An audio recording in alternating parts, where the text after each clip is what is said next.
Okay, so good morning. I would like to welcome all of you in the Scuola Normale, and I'm happy to hear that our institution has been chosen as the first site meeting in Europe of the International Ovidian Society. Well, I think that this choice is due to the traditions of the Scuola Normale in this field, but also to the strong impact in this field of the work of our dean, the Dean of the Classe di Lettere and Filosofia, Professor Gianpiero Rosati. And so I hope you will enjoy the meeting and maybe also a little bit life in Pisa. And I pass the word to him. Thank you. Thank you very much, Luigi. Good morning and welcome to everybody. In particular, to the speakers who came mostly from distant countries, but also to the audience present here, and evidently they too are lovers of Ovid.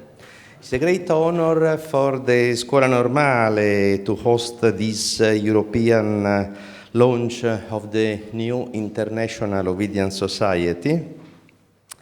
And let me say, a great pleasure for me to see here for this pleasant occasion so many colleagues and friends from all over the world.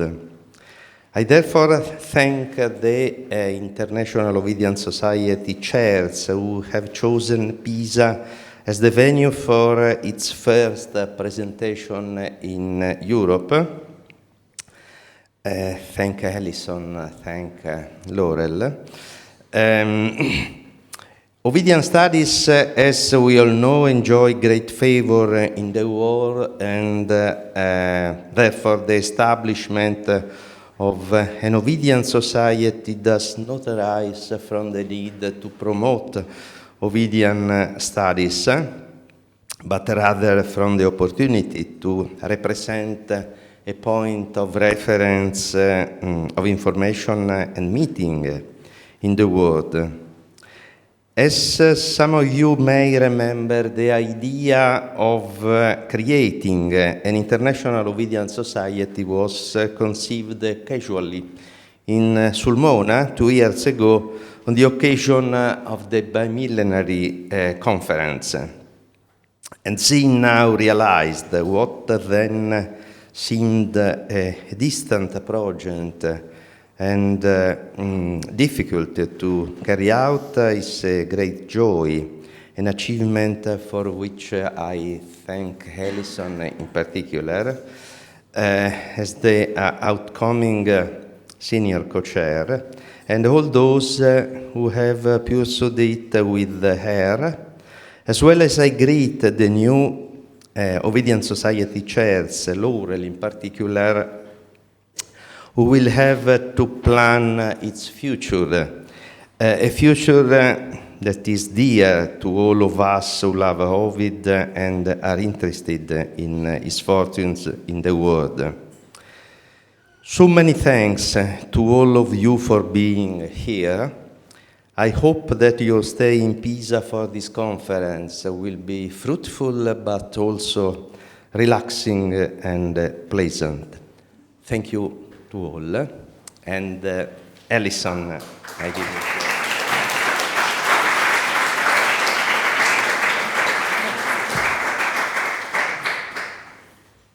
Well, as Gianpiero Rosati, our host, was saying, a couple of years ago in Sulmona, and slightly before that even, on the bimillennial anniversary of Ovid's death in exile, a small gang of Ovidian scholars began to talk about forming the International Ovidian Society, an organization dedicated to the future of studies on Ovid and on his reception. A large number of international scholars, many present today here in Pisa, thank you so much for coming, have signed on as co-sponsors and future members of the organization. We also, and I mean Laurel also, applied to the Society for Classical Studies in the United States for affiliated group status on behalf of the International Ovidian Society, and we celebrated our receipt of this standing in January of this year in San Diego with an inaugural business meeting and reception at which some of us disported ourselves. The International Ovidian Society seeks to promote Ovid studies not only in classics, but also in other fields as well, such as art history, music, modern language and literature studies, and performance, and many other fields. The organizers have been happy to see a number of conferences proliferate in the last 8 months or so across North America and well beyond to these fair shores.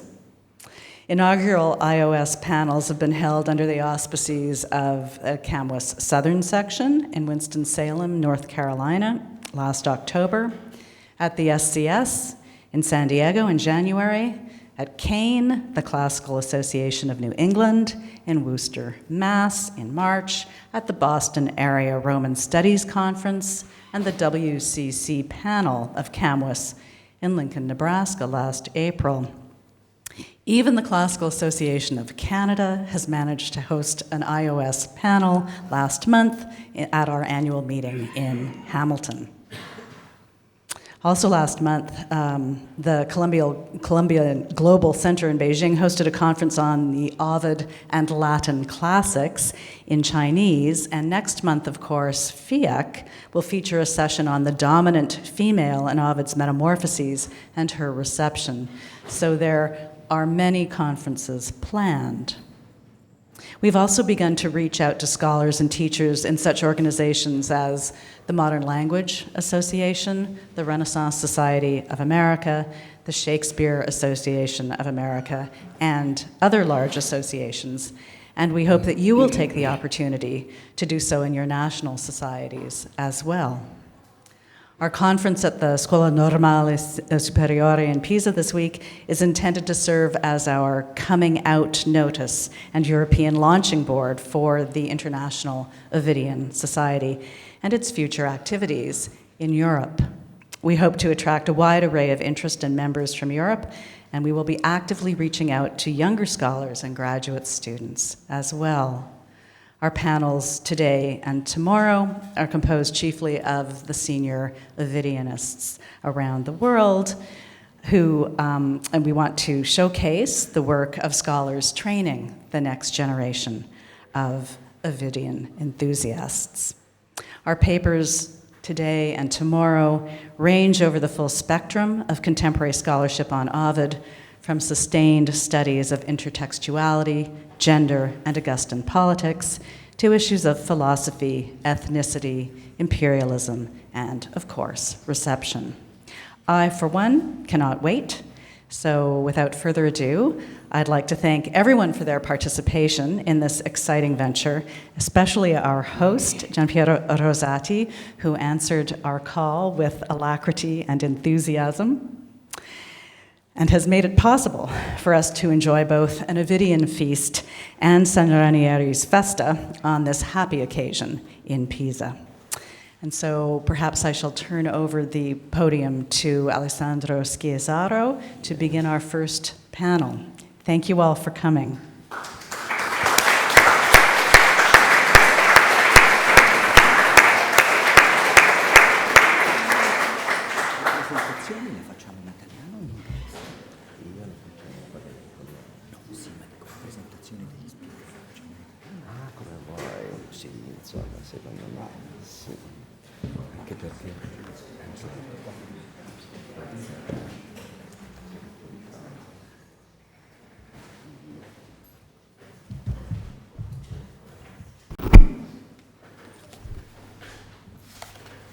Thank you, Alison. It's an honor to be here today, surrounded by so many distinguished colleagues and friends. We're very grateful to the Scuola Normale and to its director, who I think in the meantime has gone to attend to heavier matters, and to its dean, Gianpiero Rosati, for their generous hospitality in what is, after all, a fairly decent room, I have to say.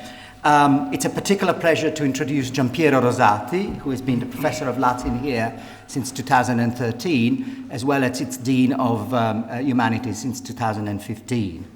Gianpiero, as you know, is one of the chief protagonists of the Ovidian Renaissance of the past 4 decades, when his Narciso e Pigmalione, Illusione e Spettacolo nelle Metamorfosi di Ovidio, came out, appeared on stage in 1983. Some of us were first-year undergraduates that year. I seem to have bought my own copy in July. It was a true revelation to many of us of how high-class philology and sophisticated literary interpretation could cooperated in revealing the depths of Ovid's poetry. And the book, which has just actually been republished a couple of years ago, hasn't it, by the in Pisa, is today, as you all know, a standard point of reference. I will not linger further on his other work on the Heroides, the Metamorphoses, of Flavian poetry, especially in Statius, but we thank him very much for his hospitality today, and I will now introduce his talk, which is called Gallo in Virgilio e Saffo in Ovidio, due metapoeti e la loro fortuna. Gianpiero. Thank you, Alessandro. Thank you very much. My text is in Italian, but it should be, so you can read it.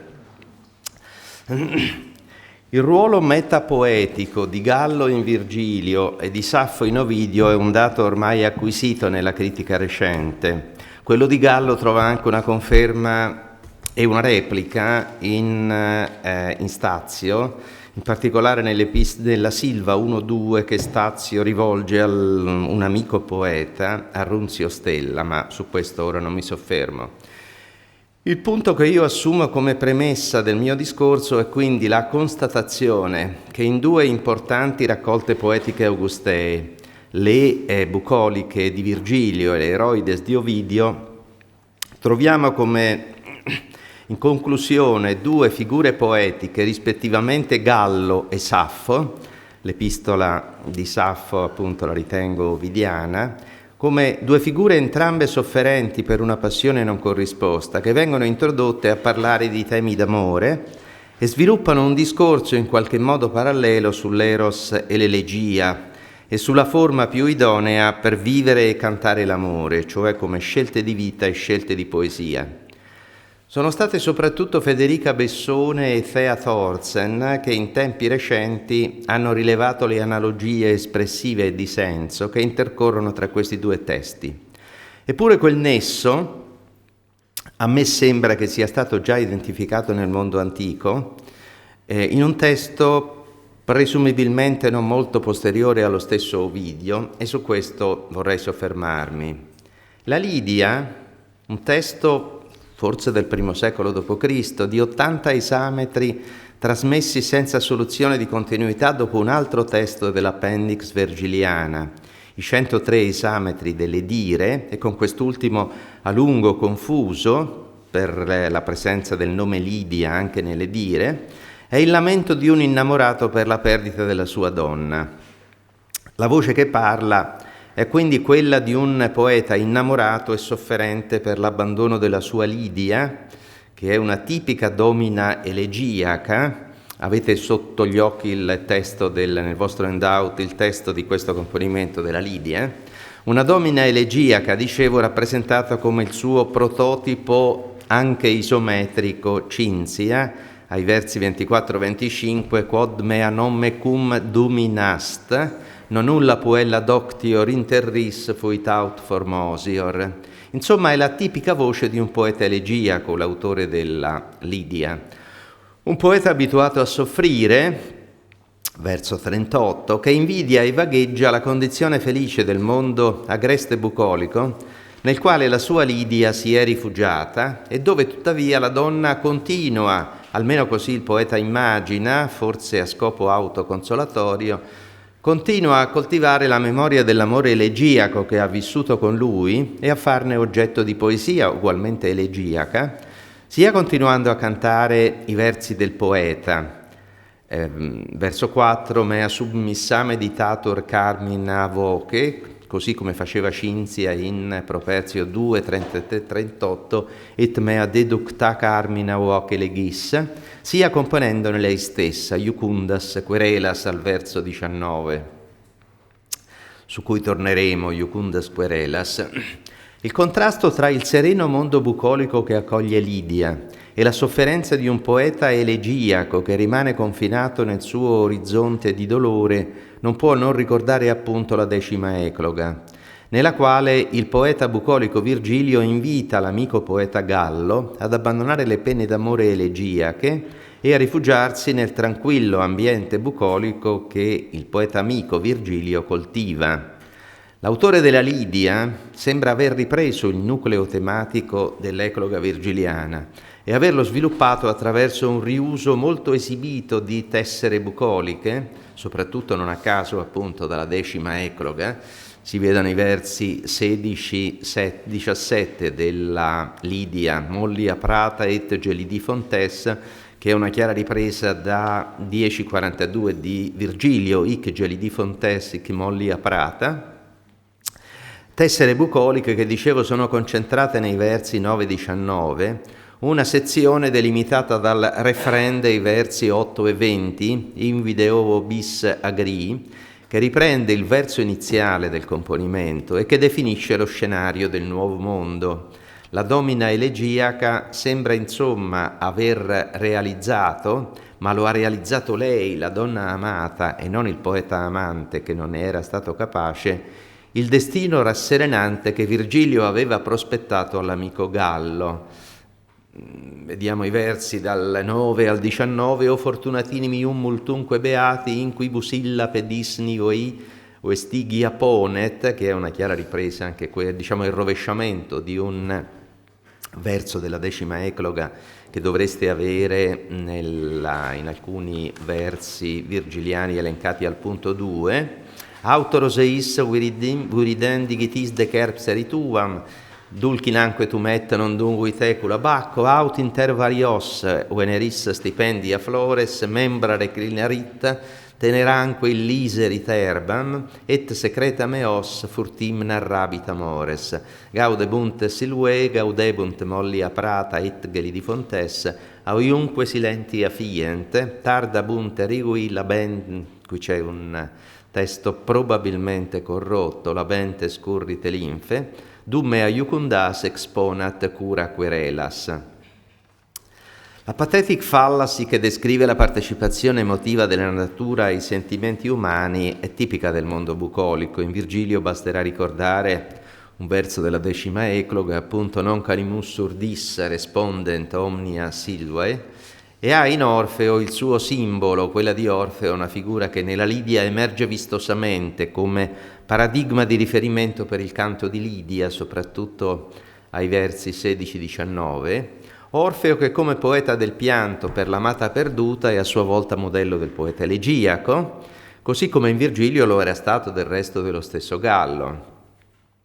Ora, nella visualizzazione del pacifico mondo bucolico in cui il poeta amante immagina immersa la sua amata, compare un quadretto squisitamente elegiaco, gli innamorati che insieme leggono poesia composta dal poeta amante, nel quale quadretto, cioè il libro, è strumento di intimità condivisa.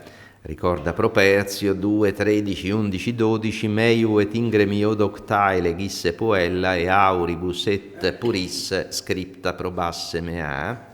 Ma c'è un dettaglio in questo quadro che mi sembra meriti attenzione.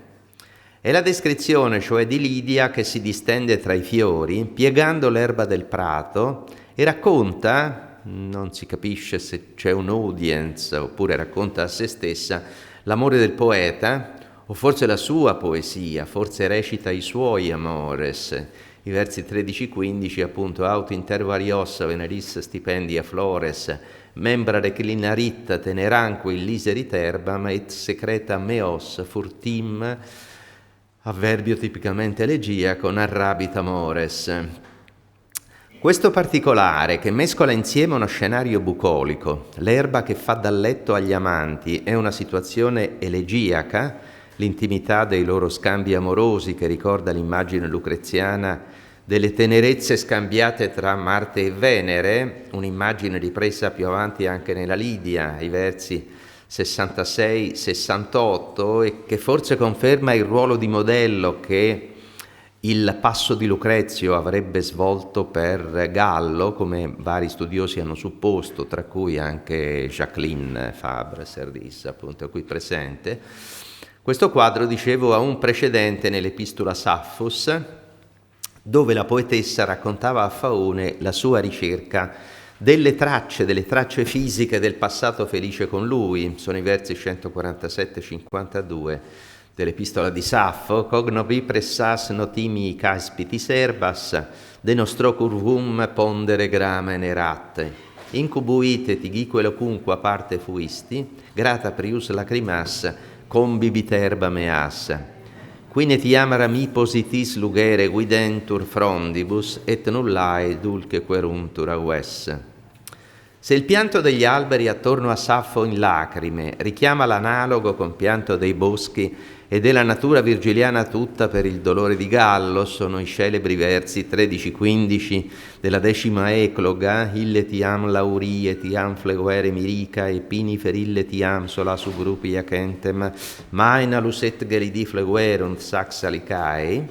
Il silenzio luttuoso degli uccelli, descritto dalla Saffo ovidiana, immersa nell'orizzonte elegiaco del pianto, diventa nella Lidia espressione invece del silenzio ammirato della natura di fronte ai versi della poetessa Lidia Orfeo, che sono versi elegiaci, sono iucundas querelas, che sembra un ossimoro in termini elegiaci, perché il pianto degli amanti non è mai giocondo, piacevole, quindi sembra un ossimoro post-elegiaco. Forse non è un caso che l'unica altra occorrenza di questa iunctura si trova in un passo di Plinio il Giovane a proposito dei componimenti elegiaci di un remoto discendente di Properzio, Paolo Passenno, appunto, che fa un tipo di elegia appunto ormai molto distante, molto lontana da quella del suo antenato. Quindi è un'elegia non più del pianto, ma è un'elegia decantata dalla memoria e priva ormai di sofferenza. Ma anche l'immagine degli scambi poetico-amorosi, cioè la lettura dei versi intercalata dai baci, che all'inizio del componimento il poeta nostalgico indirettamente ricostruiva e rimpiangeva, i versi 4-7, os nunc illa videt, o bisme alidia ludit, os nunc allo quitur, os nunc arridet ocellis, et mea submissa meditator carmina o, che cantat et interea, mi quae cantabat in aurem. Questo quadro, dicevo, ha un precedente nell'analogo rimpianto della Saffo di Ovidio ai versi 41-44. At mea cum legerem satiam formosa videbar, unam iurabas usque decere loqui. Cantabam meminerunt omnia amantes, oscula cantantitumi rapta da bas, con anche la anafora del verbo cantare. Ora, la rievocazione nostalgica dei giorni dell'amore felice da parte della Saffo di Ovidio riecheggia chiaramente nei versi della Lidia. Quel che mi sembra però più interessante sono alcuni tratti di stile che definirei ipergalliano e che sembrano indicare la volontà dell'ignoto autore di rimandare non solo al protagonista dell'ecloga decima, ma forse alle sue stesse parole di poeta, le parole che noi sappiamo da Servio. Servio ci dice appunto che i suoi versi sono integralmente traslati, trasferiti appunto nell'ecloga di Virgilio. Di questa intenzione mimetica da parte dell'autore della Lidia sembrano essere indizio intanto il tipico tag stilistico che a Gallo solitamente si riconduce, quello che Otto Scuccia ha appunto chiamato schema cornelianum, che qui vediamo al verso 13, Oarios, Veneris stipendia flores, oppure l'uso metonimico di cura, il verso 19, Dumea iucundas exponat cura querelas, cura per indicare la donna amata, che sembra attestato la prima volta nella 10ª ecloga al verso 22, tua cura licoris, e poi ripreso più volte nell'elegia e nella stessa epistola Saffus al verso 123, tu mi cura faon, che ha fatto supporre un uso tipico che questo sia un uso tipico di Gallo, appunto, questa accezione particolare di cura. O ancora il verbo cantare, al verso 7, che si trova 4 volte nell'ecloga decima e poi si trova in 671 nel contesto, sempre in Virgilio, nel contesto della consacrazione poetica di Gallo, e che ha una diffusione notevole in poesia elegiaca, 10 volte in properzio, e ha fatto quindi sospettare un'origine galliana. O ancora l'epiteto formosus, che nella Lidia ricorre, che questo appunto si suppone che sia un tratto stilistico di Gallo, nella Lidia ricorre ben 3 volte nei primi 2 versi, in video bis agri formosa que prata, hoc formosa magis mea quod formosa puella, e poi ricorre ancora al verso 25 e 68, in più ci sono altri dettagli appunto su cui non mi soffermo. Nella Lidia, insomma, dove è ovvio non si parla né di Saffo né di Gallo, abbiamo una conflazione di temi e stilemi provenienti dalla decima ecloga, cioè supponiamo Gallo, e dall'epistola ovidiana, quindi da Saffo, oltre che una sottolineatura dell'analogia della loro funzione metapoetica. Cioè l'autore della Lidia mette a fuoco, mi sembra, un elemento che solo in tempi molto recenti la critica ovidiana ha rilevato. Ora, già nella Saffo di Ovidio è stato rilevato un forte sostrato di stile galliano. Saffo sembrerebbe cioè parlare alla maniera di Gallo e forse con le stesse parole di Gallo. È quello che sulla scia di Stephen Harrison ha ipotizzato Thea Thorsen, la quale nella realtà storica, prima Stephen Harrison e poi lei, ipotizzano appunto una possibile influenza della poesia di Gallo, che era la poetessa greca d'amore per antonomasia, sulla poesia di Saffo, sulla poesia di Gallo. L'inventore dell'elegia romana è dunque naturalmente portato a guardare a Saffo come modello ineludibile. Lo stesso Ovidio dell'Ars insegna quid enim lascivius illa, per chi si vuole occupare d'amore, Saffo è un punto di riferimento obbligato. Nell'epistola di Saffo, dunque, alludendo al Gallo virgiliano, Ovidio chiuderebbe in qualche modo il cerchio, mettendo in bocca a Saffo le parole di Gallo e restituendo quindi a Saffo quello che forse Gallo ne aveva tratto.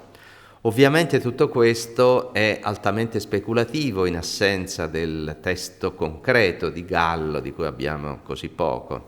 Ma se è legittimo, appunto, sulla scia di Servio ricavare Gallo da Virgilio e cogliere in questo Gallo dei tratti di stile saffico, così come nell'epistola di Saffo troviamo la Saffo autentica, questo lo possiamo verificare, sia nei testi che avevamo, sia nei recenti ritrovamenti che hanno confermato questo fatto, spesso con rovesciamenti della dizione, diciamo, delle affermazioni di Saffo, ma lo hanno confermato appunto anche i lavori recenti di Giambattista D'Alessio e di Thea Thorsen. Allora, se questo è vero, appunto, forse non è assurdo pensare che questa ibridazione di Saffo più Gallo attuata da Ovidio fosse già in qualche modo individuata da un poeta critico consapevole come sembra l'autore della Lidia.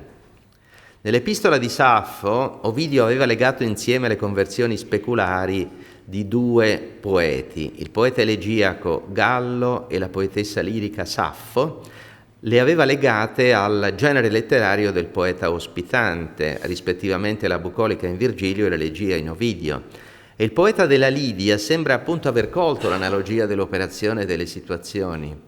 Come scrive Federica Bessone, cito, l'elegia è per Gallo il punto di partenza, per Saffo quello di arrivo, ma per entrambi è un punto di non ritorno, un male immedicabile. A Gallo, dopo il fallimento bucolico, non resta che tornare all'elegia. Per Saffo, dopo l'abbandono della lirica, può esservi solo la conversione definitiva al nuovo genere. Anche l'elegia, come l'amore, omnia vincit, chiudo la citazione. E per Saffo, naturalmente, sappiamo che il fallimento di questa soluzione comporta un destino di morte.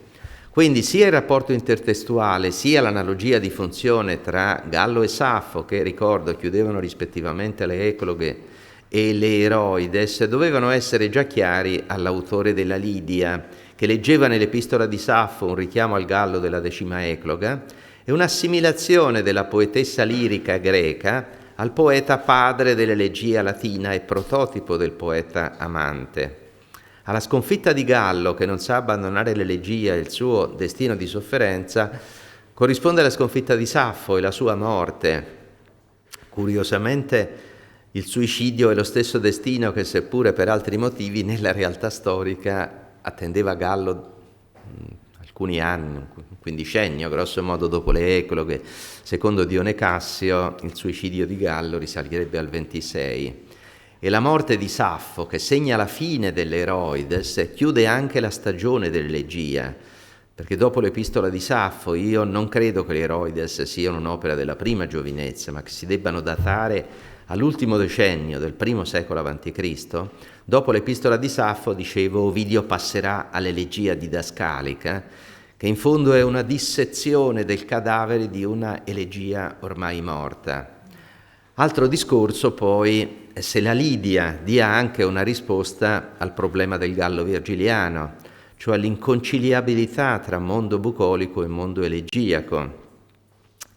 Perché l'autore del componimento della Lidia sembra che voglia provare a immaginare che cosa succede se si cerca di conciliare queste due vite diverse, queste due scelte. Nella Lidia, da un lato, l'amante elegiaco resta canonicamente tale e quindi soffre e muore, conferma la lezione di Virgilio e di Ovidio, non c'è via d'uscita appunto dall'elegia, mentre è l'amata che sembra piuttosto aver trovato una sua via nuova. Lei rimpiange l'amore e ne fa oggetto di canto, di narrazione, lo trasforma in qualche modo in elegia per il piacere degli ascoltatori, ma appunto è un'elegia ormai iucunda, è un'elegia senza sofferenza, post-elegiaca. Questo però è un altro discorso che ci porta lontano da Ovidio e quindi io qui mi fermo e vi ringrazio per l'attenzione.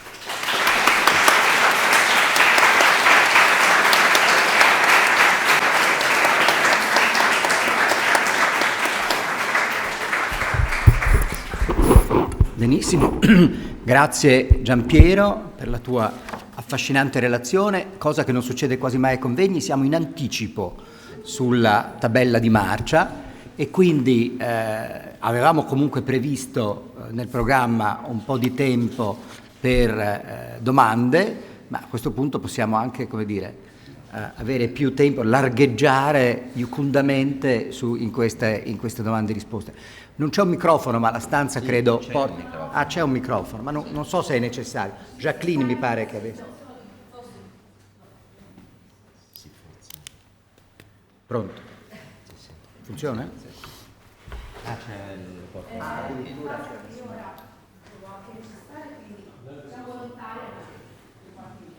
E allora ringraziamo Edoardo Galfrè, volontario coatto dal... Grazie tanto. Vorrei soltanto dire che c'è un altro test in cui si trovano riferimenti a Saffo e a Gallo e l'epigramma 313 di Suspicia. Sì. E Ovidio si è ispirato, come io credo, di Suspicia. C'è un testo che è anteriore. Merci Jacqueline. Tu penses que Sulpicia è avant Ovid?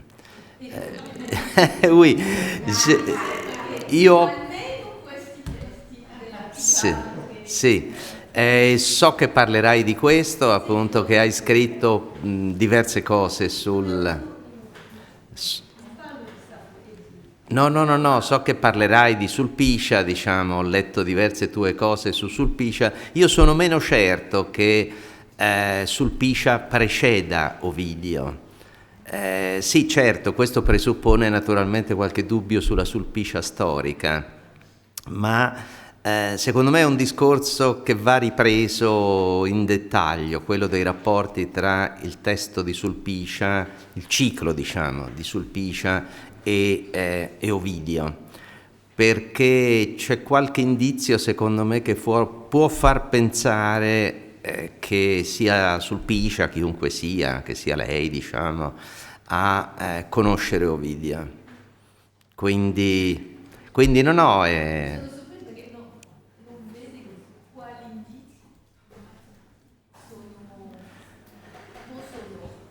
far credere che Sulpicio non è prima di... Ci sono dei passi dell'Eroides, per esempio, che secondo me fanno supporre che Sulpicio abbia letto Ovidio e non viceversa. Sì, e io credo il contrario, appunto, solo sì, lo so. non siamo d'accordo. E infatti, no, partivo, è chiaro, lo sapevo in partenza che non eravamo d'accordo. Io prendo gli stessi testi e penso il contrario, che no, non abbiamo la stessa idea. Okay. No, lo so, ti ringrazio comunque della segnalazione della compresenza di Gallo e Saffo in Sulpicio, perché ovviamente è un elemento ulteriore di considerazione, indipendentemente dal primato la priorità tra Ovidio e Sulpicio.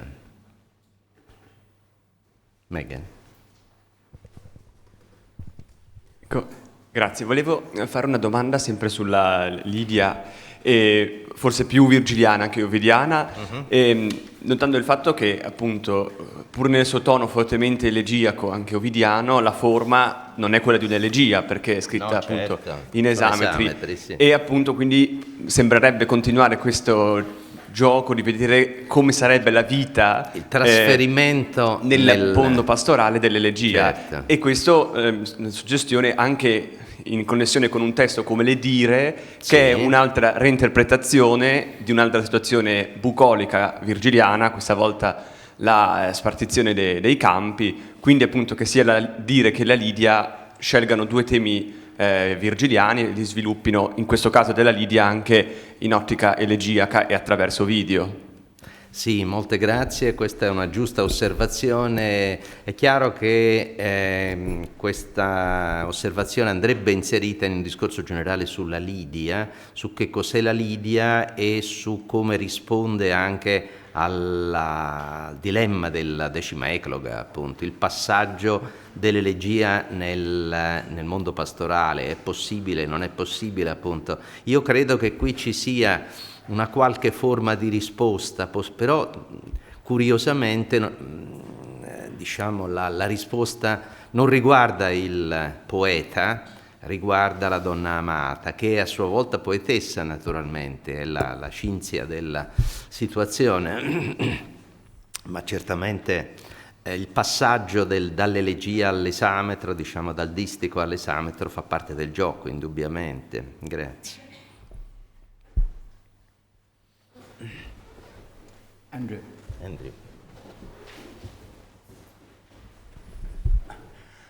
Thank you very much, and thank you for the paper.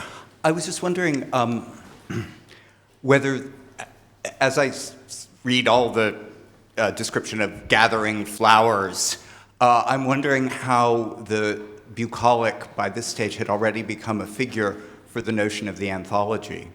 Yeah. And how that affects this notion of seeing these multiple authors overlayered in this way. Yeah, thank you very much. It's a very interesting suggestion. I don't know, I didn't consider this aspect, but in the context of the appendix, it's very, very interesting, this your suggestion. Thank you very much.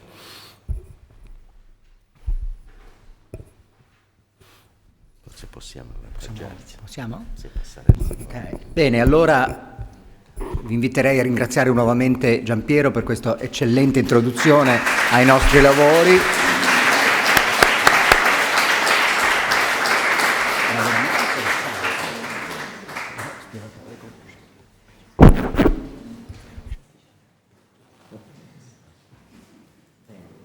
A questo punto procediamo invitando Laurel.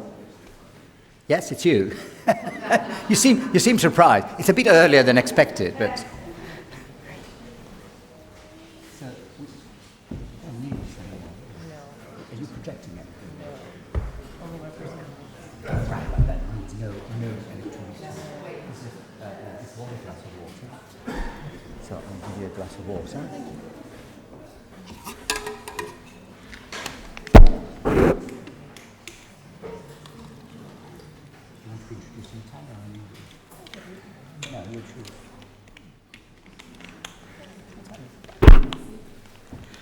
Ok, bene, allora procediamo al secondo paper di questa mattina, di questa prima sessione.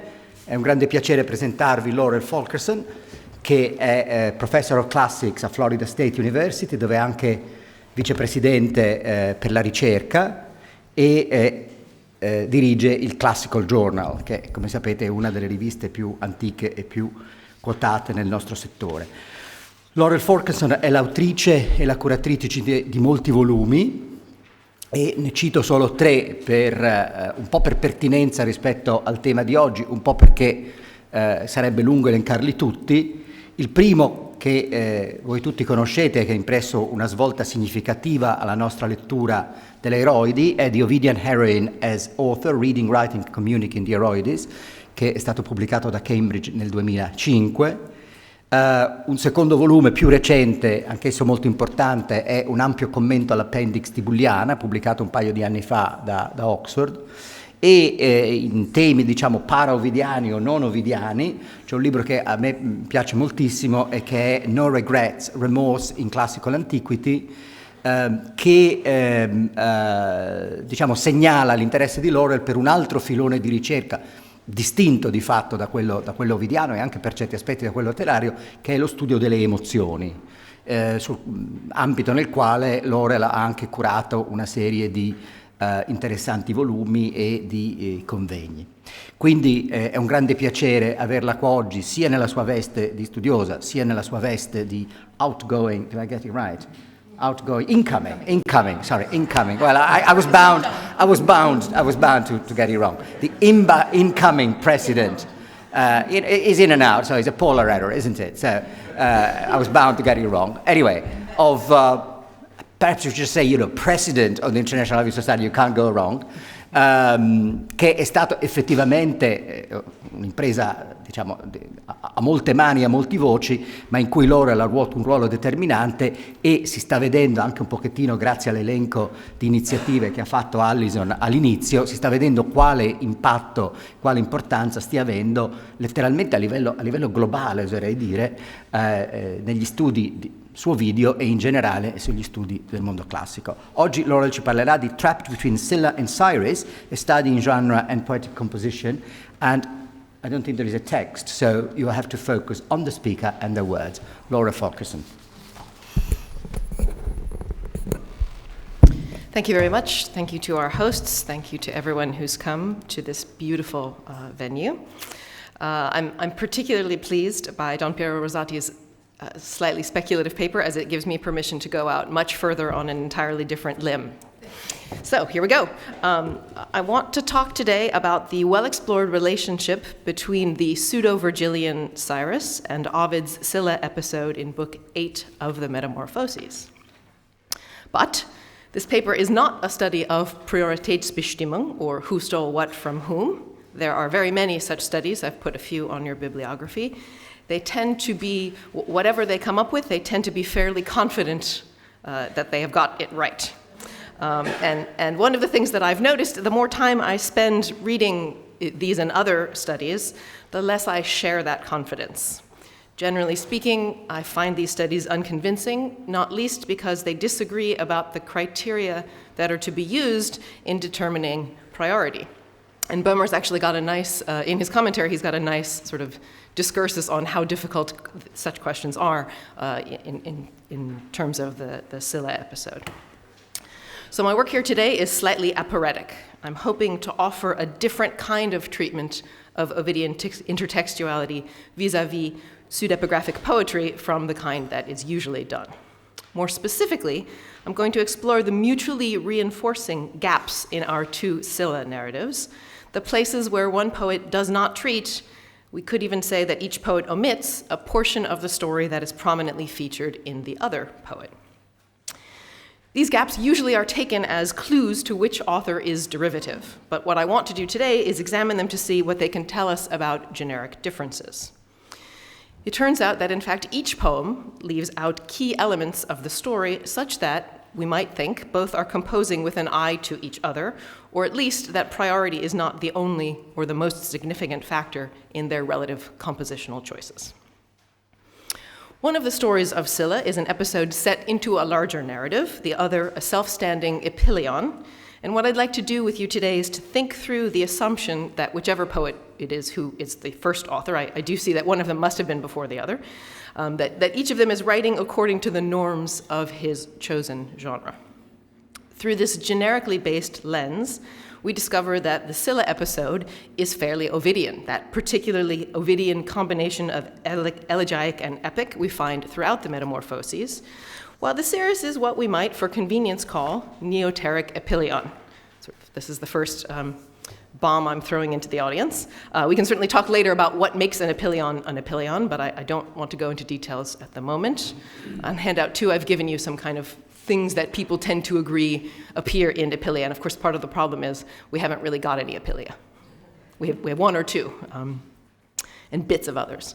So to anticipate part of my conclusion, if I am at all right about the importance of genre, then those who prefer one of these two episodes over the other are really simply expressing aesthetic opinions rather than helping us to clarify issues of priority. So here we go. The text known to us as the pseudo-Virgilian Cyrus has been argued to be by Ovid. It has also been argued to be by Virgil, by Gallus, and by any other number of famous and not so famous poets, as well as by anonymous 1st, 2nd, or even 3rd century hacks. A couple of important discussions on your bibliography about the author of the Cyrus. As I've already suggested, some of the confusion can be traced to the fact that different critics apply different criteria to this poem. And as is often the case, probably almost always the case in studies of pseudepigraphic or anonymous poetry, the question of dating is inextricably tied to the critic's opinion about the quality of the poem. The later the poem is, the worse it must be, and vice versa. What I want to do today is to take a different approach, focusing instead on some large structural issues within the myth itself, namely kind of which parts of the story appear in which version of it. There seems to be a tacit assumption on the part of literary critics, and probably I think of this as sort of analogous to Terrence's contaminatio of Greek comic plots, that a later poet must or should compress or omit scenes that have been already treated by his predecessor, and that he has the consequent freedom to expand upon or create scenes that have not already been used up. And indeed, this is not an unreasonable starting point if you are treating a myth that has already been treated. It's a practice that is followed by many poets much of the time, and it is further, as we know, a feature of Ovid's poetic composition vis-a-vis, for instance, Virgil. Among many examples, think briefly of the tale of Orpheus and Eurydice in Georgics 4 and in Metamorphoses 10. With the first, I suggest deliberately omitting Orpheus's miraculous song, and the second just as deliberately including it. Such decisions about what belongs in a story and what don't naturally create rather different narrative effects. So far, so good. If we can determine which are the original or the proper, the key elements to a tale, then we will be able to deduce that the version that has these key elements is the earlier version. But these studies are inevitably subjective, and they often come to wildly differing conclusions about which elements are more central or even necessary. And of course, because the subjects under treatment tend to be mythological, they are also often combined and reused across similar sorts of narratives, such that it is difficult to reach consensus about what the core elements of a given tale actually are. Right, so we see this happens in history as well, but there we have the additional check that we're dealing with real facts, whereas when you are working on a mythological tale, you can more or less put anything that you like in and convince some people that it is key or a central element. And of course, this is also to ignore this idea that we can find the key element, the original element, to ignore, as we always have to do, the fact that we have only a small fraction of the poetic narratives that have been written in Latin, so we rarely know for certain whether there was a previous treatment or what its details might have been. So I'm going to talk about mythic doublets or similar tales to Scylla's, and by that I mean, in some different contexts, the tales of Myrrha, Ariadne, Medea, Byblis, Tarpeia, and even Hypermestra and Cannae. These are all women who, in one way or another, fall in love with the wrong man, and many of them betray either their fathers or their countries, or both. I offer one relevant example of the kind of issue that is raised when we compare two versions of a plot. Is it necessary that a woman who is about to do something dreadful to engage in a so-called tragic monologue? If instead she has a dialogue with a co-conspirator, are we forced to conclude that the monologue had already been written by someone else and so has been used up? If there is a monologue in a different place in the narrative, must we then also assume that this is the poet trying to make up for the fact that that monologue that he wanted to write had already been taken? Those of you who know the Serris, whom I am assuming is more or less no one in the room, this is an issue that comes up in the Serris. As a way of entree into this complex and controversial subject, the remainder of my paper provides a parallel outline of the two versions of the Scylla narrative. This is handout 3, and I'll be referring to it quite a bit. In the hopes of keeping things simple, I'm going to be calling the Ovidian version of this story the Scylla tale, and the Pseudo-Vergilian the Serris tale, just so you can figure out which bit I'm talking about at which point. And I'll name the two women involved in the same way, so Scylla and Serris. Both of our two poems are written in hexameter. The tale of Scylla, again, that's Ovid's version in the Metamorphoses, runs about 150 lines, while the tale of Serris in the Pseudo-Vergilian Serris is more than 3 times as long.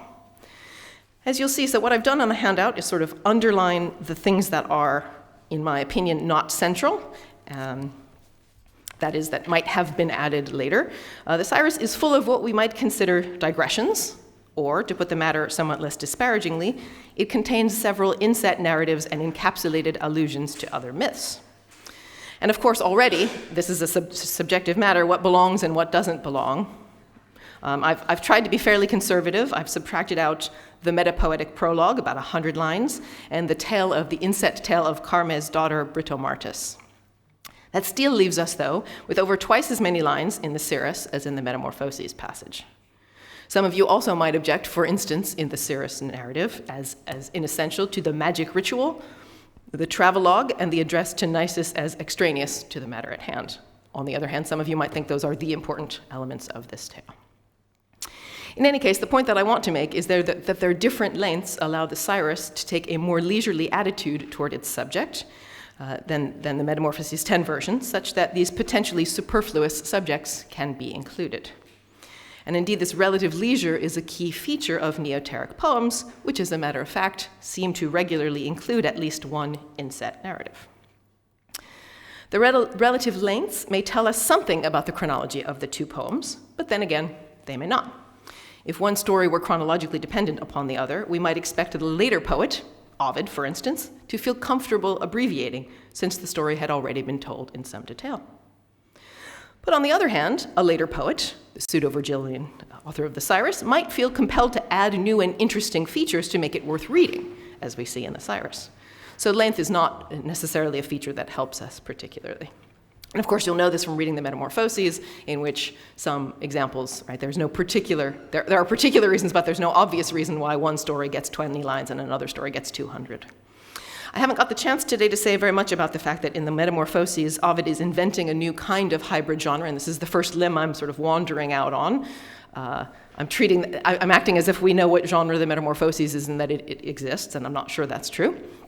What I think is new about this genre, Ovid's genre, lies precisely in the complexity of its narrative structure. So there's lots to say about that. I'm not going to say very much about it, but it will certainly complicate what I offer you here. For instance, I would be willing to bet that at least part of the reason for the length of the Scylla tale in Ovid lies in the lengths of the Biblis narrative in Book 9 and the Myrrha narrative in Book 10, both just over 200 lines. Sometimes Ovid tells similar stories in compressed form, and it seems clear somehow, for some reason, that these three are to be given roughly equal weight. They're about the same kind of length of story, and fairly similar in some ways.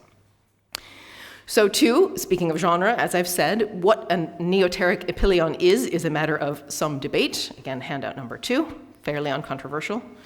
So therefore, it seems only fair to warn you that both of the two things I'm trying to think of in generic terms are in different ways not exactly genres.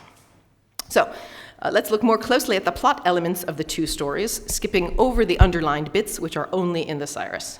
And that puts us in sort of the 4th row of handout 3, where we have lines 1 to 22 of the Metamorphoses and 101 to 128. I'm going to be jumping back and forth between poems, and I'm hoping that my use of proper nouns will help you to figure out which one I'm talking about when. Both poems situate us in Megara, with reminders of the singing walls that make it famous, the supernatural attributes of its king, and the fact that there is a war going on with Minos. Both do so in about the same number of lines, though Ovid's Scylla adds a tegoskopia, and the Cyrus adds a bit more about how the war began.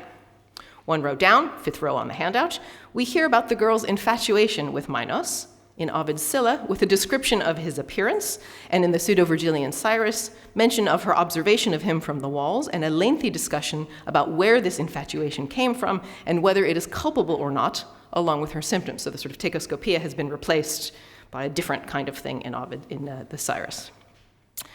Most of these elements in the Cyrus can be paralleled by other similar narratives in the Metamorphoses, such that we could excuse their absence in Ovid's text, if he'd read the Cyrus.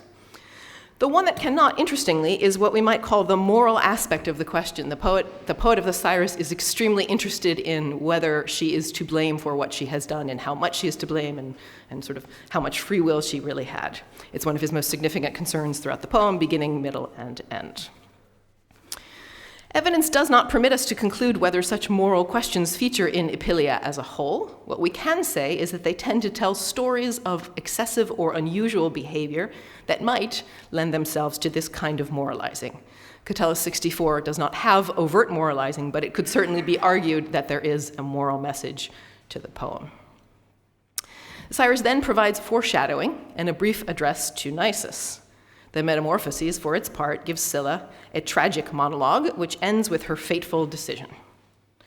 As is typical for Ovid, her speech is rhetorical, emphasizing the disjunction between what is and what should be, assuring herself that she would give up anything for Minos, except her homeland, and then managing to convince herself that her city will be destroyed in any case. So she may as well give up even her homeland. She blames herself for her unnecessary delay. I think this may be some kind of reference back and forth between the two stories, but who knows? In fact, as we shall see, Scylla is much quicker to action than her Pseudo-Vergilian counterpart. This is a quintessentially Ovidian take on the tragic monologue found throughout the Metamorphoses. See, among other things, Dan Curley's monograph on sort of the ways that tragedy makes its way into the Metamorphoses. So the Ovid's tale has got a tragic monologue. The Cyrus does not, but it certainly does not eschew dramatic elements. It merely includes different ones in different places. Indeed, while there is little delay in Ovid between the decision and its implementation, the Cyrus poet adds nearly 200 lines of tension-building suspense. Cyrus heads out to do the fateful deed, but is interrupted by her nurse Carme, who wonders what the girl can be up to. Carme's monologue focuses on the possibility of incest. She wonders why Cyrus has been staring at her father's head so strangely. It's a nice neoteric allusion, as it reminds us of Myrrha's story, which had been the main subject of Cinna's neoteric Smyrna. Cyrus corrects her misapprehension. That's absolutely not the problem here. And she launches into her own tale about Minos, displays the knife that she is about to use to remove her father's magical lock of hair, or perhaps to commit suicide. She claims that at this point, both options are available. And again, that may be an allusion to some previous version of this or another myth.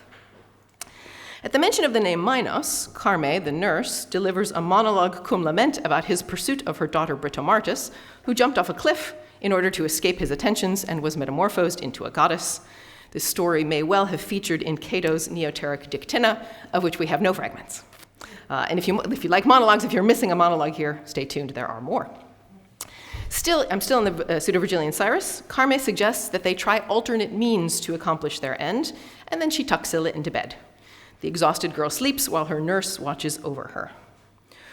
40 lines and an unclear amount of time pass, during which Cyrus tries by various means to convince her father to allow her to marry Minos. She suggests that she can herself seal a peace treaty. She makes the case that it is worth trying to insert her family into the lineage of Jupiter. She praises peace. She speaks to the king's counselors. She seeks out and she finds unfavorable omens, and she even bribes priests to support her position, the idea that she should marry Minos. And it's not at all clear. It takes about 40 lines in the poem, but we have no idea how much time. Has this been a week? Has this been a month, 2 days, 4 hours? No idea. Her efforts at persuasion fail, so Carme then performs some magical rituals. Cyrus's father, we are told, trusts in his lock of hair and so continues to resist Minos. Again, you'll remember, as long as his hair remains uncut, he cannot be defeated, his city cannot be taken. Having finally exhausted their other options, the two women decide together that the cutting of the lock is the only choice left to them. The phrasing here is interesting and peculiar, as it looks to be Carme's decision, So too, I think the delay in the Cyrus narrative, in contrast to Scylla's instantaneous move from decision to action in Ovid's version of the story, implicitly lends a degree of reasonableness to the proceedings. They really have tried all of their other options. This is all that is left to them.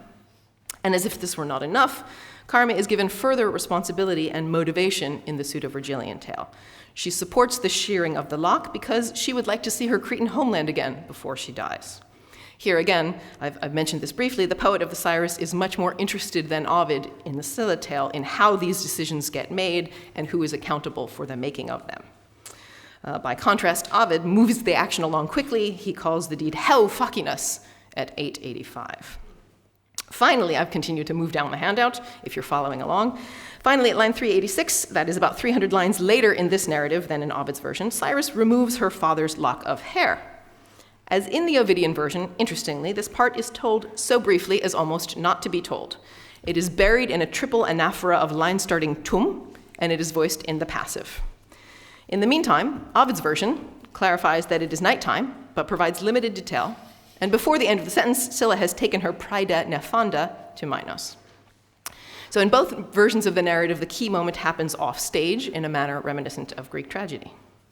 Seemingly, neither poet considers the actual action to be worth depicting, either because there are tragic precedents or because perhaps a lengthy description occurred in some other version of this story or some other similar story.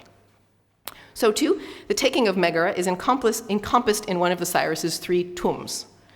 Ovid, by contrast, has Scylla deliver a monologue to Minos, who curses her.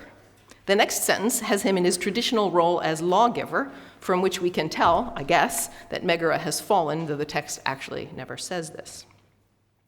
The next thing we know, back in the Cyrus again, Cyrus is attached to Minos' ship, which is departing. I've been working on these lines quite a lot. It's not at all clear to me how she is attached to the ship, but she is somehow bound to the ship, but in the water, I think.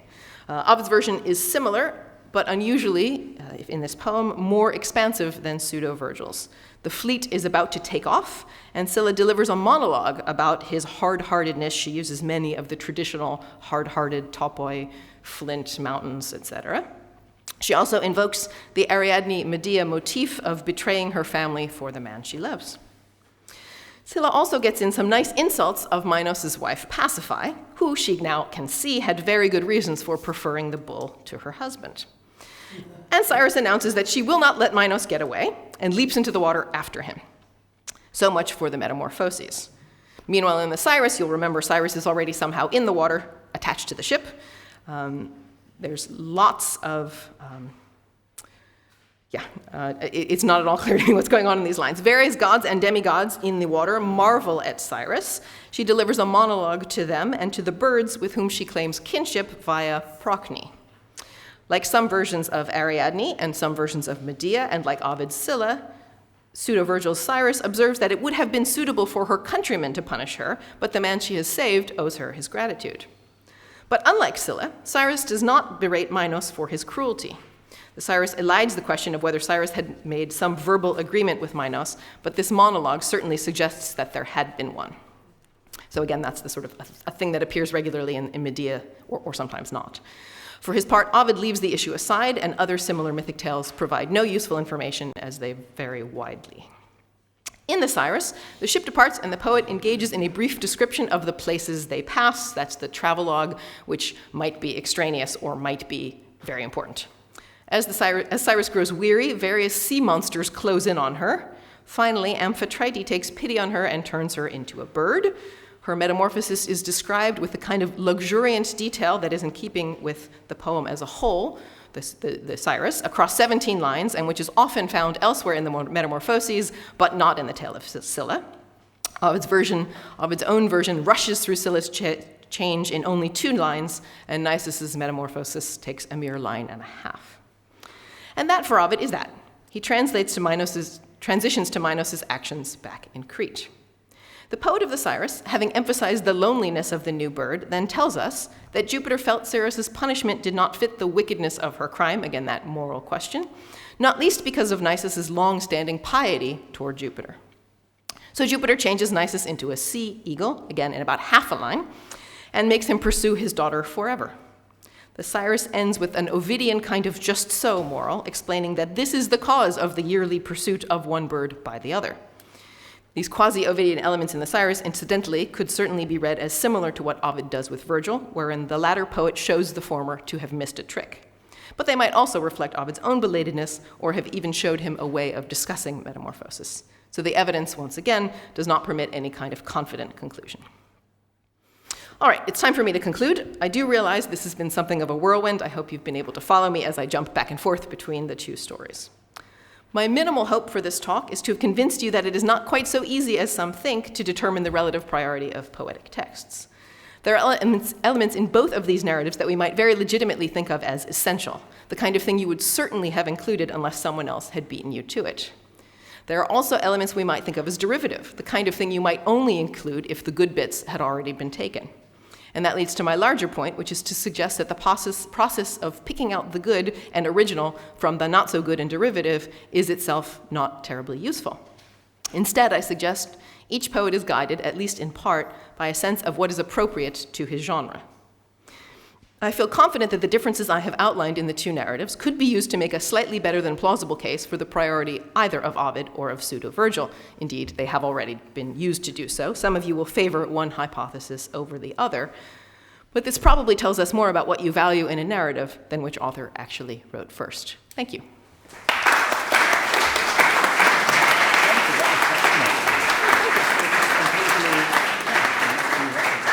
I must.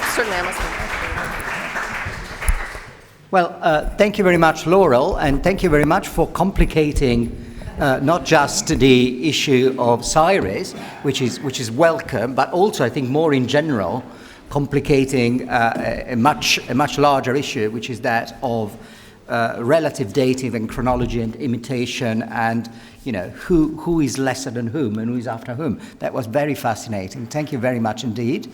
And we have now basically absolutely perfectly on time, and we have around 10 minutes or so for questions, which I'm sure will be plentiful. And Eduardo, again, very kindly will go around with what is called here ice cream.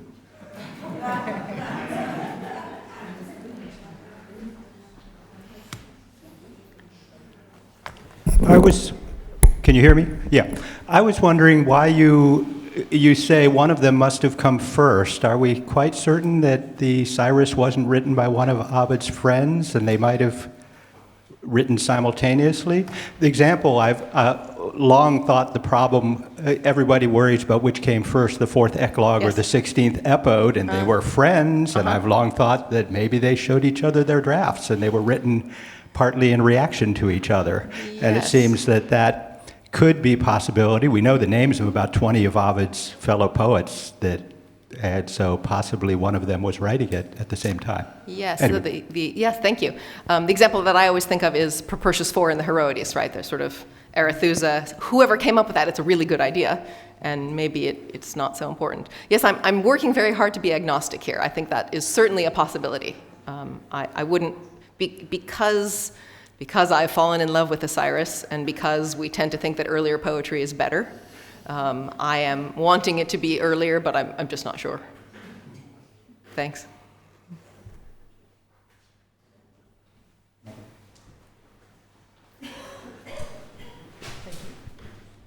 I have a profoundly pedestrian question for you, which is an omission between the two texts. And I was wondering what you make of the fact that Scylla becomes Cyrus, but Cyrus becomes Cyrus. Yes. So the omission of a previous name for this female creature. What do you make of that? Sorry, the omission of the name in which? The Cyrus. I mean, Cyrus, the name is still there, right? But yes, Scylla in Ovid is somebody else with a name that we then don't get, as if it's not necessary. It's worrying, isn't it, right? Because usually a metamorphosis turns someone into the name that they have always had and makes sense of the name. And in this case, again, maybe that one has already been, maybe it's already been taken, right? Maybe Ovid's avoiding it, or maybe it's so obvious. Yeah, I'm not sure. I don't think it is. Okay. I just don't have much of an answer. Yeah, I mean, maybe everyone knows it's so obvious. but maybe not.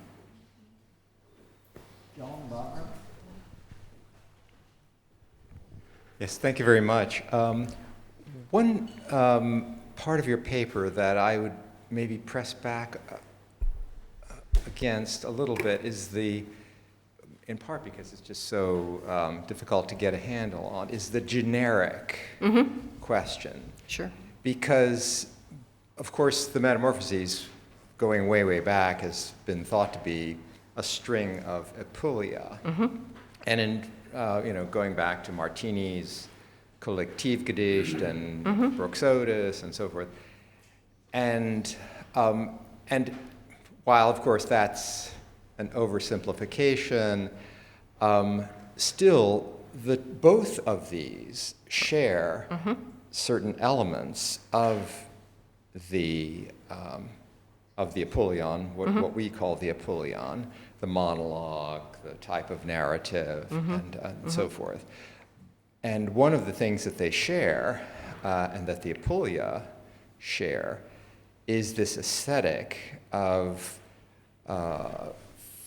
leaving out parts of the story and so forth. So I'm wondering whether the whole generic question can be reframed somehow responding to that. What do you think?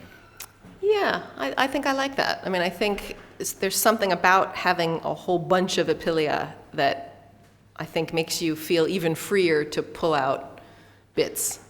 Because I mean, it's like reading Boccaccio, right? You think, well, was that in this story, or was that in yesterday's story? Or, I mean, so I had been thinking quite a lot about whatever the genre of the Metamorphoses is, but maybe it is less important than I think that is the part to push back on in my paper. So I don't mind at all. Yes, but thank you for your illuminating paper. Thanks. And if I can just ask you about something you didn't talk about, but I'm sort of wondering to what extent the other Scylla is part of the Cirrus. Yeah, there is an explicit worry about it within the Cirrus. There's a kind of there's this very strange 100-line prologue which talks about going to Athens and creating the peplos for Athena, and it says, so many people before me have gotten this story wrong, and they've messed up the Scyllas. They don't even know which one is, the father of whom. So I think that's also part of it. I haven't thought there is a part when Scylla is in the water in this mysterious, strange way. There's clearly something going on, I think, with the fact that she is sometimes a sea monster. Yeah. Right. Yeah. So I've seen two more people, Alison Sharrock down in the back and Richard Tarrant up the front. And then maybe we're done. Yeah. Oh well. It's fine. Alison first.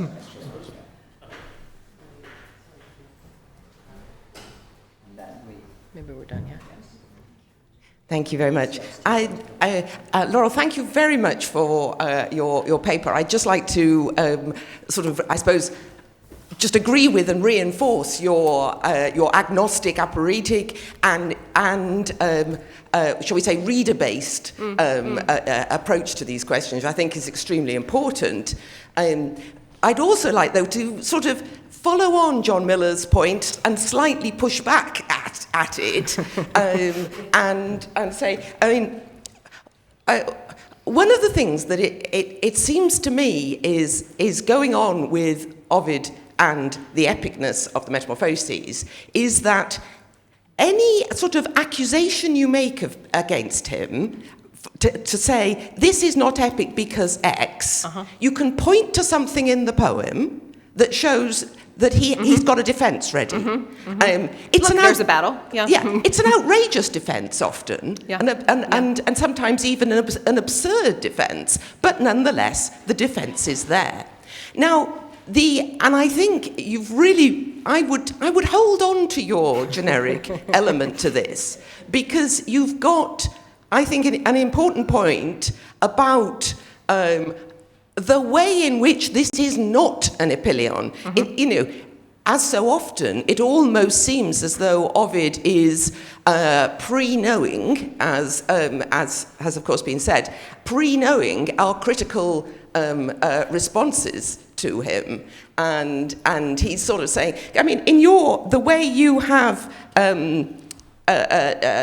presented it on the handout, he is precisely missing out the kinds of framing elements that would make this an epillion and replacing them with some of his extremely outrageous things that make the whole thing one continuous song. So, you know, so you're keeping that epicness. Now, I mean, a question that I can't immediately answer is, are there any episodes in the Metamorphoses that are spoken by the primary narrator? There certainly are internal narrated ones. Are there any that don't have the kinds of beginnings and endings that close them off in this way? I'd have to go through and do some checking to be sure of that. We'll have a quiz during the break. There will be a prize. For the first person to discover one. I think I want to commune with my soul and think a lot more about genre. And of course, you will all realize I haven't actually said anything about what genre the Metamorphoses is, which is some of what makes it a little bit more difficult. And there is no other poem in that genre, whatever it might be. So last question from Richard. Thank you very much, Laurel. Your focus was on narrative elements, and I would assume that there had been attempts made to determine the priority of one text or the other on what might be called Axelsonian grounds, that is, trying to find verbal parallels and then deciding which assumes the other.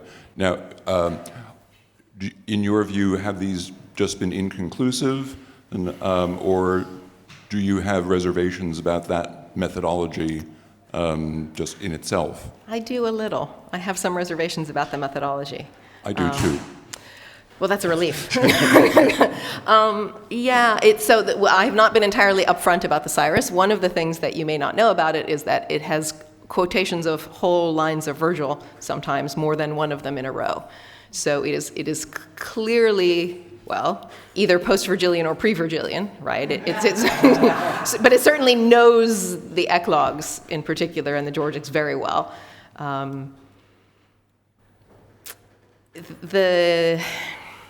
The sort of parallel passages are usually, there's a book out just this year by Wojtek, which is in fact entirely based on this method, and he comes to the conclusion that the poem was written by Gallus, and he's got a year that it was written in.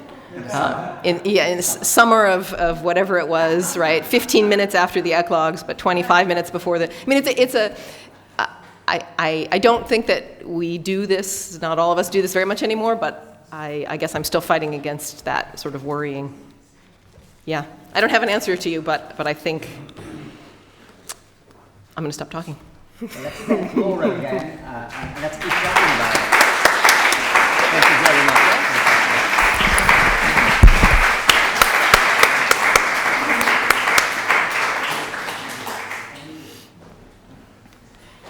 Bene, procediamo in questa prima sessione con Mario Labate. Tu usi il computer? Sì, con Mario Labate, professore di latino, di letteratura latina nell'Università di Firenze, ma ancien élève, come si diceva in altre parti di questa scuola. A Firenze è stato anche direttore del dottorato di ricerca in studi dell'antichità, medioevo e rinascimento e direttore dell'Istituto di Studi Umanistici. Mario Labate è un altro dei protagonisti della Ovidian Renaissance di cui si parlava prima.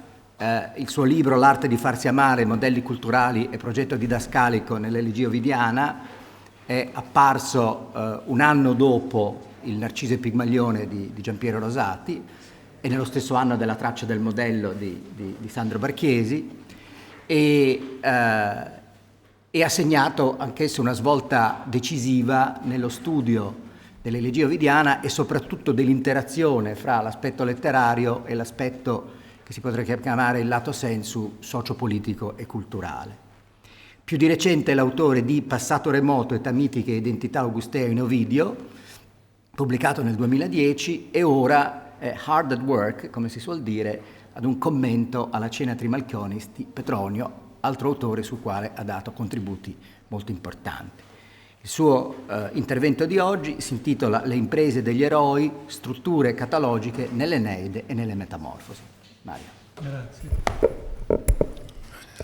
Allora, seguirò l'esempio di Gianpiero perché parlo in italiano, ma viene proiettato il testo che leggerò con dei salti, però avverto, quindi cercherò di non far perdere il filo, dei salti determinati dalla necessità del tempo. Io devo rinunciare al mio italiano lento, che è molto apprezzato in genere, però insomma cercherò di non correre troppo, casomai rinuncerò ad alcune cose che potrei dire. L'epica omerico-virgiliana aveva concesso uno spazio molto limitato a quelle zone dell'immaginario che si dispongono attorno a figure di eroi diversi da Achille e Ettore, da Enea e Turno, eroi più antichi e fantastici che misurano il proprio valore soprattutto come liberatori da mostri e flagelli che opprimono l'umanità.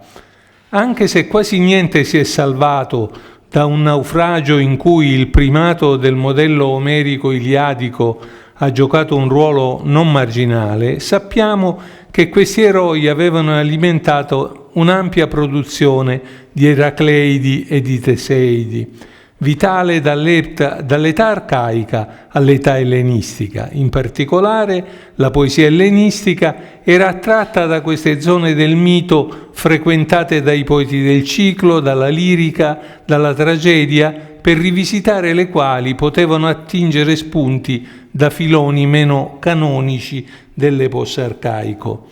La figura di Ercole, e in parte anche quella di Teseo, funziona come una specie di catalizzatore dell'immaginario epico, fantastico, iperbolico.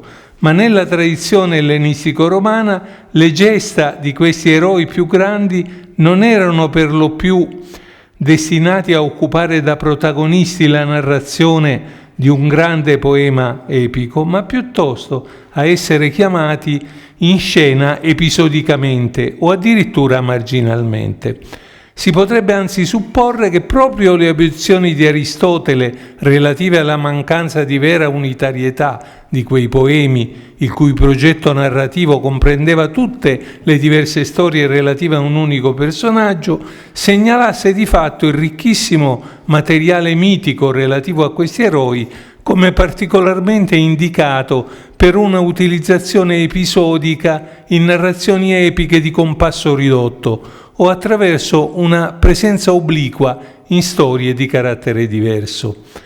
La complessiva vicenda mitica di questi eroi, archiviata come materia del grande poema epico, può tuttavia trovare spazio in succinte rievocazioni catalogiche che mutuano moduli della poesia lirica o drammatica e che hanno soprattutto la funzione di evocare un mondo suggestivo e remoto che al tempo stesso è indispensabile come quadro di riferimento, ma che è anche ingombrante e la cui gestione diretta da parte di un poeta moderno risulterebbe non poco problematica. Secondo un epigramma di Teocrito che costituisce un'importante testimonianza per gli Eraclei di Pisandro, Pisandro aveva cantato tutte le imprese che Ercole aveva compiuto. Hossus, Exeponasen e Ipaethlus. Quanti e quali fossero gli athloi di cui scrisse Pisandro non è dato sapere con esattezza e niente si sa di come la lista delle fatiche fosse strutturata in pagnassi.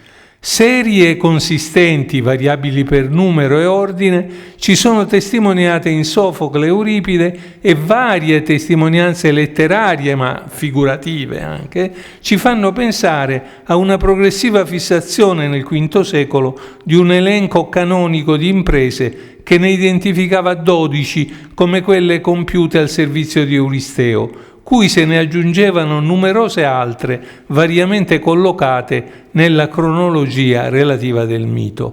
In età ellenistica le 12 fatiche di Ercole sono indicate come un insieme condiviso, anche se non abbiamo testimonianze se non parziali di quali fossero quelle che costituivano l'elenco. C'è un esempio chiaro nella profezia di Tiresia nell'Eracliscos di Teocrito.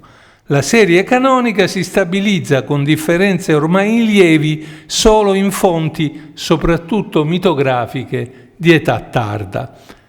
Non sono tuttavia le vicende che hanno portato alla costituzione e alla fissazione di questo canone che ci interessano qui, quanto piuttosto il fatto stesso che la serie esista come tale e che tenda a condizionare in maniera significativa la rappresentazione letteraria dei singoli episodi mitici, che, pur dotati di un'autonomia narrativa e simbolica, sono tuttavia sempre condizionati dalla loro appartenenza a una serie.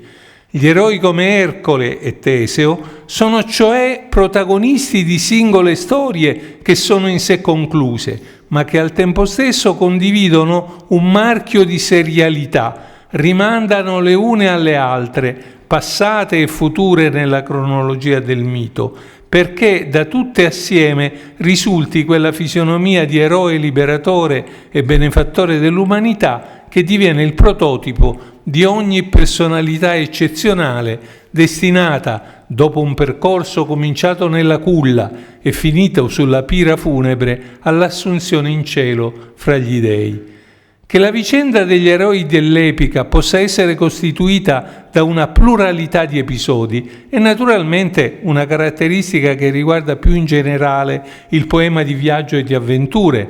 Anche Ulisse misurava le proprie qualità eroiche contro una serie di avversari e di situazioni insidiose o pericolose che la tradizione letteraria e mitografica successiva potrà riproporre in un quadro sinottico. Ma il caso di Ulisse, come del resto quello di Giasone o anche quello di Enea, sono diversi, intanto in quanto i singoli episodi si collocano in una vicenda articolata ma concepita come unitaria.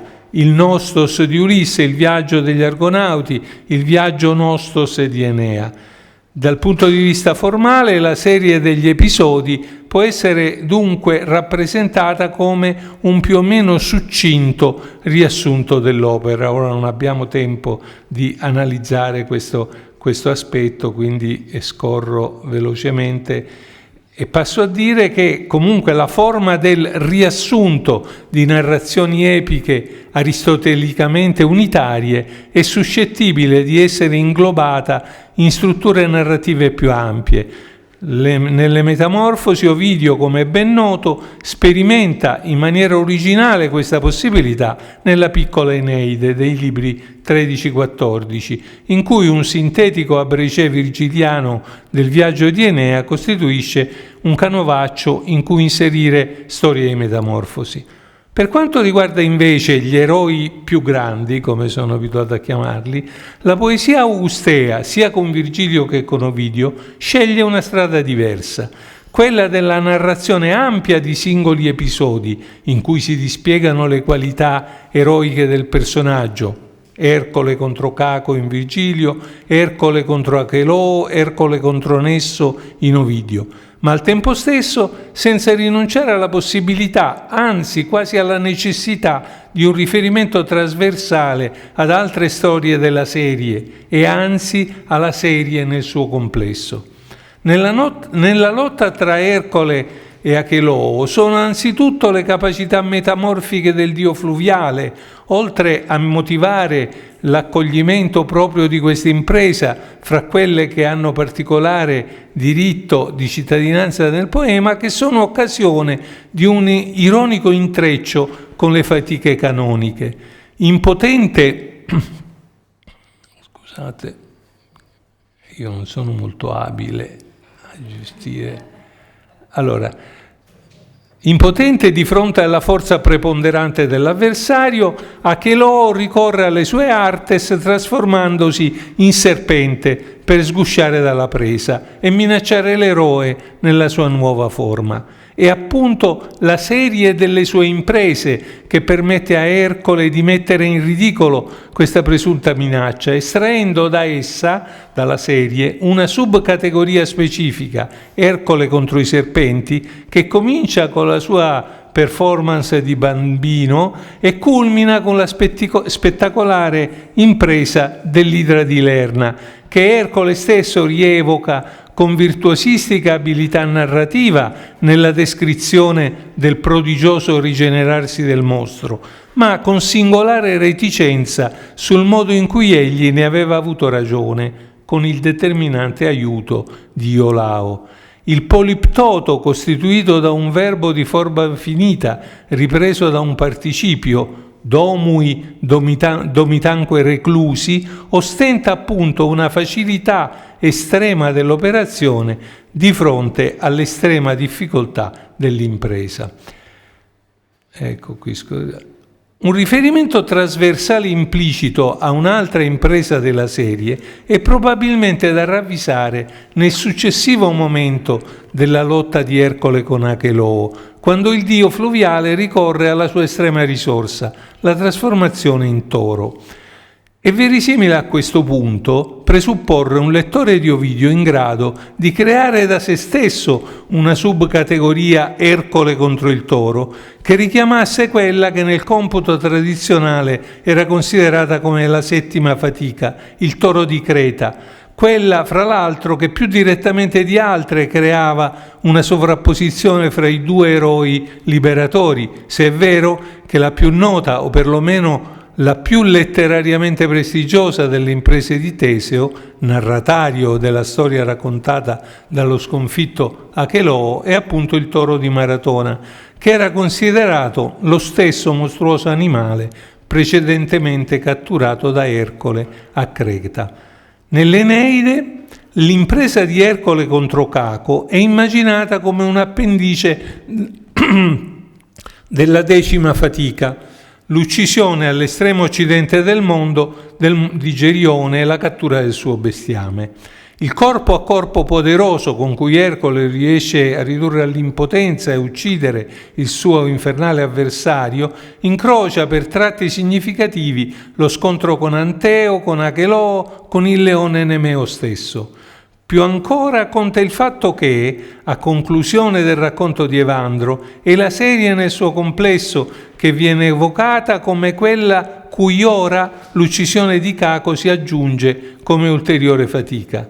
La festa annuale all'era massima era l'occasione per il racconto eziologico di Evandro. A conclusione del racconto, sempre i rituali in onore di Ercole prevedono l'esecuzione da parte dei Salii di un inno all'eroe che contiene un catalogo delle sue gesta che ha soprattutto la funzione di accreditare come degna di Ercole, eroe dell'autocontrollo e della forza razionale, quella ulteriore impresa in cui in effetti l'eroe aveva rischiato di assomigliare anche troppo al suo furibondo e animalesco avversario. Ora ci sono dei passi che potrebbero illustrare questo aspetto. Virgilio rende così esplicito quale sia il modello formale che anche all'interno della narrazione epica può e deve assumere il riferimento di tipo catalogico alla serie delle imprese di eroi che non possono essere considerati protagonisti di una trama epica unitaria. La forma è quella dell'inno e in particolare dell'inno, sì, mi affretto, e in particolare dell'inno aretalogico, che contiene un elenco variamente dettagliato delle aretai di una divinità.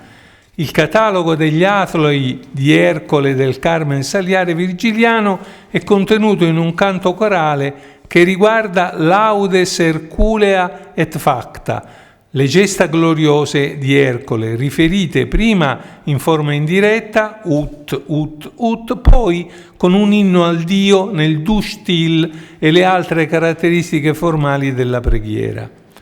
La matrice lirico-tragica di questo modulo è confermata dall'emulazione di Ovidio, che nelle Metamorfosi la trasferisce a Teseo, l'eroe tipologicamente affine e a sua volta emulo di Ercole. Giunto a destinazione, dopo il viaggio da Trezene ad Atene, Teseo, grazie alla provvidenziale anagnorisis, sfugge in extremis alla morte che per le trame di Medea il suo stesso padre Egeo sta per procurargli. Allo scampato pericolo seguono festeggiamenti dell'eroe finalmente riconosciuto non come un pericolo ma come liberatore dai flagelli.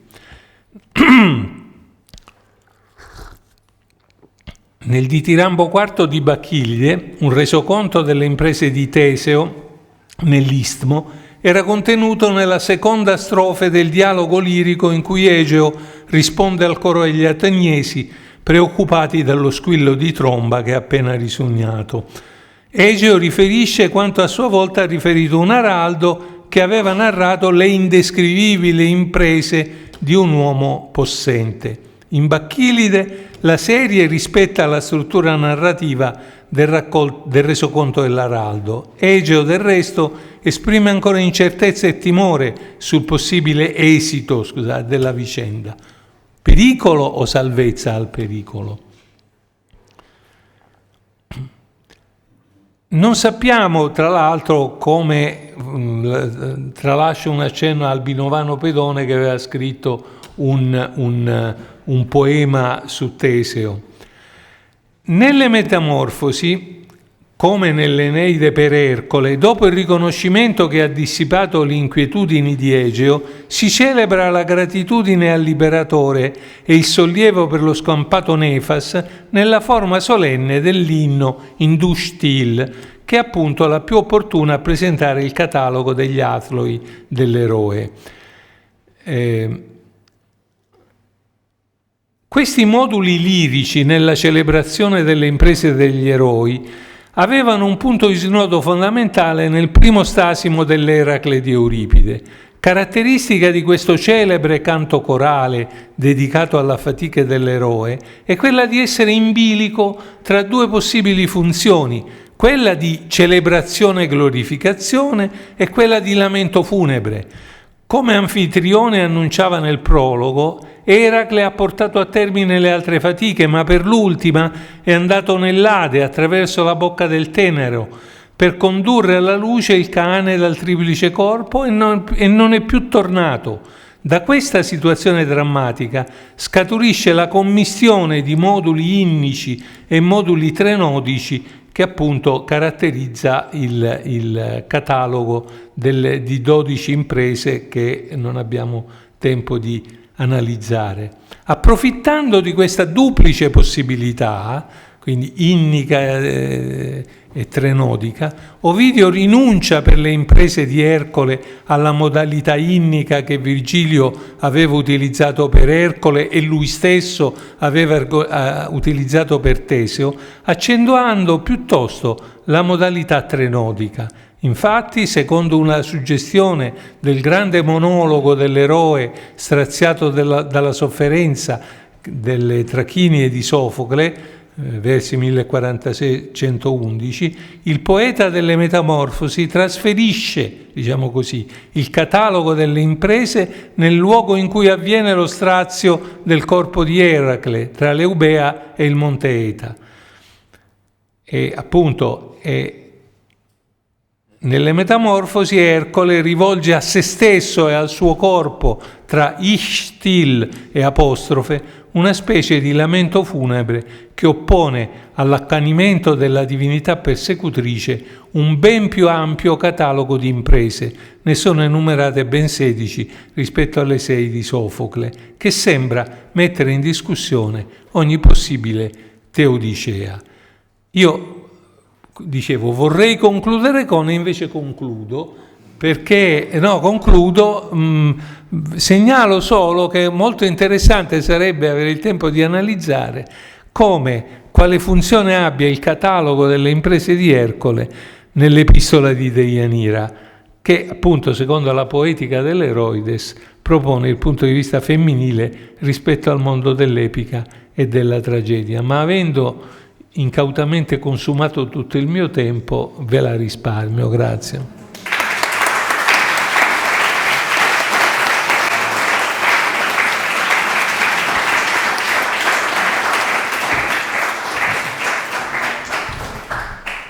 Bene, allora mi arrogo il diritto della prima domanda. Vorrei chiederti se puoi dirci qualche cosa sulla funzione del catalogo delle imprese di Ercole nell'epistola di Deianira. Beh, tu sei veramente una specie di... Vero? Sì, no, ma è rapido. Cioè,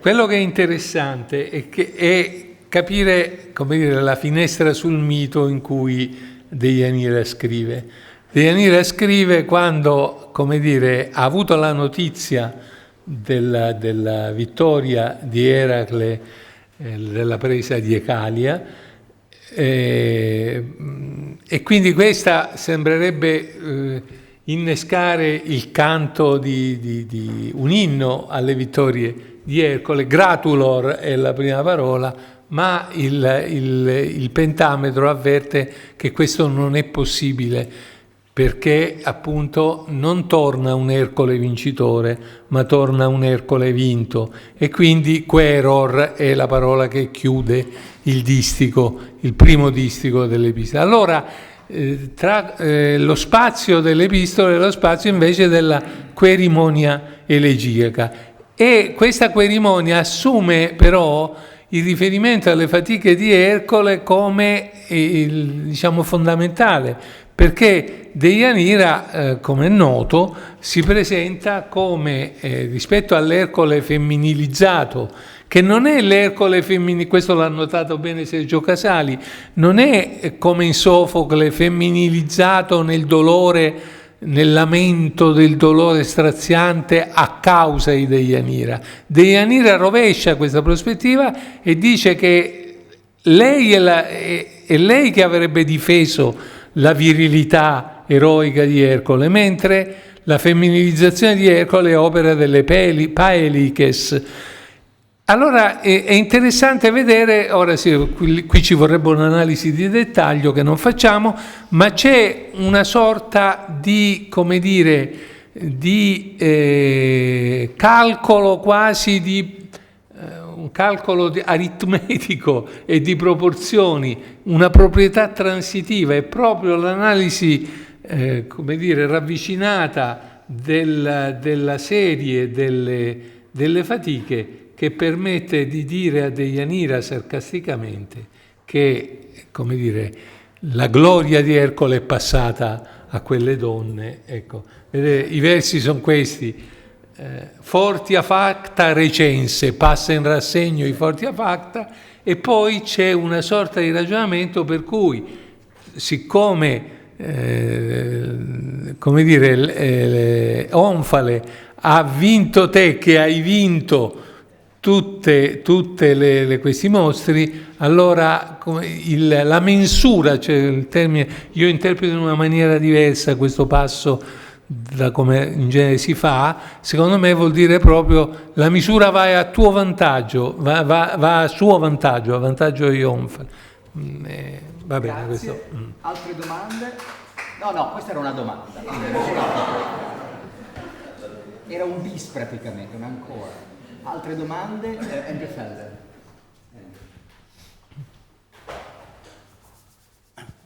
Thank you so much for that talk. I learned a great deal, both from what you said and from what I could read in between.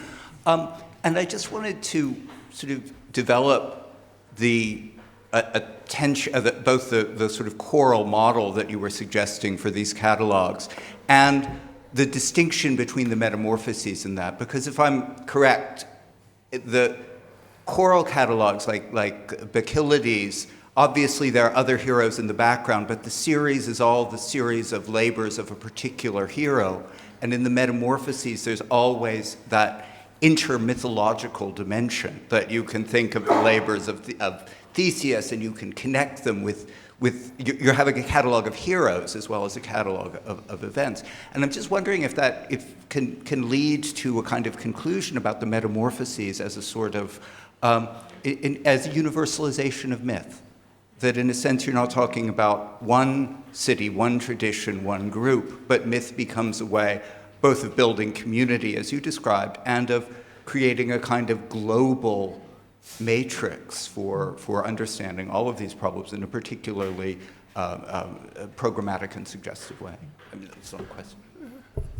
Grazie, sì, se ho capito bene questo intervento mi sembra importante, cioè in effetti la struttura del catalogo diventa soprattutto per questi personaggi fondamentale, come cercavo di dire, perché la singola impresa, che è quella a cui questi poeti che non si sentono più di scrivere il complesso di una Teseide o il complesso di un Eracleide, si limitano, però ha bisogno sempre di essere collocata in un riferimento incrociato o a singole altre imprese. Faccio un esempio: nel caso dell'arrivo di Teseo dopo le imprese dell'Istmo, Ovidio lì è come dire, sia per le opportunità del suo poema metamorfico, ma anche per una evidente intenzione di incrociare con le altre imprese non solo dello stesso eroe, ma anche dell'eroe tipologicamente affine, inserisce quell'aition dell'aconito, quell'aconito che è un'altra narrazione, come dire, non troppo succinta di un'impresa, di un aspetto perlomeno di un'impresa di Ercole. Quindi insomma questa è una necessità, come dire, è quasi sentito come inevitabile per questi eroi. Quello che mi sembra interessante è che Ovidio abbia sviluppato in maniera secondo me molto, molto intelligente quello che era lo spunto che veniva sia da Euripide che da Sofocle, cioè la modalità trenodica, diciamo. Quindi queste imprese, la rievocazione del complesso delle imprese dal punto di vista di un eroe che muore e che anzi lo fa in un monologo in cui si misura con le sue imprese. Ecco, questo, grazie. Benissimo. Bene. Allora, no, c'è ancora una domanda, no? Prego. Sì, Ercole ha un suo momento di gloria anche in Properzio, nelle leggi romana 4.9. Certo. Anche lì si minimizza la fatica, Gerione proprio quasi non c'è, poi c'è Caco e poi si passa subito all'ara massima. Si ha come l'impressione, come già in Virgilio, no? Quindi c'è questa grande celebrazione dell'ara massima, con questa storia delle sacerdotesse, il culto maschile, eccetera.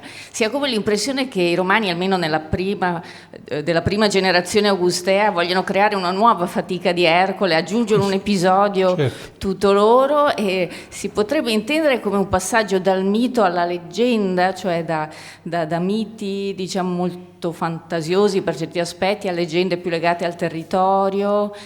Viceversa, Ovidio ritorna al mito per certi aspetti. Non lo so, volevo chiedere qualcosa sul rapporto mito-leggenda. È interessante questa domanda. Cioè, bisogna, anzitutto quello che lei ha appena detto è esplicito, già in Virgilio, no?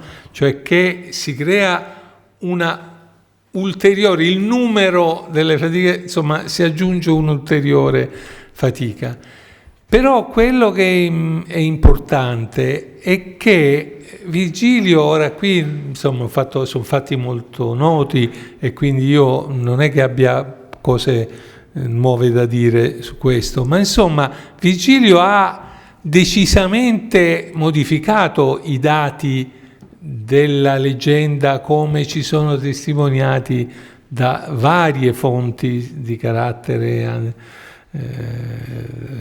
soprattutto sia greche che latine, ma insomma il personaggio di Caco, come si sa, non è un personaggio che era già stabilizzato nella forma in cui Virgilio lo presenta. Quindi in un certo senso la serie delle imprese a cui Caco si aggiunge qui ha una funzione molto importante, cioè quella di accreditare un qualcosa che non era ancora stabilmente parte della leggenda nel valore simbolico che avevano le imprese precedenti di Eracle. Quindi questo caco intanto è un mostro e non era sempre pacifico che fosse così, diciamo, e poi è un mostro di cui Ercole è un vincitore e liberatore. Secondo me il racconto virgiliano stesso, io accennavo a una sfasatura, tra una lieve sfasatura ma non irrilevante, tra il modo in cui lo scontro fra Ercole e Caco è raccontato, diciamo, nel racconto di Evandro, e il modo in cui Ercole, eroe della razionalità, che non era non te rationis egentem, e nel canto dei sali. In fondo l'Ercole che nel corpo a corpo con Caco qualche elemento, come dire, di condivisione di questa del suo avversario non manca, secondo me. Ecco. Grazie, ringraziamo prima di tutto Mario Labate per il suo paper e poi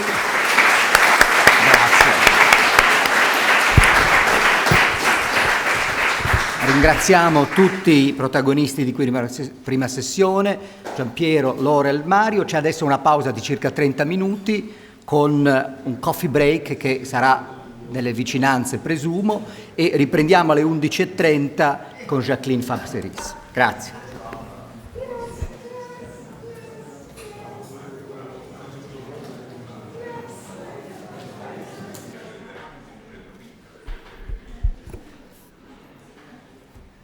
Hello, I have the pleasure of introducing our second session on Ovidian amatory elegy. Jacqueline's text, I believe, will also appear above. Our first speaker is a professeur des Universités of Latin Literature at Charles de Gaulle Université, Lille-Troyes. She will be, I don't know about best known, but she was first known to me for Mythe et Poésie dans le Métamorphose d'Ovide. And I think that's all I will say by way of introducing her. Her talk today is entitled Narratology, Gender, and Immorality, from Sulpicia 3, 11, and 13 to Ovid's Heroides.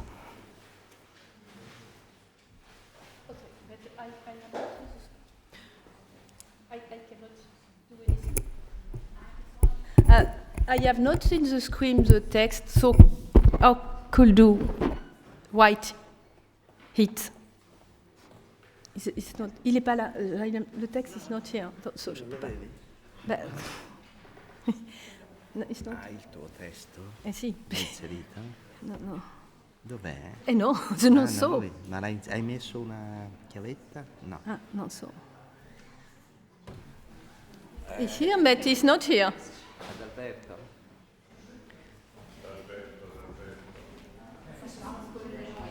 Dov'è? Ho capito. Il panzè delle ferre. Ah, d'accord, il a pas inséré le truc. Ok. On a pensé. Vous avez déjà... Ah, d'accord, mais j'ai rien fait. Non, pas de problème, absolument. Et vai su... Non, ora, mettili in ora. Oui. C'est un PDF. Oui, mais...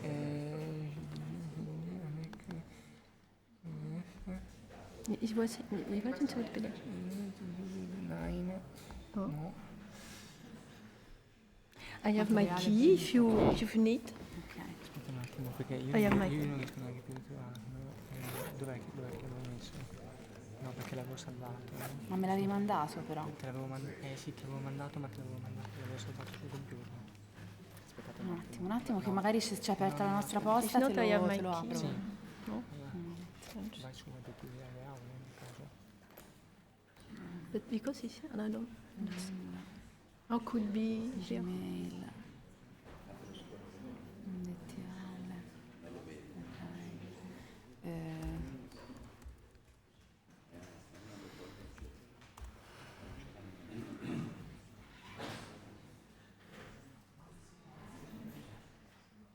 Allora, questo, vero? L'ultimo? Sì, d'accordo. Ok.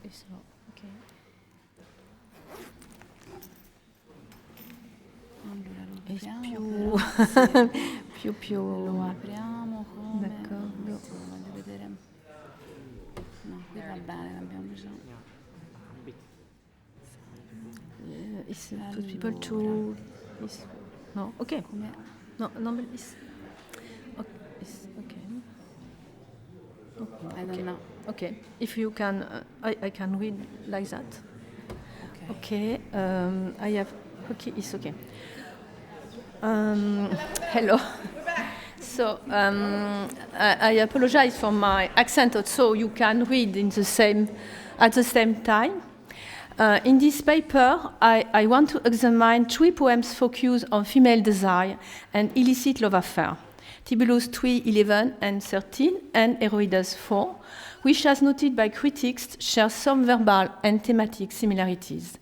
There is an ongoing debate on the authorship of Tibullus 3:11, Suspicia of the Amicus, and about which of the poets refers to the other. In a previous paper, I argued that Tibullus 3:11, in the first person, was Suspicia as well as Tibullus 3:13, and thus, in all probability, Ovid alludes to Suspicia and not the reverse. It will also be my working hypothesis today. All these poems were written around the promulgation of the Julian law on adultery in 17 BCE, Tibullus 3:11 and 13 probably before, Ovid's Heroides 4 probably after. My paper examines the narrative and argumentative strategies put in place in this political context by both poets to stage a feminine voice speaking about her desire and celebrating or arguing for a successful love relationships. I will specifically use narratology as a modern theoretical tool, highlighting the relation created between the poets, some fictive characters, and the readers, and look at what they have used for. In Tibullus 3:13, Sulpicia announced, you have the doubt also, that at least came love. She has written poems in which she asks Venus to provide her with assistance, and the goddess has agreed. A beloved has been brought by Venus and placed in her embrace, in nostrum deposuitque sinum. The young man, not named, is referred by the pronoun illum and meus, and it is not the addressee of the poem. As noted by critics, Sulpicia probably refers to Sappho or to Aphrodite. In this poem, the Greek poetess describes herself as successfully begging Aphrodite for help. The goddess promises her that her beloved, who despises her, will come quickly. The one who flees from you quickly will chase you. However, the situation depicted by Sulpicia does not correspond to Aphrodite's promise. Sulpicia refers, in my opinion, to the poem of the De Rerum Natura, in which Mars comes in Venus' embrace, in Gremium Tuum. As shown by David Sedley at the beginning of the De Rerum Natura, Lucretius is imitating Empedocles' poem. In a previous paper, I argued that in order to provide a Roman reception of the cosmological Empedoclean principle of love, Lucretius had inserted in his poem some Varronian etymology of Venus, like venire, vis, vincere, and vincere, particularly in the love scene between Mars and Venus, imitated from the Homeric episode, philosophically read by the ancient as staging the victory of Empedoclean love. My main thesis was that Gallus has handled the Homeric episode by referring to Lucretius and by using some Varronian etymology of Venus to develop various motifs related to the power of love, like, for example, the victory of Amor, vincit Amor, and the tight embrace of lovers when having sex, vincere. In Tibullus 3:13, Sulpicia selects the etymology venire, probably also used by Gallus, but I have no time to try to show it. By creating this scene, inspired both by Sappho and Lucretius, she describes Venus as a divine guarantor in illicit loves, exactly as Propertius does in 232. In this text, Propertius attempts to defend Suspicia's reputation, possibly accused of being engaged in another illicit love affair, by giving as an example Venus corrupta libidine martis, but in caelo semper honesta, always regarded as honorable in the sky. The rest of Tibullus 3:13 focuses on the impact of Suspicia's declaration on her fama. Suspicia alludes 4 times to the people who might speak about her love affair after reading her poem. First in line 2, Nudacia liqui, then in line 5-6, Siquis, narret Siquis, and in line 8, Nelegat in Nemo, and finally in line 10, Ferrar. It is very clear from lines 7-8 that these male and or female readers are the primary audience for Suspicia poems, and not a beloved. No, consign something to seal tablet, out of fear that someone will read it before my beloved, I will not want to. It then some emphasis is put on the readers, moreover the major moral authority is embodied by the poetess herself. In the Roman moral tradition for woman acting out of respect for modesty and sexual restraint, pudor, is a necessary condition for having a good reputation, fama. According to Suspicia, the issue is not whether she has or not sexual intercourse outside marriage, but whether she makes them known or hides them. By only taking into account her own set of moral values, she specifies which one of these reputations will make her not ashamed, at least come love, such as the reputation of concealing it will make me feel more ashamed than the reputation of revealing it. Suspicia also states how the reader should talk about her loves. Those who have not experienced such pleasure might tell her sexual enjoyment, mea gaudia. At the end of Epigram 13, after setting out her own position by using crude words again, pekaseiuat, taidet, Suspicia puts into words what the reader should say about her gaudia, cum digno digna fuisse ferra. The adjective dignus belongs to the vocabulary of the elegist Gallus, see the papyrus of Cassibrim. As noted by Cairns, the Carmina dicere digna complex probably originate from Lucretius. Dignus is reused by Virgil and the elegist when referring to the founder of elegiac genre. As convincingly argued by Alison Keith, Dido's point of view on Aeneas, Venice Aeneas, qui se pulcra viro dignetur jungere Dido, has furnished Suspicia with a model for representing an erotic relation with Cerinthus. But by applying the adjective dignus to both lovers, Suspicia introduced a motive that is a key point is in her poetry, reciprocity.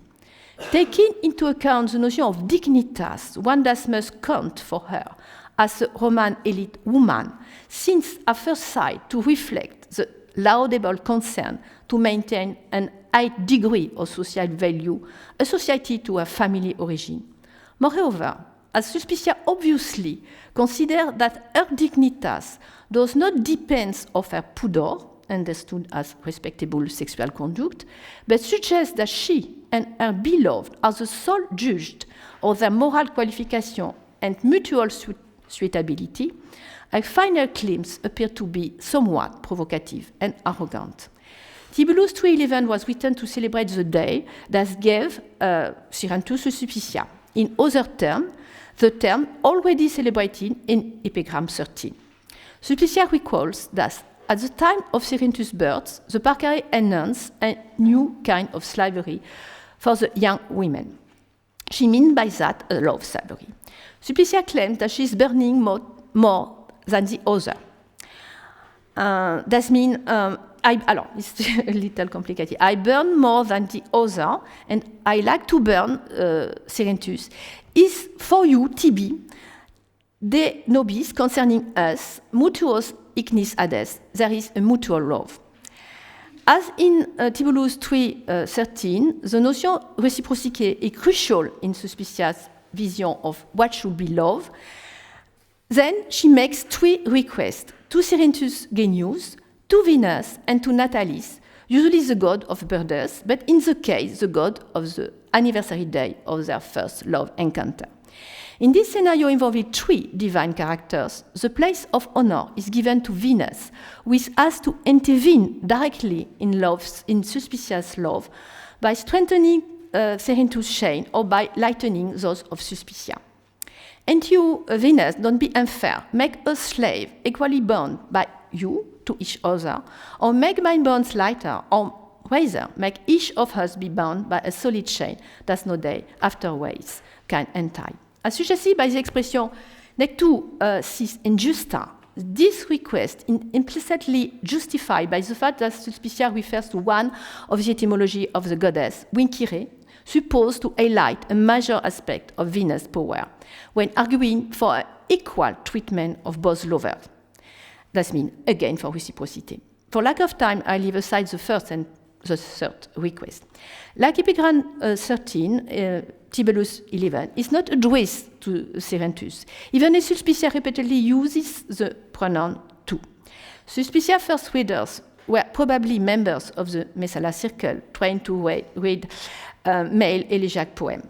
Judging from the poem answer of the amicus, who has apparently followed Suspicia's suggestion to tell her Gaudia, we can assume that they are broadly sympathetic with her concern, if not with her vision of love, insofar as the amicus seeks to give a more respectable image of the niece of Messala in accordance with her social taste.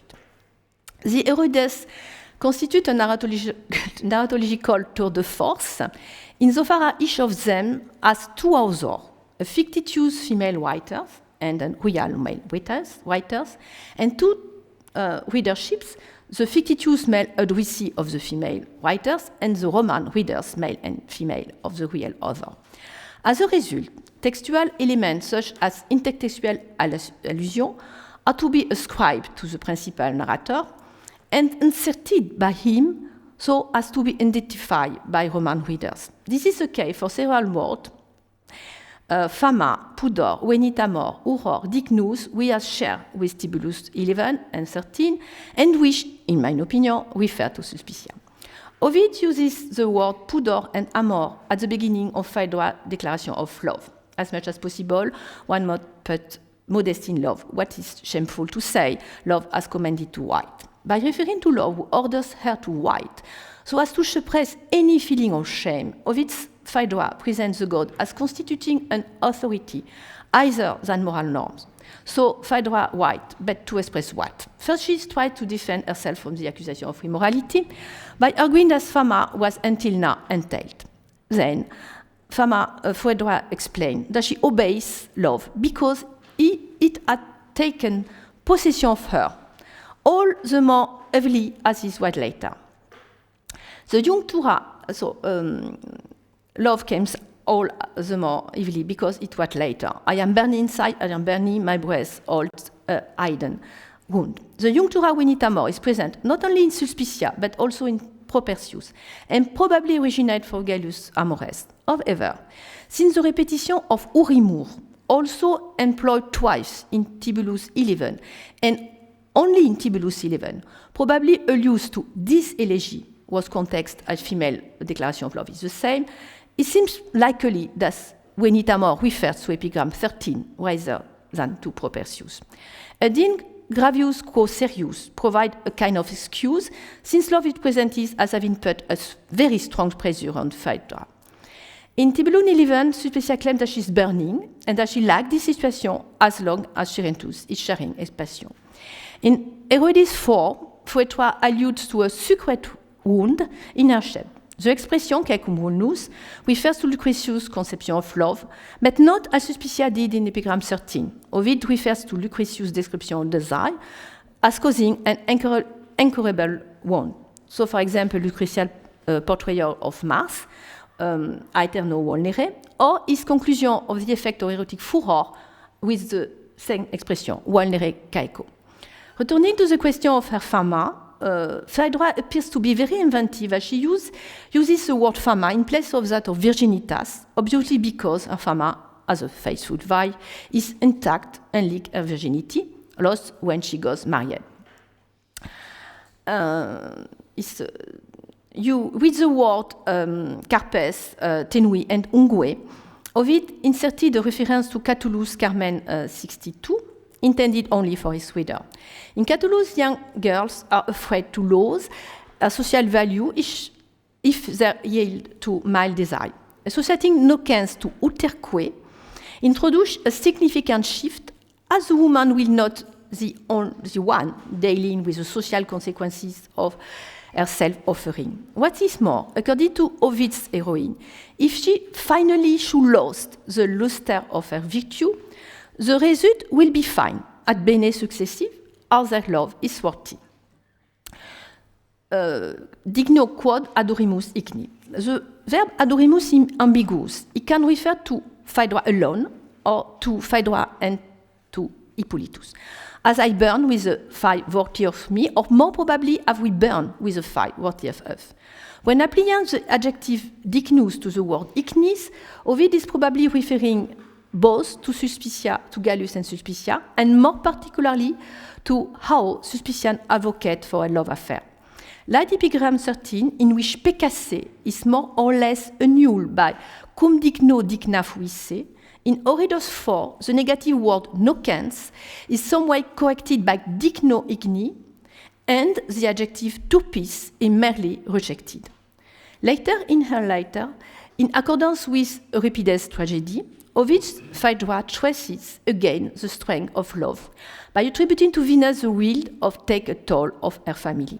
At the end, she confesses that she has tried to overcome her love, but she was defeated. Quinta, depuduit. Because of Venus' exceptional grip on her, per venere quae plurima mecum est, Phaedra begs Hippolytus to spare her.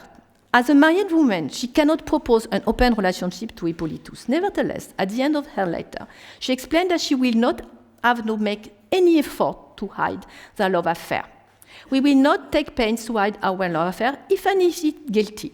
Our misconduct can be covered under the name of relative. Unlike Suspicia, who was proud of her fault, c'est peccasse iuat, and refused to hide, cover it, tekisse, Phaedra uses tekisse in a very positive way. She argues that covering up with using ambiguous word will be the only means of committing a fault, peccemus, without being suspected. If Ovid has closely read Suspicia as the only authentic feminine voice in elegiac poetry, she has also sought to distance himself from her provocative behavior. This intention is noticeable when we compare the narrative scenarios respectively used by each of them and what they are expecting for their audience. Suspicia clearly considers love as a value that is not to be questioned. She expresses this conviction by referring to Venus as an uncontested guarantor in illicit love affair, and by staging a very personal and intimate relation with the goddess, when she successively begs to intervene in her love affair and make Cerinthus' love sustainable and reciprocable. She is both outspoken and very directive with her readers, as she tried to dictate them what they might say about her love, by stressing the fact that she and her beloved as respecting the socially valuable notion of dignitas. Aiming at a double audience, fictive character Hippolytus, putatively reluctant to commit adultery, and Ovid's contemporary readers, we might be interesting in Phaedra female perspective on love, or on the contrary, more or less hostile to such texts for moral reason, are decisively influences the way Ovid has reused word and motive borrowed from Suspicia when adapting them to the marital situation of Phaedra with pleading for an adulterous affair. On one hand, he reincorporates the notion of pudor, completely eliminated by the niece of Messala, and takes into account in its usual meaning the notion of fama. On the other hand, he describes Amor and Venus as exacting of Phaedra as very strong pressure to whom she is not able to withstand. However, like Suspicia, Ovid's Phaedra opts for reciprocal and worthy love. What is more, she is not arguing for a totally secret adulterous affair. When Ovid's Phaedra suggests to Hippolytus that they won't need to try to hide their fault, is their were caught in the act of kissing, they could use the family names to justify the embrace. A proposal appears to be rather cynical, arguing for prohibited sexual behavior and at the same time shedding doubt on the reality of the situation by using some ambiguous word, probably correspond to the deep traits of Ovid's personality. He has a passion for playing with fire by exhibiting and denying at the same time. As we know, this was blurring the tracks in erotic context. For example, is the Ars Amatoria concerning the social tectus, or women targeted by his love's advice, was a dangerous strategy as it was finally accused and condemned for immorality. Thank you very much.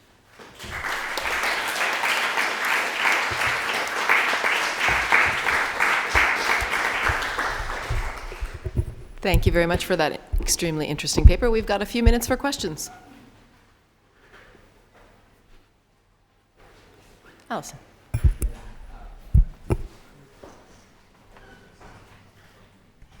Thanks very much indeed for this. In the sort of reading choices that you're arguing for, that you've made, you've constructed an Ovid who possibly, and I'm asking you whether this is what you mean, who is very much taking a highly moralizing, aggressively moralizing line, because if you're, along your reading, he's chosen to imitate the Sulpicia relationship with a relationship which is as bad as it could be. It's not just showing, it's not just not a proper Roman relationship, but it's adulterous, incestuous, and it's adulterous, incestuous, and attacking or undermining the ruler. So the ruler, i.e. Theseus, for which sort of read Augustus. Now, this would make Ovid into a very, potentially this would make Ovid, in the inverted commas, Ovid, who is the author of the Heroides, into a very kind of Roman moralist kind of reader of the Sulpicia poem. Is that the kind of trajectory that you were proposing? Do you see what I'm saying? It seems to me that it's not a good chronology. He has decided to write a letter written by Phaedra. That is a problem. And so he tried to how could he write this kind of letter? He has to try to be a little moralist, because if not, he cannot. It seems to me that he cannot write in an open way about desire. But that is an issue in all the Heroides, isn't it? If you're saying that he's trying to draw on, if you're right that he's trying to draw on a sort of more authentic female experience of desire, that would be true of all the Heroides. If it is the case, and I would have to think more about this. If it's the case that he's chosen to do so explicitly in one of the most, inverted commas, bad Heroides, that seems to me quite telling. Given that he could have chosen to use, Sulpicia in one of the kind of slightly less, It was introduced in the circle of Messala. It seems to me he was impressed by the fact that a woman could write some poetry. He was interested by this fact. And he has decided to write himself in the same way, but differently. And so it is a special case because it's adultery. It's not like the other heroides. It's special case. It seems to me it's a reason for what is I decided to be more moralistic, and not in the other case. Or is it that Phaedra is in some ways the most outspoken of them? So she's the most direct, she's the most aggressive. Yeah? Yes, but she has to convince Hippolytus, and the idea is probably he does not agree. So she cannot be so outspoken than Sulpicia. It's not the same situation. This to me is an adaptation, a punctual adaptation.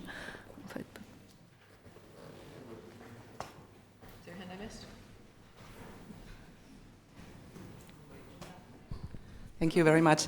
Nice to see you again. I was wondering if you make a more or less sharp distinction between the fictitious characters and the reader in Sulpicia and the different readers in Ovid. And I mean, I see the difference on a certain narrative intertextual level, of course, but could you say a bit more about the different kinds of readers and the consequences for the text and your interpretation? The fact that to be real or fictitious? Yeah, with regard to the text. Okay. Yeah. I don't know what to say more. I don't know As we know, what it's to always say. very difficult to talk about readers. The difference, because it seems to me that it's more probable that a fictitious character is imitated from a real woman, but after it's. It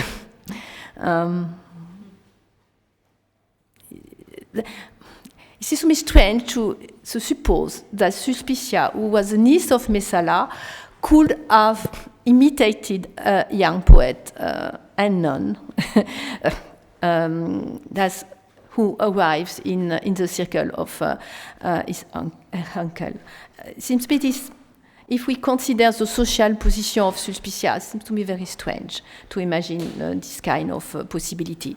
If we consider the fact that Ovid is a big poet and she's an obscure poet, we can have this kind of idea. But in fact, at the time where she writes, or he writes, it was not the same. They were not in the same position, to me. Thank you very much. I have a question about the problem immorality in Tibullus 3:11, and in particular about this relationship between servitium, the servitium of Cerinthus, and the mutus ignis. How is it possible that they are both together, and because this mutus ignis, so mutual love, is the highest aspiration of an elegiac lover, but it's something that is beyond elegy and something that it is impossible to reach, and it would be the end of elegy.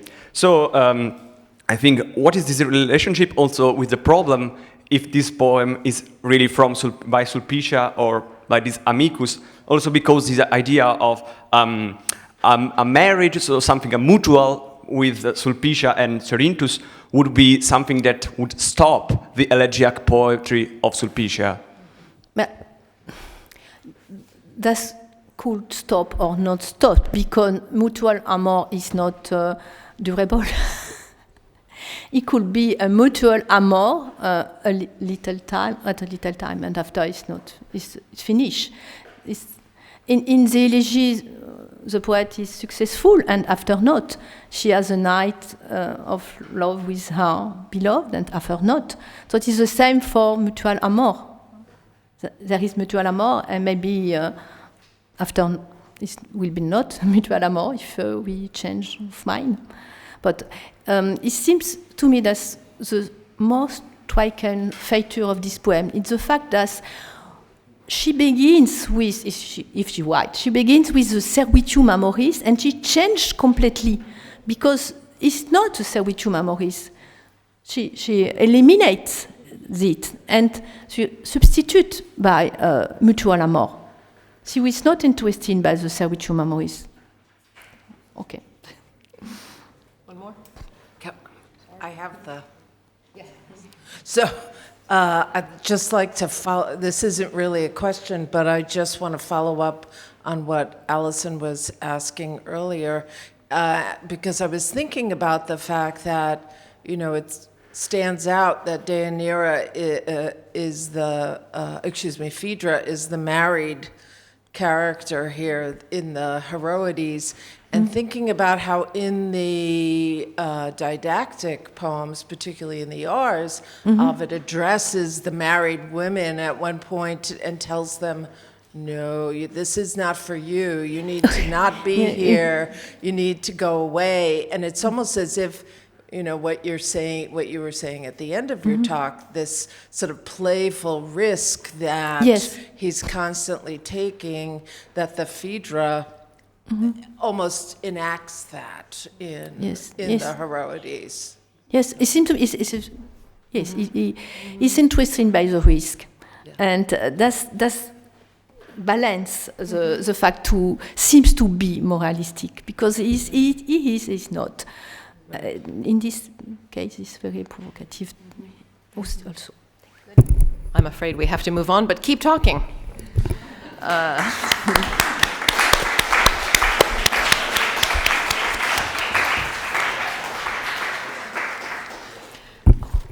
Our next speaker is Alison Keith, who is professor and director of the Jackman Humanities Institute at the University of Toronto. Her first best-known work on Ovid is The Play of Fictions, Studies in Ovid's Metamorphoses, Book 2. She's working on a commentary on Metamorphoses 2 for CUP, and today she'll be speaking to us about Amores 2, iterative structures in Ovid's Amores 2.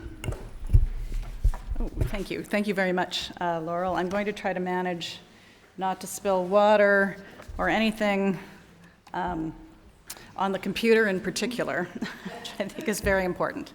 So excess, there is a handout which will be a helpful assist with this paper.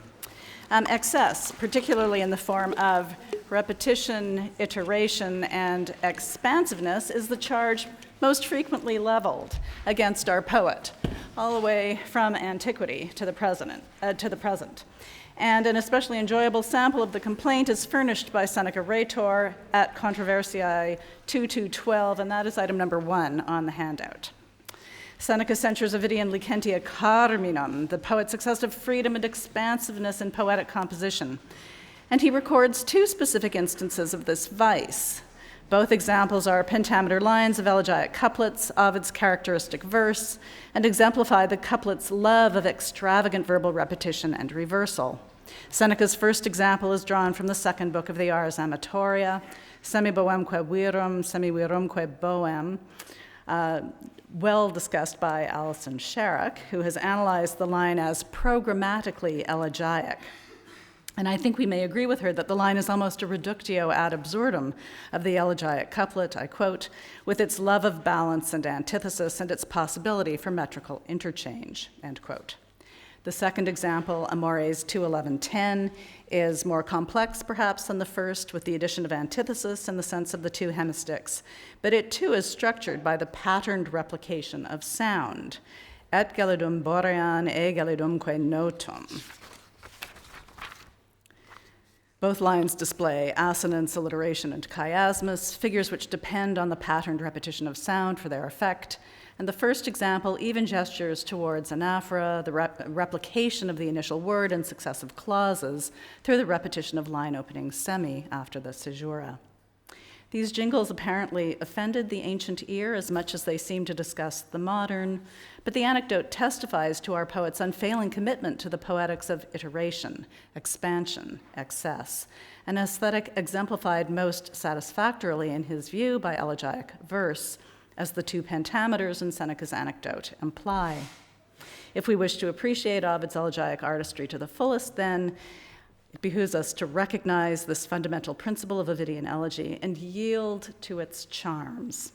In fact, it seems to me that Seneca has responded to the charms of Ovidian elegiac verse rather more fully than is sometimes recognized, despite the censorious tone of his anecdote. for he quotes 2 lines of Ovidian elegy, both second lines of couplets, both from second books of poetry, in his own second book of Controversiae, in the second chapter. You see where I'm going. I am intrigued by the striking proliferation of iterative features in the Senecan passage. It's as though Seneca succumbed to Ovid's idiom in telling an anecdote about him. Speculation aside, the passage is a useful starting point from which to consider the iterative artistry of Ovidian elegy. For the hallmarks of his elegiac verse are parallelism, antithesis, and metrical interchange, not only in the pentameter, but in the 2-line unit of the couplet as a whole. I've provided a couple of examples from Amores 2, the book I'm eventually going to get to, under item number 2 on the handout.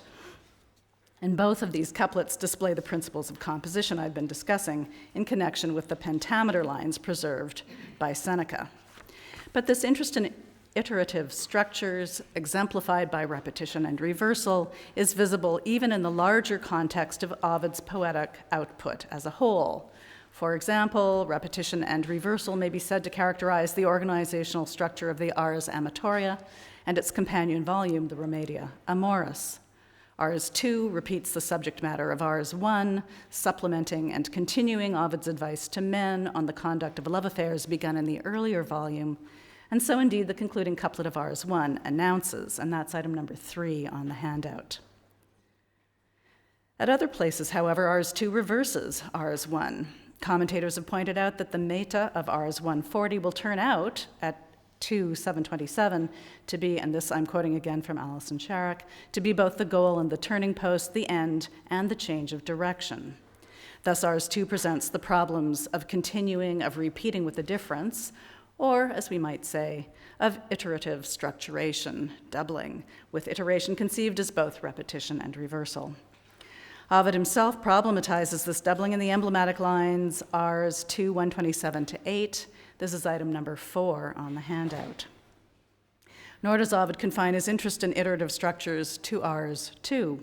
Rs 3 at some points repeats the material of Rs 1 and 2, while at other points reverses the earlier material. And this is, in fact, precisely the strategy announced and exemplified in the opening lines of Rs 3, item 5a on the handout. Here, Ovid repeats the metaphor of arming for battle from the conclusion of Rs 2, item 5b, while at the same time reversing the frame of reference of the didactic strategy explored in Rs 1-2. Of course, the Remedia Amoris invites interpretation as the final reversal, indeed the rejection, of the whole of the Rs, item 5c on the handout. Perhaps the most famous doublet of Ovid's career, however, is the second edition of the Amores. Our edition of the Amores is prefaced by an epigram that explains the 3-book collection as a revised and reduced version of an earlier 5-book collection, and that's item number 6 on the handout. Thus, the 3-book collection of the Amores stands as a doublet itself, if a reduced one, which repeats and replaces an earlier, now lost 5-volume edition. The epigram invites a rereading of the collection and thereby redoubles the reading of the Amores as the poet has redoubled its writing. And nowhere is this interest in iterative structures more apparent, I am going to argue, than in the second book of this doubled collection. Amores 2 doubles Amores 1, and thus offers the poet an especially compelling vantage point from which to consider his iterative poetic strategies. We've already considered rhetorical figures of speech that are organized by verbal doubling, as well as the formal structures of doubling which organize individual poems and entire books of poetry. In what follows, I assume that style is an index of content, another a carrier of meaning. And so I begin with Amores 2:1, like the book, where we may expect to find Ovid's exposition of a program for the second book of elegies. And this is item number 7 on the handout. I start with the first 3 lines. Hoc quoque composui paelignis natus aquosis elago nequitiae naso poeta meae. Hoc quoque usit amor, procul hinc procul est severae. So the poem begins with a flourish of rhetorical figures of doubling, and indeed stylistic features of repetition and reversal pervade the poem. The opening words, hoc quoque, are repeated in the same metrical position 2 lines later, followed by more verbal repetition on procul. Anaphora, indeed, occurs elsewhere in the poem too, of Carmen, lines 23 to 28, Quid, lines 29 to 30. Notable, too, is the parallelism of line ending at Amores 2:1, 15 and 17, cum iue fulmen habebam omisi, which anticipates the punning play on the third instance of fulmen at line 20, where Jove's thunderbolt diminishes in importance when contrasted with the bolt that closes the girlfriend's door. The anaphora of line beginning, hoc quoque, at Amores 2:1, 1 and 3, explicitly directs our attention to the poem's return to the elegiac material of the preceding poetry book. Moreover, the verb resumpsi at line 21, its prefix signaling replication, explicitly acknowledges that the poetic concerns of this poem constitute a return to those of Amores 1. The prefix recurs in revocant at line 24 and recurret in 26. And in general, the poem insistently returns the reader to the first book of elegies in general, as it revises and reworks in particular the plot of Amores 1:1, the opening poem of the first book. Indeed, the plot of Amores 2:1 reviews and rewrites the action of Amores 1:1, while the rhetorical figures of doubling complement on the stylistic level the poem's duplication of the content. At the outset of Amores 1:1, as you may recall, Amor had compelled the poet to write elegy rather than epic. Arma gravi numero violentaque bella parabam edera materia conveniente moris par erat inferior versus risissa Cupido.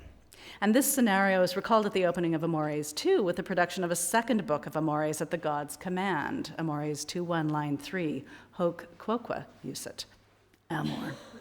In Amores 2:1, Ovid suggests that the reader will recognize his own experience and that of the poet in lines 7 to 10.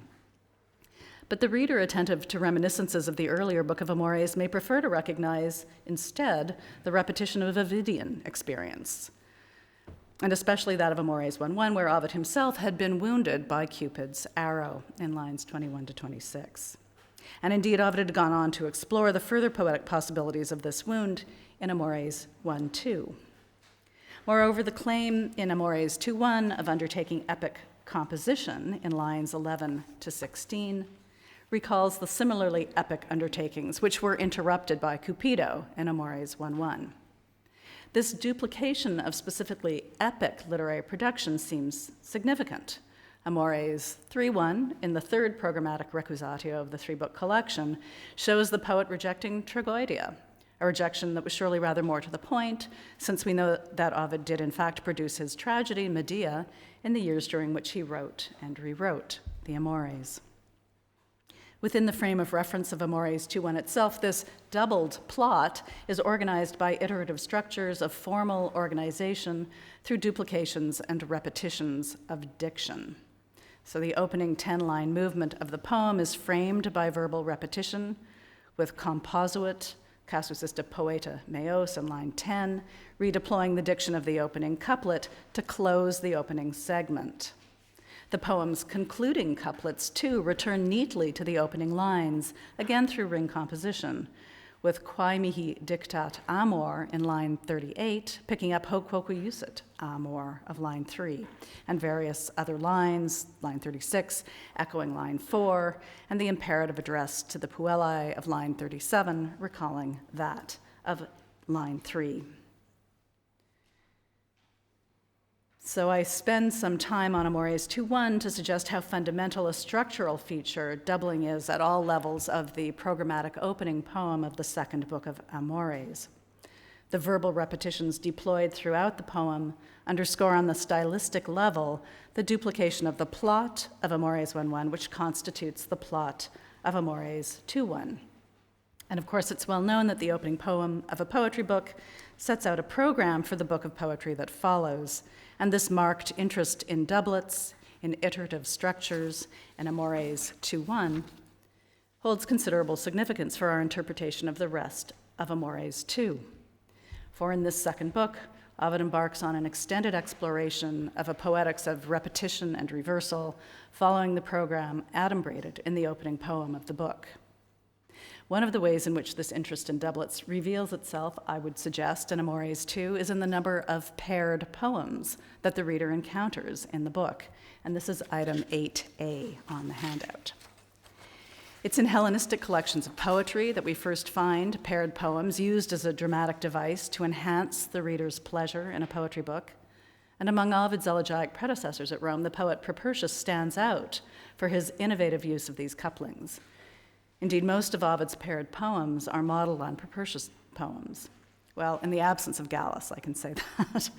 Amores 2 offers within a very brief compass 4 sure examples of paired poems. Poems 2 and 3, 7 and 8, 11 and 12, 13 and 14, and one possible example, 9A and 9B, if it's not a two-part poem. There's only one example of dramatic pairing in Amores 1, item 8B, and no certain examples in Amores 3. And of course, the first and third books of Amores have their own poetic programs exploring, respectively, engagement and disengagement of the elegiac genre, opening and closure. The abundance of paired poems in Amores 2, by contrast, is one of the organizational features of the book and bears witness to the interest in doubling, conceived as both repetition and reversal, specific to the iterative poetics of this central book. The abundance of paired poems in the central book is then part of a poetic organizational strategy specific to it, but what of the other unpaired poems of Amores 2? Can they be shown to participate in any such program of iterative structuration? It has, in fact, often been noted that many of the single poems of Amores 2 are thematically related to poems situated elsewhere in the collection and have presumably been separated for the purpose of variatio. And indeed, these thematically related poems are often characterized as separated pairs, at least by English-speaking critics. And I've given you some examples under item 8C on the handout. So such separated pairs have been seen in Amores 1.3 and 2.4, Amores 1.4 and 2.5, Amores 2.19 and 3.4. Even within Amores 2, moreover, Amores 2.4 and 2.10 are sometimes considered companion poems since they treat similar conceits, the poet's inability to restrict his amatory interest to a single puella. I'm going to close, therefore, with a brief discussion of Amores 2.10, the central poem of the central book of the second edition of the Amores, which depicts the poet lover, and this is item number 9 on the handout, in a state of indecision over the rival attractions of two puellae. With such a subject, of course, it is hardly surprising that the poem is characterized by formal and thematic structures of parallelism and antithesis. Ovid opens with a sharply drawn contrast between the poet-lover and a friend, Graecinus, in lines 1 to 4. Again, we see verbal repetition and reversal, underlining the contrasts here between the friends.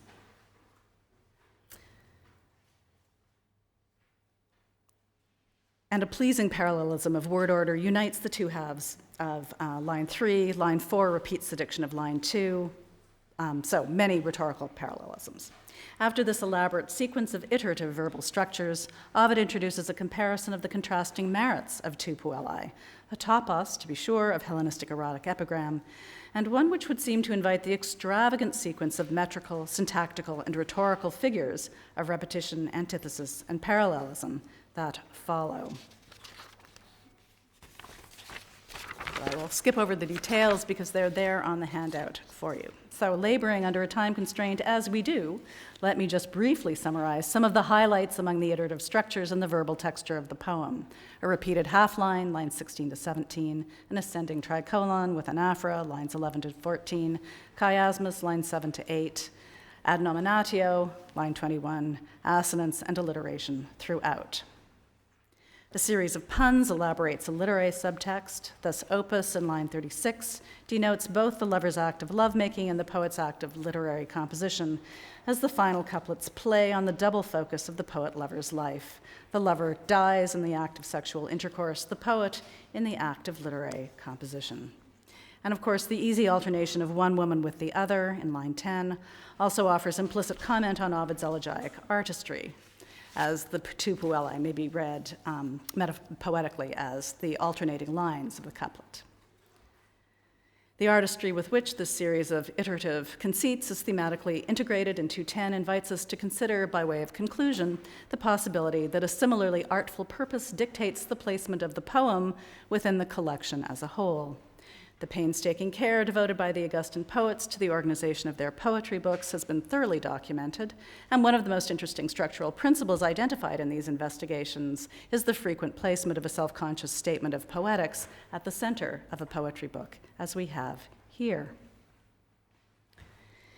The epitaph, which closes the poem, while a characteristic feature of Roman erotic elegy, also contributes to this dynamic by situating the poet between life and death, looking both backwards and forwards. The oxymoronic juxtaposition of vitae and mors underscores the poem's position midway between beginning and end of the amores, in the midst of the erotic opus. Propertius indulges in a similar conceit at poem 11220, item 10 on the handout, the concluding line of a poem which likewise draws attention to its position in the middle of a poetry book. In this connection, we may also be able to account for the unusual frequency of cross-references in Amores 210 to other passages in the Amores, and I've collected some items under number 11 on the handout. Such sustained self-quotation provides a further means of drawing attention to the centrality of 210 within the collection. As the hinge poem around which the collection turns, 210 constitutes an ideal focus for my very brief analysis of iterative structures in Amores 2. Thank you.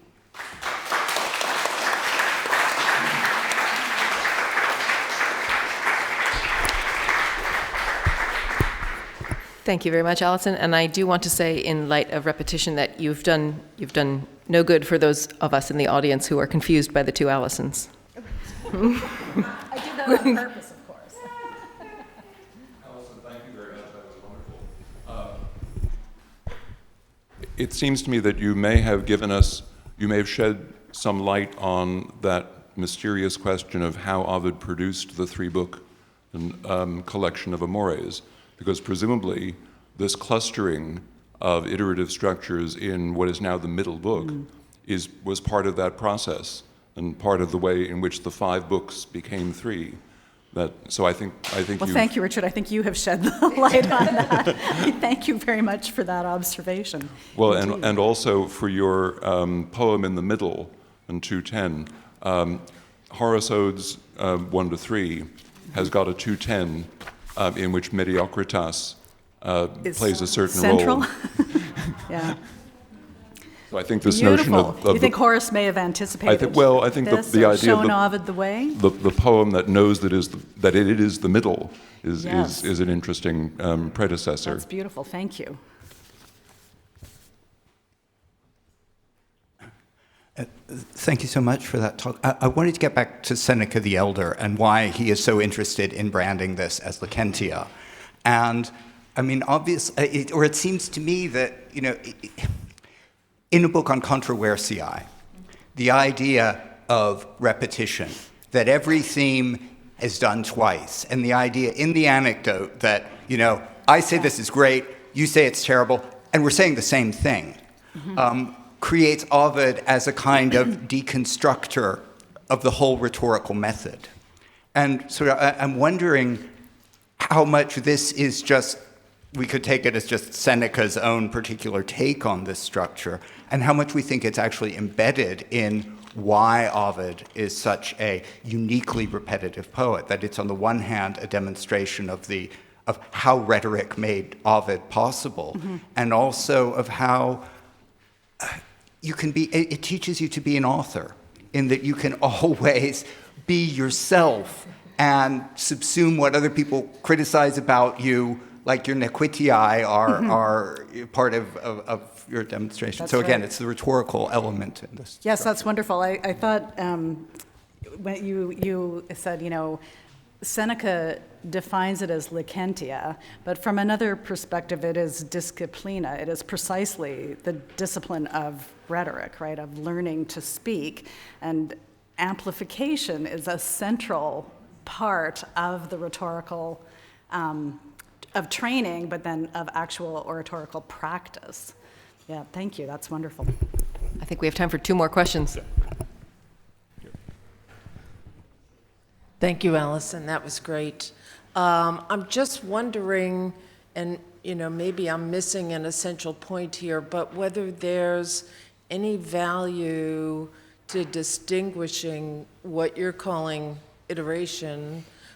It seems to me there are several different categories going on here. Yes. One is repetition, another is reversal, a third maybe is this middleness, being at the middle and turning and hinge so around, forth. the meta, Right, yes. exactly. And I'm just wondering whether are those distinctions valuable? Do they matter?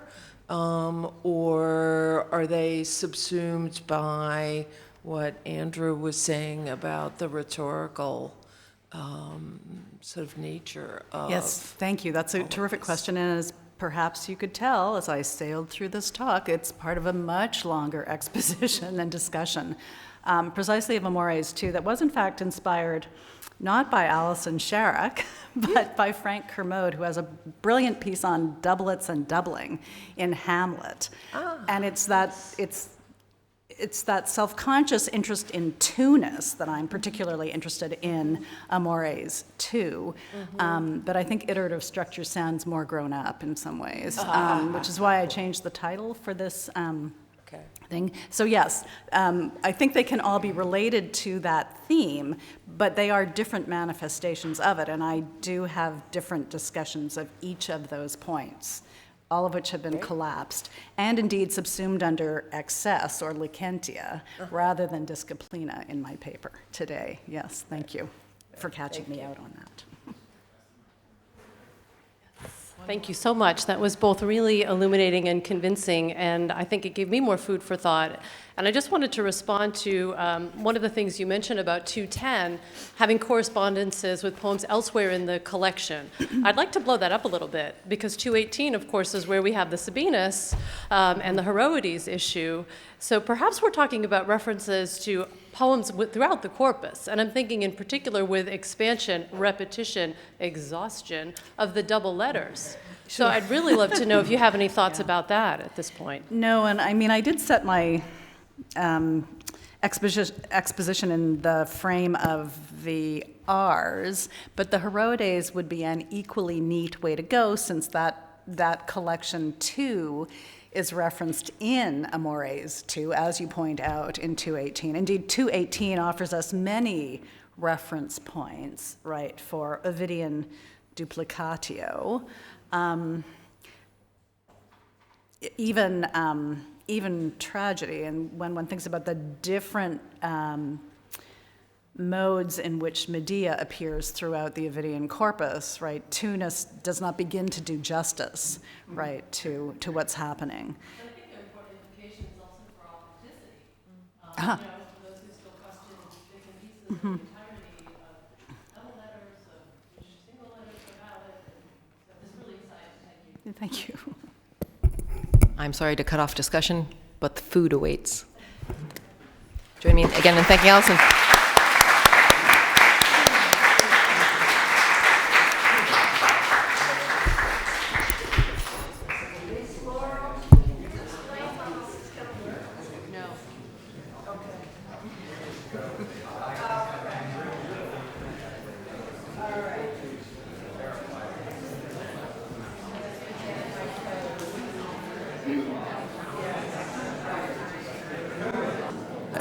Buongiorno, benvenuti a tutti. Riprendiamo con la terza sessione del nostro percorso e è per me un grande piacere presentare Alessandro Barchiesi, che è un'operazione del tutto superflua, a maggior ragione a Pisa, appunto, ma Barchiesi è un protagonista degli studi classici non solo in Italia ma nel mondo, come è noto. Nel campo si è occupato di molti temi e anche, diciamo, nei temi che ha toccato più marginalmente ha lasciato il segno. Non sto a ricordare alcuni suoi articoli appunto su temi che non sono al centro dei suoi interessi di ricerca, che sono, come è noto, Virgilio e Ovidio. Per limitarci a Ovidio, appunto, ha scritto alcuni lavori fondamentali, sia in articoli sia in volumi. Basta ricordare appunto il suo saggio su Ovidio, appunto, Il poeta e il principe, pubblicato in Italia dalla Terza e subito dopo tradotto negli Stati Uniti, oppure il suo ruolo di editor, di curatore di questo commento alle Metamorfosi in 6 volumi, che appunto si è completato nel 2015 con il 6º volume curato da Philip Hardie. Quindi diciamo la presenza di Barchiesi in un convegno sul suo video si dà per scontata, insomma. Ciò non toglie che io lo ringrazi molto di essere qui, appunto gli do volentieri la parola. Grazie mille.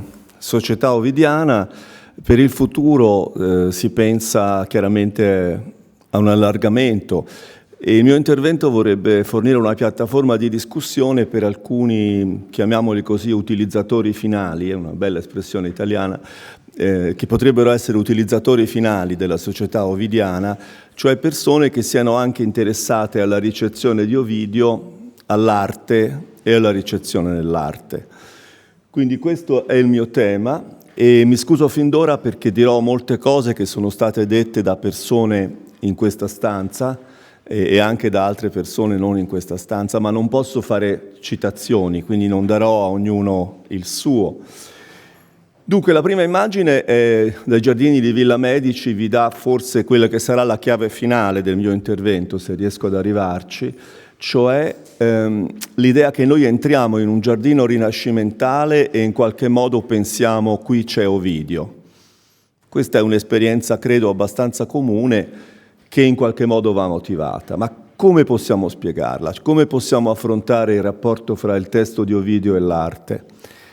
Beh, dal punto di vista della pittura romana c'è solo l'imbarazzo della scelta. Volete Atteone? Ecco Atteone. Preferite Narciso, che sarà l'argomento di Andrew nell'intervento successivo? Ecco Narciso da Pompei. Ermafrodito, c'è. Piramo e Tisbe, ce l'abbiamo. Vado abbastanza veloce perché non ho delle novità da proporre. Bacco, Io e Iside da Pompei. Vedete, c'è solo l'imbarazzo della scelta, ma il problema è che noi non siamo qui solo per stabilire collegamenti. Abbiamo bisogno di un approccio. Non basta collegare il testo e l'arte e dire c'è a Pompei, c'è in Ovidio, viene prima Ovidio, viene prima Pompei. Tutto questo non è sufficiente. È vero, i miti ci sono anche nella pittura e questo è sicuramente importante per il pubblico, è importante per la ricezione. Polifemo e Galatea, alcune sono immagini bellissime, Perseo, Andromeda. Orfeo, preferisco Orfeo, con animali e piante, Penteo e le sue baccanti. E anche cose estremamente raffinate, pensate a questa sorprendente pittura in cui viene dipinta una statua, un tema di grande interesse, ripensando anche al libro di Gianpiero Rosati, Narciso e Pigmalione. Ma io dico che noi dobbiamo ripartire da alcune idee di base sulla metamorfosi in Ovidio, cioè dobbiamo prima chiarirci che cosa pensiamo noi della metamorfosi ovidiana. E per questo vi ho preparato, scusate il tono didattico, una serie di semplici slide che riassumono le differenze principali tra quella che possiamo dire la metamorfosi alla greca e la metamorfosi ovidiana. Il primo punto generale, che è stato formulato da Andrew Feldherr, mi scuso, è l'unica citazione che farò perché non posso citare tutti, è che la ricerca in questo campo dovrebbe concentrarsi su modi di guardare e modi di esporre le immagini più che su artefatti individuali e monumenti individuali. Non ci interessa collegare il singolo episodio di Ovidio e la singola opera d'arte, quindi la discussione qui è più profonda, riguarda la cultura romana e il modo di guardare. In questo quadro alcune semplici osservazioni. Primo, in greco incontri tra l'umano e il divino sono i momenti di insicurezza, pericolo, transizione, sentirsi vulnerabili. Quando c'è questo contatto fra l'umano e il divino, il confine fra l'umano e l'animale crolla. Quindi questa è la metamorfosi alla greca, che indubbiamente è rilevante anche per Ovidio.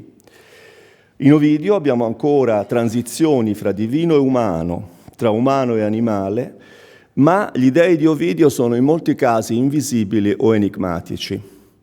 Da notare che gli dei antichi sono comunque incarnazioni, quindi anche nella loro esistenza culturale sono appunto embodiments, incarnazioni in forma umana, e questo mostra la profondità del tema metamorfico.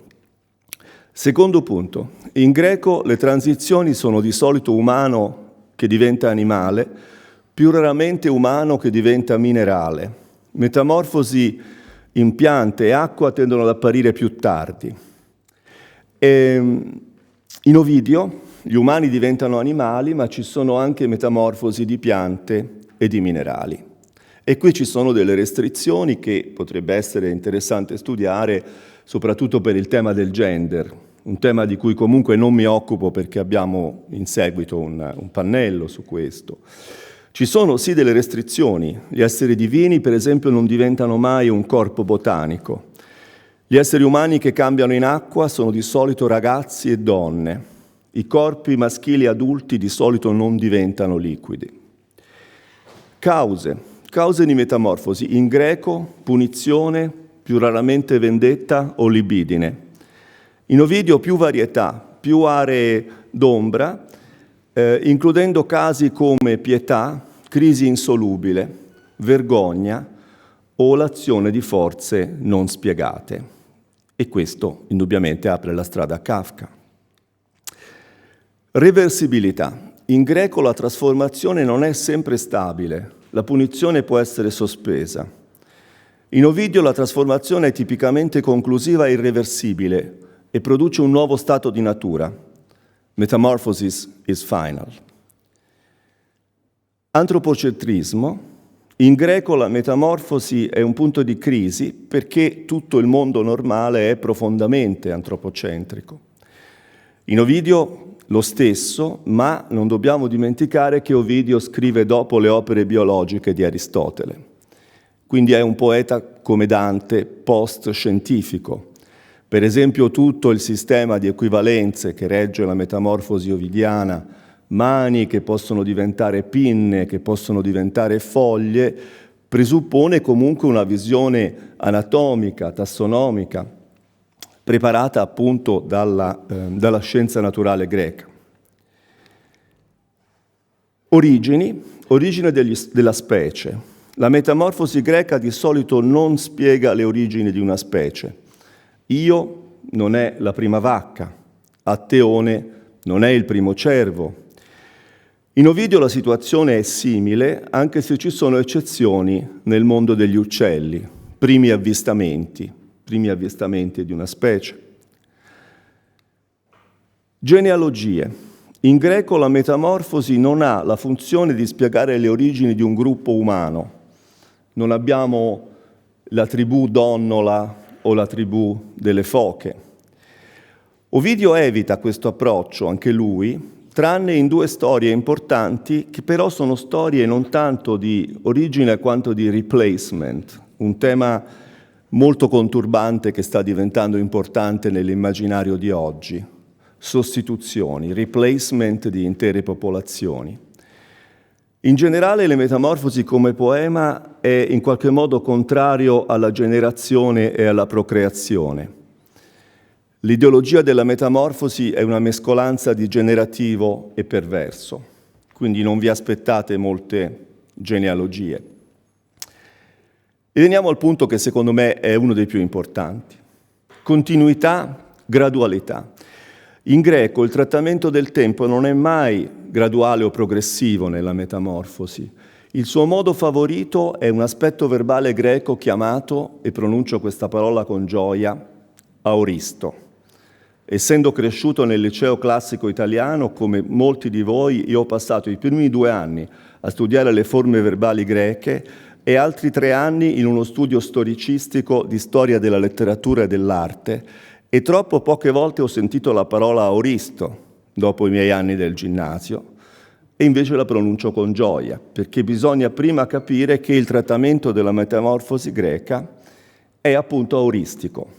Diventarono delfini finché Venere la trasformò in una fonte, dicono che lei divenne un albero, chiamato Daphne dal suo nome, tu diventerai una cagna.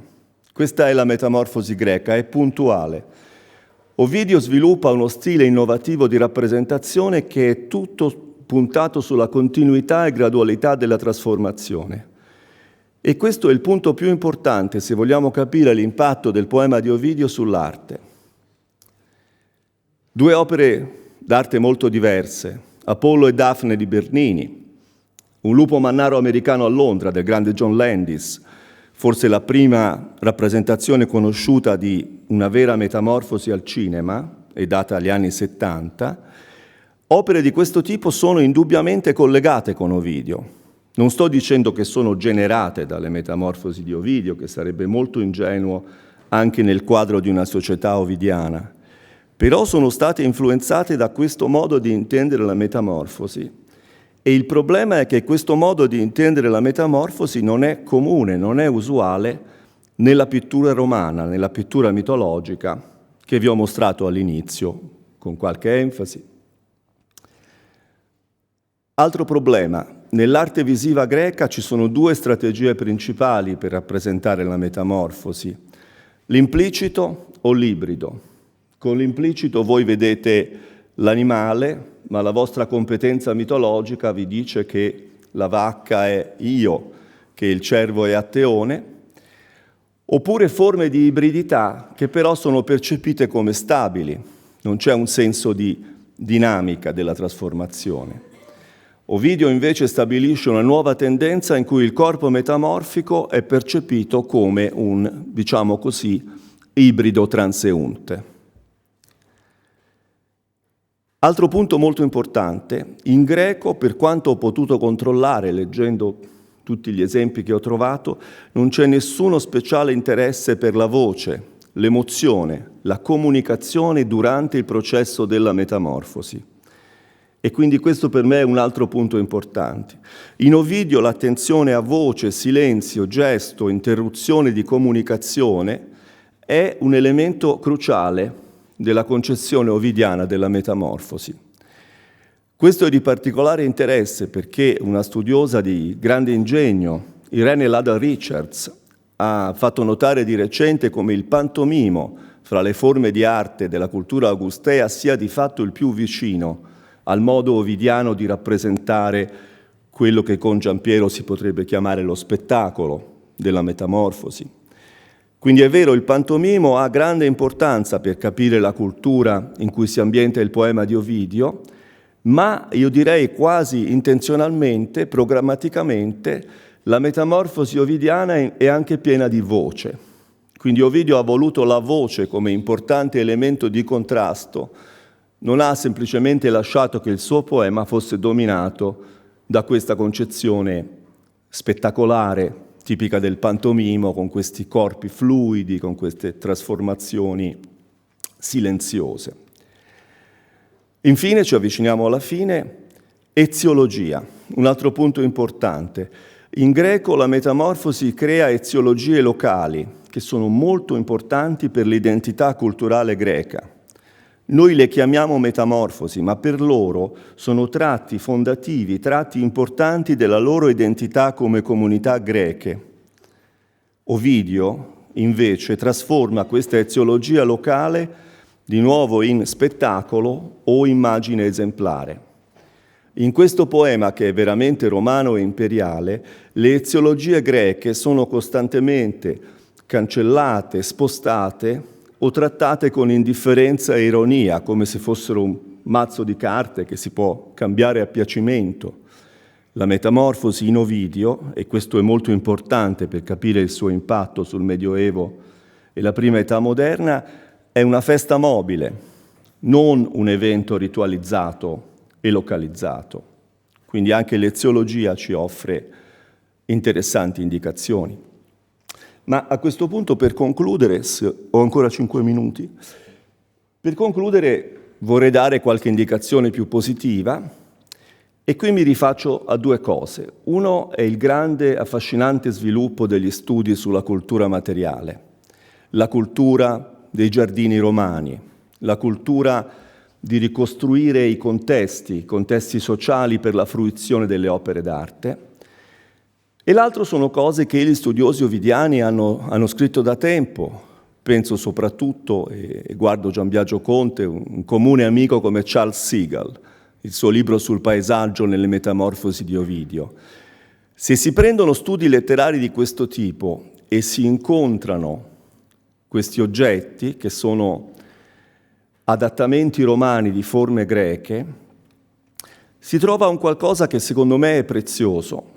E lasciatemi arrivare per concludere, mi scuso per lo scorrimento veloce che avevo preparato per una versione forse più lunga, vorrei concludere con una scoperta recente, ma non è tanto il punto che sia una scoperta recente, è il fatto che secondo me sintetizza quello che voglio dire. I cosiddetti neobidi di Ciampino sono figure mitologiche ma anche molto fisiche che noi sappiamo erano ambientate in un giardino con piscina. Un giardino con piscina abitato da corpi che sono di pietra ma anche pieni di vita, pieni di eros e di sofferenza. Sappiamo che la Niobe di Sofocle era considerata una tragedia scandalosa perché parlava di omosessualità, era stata chiamata pederastria, polemicamente. Ora noi sappiamo, o forse pensiamo di sapere, che la villa sia appartenuta a Messalla Corvino, ma di nuovo non è la coincidenza biografica che mi interessa, non mi interessa il fatto che forse Ovidio questa villa l'avrà vista, o forse no. Il punto è che questo modo di esporre le figure mitologiche in un paesaggio, in contesti che suscitano idee di desiderio e o di sofferenza, con ambigui atteggiamenti da parte di chi le vede, atteggiamenti che possono essere di godimento, di simpatia, di superiorità o di identificazione con la vittima, identificazione con le forze che modellano questi corpi. Questo tipo di atteggiamento, secondo me, va in un certo senso a spiegare il contesto culturale che ha reso così fruttuoso l'impatto delle metamorfosi di Ovidio. Ed è un contesto culturale romano, ma non riguarda unicamente i miti, il fatto che certi miti siano rappresentati nell'arte e nella letteratura. Riguarda dei modi di vedere che poi hanno in qualche modo plasmato il testo di Ovidio e, cosa che aggiungo alla fine, ma forse più importante, hanno fatto sì che il testo di Ovidio possa aver avuto un forte impatto sull'arte figurativa, non sull'arte figurativa della sua epoca, ma sull'arte figurativa dell'età medievale e moderna. E questo è facile vendervi questa idea nel contesto di una società ovidiana, questo rimane un buon motivo per continuare a studiare Ovidio anche in futuro.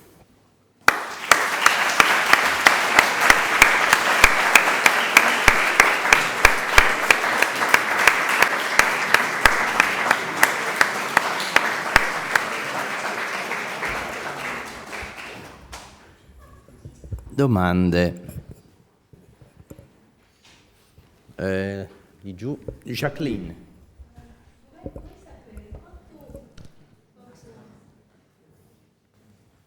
Quando metti la parola Greek, a che ne pensi dietro? Giusto, certo, grazie per la domanda. Si tratta di una generalizzazione. In linea di massima intendo quello che possiamo ricostruire di cultura greca arcaica e classica, che è importante per i romani. La discussione sul periodo ellenistico sarebbe in realtà più complessa.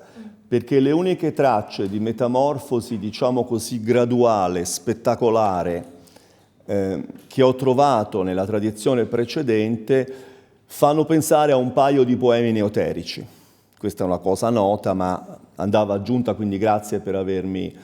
da quello che possiamo capire di frammenti che erano rilevanti anche per l'intervento di Laurel oggi, frammenti di Cinna e di Calvo, in questi poemetti si trovava una certa attenzione alla metamorfosi, chiamiamola non auristica, durativa.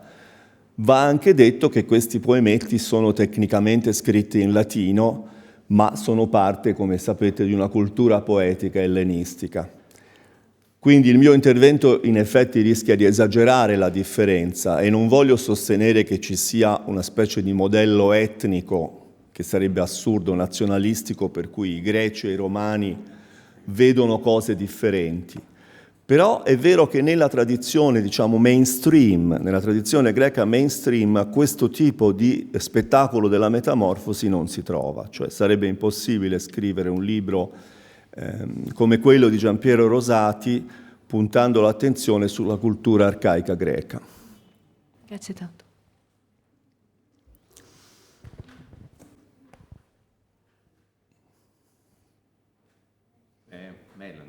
Melanie. Grazie mille. Only a short question. I'm still thinking about what you exactly mean by the mere fact that Ovid is affected by the Greek myth. Did I understand this right? Che cosa vuole dire affected in this context? I don't hear the specialist for affect.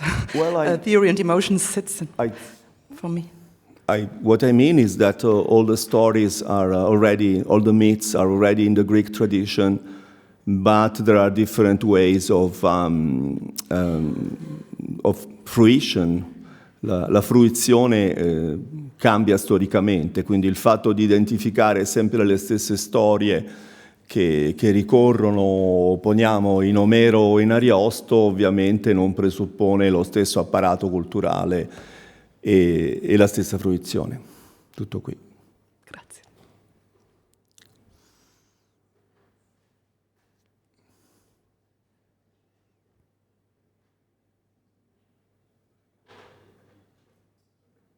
Mario?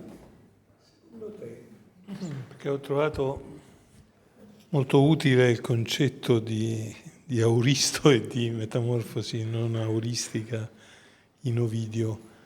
Come si gioca in questa duratività, diciamo, della metamorfosi il motivo, come dire, della percezione e del mantenimento della coscienza dell'essere che viene metamorfizzato, che ha delle notevoli ricadute poi sulla, come dire, sul problema del tragico nelle metamorfosi, diciamo.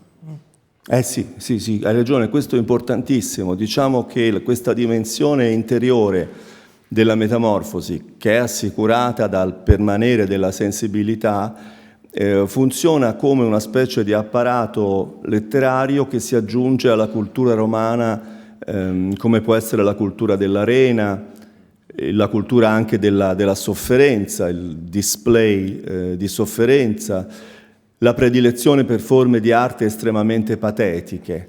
Cioè io penso che questo testo letterario in qualche modo si attacca a queste forme di comunicazione, offrendosi come un di più, una specie di surplus. Cioè leggendo Ovidio si comincia a capire dall'interno come soffrono le vittime della metamorfosi, e questo, come sappiamo, era in qualche modo parte della cultura romana dello spettacolo e dell'esemplarità, sempre con un'ambiguità fra adesione al punto di vista della vittima e adesione al punto di vista di chi è più forte.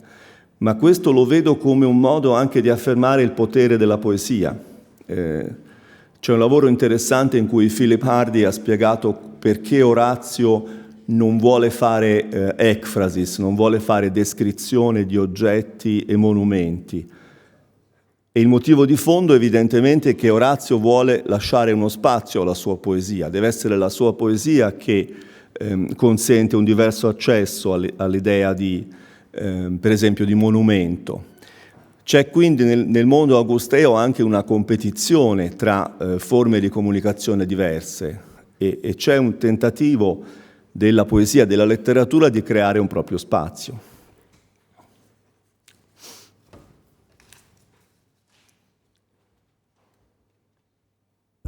Benissimo, grazie. Se non ci sono altri interventi, ringraziamo ancora Alessandro Barchiesi.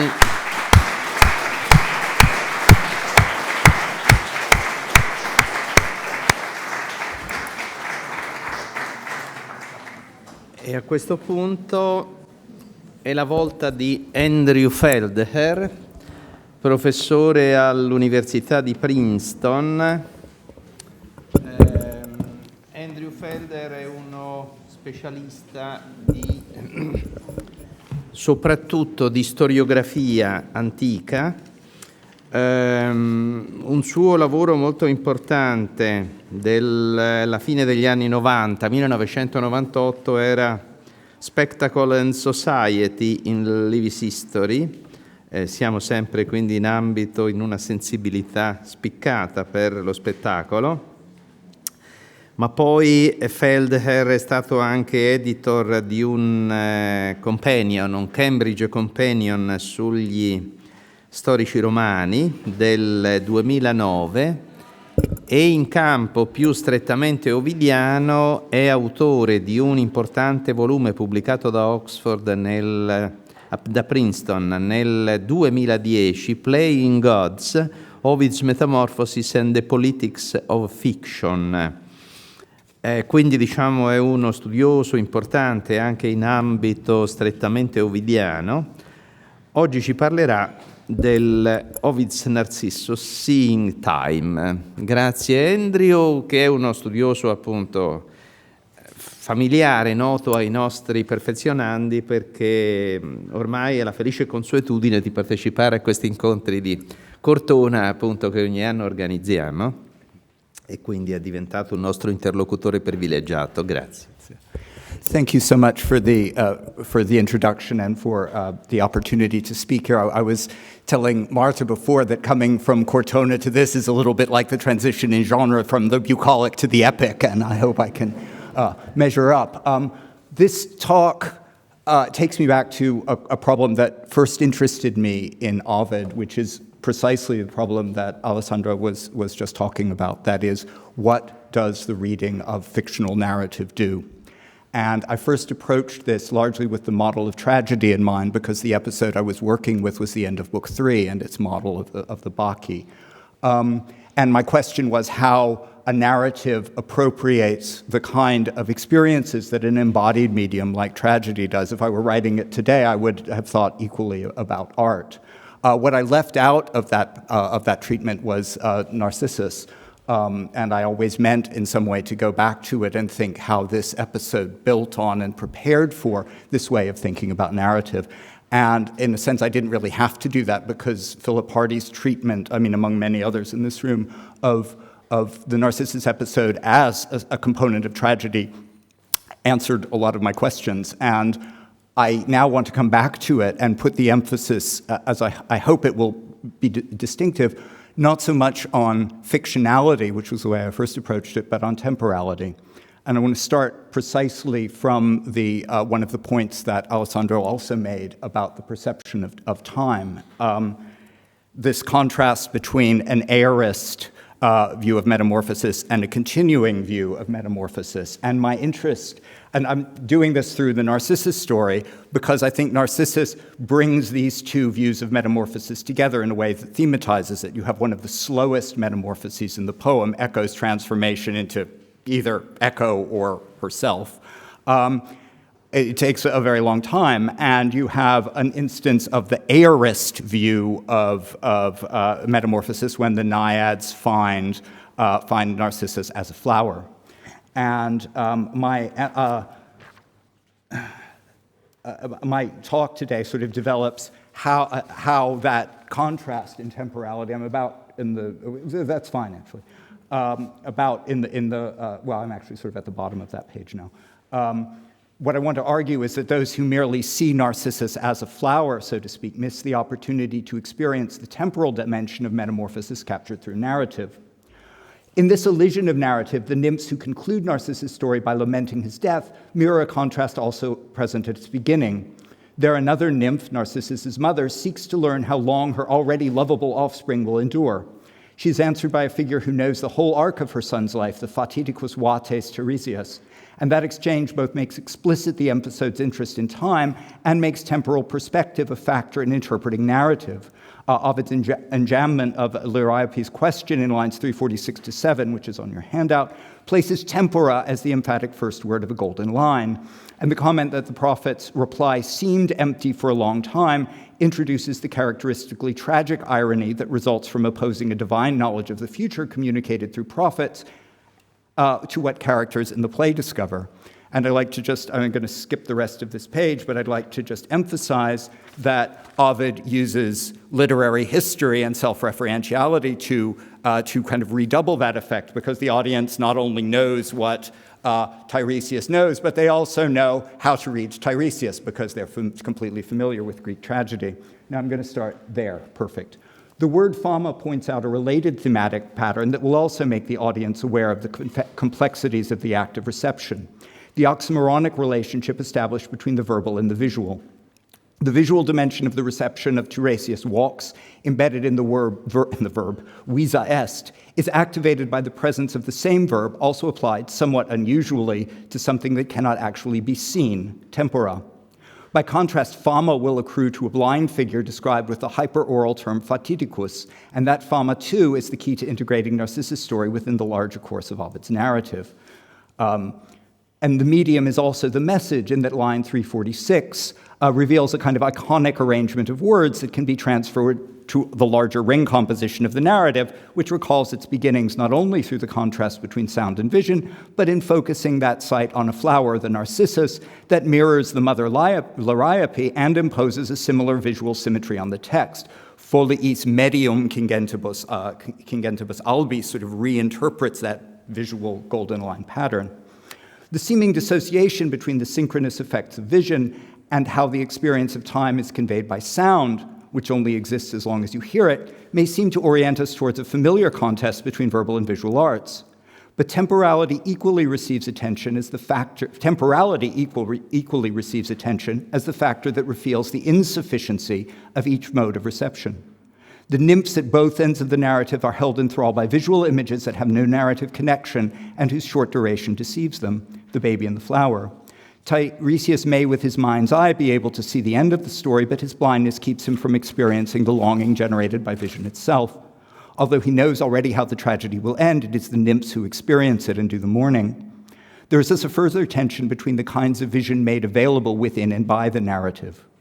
To further press Ovid's language, the seeing of the voice, the recognition of the story as itself partaking of the properties of the visual image, contrasts with the ekphrastic brilliance of the scenes to follow, which offer another way of making the voice accessible to the eye. Narrative, ironically, in lying somewhere between these kinds of sight, can seem the one thing that cannot be represented. Aristotle's account of tragedy famously ignores its immediate appeals to the senses, such as song and spectacle, privileging instead the mimetic capacities of plot. From this perspective, too, Ovid's opposition of voice and sight highlights the supersensory effects of the story to come as experienced over time. And I'm also going to skip the next paragraph to the beginning of Book 5, and I'm simply going to assert to tell you all what Tiresias means when he speaks about Narcissus knowing himself. He means, straight up tragic line, to know yourself means to know that you're immortal, and in particular it means to know that you are going to die, to be conscious of your life as it's expressed through time. So one aspect of Narcissus' story that has seemed to advertise its difference from tragic models, especially the Oedipus, is its concern with erotic experience. I'm going to talk about that as a manifestation of that for a few minutes. But my connection of self-knowledge with the perception of temporality suggests specifically tragic dimensions of what Narcissus undergoes that are not ironic, and I'm sort of arguing against an article from which I learned a huge amount in Gildenhard and Zissos's treatment of tragedy and Ovid. Rather, Ovid's attention to the contrasting way lovers experience time within the tale alerts readers to his own manipulations of temporality in the narrative, and in this way helps to activate an experiential as well as a cognitive dimension to the reception of the story. Narcissus' narrative begins when he stands at the threshold between ages. He could seem a boy or a youth. The significance of this shift is accentuated by the distinctively Ovidian contrast between his male and female lovers. In conformity with Greek erotic protocols, the men love him first, ante, when he is a boy, and the women when he is a man. Ovid, however, deforms this sequence in a number of ways, not least by drawing out the precise point of transition. He is held forever between these two, a time that kind of conceptually shouldn't exist from a structuralist perception. The poet has also disordered the narrative by putting the female echo ahead of the viriles coetus, and by linking this narrative priority to themes of haste and delay in a context that distinguishes mortals from immortals. Echo had delayed the goddess Juno, and as a result, she is punished by being made to wait. Condemned to speak only at the end, her anticipatory place in the narrative mirrors her erotic impatience, yet Ovid has made Echo foreshadow events to come. This temporal displacement also has significance on the hermeneutic level. In Epicurean terms, someone seduced by vision loves an image that naturally comes after reality. The simulacrum is a product of matter and survives its dissolution. The belatedness imposed on Echo, which we experience in the phenomenal world as an echo, actually describes the way things are. But the sequence of causes in Ovid's poem, fantastical as it is, puts Echo first, and in this way channels the desire that images themselves generate to be beginnings. A recognition of the real temporal order generated by an echo thus reinforces the potential for reading the episode as a didactic allegory about perception and the challenges of relocating such an allegory in the context of a narrative where mythical continuities are what matters. The tension between what we know to be true and what perceptions makes us wish to be true, as it recapitulates the Tiresian contrast between seeing and knowledge, turns the experience of the world to tragedy. Echo's desire to spite her finality to become a beginning need not only be read within the punitive world of linear time, but according to an erotic clock where there isn't only delay.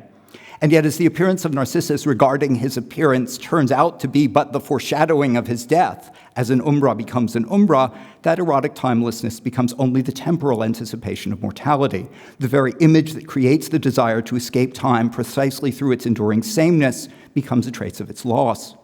The discursive tension between philosophy and myth shapes the reader's cognition of the poem by reminding us of the difference between the way things are and how Ovid shows them. However, it also makes this hermeneutic uncertainty not just a means of coming to know the world, of reflecting on the way things are, but a moment of self-knowledge that collapses the difference between the lessons of myth and science in the face of mortality. In this process, time is both the phenomenon whose reality is discovered, and it is a dynamic component of the medium by which we come to know it.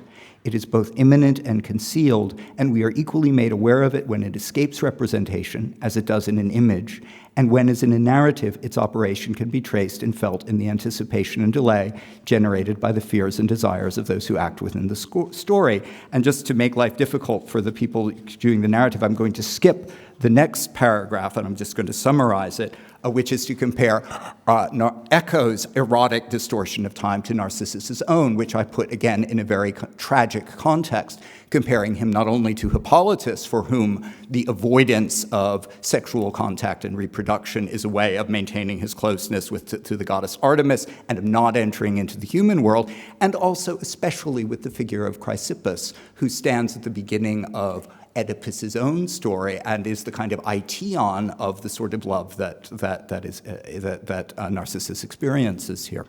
And I know that there's a lot of categories of sexuality involved there, which I'd be happy to talk about later. So in a sense, we have a kind of strange future reflexive where the Narcissus story goes back to the beginning of the Oedipus, which he is also imitating. Probably would have been quicker just to read that. Having emphasized to this point the Tiresian medium of tragedy as the bridge between beginnings and ends, I want to pay some attention to the embedded perspective that seems to lose perception of time in gazing at appearances. Vernon begins his famous essay in The Mirror of Medusa by describing a mirror placed at the exit of the shrine of Despoina in Arcadia. This is Pausanias. Whoever looks into this mirror sees himself dimly or not at all, but the statues of the gods themselves and their throne can be seen conspicuously. Vernal interprets this as follows, quote, "On the mirror of the temple, the face of the living is murky or effaced. The worshipper who looks at himself when he leaves sees himself not as he is, but as he will be when he has left the light of the sun to enter the land of the dead, a dim shadow, blurred, indistinct, a head shrouded in night, a spectre henceforth without a face." It would be difficult to claim that Ovid refers specifically to the optical mysteries of Despoina's shrine, although I do think that an important intermediary is Lucretius' description of the speculum that nature holds up, where what you were before you were born is the same as what you are now, non-existent. But I think that just thinking about this mystical effect of mirrors gives us an angle for viewing Ovid's Narcissus, so to speak. And what comes to the fore when you see that is the visual contrast between the bright images of the divinity with which we see where he sees himself and he thinks, oh, that's Apollo, that's Dionysus, and then the end where his image is described as obscura. So if you put the beginning and the end of the narrative together, what you get is a version of Despoina's mirror. Okay. This doubling of Narcissus' image, combining the illusion of the divine and the all too veristic glimpse of his final fate, is of course very at home in the Dionysiac poetics of Book 3, as explicated by Philip Hardie. The doubleness of perspectives by which spectators find themselves within the story recalls the Euripidean use of the same character, Pentheus, as a bridge between the drama and its audience.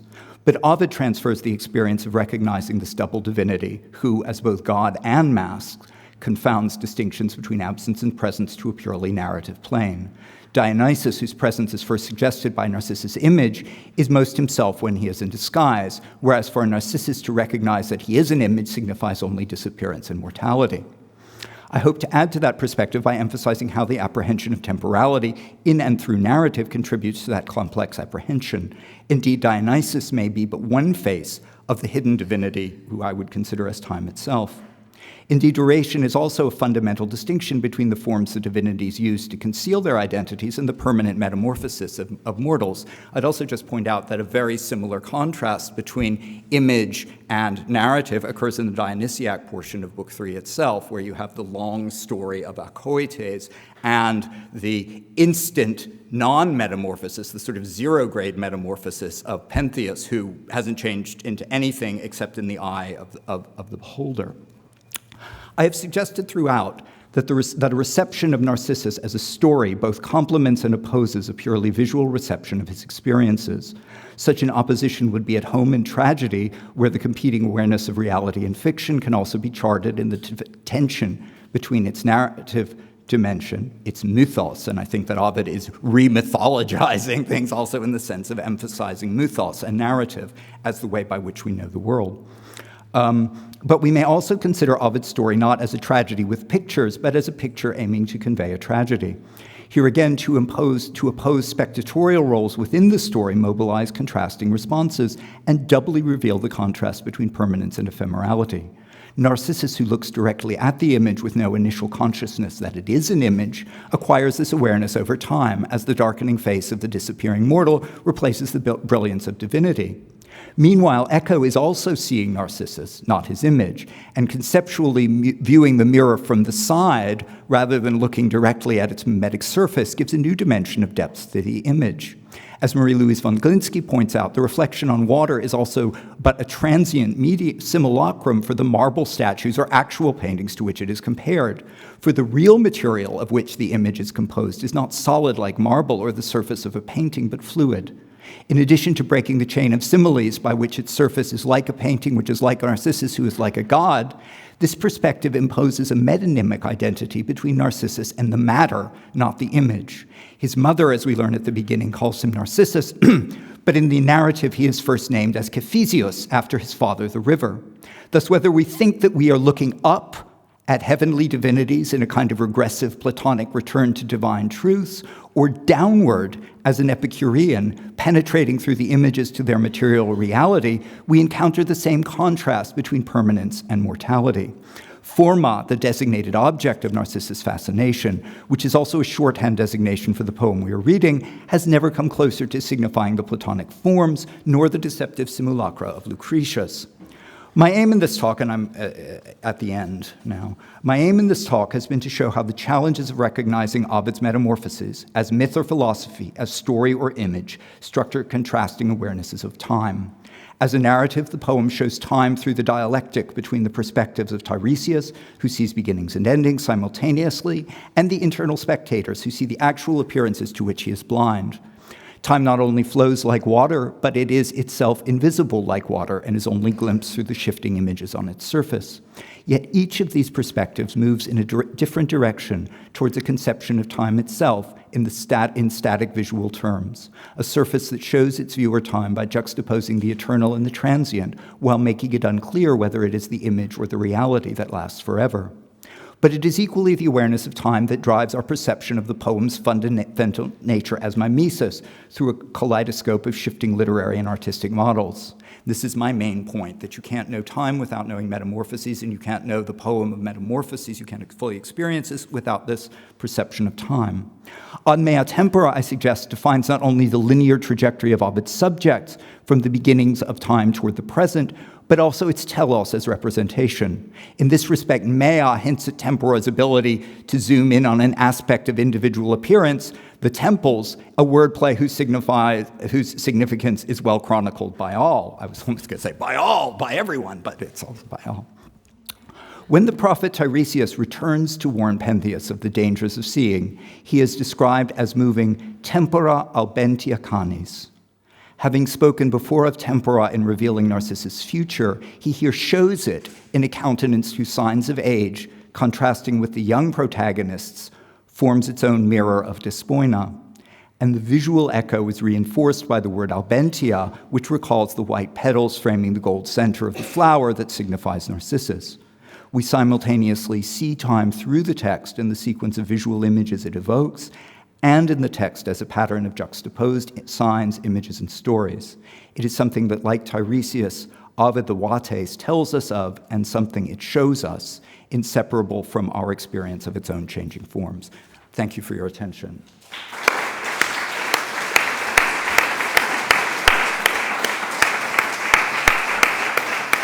I just point out that was 19 minutes and 35 seconds, and I have never stayed in time in a talk before. Appropriate that should be my subject today.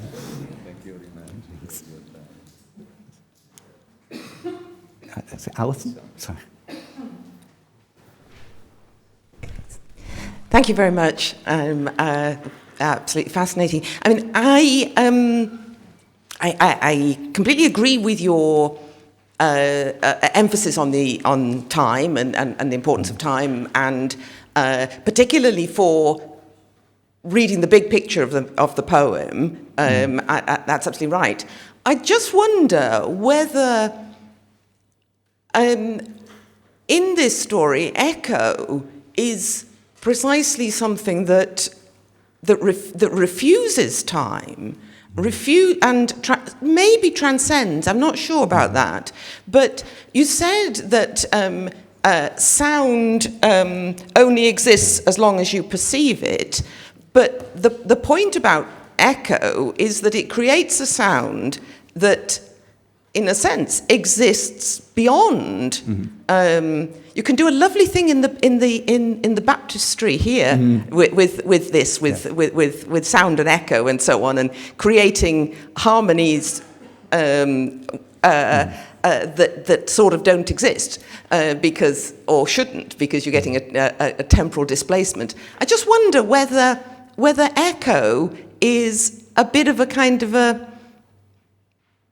almost a subversion of your time-based reading. Okay, thank you for that question. I have two answers to it. The first, in terms of sound. First of all, I completely elided Shane Butler's, I find very persuasive, which in a longer version of this talk I would engage it with more, idea of the ancient phonograph of preserving time.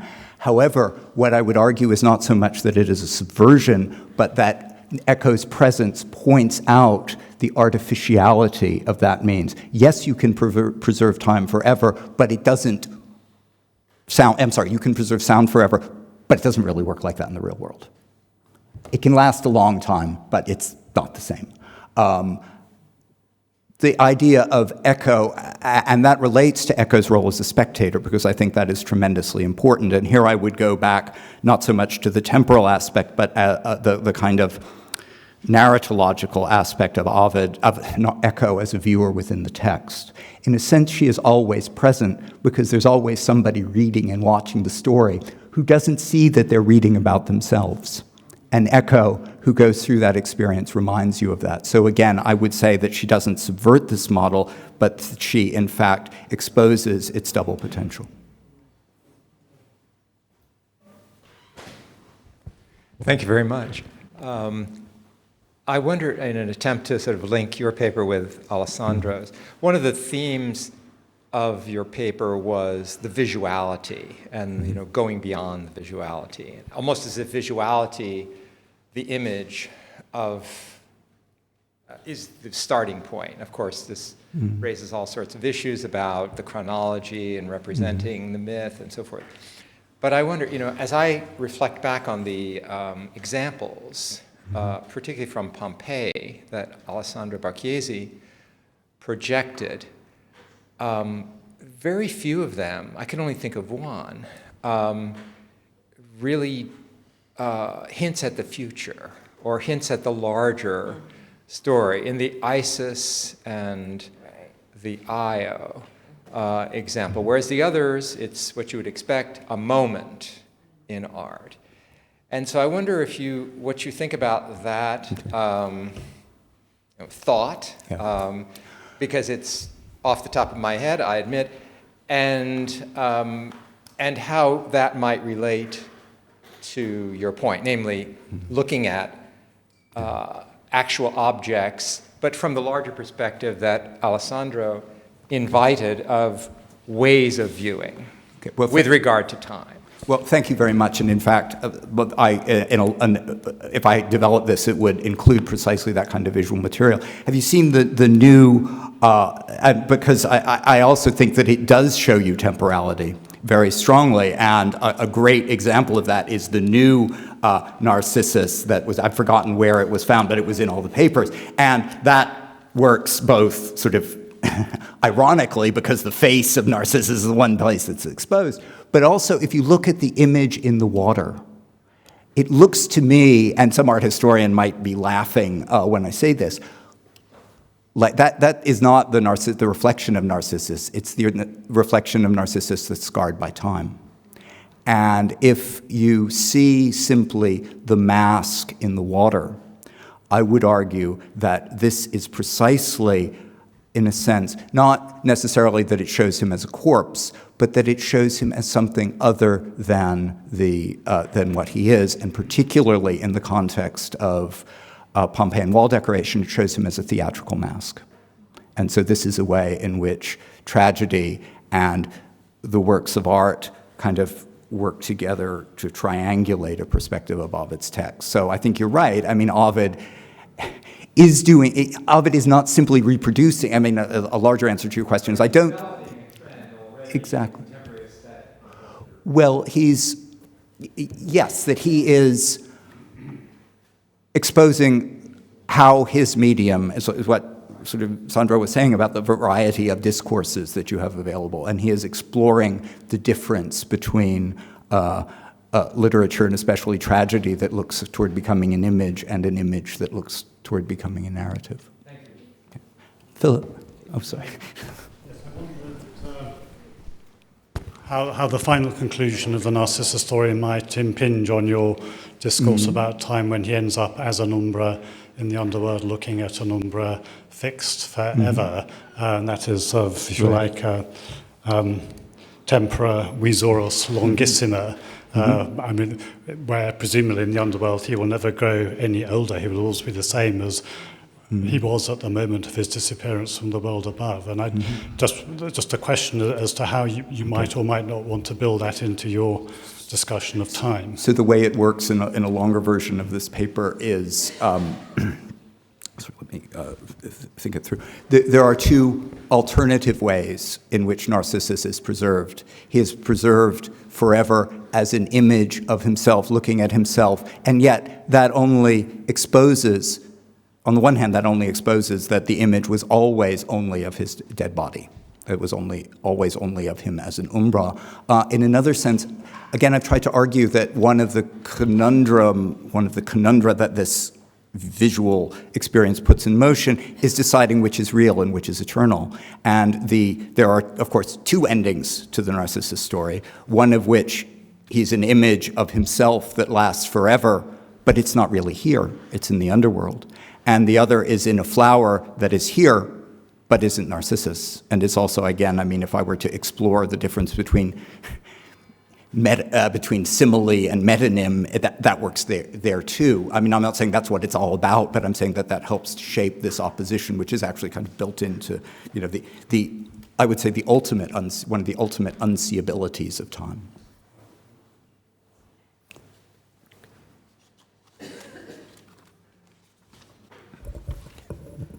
Se non ci sono altri interventi, ringraziamo Andrew.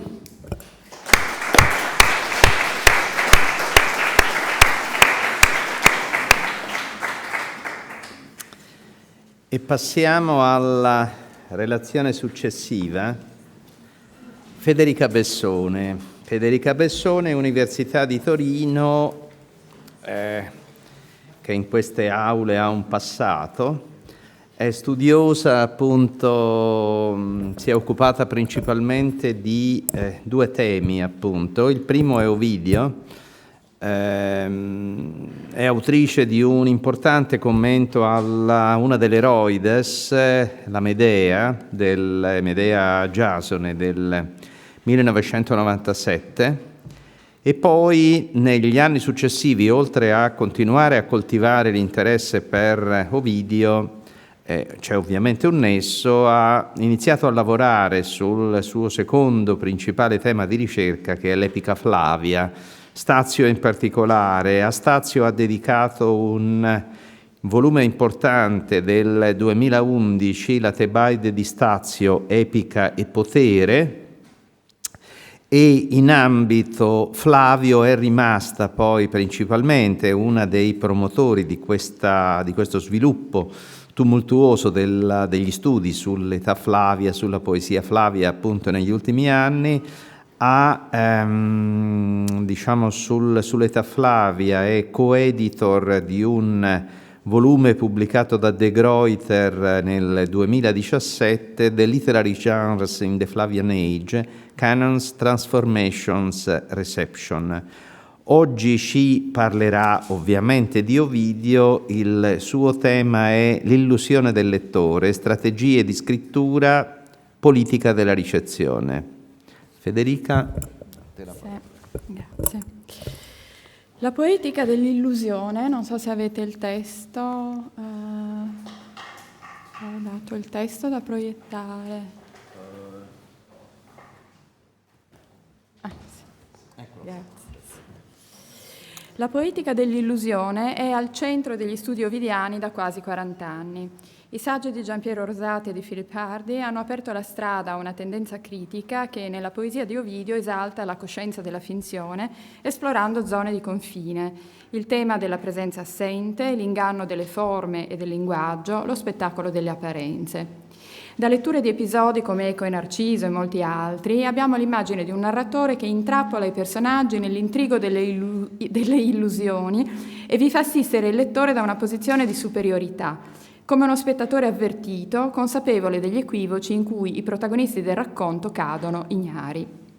Oggi vorrei occuparmi di un aspetto particolare dell'illusionismo ovidiano, spostando lo sguardo sulla ricezione. Vorrei parlare delle illusioni di lettura programmate dal testo, ovvero dell'arte ovidiana di tenere il lettore in sospeso.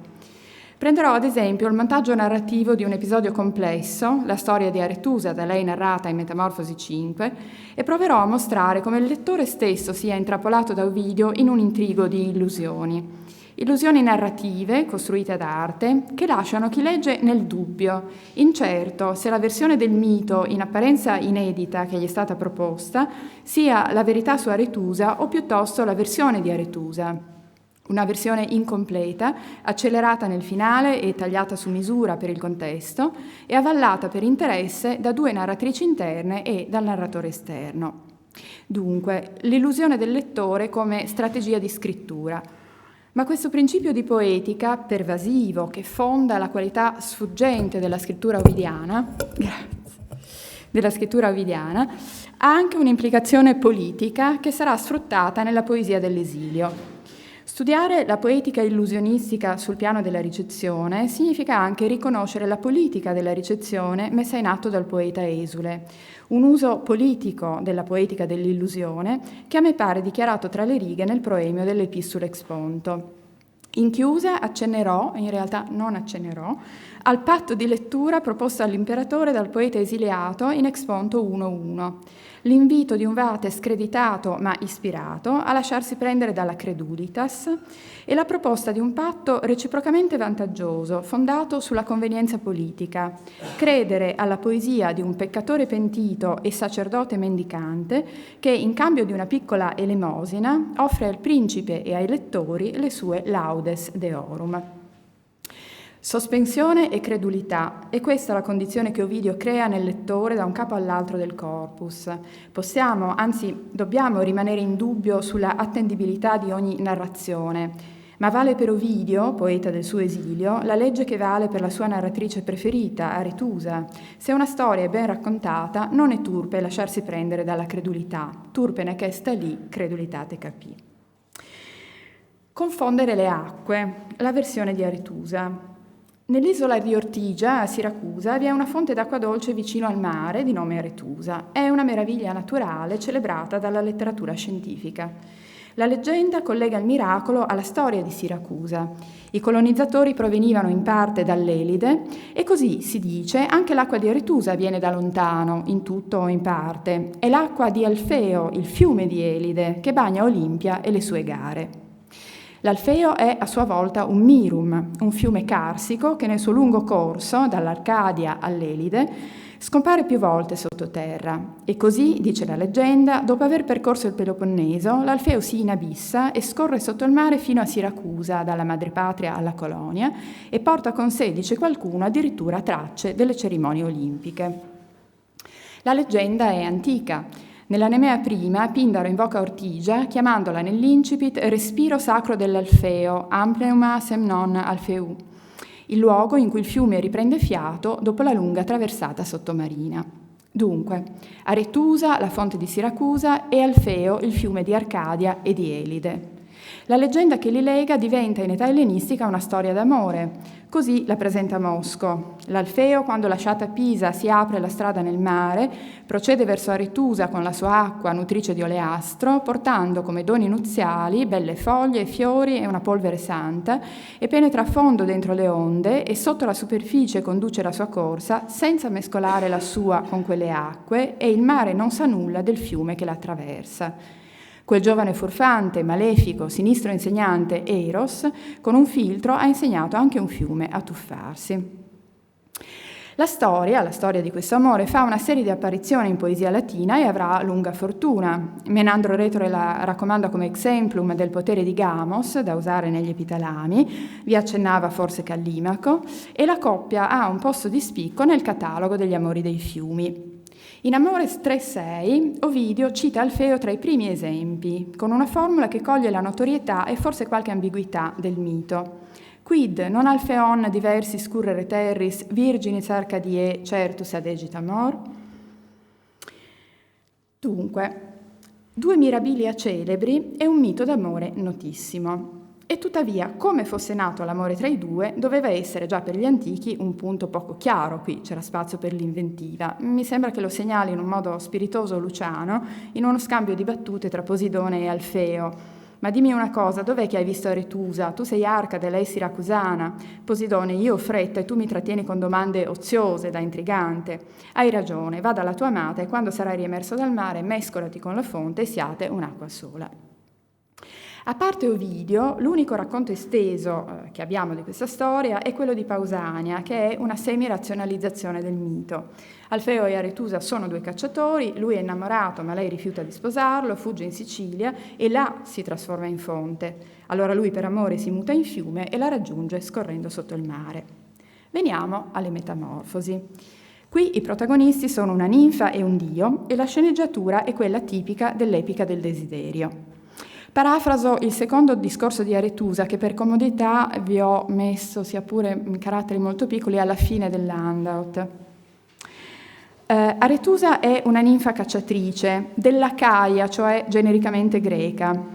Di ritorno dallo stinfalo in Arcadia, si immerge in un'acqua trasparente e mentre nuota sente un mormorio, poi una voce roca chiamarla dalle acque e fugge atterrita. È l'Alfeo che la insegue per tutta l'Arcadia fino in Elide, la insegue assunta forma virile. Qui, sul punto di essere presa, qui in Elide, Aretusa invoca Diana che la avvolge in una nuvola ma invano. Lui continua a girarle intorno, lei si scioglie sudando di paura, il dio fiume riconosce le acque amate e, dice Aretusa, si trasforma nelle sue onde per mescolarsi a me. Vertitur improprias ut se mi misce atundas, al verso 638. Allora Diana apre la terra, Aretusa si inabissa, scorre sotto il mare e riemerge a Ortigia, l'isola sacra alla dea. Ac Aretusa tenus, verso 642. Fin qui, e solo fin qui, arriva il racconto, una storia che replica il più ovidiano degli schemi, il paradigma di Apollo e Dafne. Ma la storia di Aretusa qui è raccontata dalla protagonista ed è su questo che vorrei richiamare l'attenzione. Come sappiamo, il poema raggiunge qui il massimo grado di complessità narrativa. Una musa anonima racconta Minerva la gara di canto tra le muse e le Pieridi e riferisce il canto di Calliope sul ratto di Proserpina. Il canto di Calliope a sua volta contiene 2 discorsi diretti di Aretusa che riporta anche parole di Alfeo. La Ich-Erzählung è un racconto interno, inserito in altri 2 racconti interni e diviso in 2 parti. Una rivelazione decisiva nell'episodio del ratto, che funge anche da prologo all'autobiografia di Aretusa, poi un racconto autobiografico come intrattenimento finale. La ninfa protagonista della traversata sottomarina, come ha mostrato Rosati, è anche la narratrice che scende al livello diegetico più profondo del poema e interrompe il corso del suo racconto per farlo riemergere più avanti. La narrazione mima nella struttura il suo contenuto. C'è di più. Aretusa è una ninfa musa invocata come fonte di ispirazione nella poesia bucolica.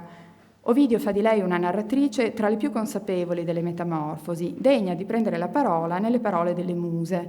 Una intesa professionale lega fra loro le 3 narratrici interne e il narratore esterno.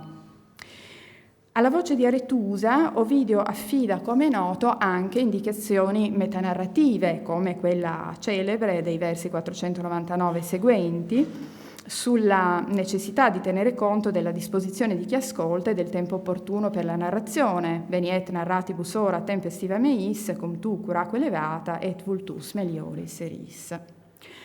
Ma c'è un'altra indicazione metanarrativa che a me pare cruciale, è nel secondo discorso di Aretusa, verso la fine del racconto. Al verso 635 la formula citiusquam nunc tibi facta renarro in latices mutor non è solo un'espressione dell'istantaneità della metamorfosi, è anche un commento all'accelerazione impressa al racconto nel finale. Subito dopo la narrazione si chiude nel giro di 3 versi con l'arrivo di Aretusa a Ortigia. Citiusquam nunc tibi facta renarro è un segnale della fretta di concludere, prima della conclusione tradizionale della vicenda, che Aretusa preferisce non narrare e Calliope, la musa e Ovidio con lei. La versione delle metamorfosi, in cui è l'unica versione in cui Alfeo rimane frustrato, questa versione è appunto un unicum, o appare un unicum. Fra tante attestazioni del mito non ce n'è neanche una prima di Ovidio e, quel che è interessante, dopo di lui, in cui Alfeo non insegue e non raggiunga infine Aretusa in Sicilia. La 10ª egloga è un'eccezione apparente. Non si può escludere che tra tante testimonianze siano andate perdute proprio quelle che parlassero di una Aretusa sfuggita definitivamente ad Alfeo.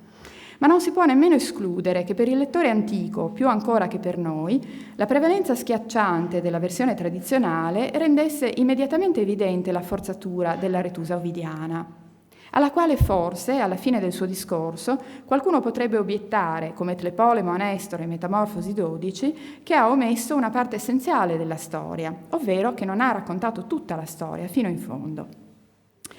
Ci sono molte buone ragioni che motivano questa scelta narrativa.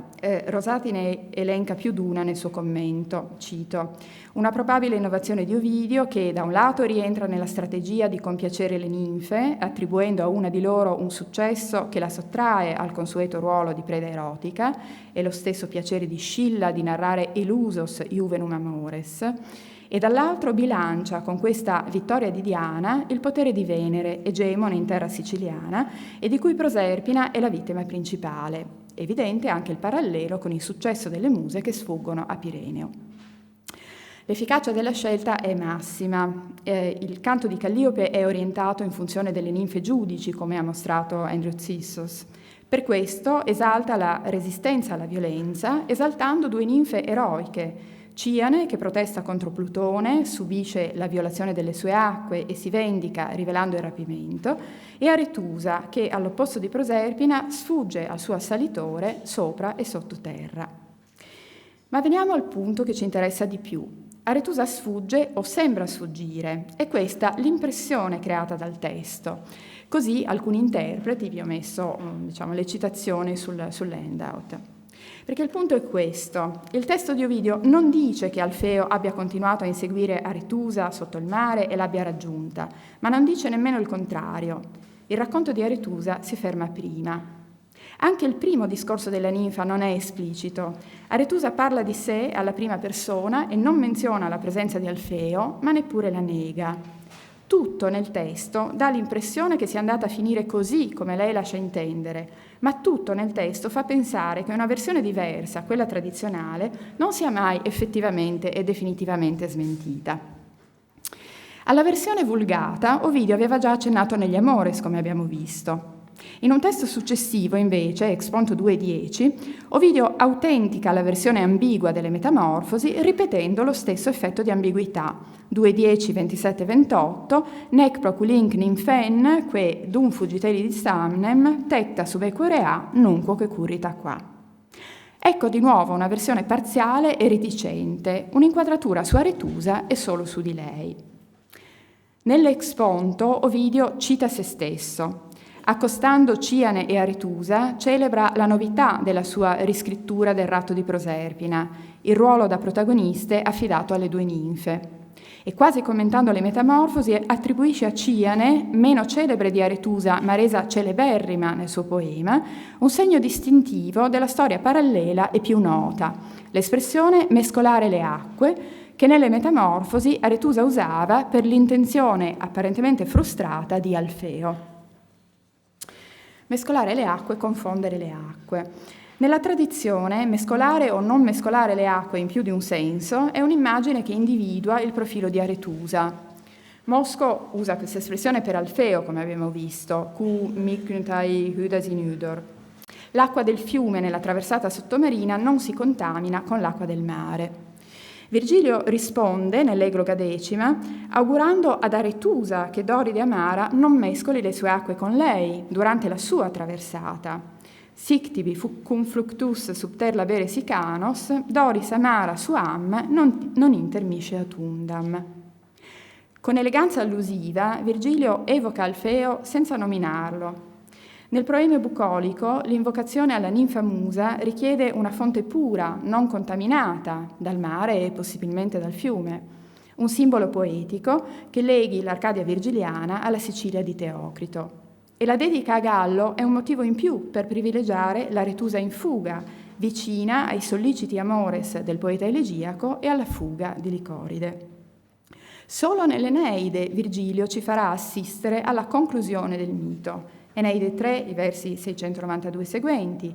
Alfeum famastu cheri di samnem, occultasse gis vias subter mare quinunc, ora Aretusa tuo siculis confundi turundis. E fama che qui Alfeo, fiume dell'Elide, venne per vie nascoste al di sotto del mare, e ora unito alla tua bocca Aretusa si mischi alle sicule onde.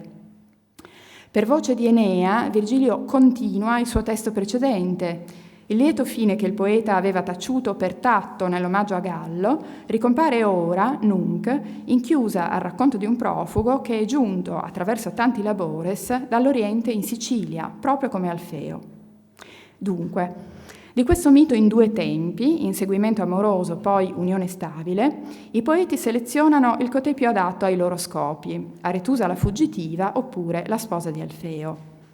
In Silve 1-2, l'epitalamio per Stella e Violentilla, Stazio esalta il patrono e poeta elegiaco che per un durum iter e con i suoi labores è giunto in porto e ha ottenuto il consenso dell'amata alle nozze, proprio come Alfeo. Stazio forse non smentisce ma completa Ovidio e il Virgilio dell'Egloga Decima, mentre rilegge l'Eneide dal punto di vista della ninfa. Qui Aretusa, sorpresa dall'arrivo di Alfeo e meravigliata dalla dolcezza di quell'acqua e di quei baci, sembra cedere alla tenacia dell'amante. Come Violentilla, persuasa da Venere e a ricordo di doni e lamenti dell'innamorato, scioglie infine la sua durezza. Torniamo alle metamorfosi. Ovidio costruisce il racconto di Aretusa dialogando con Virgilio. Nelle bucoliche trova il fermo immagine, penso che sia the freeze image in inglese. Nelle bucoliche trova il fermo immagine della fonte in fuga prima del ricongiungimento finale. Nell'Eneide il confondere le acque reinterpretato in senso erotico, nelle Georgiche più di uno spunto narrativo. La 10ª egloga trattiene Aretusa in Arcadia, fra le battute di caccia sognate da Gallo, e proietta la fuga in Sicilia nel futuro. Nelle Georgiche la ninfa acquatica si è lasciata alle spalle il suo passato di cacciatrice, et tandem positis velox Aretusa sagittis. Sotto il mare Aretusa ascolta Climene che conta a partire dal caos i fitti amori degli dei, aque caodem sos divum numerabat amores. Nel poema di Ovidio Aretusa diventa a sua volta narratrice di Veteres amores e iscrive se stessa in quella trama di racconti che era un programma in miniatura delle metamorfosi. Dalle bucoliche alle georgiche, da Virgilio a Ovidio. La ninfa cambia residenza e stato civile, ma conserva i suoi segni particolari, è sempre velox Aretusa. La ninfa veloce nella caccia, nella corsa, nel fluire e nel narrare o rinarrare. Una narratrice imprendibile o quasi. Perché noi, lettori delle Metamorfosi, dobbiamo credere alla versione di Aretusa, assecondando l'illusione narrativa, ma allo stesso tempo possiamo, anzi dobbiamo, avere l'impressione che la narratrice ci illuda. C'è un effetto della tecnica ovidiana che altrimenti va perso, il piacere di riconoscere la tendenziosità di chi narra, un piacere specifico di questo tratto del poema, e il piacere di vedere rispecchiato nella forma della narrazione il suo contenuto, e questa è una specialità di Aretusa. Questo non è solo un racconto che si inabissa e riemerge, come ha mostrato Rosati, è anche il racconto di una ninfa narratrice che corre veloce per non farsi prendere e arriva prima, ma non sfugge per sempre. Una narratrice inafferrabile o quasi. Il corso del racconto si ferma quando si ferma la corsa della ninfa, eppure, come Alfeo con il suo labor, anche il lettore con la sua fatica di interprete può sperare di non rimanere frustrato. Una chiave di lettura per afferrare Aretusa e il suo racconto è ai versi 609 seguenti. Aretusa è velox più di Alfeo, ma lui è longi patiens laboris, è il fiume dalla corrente infaticabile, Acamantoroas di Bacchilide, dell'Epinicio V, ed è il fiume innamorato che sarà capace di un extremus labor come un amante elegiaco. Lungo tutto il racconto di Aretusa, effetti di ambiguità e segnali allusivi rimandano alla versione tradizionale del mito e forse prefigurano una conclusione non detta. Longi patiens laboris evoca la più famosa lunga fatica di Alfeo, la traversata sottomarina, che è un labor, come i labores di Stella in Silve 1-2 e di Gallo nell'Egloga Decima, 2 poeti elegiaci, o come l'extremus labor che nel proemio bucolico, in omaggio a Gallo, Virgilio prega Aretusa di concedergli. Abbiamo lasciato da parte finora il primo racconto di Aretusa, ma è qui che Ovidio pianifica la sua strategia di scrittura. Su questo però non mi fermo, non posso soffermarmi per ragioni di tempo, quindi salto questo paragrafo. Dico solo che c'è secondo me anche una ragione, diciamo, pragmatica, cioè il primo discorso di Aretusa è una sua esoria a Cerere, deve dimostrare a Cerere che la terra di Sicilia è estranea e contraria alla violenza e che ha accolto lei in fuga, diciamo così, in fuga come sapremo poi, da una violenza. Dunque Aretusa qui prepara la sua versione orientata della storia, e anche in seguito la sua storia non potrà dare spazio in Sicilia a un rapitore come Alfeo, sia pure un rapitore mancato. Il secondo punto è la patria di Aretusa, perché nelle Metamorfosi Pisa diventa il luogo di rinascita della ninfa in forma di sorgente, ed è così che l'Aretusa ovidiana può attribuire a sé e in apparenza solo a sé l'appartenenza delle illustri acque di Elide. E questa è un po', secondo me, la strategia di Ovidio: fare apparire diversa una storia che è rimasta in parte la stessa e offrire una narrazione in apparenza nuova ma compatibile con la versione tradizionale. È proprio un esempio di doppia leggibilità è questo verso 487, Tum caput eleis alfeia sextuli tundis, ma su questo non mi fermo ora. Vengo all'ultimo punto, il racconto di Enea, la versione di Aretusa. Mentre Aretusa parla, una presenza assente sembra in ascolto. A cornice del racconto, una allusione impertinente evoca l'incipit del secondo libro dell'Eneide. La narratrice più consapevole delle Metamorfosi dopo le Muse è accostata niente meno che all'eroe epico nazionale e al suo racconto. Conti querum nes, esordisce Virgilio, conti querum de, gli fa eco Ovidio. Dalla reggia di Didone alla fonte di Ortigia, la stessa cornice di silenzio circonda il protagonista narratore. Aretusa come Enea o quasi. La ninfa non prende a parlare dall'alto divano, ma leva il capo dal profondo gorgo, delle onde, alto fonte, e ricorda non di aver avuto una grande parte in eventi luttuosi e letterariamente sublimi, ma di essere stata una parte delle ninfe d'Acaia, Parsegon infarum una fui, una fra le tante, ma abile nella caccia come nessuna. La ninfa narratrice si dà arie da Enea anche verso la fine del racconto. Riusa il verbo renarro, un unicum, con cui Virgilio chiudeva il racconto dell'eroe alla fine del terzo libro. Aretusa si appropria della rarità linguistica per esibire la sua perizia narrativa.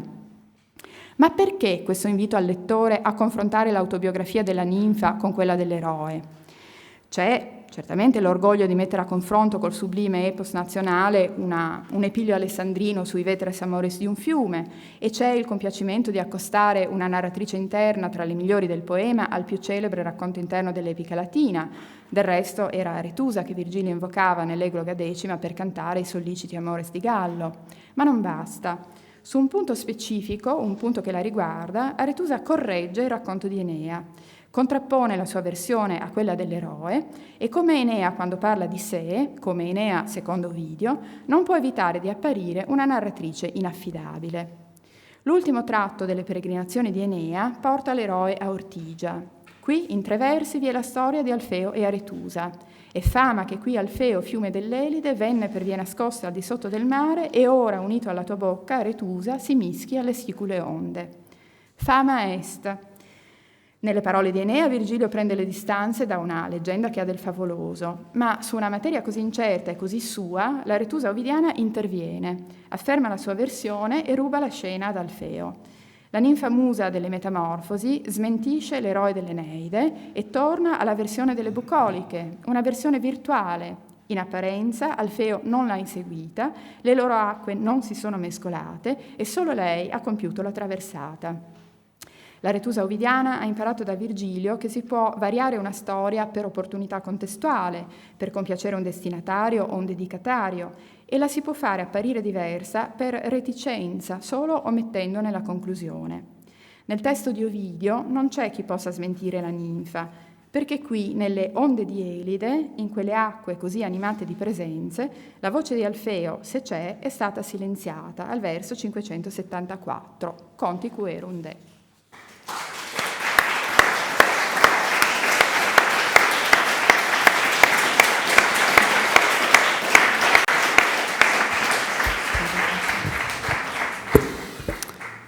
Bene, grazie. Federica, abbiamo visto che Pisa è nel destino di Ovidio, quindi abbiamo trovato un nesso con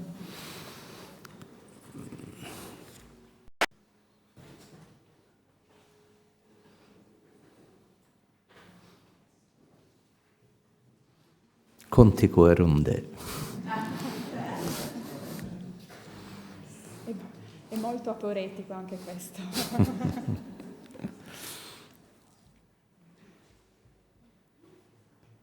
Andrew. Thank you. I really, that was a fascinating talk. Sorry, this isn't really, this is just a sort of observation, which I wonder whether it fits in. If you think of Arethusa as beginning like Book 2 of the Aeneid, doesn't she also end like Book 2 with the disappearance of a spouse, but just kind of reverse? And I'm just wondering whether that, I mean, it relates again to this notion of deception, and also what I thought was really interesting is what it means that Ovid should so emphasize the narrator as female in that context. Yes, of course. Yes, of course. What I didn't say is that it's in the interest of Arethusa to keep for herself all the glory of the fountain of the fountain in Ortygia, and at the same time, it's in the interest of Calliope. To tell a story of rape and the heroic resistance of a nymph to a rape. And also, it's in the interest of the anonymous muse to tell Minerva a story of a heroic female resistance to rape. And obviously, it's in the interest of Ovid to, to shape such an episode. So, yes, thank you. I don't know about the disappearance of a spouse. I must think about that.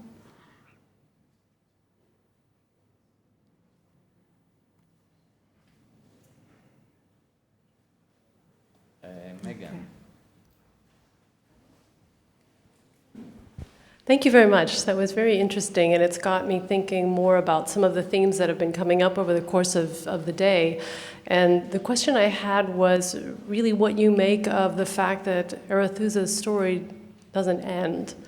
And I'm thinking about that in terms of a delaying tactic, as in what Laurel was speaking about earlier today, sort of the difference between Ovid emphasizing the delay for Scylla in her action, and then yet the Cirrus really sort of unpacking the delay and giving us, 200, 500 lines of the same episode.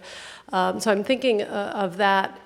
I'm trying to figure out how to articulate this as specifically a question, but that also reminds me of a little bit what Andrew was talking about in time and this kind of slowness of the progression of transformation in the case of Echo.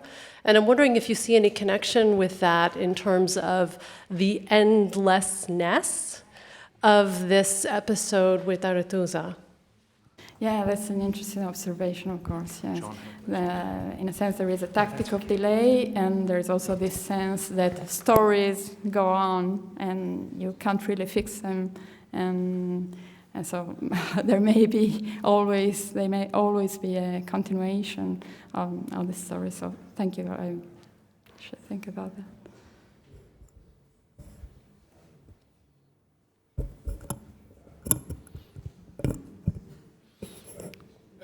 Se non ci sono osservazioni, ringraziamo ancora Federica.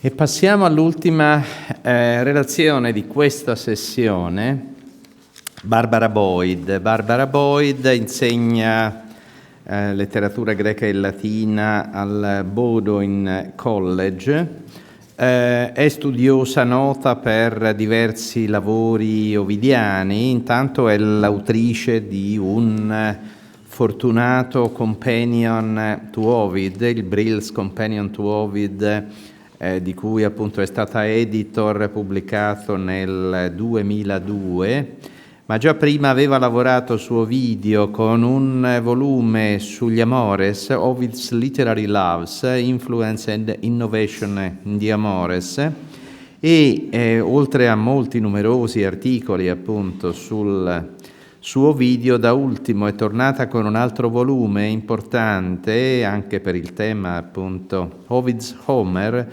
Authority Repetition Reception, pubblicato da Oxford nel 2017. Oggi ci parlerà di Materiality and Memory in Ovid. Io do la parola a Barbara. Thank you, Gianpaolo. Thank you, everyone, for being here, and thank you for including me.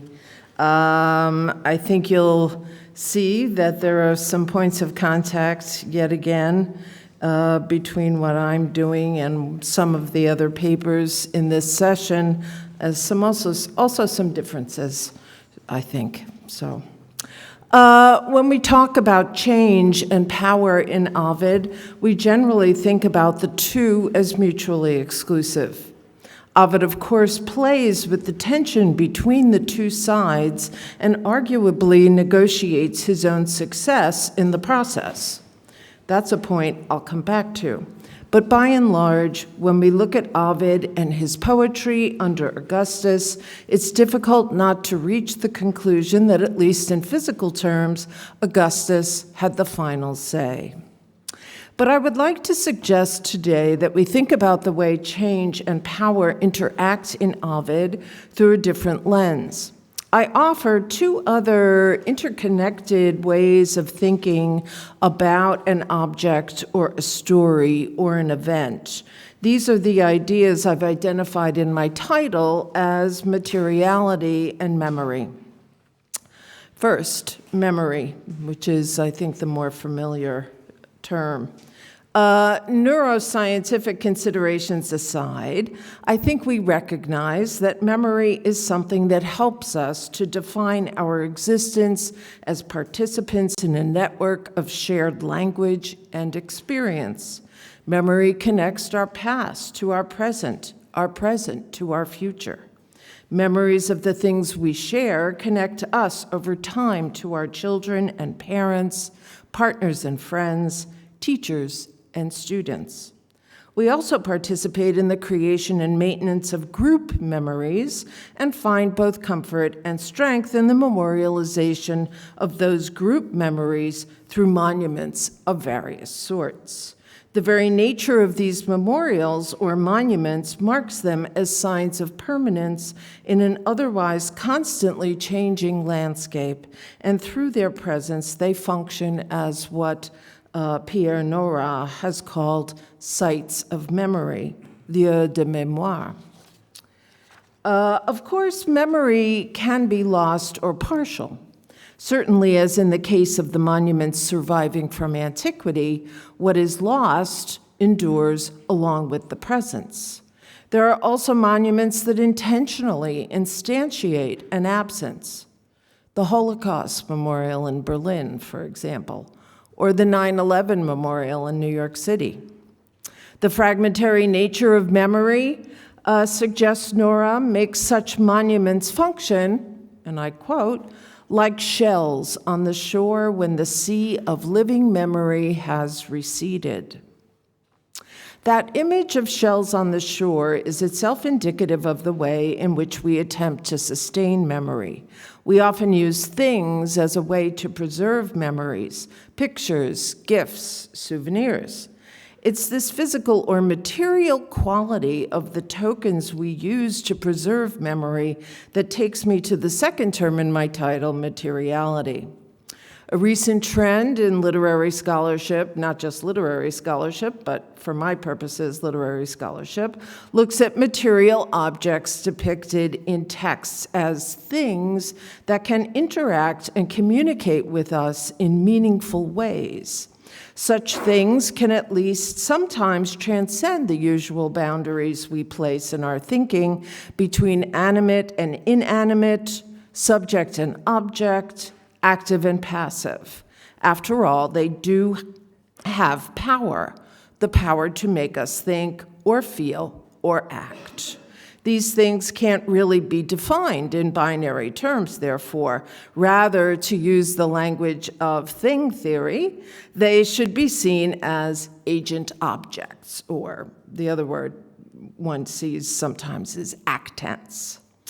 I want to return for a minute to those objects I've described as tokens of memory, especially the ones that embody communal or shared memories. Normally, we consider such memorials and monuments to be voiceless and passive objects. They stand in one place, often marking a place of significance, but never changing or moving, and soundless. And yet, if we think of them as agent objects, it's clear that in some sense, they really do possess the power to speak, so to speak, to us, in spite of their voicelessness, and to create a locus, both physical and psychological, within which a connection to some past event or person can be revived and experienced. Indeed, one could argue that the best memorials are the ones that use no words at all, but that ask us to provide meaning and interpretation. Even their immovability can be seen as a manifestation of power. We are compelled to go to them. They do not come to us. From this perspective, memorials are not really passive at all, in spite of their lack of physical movement and voice. The whole point, in fact, is to exert emotional and sensory influence on those who see and experience them and to prompt a response. These physical objects embody what Jonah Grethlein has called the presence of the past. That presence, in turn, sustains a continuing dialogue among the members of its successive audiences about meaning and interpretation. In Ovid's case, the presence of the past is often made clear through the trope of etiology, that is, the explanation of how something that exists now came into existence. In its emphasis on how things in the past shape things in the present, the etiology is by its nature a form of mnemonic device, even as its explanatory nature highlights the enormous gulf separating past and present. Its logic both depends on and ensures temporal and cultural continuity. An etiology thus establishes its subject as a sign of permanence in an otherwise constantly changing landscape. An exceptional convergence of ideological permanence and physical change occurs in Ovid's narrative about Niobe and her children in Book 6 of the Metamorphoses. The story is familiar, announcing a foolhardy competition with Latona based on comparative fertility. Niobe lives to see all 14 of her children brought down in quick succession by the arrows of Apollo. And you can turn to number 1 on the handout. Niobe grieves inconsolably and without pause until she is finally transformed into stone. She is stripped of the ability to move and, at least in appearance, seems no longer to be alive, nihil est in imagine vivum. But her lack of mobility does not prevent her from continuing to cry. Ovid begins by emphasizing Niobe's insolence. Ignoring the lesson offered by Arachne's metamorphosis, this is item 2, Niobe refused to yield to the gods and use lesser words. Nec caedere caelitibus verbisque minoribus uti. This initial characterization of Niobe is not attractive, although there is a gradual and inexorable shift as her children die, one by one. Ovid emphasizes their pitiable innocence by underscoring their instinct to save or help their siblings. The 5th son, for example, the 5th son to die, is struck as he tries to raise up the bodies of 2 of his brothers, an act characterized by Ovid as a pious duty, pium officium. And the 2nd daughter doubles over in death as she tries to comfort her mother. Solari miseram conata parentem. The engagement of this episode with the visual arts of Augustan Rome is well known. While Augustus appreciated analogies between himself and a number of the Olympians, his clear favorite was Apollo. The visual and architectural record clearly reveals that the duality of Apollo as a god of divine vengeance and as patron of the civilizing arts was adroitly exploited by Augustus from the earliest stages of his career.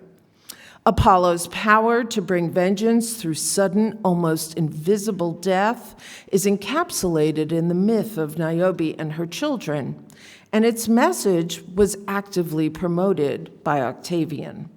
As we know from Propertius 231, one of the entrance doors of the temple of Apollo Palatinus depicted Niobe's slaughtered children. The same temple in whose portico a statue by Scopas depicting Apollo playing the lyre was also prominently displayed. Pliny the Elder reports that a sculptural group of the dying Niobids by either Scopas or Praxiteles was also displayed in the other temple of Apollo, the one at the foot of the Capitoline that was restored at roughly the same time that the Palatine Apollo was built, restored by Sosius.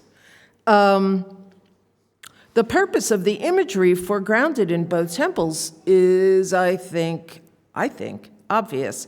It emphasizes the inescapability of divine justice, especially that provoked on behalf of a parent unjustly wronged. Insofar as Ovid's Niobe episode replicates in words the idea of vengeful pietas, it is tempting to imagine that Augustus would have quite appreciated it as a rationalizing script for his own actions against the conspirators. Just as Apollo avenged his mother Latona, so Augustus, harsh but just, himself avenged his father Julius Caesar. And I'll just interrupt myself and say I'm sitting here looking at Alessandro's picture of the Niobids of Ciampino, which I didn't know, but I'll have to see how they fit in to my thoughts here. In any case, my reading then proposes that we see Ovid not only reflecting the imperial agenda, but throwing his support, this reading proposes that he's not only reflecting the imperial agenda, but throwing his support behind it. And following this idea, a number of scholars have suggested a comparison between Niobe and Cleopatra, the haughty foreign queen brought low. In this reading, Niobe's metamorphosis is a fitting end, as she becomes an object of stone fixed in place, and her tears are considered an illusion created by the natural presence of a spring that emanates from the rock. Thus, this story, preternatural though it is, ends with an aition of a natural formation. But Niobe herself is not yet done with her grief. And again, we'll go back to handout number 1.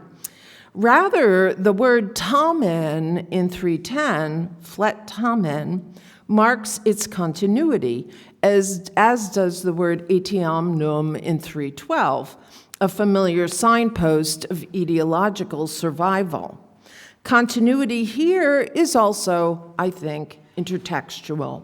And I turn now to handout number 3 from Iliad, Book 24. In Book 24, Achilles uses the myth of Niobe in an effort to convince Priam that his mourning should not prevent him from eating. Niobe too lost her children, says Achilles. But after 9 days of mourning, paralleling the 9 days during which Achilles has held Hector's corpse, she allowed herself to eat. Achilles' version of the story contains a number of confusing elements that have aroused scholarly debate since antiquity. From a modern reader's perspective, however, the most curious is the lack of motivation for her metamorphosis in Homer. Achilles simply concludes the exemplum with 4 hexameters that constitute an epitaph for Niobe. These 4 lines were athetized by Aristophanes and Aristarchus because it seemed to them laughable and therefore hardly consolatory to imagine Niobe eating after she is transformed into a rock. The authenticity of the lines per se is not the issue, however. Clearly, the text that Ovid used contained them. Rather, Homer does not emphasize the process of change because the exemplum is not fundamentally etiological. Rather, after identifying her current location and its isolation, the poet returns to the theme of eating with the concluding verb pesse, here meaning brood over, but literally cook or digest.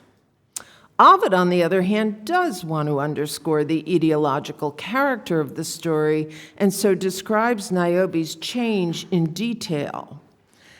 He also underscores the importance of her survival as a visible outcropping of rock that seems to weep.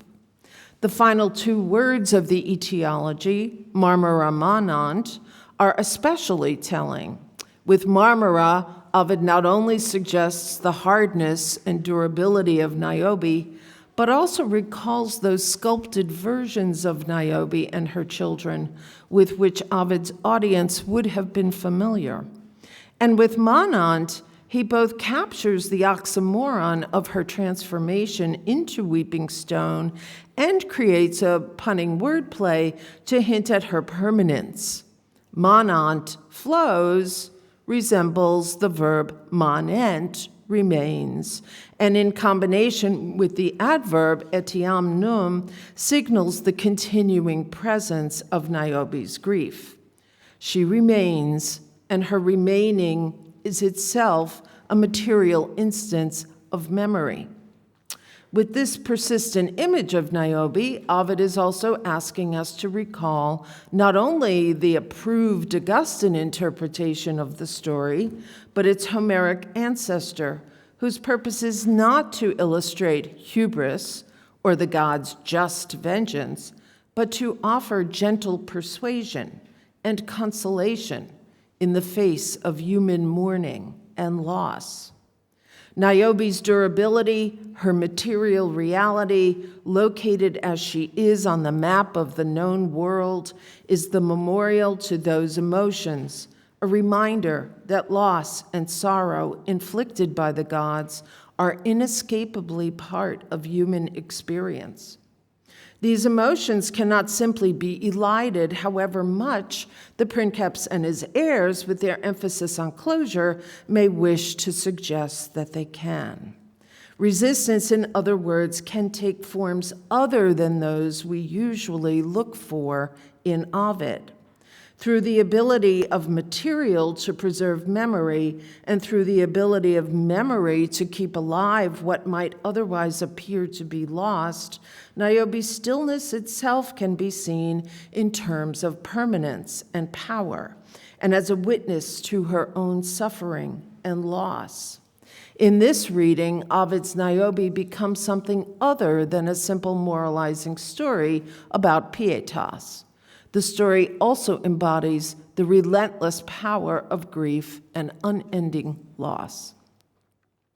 The metamorphosis of Daphne in Book 1 of the Metamorphoses often offers a second example of the intersection of materiality and memory, clearly articulated as the permanence of the victim's memory, with the victim herself as a site of memory.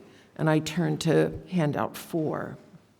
Each physical detail in her transformation emphasizes the material presence of the laurel tree, pushed to its logical extreme as Apollo feels the tree and senses the heart beating beneath the bark. Now fixed in place, Daphne still feels and attempts to do the impossible by fleeing Apollo's kisses.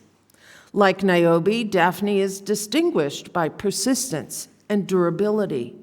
Although from Apollo's point of view she is objectified, we know that there is still something more there.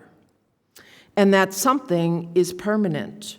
The urge for permanence has characterized Apollo already, as Ovid indicates in the preceding tale of Apollo's defeat of Python, concluding with the etiology for the Pythian Games. This is handout number 5. This etiology is signaled as usual by temporal markers. Not only the adverb non dum, but the entire clause that explains Apollo's obsessively controlling motive for establishing the games so that the passage of time would not be able to destroy the fame of his accomplishment. Ne voperis famam posset delere vetustas. The same obsessiveness reappears at the close of the Daphne episode. Apollo now declares that since Daphne cannot be his spouse, she can at least be his tree. The tidiness of this declaration is matched by its emphatic first word, semper.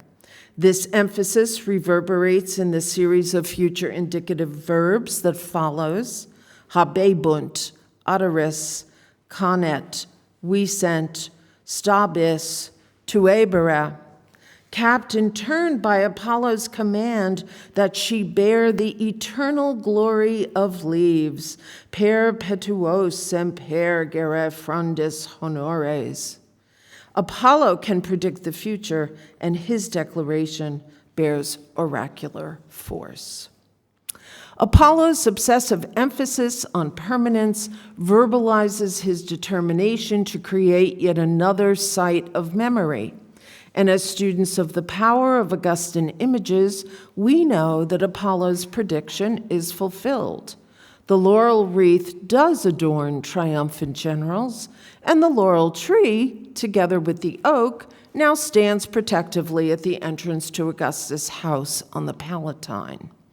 As if to authorize Apollo's wish for closure, Ovid ends Apollo's hymnic speech by identifying Apollo as Paian, the healer. But Apollo does not have quite the last word in this scene. Rather, Ovid does as he describes the final apparent movements of the tree as she nods and shakes her leafy tresses. Is this movement meant as capitulation or something else? Of course, Apollo does interpret her behavior as capitulation, but to Ovid's readers, the clearest thing about this metamorphosis is its ambiguity. If we understand Daphne's new state as that of an agent object, whose very nature is a form of resistance, a different reading emerges. Her new condition, while perhaps not the one she would most desire, allows her to embody forever, semper, her determination not to capitulate. Daphne's permanent inaccessibility is the real closure. Ovid writes this for readers who had either themselves seen or who knew from contemporary witnesses about the laurel in front of the Augustan domus. The approved interpretation of the planting would, of course, be the laurel's association with Apollo, combined with its triumphal connotations. And yet it is also a permanent memorial to something else, a sign of Apollo's callous cruelty, a living memorial to the politics of whitewashing, and an evergreen witness to the gods' lack of pity and to the way in which winners shape history.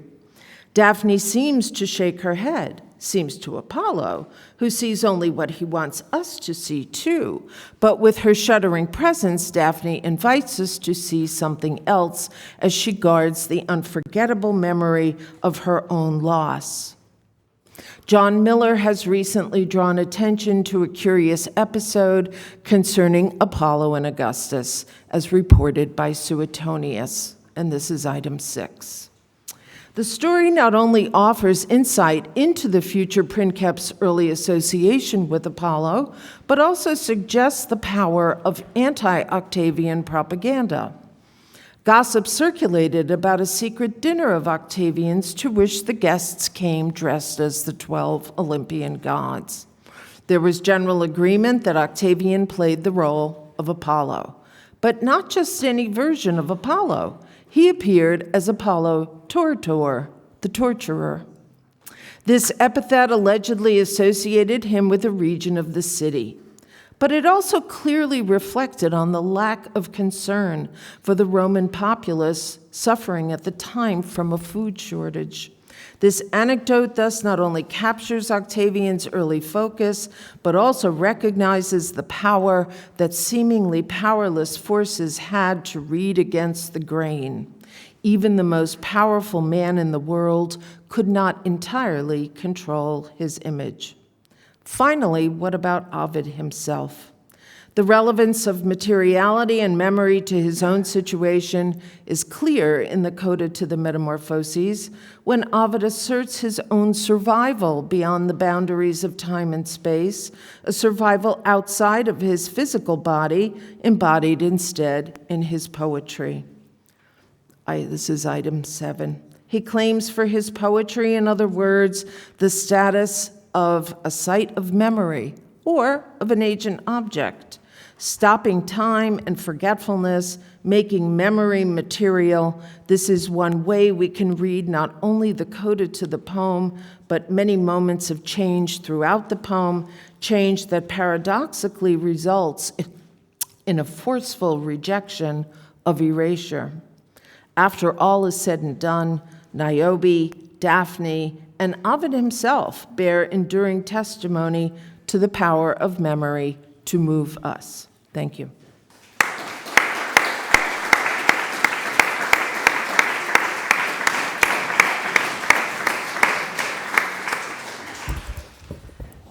Thank you, Barbara.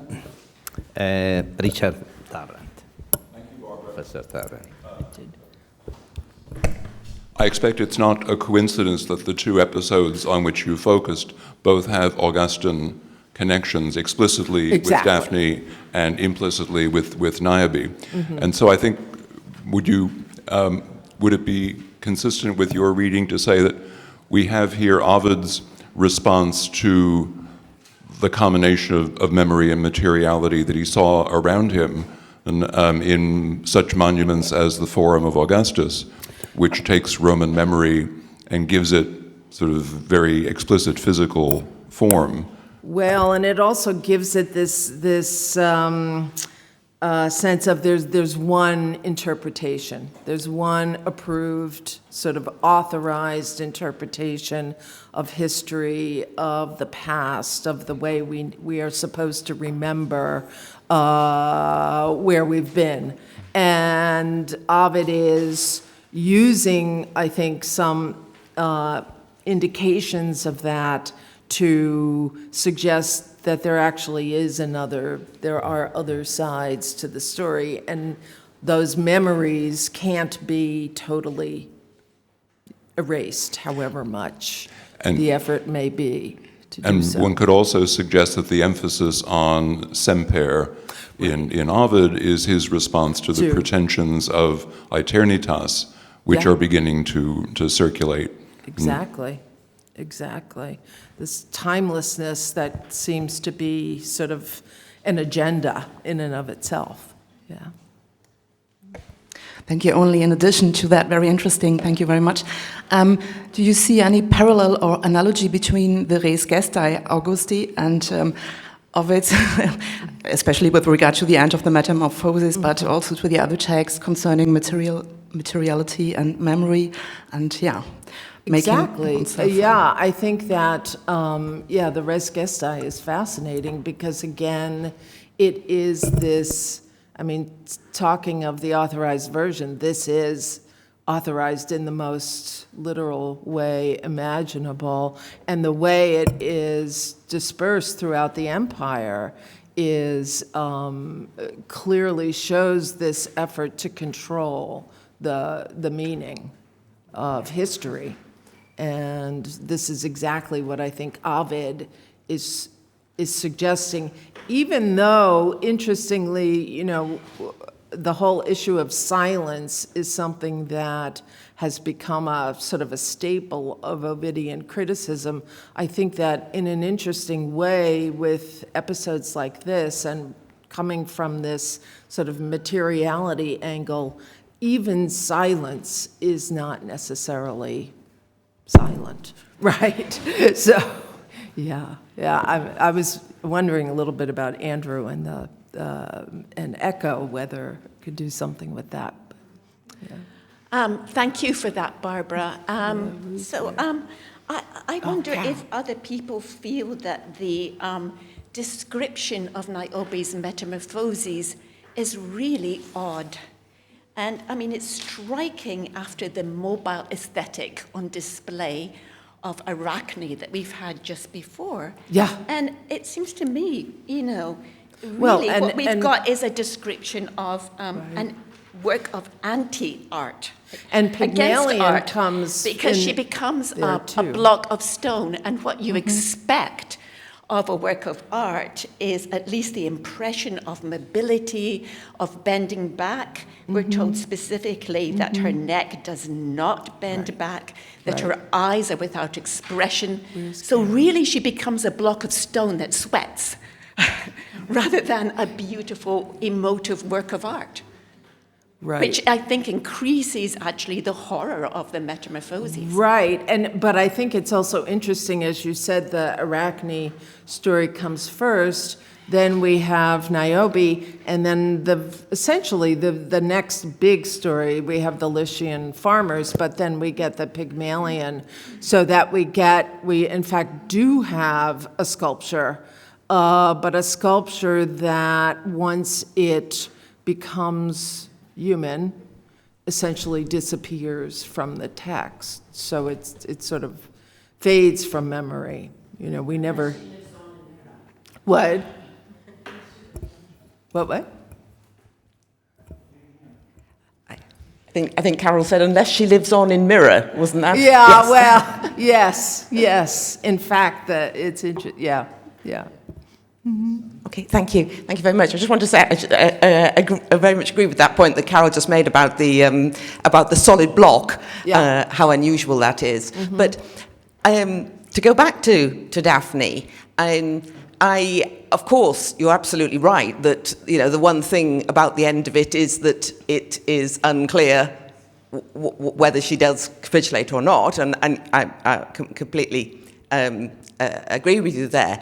But I just wonder, while also absolutely agreeing with the tone of your discussion with Richard Tarrant at the beginning, whether we have to possibly work awfully hard to hear Daphne's resistance. As time goes on, if you look at the reception of Daphne over the intervening 2,000 years, and indeed even into contemporary time, we do have to, as readers, do a lot of work to keep that, or to allow that kind of questioning to work. To allow the resistance, the idea of resistance. Yeah. Because so much of the reading of Daphne has just repeated the action of Apollo in appropriating her, and appropriating both her her body, but also her meaning. Right. And the laurel as the triumphal, and that in the sense that so much of this has actually just repeated it, possibly that we actually have to work very hard to read it otherwise. Even though I think you're right to do so. Yeah. I guess I have a high tolerance for a kind of, again, to use an overused word, the lack of closure. It seems to me when we get that ad nuit, exactly how we're supposed to think about that is really left, I think, to us to have to work out. I mean, I think you make a very important point there, not only about that story, but about very many parts of Metamorphoses that they do, despite a pretense that the moment of the fact of metamorphosis creates closure, actually, so many of the stories don't close properly. Right. They just kind of go off in a tangent or fade away or something. Right. I think you make a very important point there. Right. Yeah. Thank you. Last question, Andrew.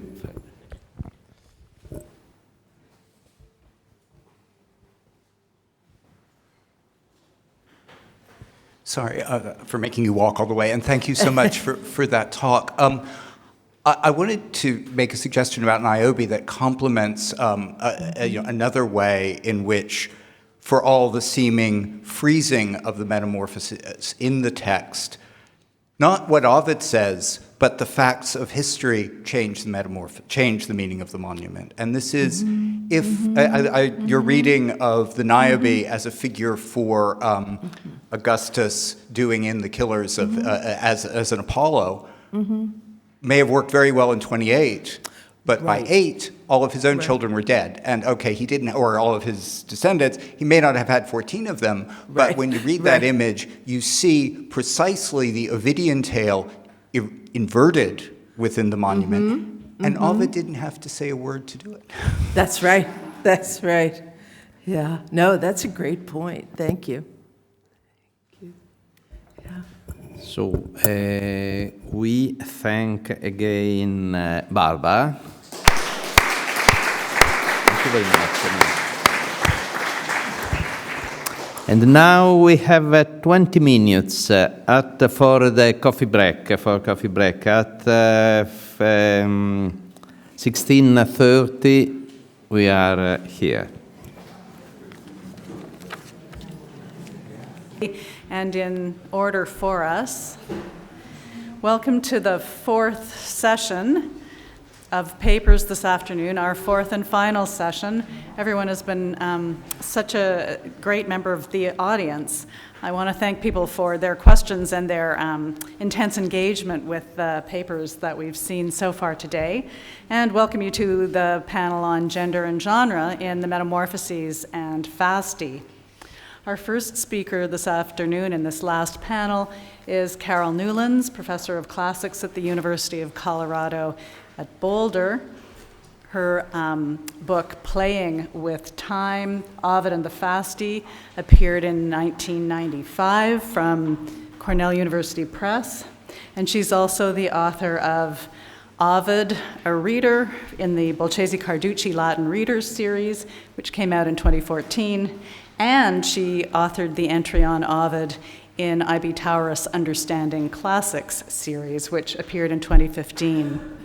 She is a co-editor with another of this afternoon's speakers of a handbook to the reception of Ovid, which appeared from Wiley Blackwell in 2014.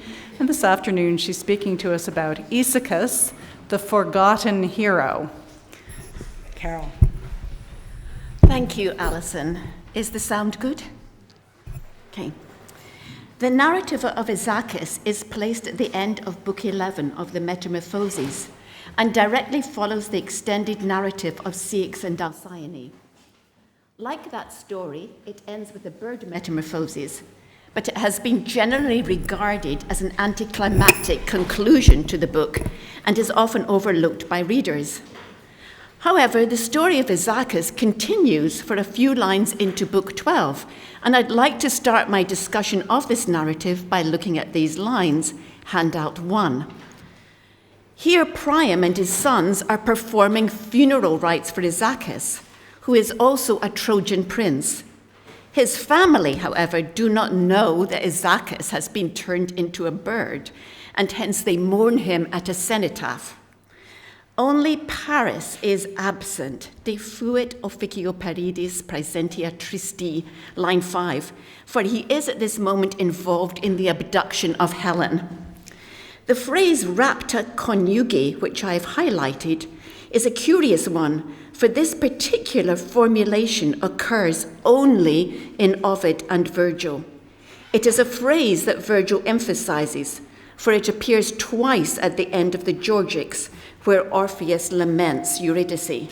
It then appears 4 times in Ovid's poetry, twice with reference to Helen, as you see on handout 1. In his commentary on Georgics 4, Baiotti notes that the phrase rapta conjugi is ambiguous, suggesting both abduction and rape. Ovid's allusion to Orpheus' tragic loss of Eurydice at Metamorphoses 12:5 thus marks the poem's entry into the era of the Trojan War with a reminder of the great suffering caused by Paris' abduction of Helen via Orpheus' lament. Long War is marked not only by martial glory, but also by extended personal grief. Moreover, as I shall argue today, rapta conjugi, occurring as it does at the end of the story of Isaacus, also marks the important engagement of this obscure narrative with Virgil's Epyllion at the end of Georgics 4. Specifically through Isaacus, who is, I shall argue, partly a surrogate for Virgil's Aristeus, Ovid's poem addresses questions of justice, repentance, and punishment that are raised by Virgil's narrative and that gain political and moral urgency as the Metamorphoses enters the age of Roman history. At the end, I shall also argue that it raises formal questions about Ovidian poetics. It has been well shown by Sergio Casali and Stephen Hines, among others, that Ovid engages closely with Virgil's Aeneid when his Metamorphoses enters historic time with the Trojan War. What has been less appreciated is Ovid's engagement with Virgil's Georgics in the run-up to the Trojan War. Starting in Book 10 of the Metamorphoses and continuing to the start of Book 12, allusions to Virgil's Epyllion punctuate Ovid's epic, culminating with the narrative of Isaacus. Allusion here is a tool for critical authorial inscription into the Virgilian tradition. Who then was Isaacus? Our earliest testimony for Isaacus depicts him as a prophet who assumes Cassandra's role as speaker of Troy's doom. In Ovid's account, he's not a prophet, but a Trojan dropout, son of Priam and a concubine. He hates the court and prefers to spend time in the woods, where he falls for a nymph called Hesperiae. When he pursues her, she flees and is fatally bitten by a snake. He is filled with remorse and decides to join her in death by throwing himself off a rock.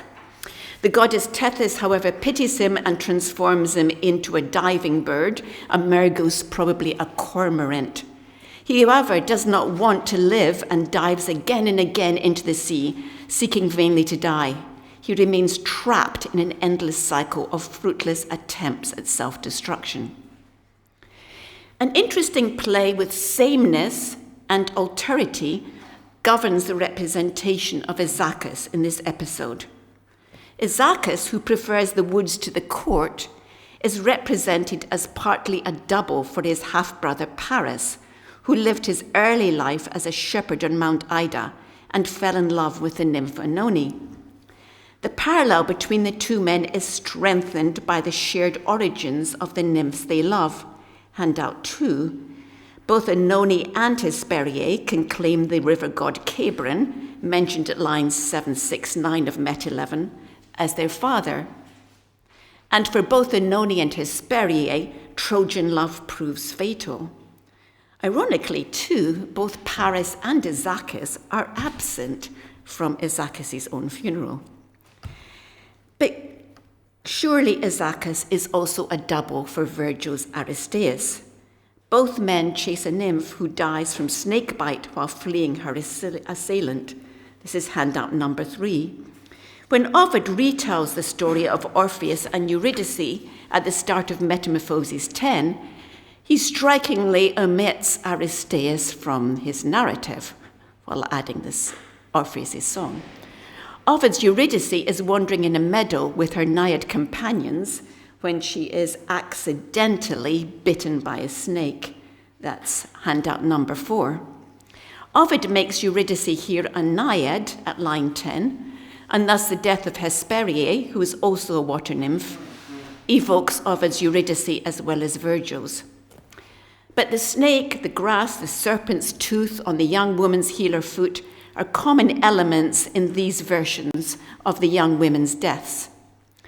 In Metamorphoses 11, in an act of allusive overdetermination, a further recall of Virgil's earlier poetry appears in the dangerous snake lurking in the grass.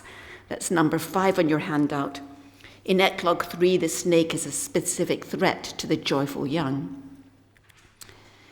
But Aeschylus is also very different from Aristeas in one key regard.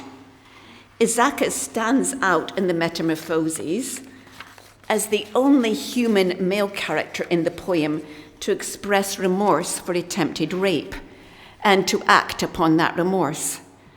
If we look at lines 777 to 782, number 6 in your handout, Amplectatur amens exanimen, clamatque piget esse secutum. Aeschylus' desire for Juncta Mors to be joined in death with his beloved is emphasized at the start of his lament by the echo of his amens at line 777 in the following examinem. The depth of his emotional pain is heightened by the adjacent repetition of piget at line 778, and also by allusion to the agonized words of the flayed Marsyas, handout 7, piget non es clamabat tibia tanti. When Aeschylus uses piget, he accepts responsibility for the Naiad's death. A me causa datest, 781. Laurel Fulkerson has argued that remorse and repentance play very little role in Roman culture. There is, for instance, no single Latin word that means remorse. Aeschylus' reaction, therefore, is very unusual. But with typical Ovidian change in registers, there's playfulness here too, for Aeschylus argues at lines 780 to 86, number 8 on your handout, 780 to 81, that he sees himself as far more guilty than the snake that bit her. In this regard, he alludes to one of his Orpheus' key arguments in Hades in Metamorphoses 10. As Russ Van Steeg and Nina Barclay argue, Orpheus' song in the underworld is a parodic legal speech that specifically blames the snake for Eurydice's death. That's handout number 8. The reason for my journey, says Orpheus, is the snake, who when trodden poured its poison into her and took away her growing years. In Metamorphoses 10, of course, there is no Aristeas to blame. By contrast, in Metamorphoses 11, Aeschylus accepts the majority of the blame, also like Orpheus using quasi-legalistic language, a me causa datest ego sum sceleratior illi. I'm more culpable than that snake. Ovid may be partly playful here with his own version of the Orpheus and Eurydice narrative, but he is also, I suggest, addressing narrative problems in Virgil's Epyllion that have long vexed scholars. For example, this is number 9 in your handout, Virgil's Proteus reprimands Aristeas, "You are paying for committing great crimes, but does the punishment meet the crime?" Virgil's following line is ambiguous, with Thomas, for instance, interpreting haud quaquam ob meritum poenas as penalties which you have by no means deserved, and minors, by contrast, arguing for the meaning of by no means up to your deserts. And does Aristeas deserve the redemptive gift of a new swarm of bees, as Morgan argues? Griffin has argued that Aristeas troublingly shows no emotional reaction to the story of Orpheus and Eurydice and remains silent for the remainder of Virgil's Georgics 4. The remorseful Aeschylus, however, addresses some of these moral ambiguities in Virgil's Epyllion. He actually speaks the words of remorse that Virgil's Aristeas never says, and he actively takes compensation for Hesperier's death into his own hands. Unlike Virgil's Aristeas, his Ovidian surrogate demonstrates a moral conscience. Through Isaacus, Ovid introduces for the first time into the Metamorphoses the question of ethical responsibility for the suffering, even death, caused by attempted rape. But let me suggest there's another character who shadows Isaacus in this narrative and who invites a similar question of ethical responsibility for emotional suffering, and that is Aeneas himself. I'm sorry, this is not in the handout. Isaacus is called Troius Heros, Trojan hero, at line 773, when he is pursuing the nymph. This is the only time, surprisingly, that this particular expression, Troius Heros, occurs in the Metamorphoses. However, as Boehmer points out, Troius Heros occurs 5 times in the Aeneid to describe Aeneas. At Metamorphoses 11, Troius Heros thus suggests Aeneas himself as another double of Isaacus. And this connection brings a political dimension into the story of Isaacus. For Isaacus pursues a nymph called Hesperiae. As J. Reid points out, this is not otherwise a mythological name for a person or nymph, but of course it appears in the Aeneid as a common term for Italy. Reid tentatively suggests that Isaacus' pursuit of Hesperiae forms a sort of erotic allegory for the experience of his Trojan cousin Aeneas in pursuit of a country called Hesperiae.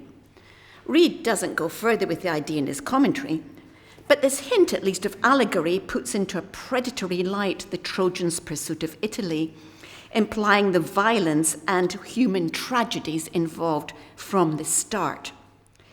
As we have seen, the story of Isaacus ended, or sort of ended, by highlighting Paris' abduction of Helen in a tragic light with rapta conjugae.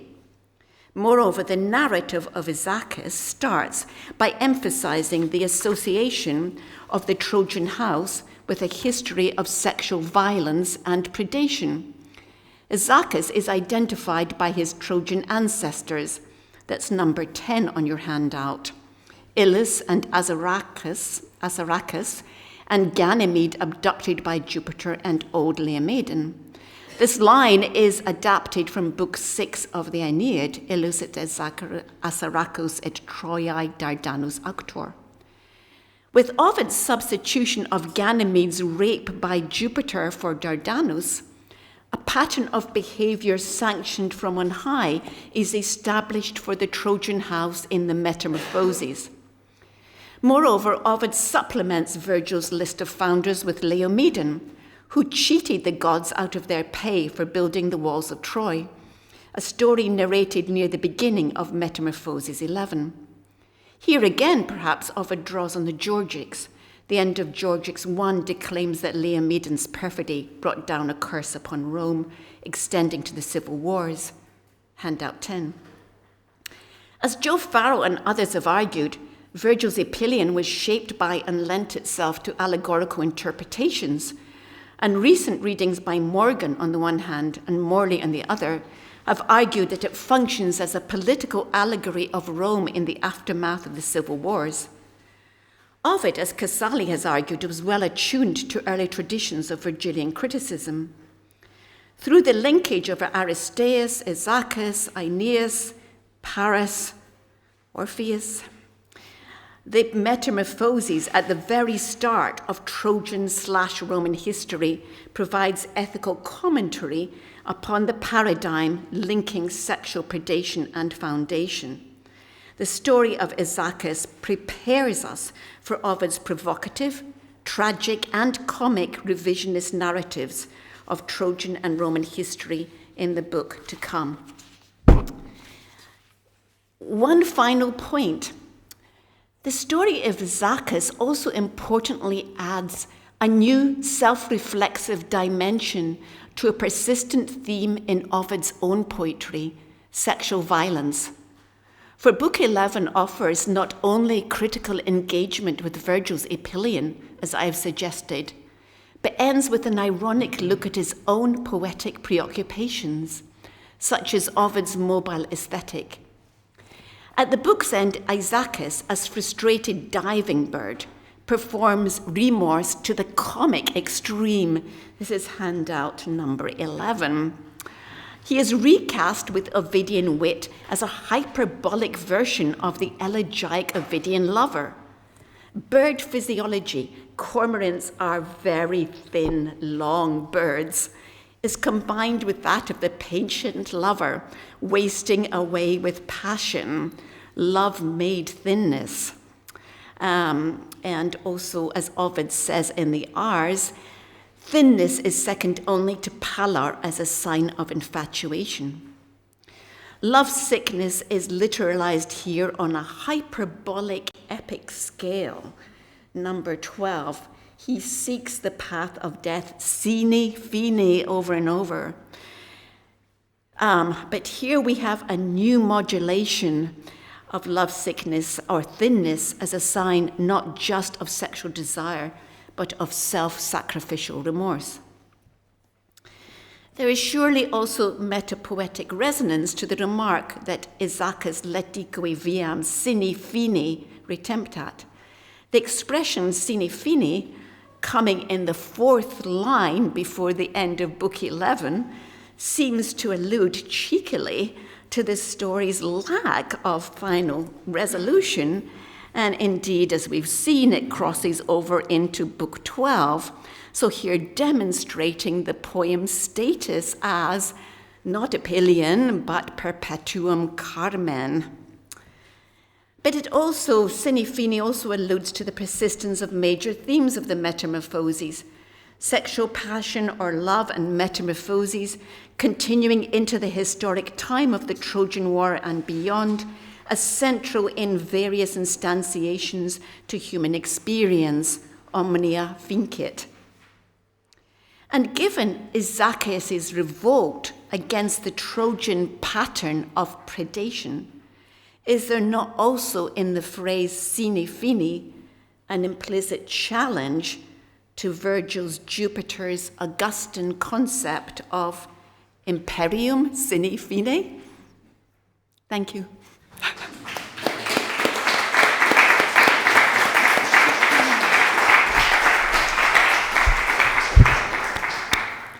Thank you very much, Carole. The floor is open for questions. John? Yes, this is not so much a question as a suggestion, having to do with your interpretation of gesturing towards Aeneas in a story of sexual violence. Oh, thank you. In a story of sexual violence, and one that shows awareness of the larger tradition of criticism on Virgil. And it reminded me of a very arcane story in Servius, which is, he's talking about the episode in Book 3 where Aeneas and his daughters are meeting Aeneas on Delos, where he's the priest. And in the Servian note, it refers to a legend that Aeneas raped Lavinia. And Sergio Casali has written an article which suggests that Ovid, in his version of Aeneas and his daughters, is alluding to that story, that it was already in circulation. So that might be something that would further support your idea of that triangulation of Aeneas, sexual violence, and the ancient tradition of interpreting Virgil. It's just a suggestion. No, thank you very much for that. That's great. I think it's interesting that we get this term Troius Heros used of Aeneas first in Aeneid 6, when he's encountering Dido in the underworld, where he's really, really under scrutiny as to whether he is really going to show how much he realizes his departure caused, whether he really feels remorse. And most of us feel he doesn't quite step up to the plate.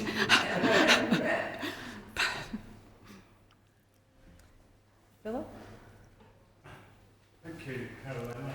I like the idea that Aeschylus is a double of probably any number of Aristaeus, Paris, and Aeneas.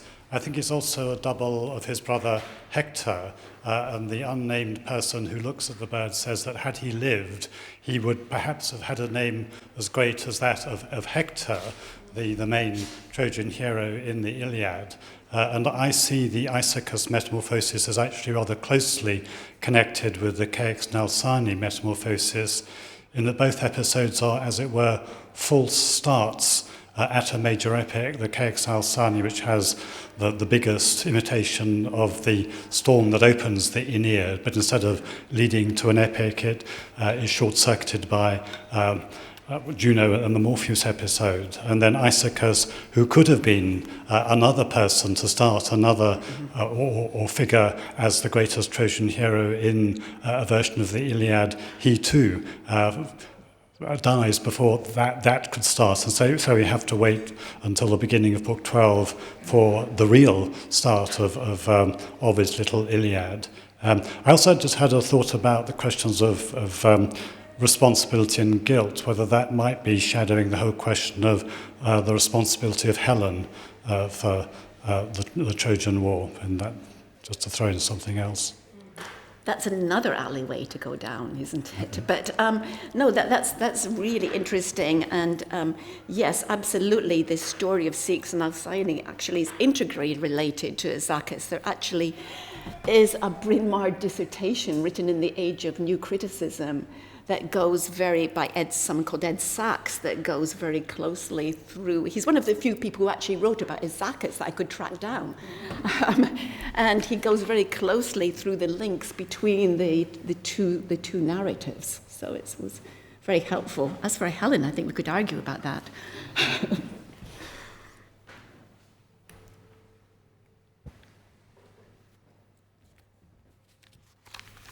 Maybe I'll take the chair's prerogative and suggest that Issachus is in a cenotaph, as is Hector, of course, in Andromache's mourning in Boustrotum and Aeneid 3. So there is that lovely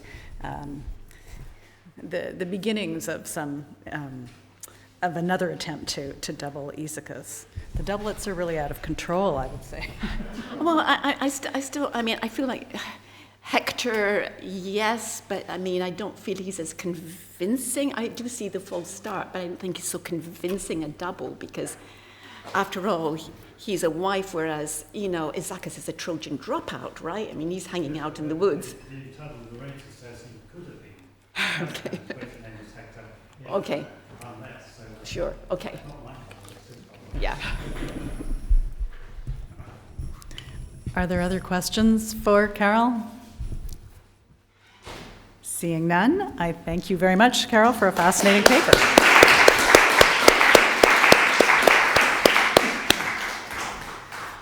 Our next speaker is Alison Sharrock, so this will test everyone's stamina with the doublets of Alison's. We'll see what happens if we can both sit here at the same table with nobody blowing up.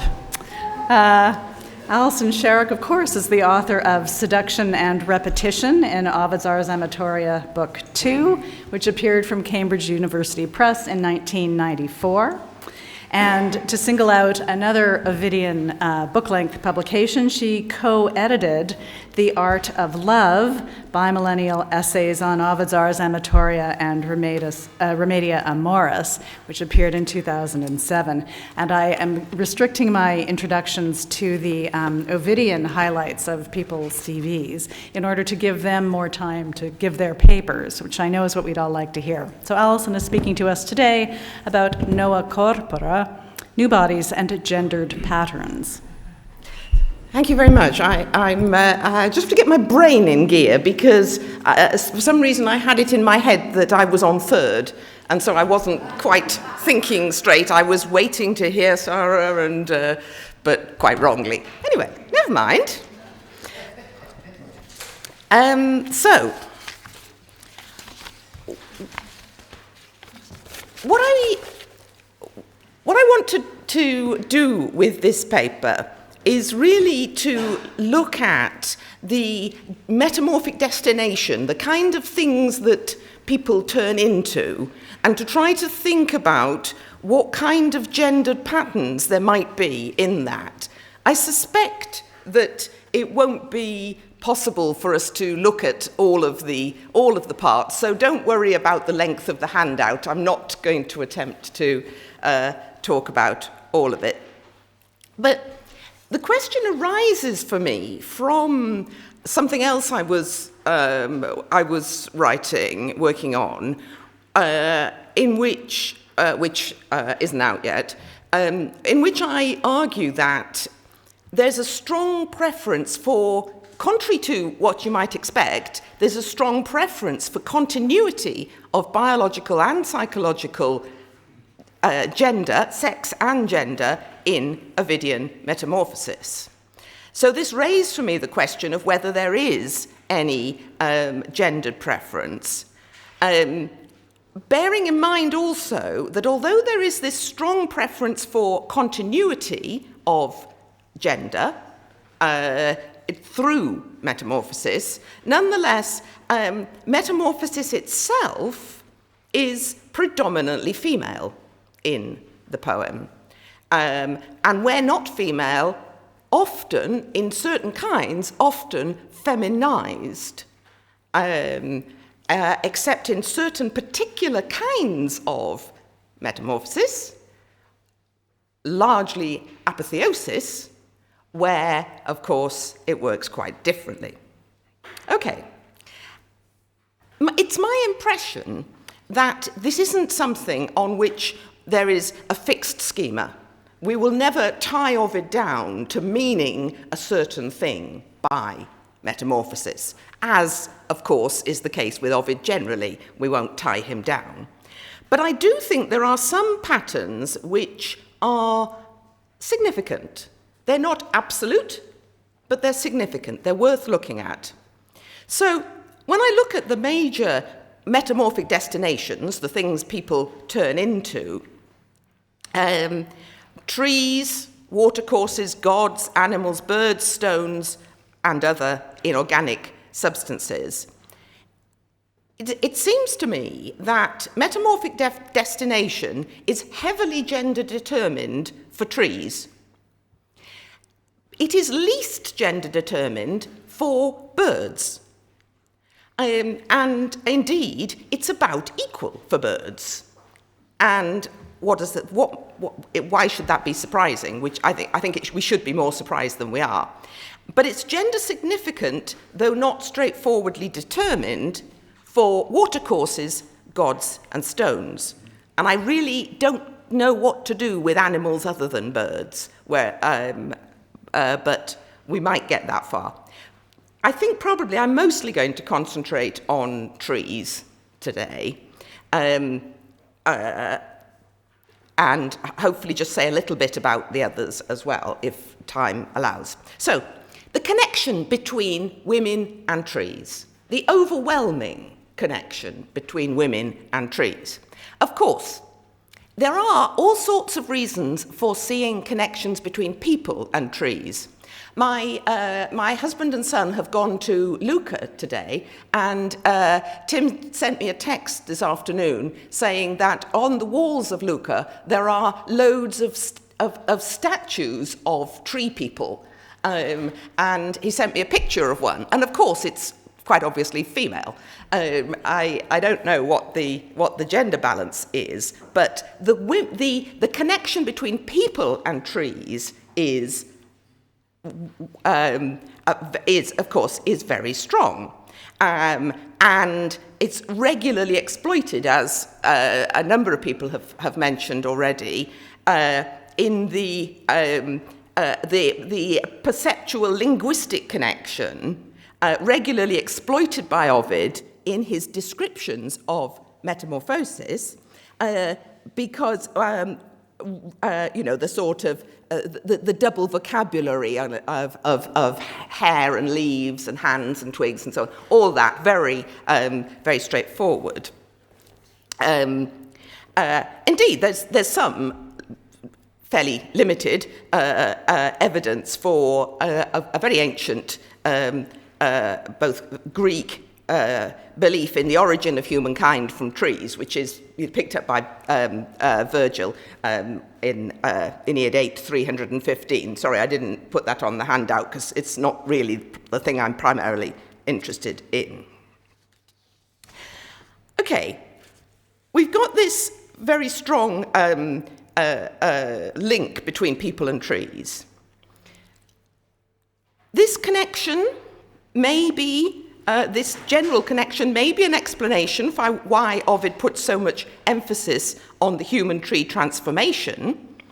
And indeed also, the specific connection with females is reflected in the grammatical gender of both the generic and species names for trees. You know, delightfully, of course, the second declension feminine nouns are predominantly tree names.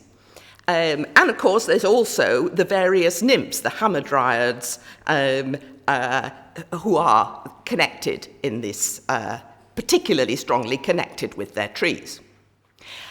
For all that, though, despite all these reasons that there might be for the connection between people and trees, I suggest that it's significant that almost all transformed trees in the poem are originally female beings, humans or nymphs, while the only male characters to be transformed into trees are all sufficiently exceptional as not to destabilize the specific connection between females and trees. So, I want, before we look at male trees, I'd like to have a brief look, very brief, it will be a very brief look, at this poem, which I thought you might enjoy if you haven't seen it before, by Carole Newlands, called Daphne After. And it's a very interesting poem. I don't pretend to entirely understand the poem, but it's about growing up, it's about learning Latin, it's about introduction into adult femininity, which perhaps goes wrong, or perhaps goes in the only way it's perceived as doing. I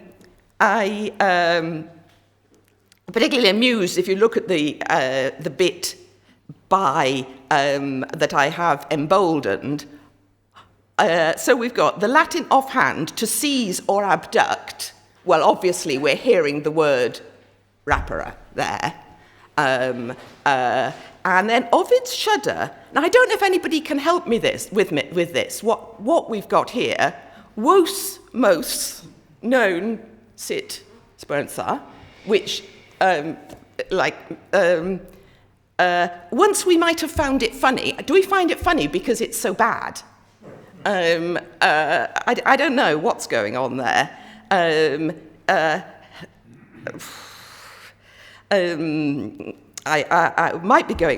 might be referring to, but you will not be a bride, you will be a tree, is very straightforwardly a translation of Metamorphoses 1, 557 to 8. And at each ring where her flesh became bark, a path opened, root split. We've got a very clear evocation of Ovidian tree metamorphoses, not actually just, by no means only Daphne, with the root split evokes mirror particularly strongly to me, because in Mirror's change, the twigs split out painfully through her fingers. And so I think we've got that going there. And then what's going on? Some believe that anger can take the place of love. She found the verb for it, having to do with the forest and a young girl running fast, calling out, then silence. Now, of course, again, we're evoking the Ovidian pattern of the young girl in the forest and the metamorphic silence. And then at the end, So not ready to be chopped into little sticks and tossed into fire's assumed supremacy. If you just link that sticks there, the little sticks, with in the third stanza, in inverted commas, twigs spill from her dropped text. You've got this kind of play between bits of tree and the girl, and then all that smoke, her ashes refusing to fly. Now I wonder there, I think there's probably an allusion to the end of the Daphne story of refusal, an attempt to refuse to be you will be a tree, you will not be a bride. And this poem is part of Ovid's continuing life and part of an expression of the difficulty of giving Daphne her afterlife in anything other than a suppression, enabling her to be to speak, not to be silent, to refuse to fly. So that seems to me is very much in continuity with Ovid's Daphne. And so on the next page of the handout, you will see a brief version of Ovid's Daphne and Apollo's, including the line about at quoniam conjunx mea non potes esse arboris certe dixit mea. And so on, with the continuity of female gender as in the second line, hanc quoque foibus amat, and of course it would be hanc because it's a feminine noun, but it's also her. It's also maintaining its human femaleness and so on. She then maintains, I would suggest, this very strong connection between women and trees. And there are so many examples, you can provide them for yourselves, of women trees in the poem. So what I wanted to do then was to look at the alternatives, the male trees. And I would like to suggest to you that all the male trees that I can find have something about them that mean that they don't undermine my argument. Yes. Okay. Attis is a male tree who is playing straight into the hands of Catullus and playing about with gender in ways that you can see. He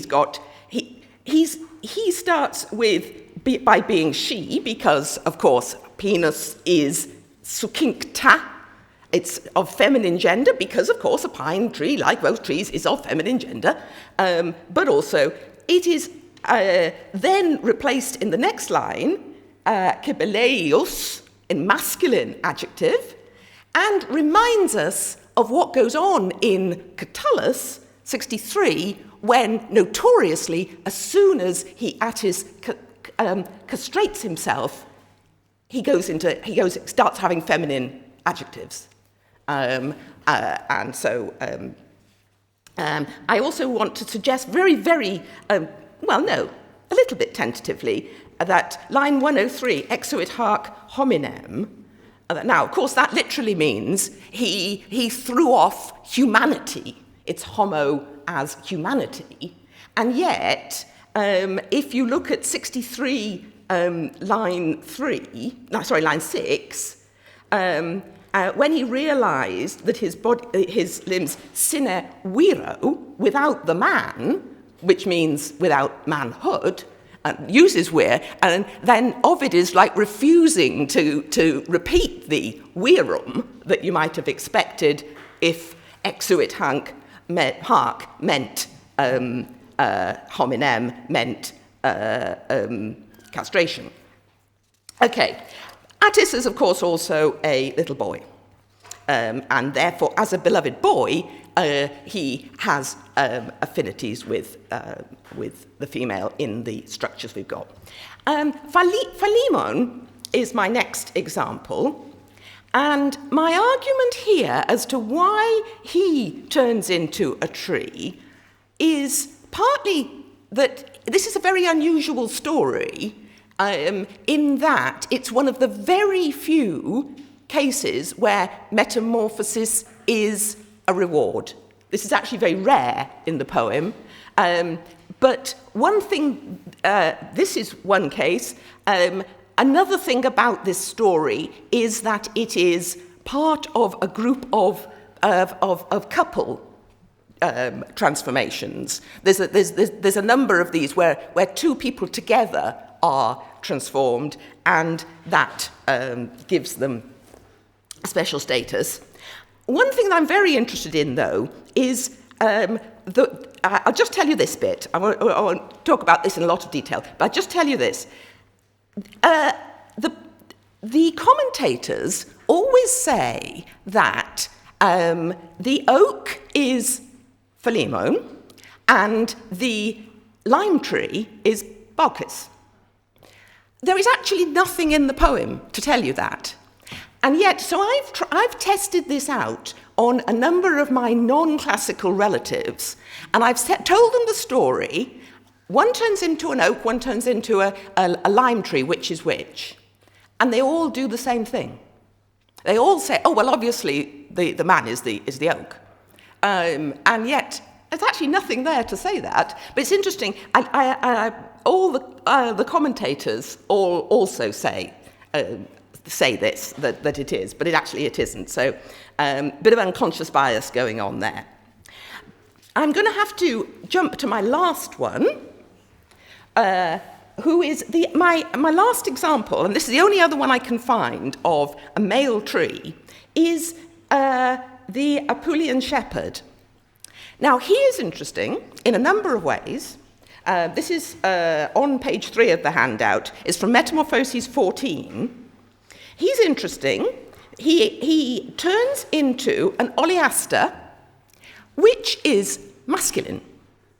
Whereas and it is the wild olive, whereas the cultivated olive is feminine. And what I think is going on here, which is a very interesting but rather strange, I would call it near-unique male tree, I want to suggest is a metapoetic version of Ovid, with big inverted commas, and that this poet, this version of Ovid, is in the tradition of Thersites, Hipponax, and Arachne, all of whom dare to imitate epic, and that is what he is doing. He is punished by the nymphs for imitating them, for imitating their dance, and by being turned into this oleaster, and maintains his bitterness, which has got the iambic suggestion to it, and that is part of the self-deprecating self-representation of Ovid as the epic poet who speaks through this alternative voice to the epic world. Okay, I think I've run out of time rather badly. So the answer is trees are women, and it is surprising that birds are half and half, and I think the reason for that is we shouldn't be surprised that birds are, what we should be surprised at is that there are so many men who are birds. And I think this is partly because they can maintain movement, whereas trees can't. I think that's part of the reason why you get equal opportunities for birds in the way you don't for trees. I'm going to stop there. Sorry. There was a bit of a rush. Sorry about that. Thanks very much, Alison. And the floor is open. Laurel has a question.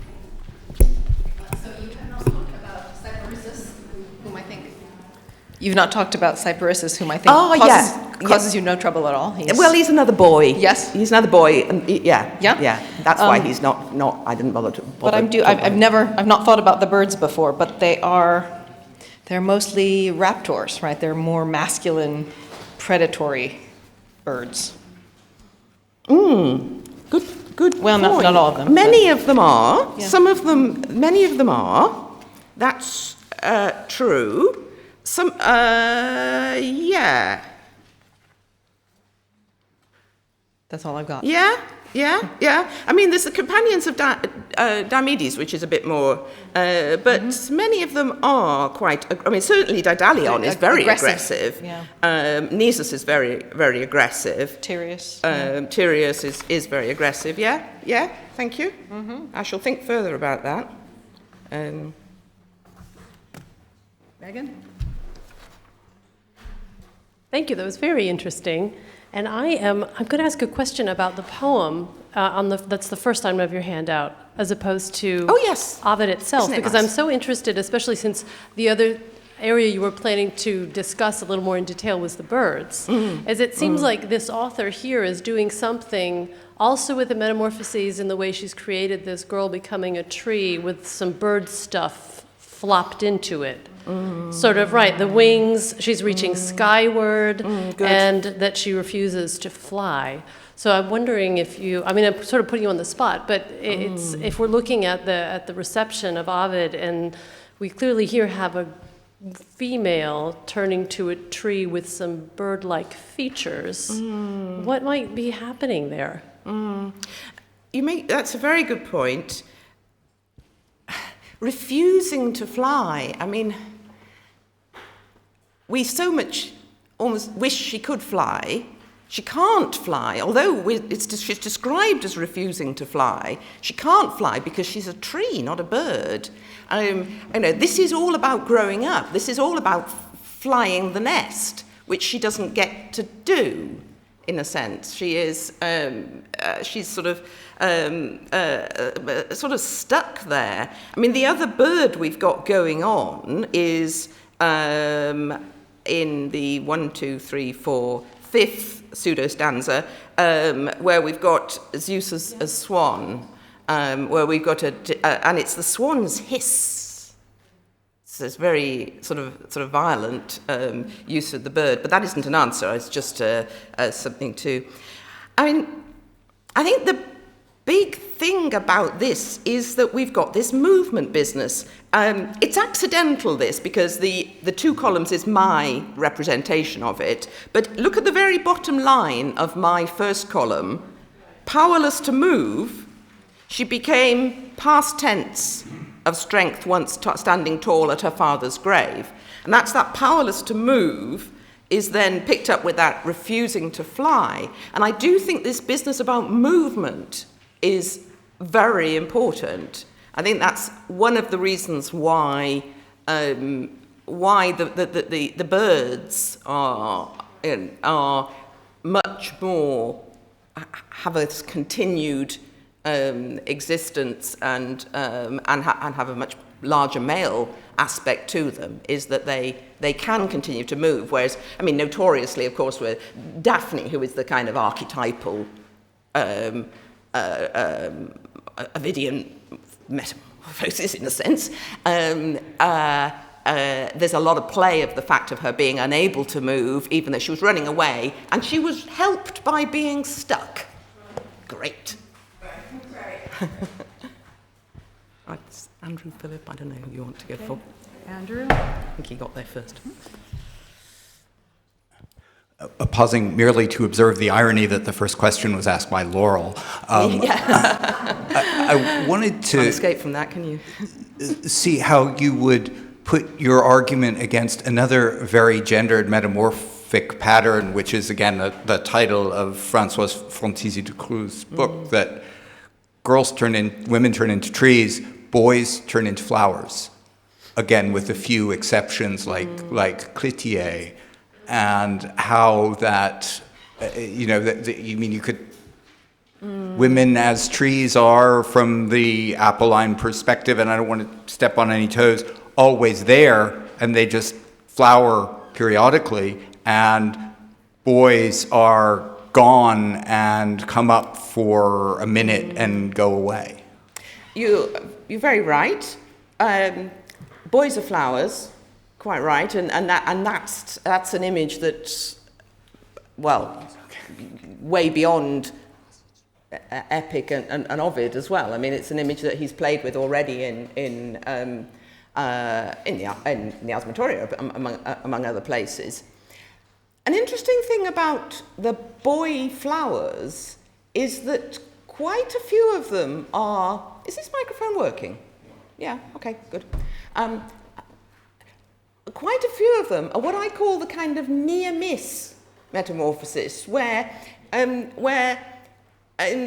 it's not clear that they are Narcissus is one case, but Hyacinth is another, where and Adonis, where it's the blood that becomes, and that's what I mean by a near miss, something that's not clearly the body, and where the change of the body is not one of these lingering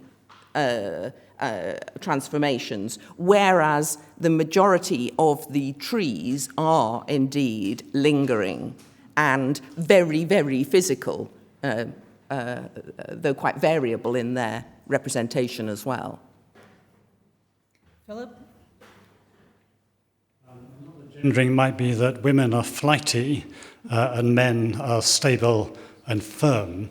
And I was just wondering about tree similes in epic, in Homer and Virgil and Aeneas as the oak on the Alps, that kind of thing. And given the close connection in the between similes and metamorphoses, one might have expected more of that kind of thing. And just, I suppose, in connection with that, under your number 2, I suppose in Met 10, line 105, there is an obscene pun in Truncoque induruit illa. That's the only way that Attis can get it up. But, I absolutely have that one. There is definitely an obscene pun there. But women are flighty, men are stable. That would be a lovely inversion, because that's precisely not what happens. That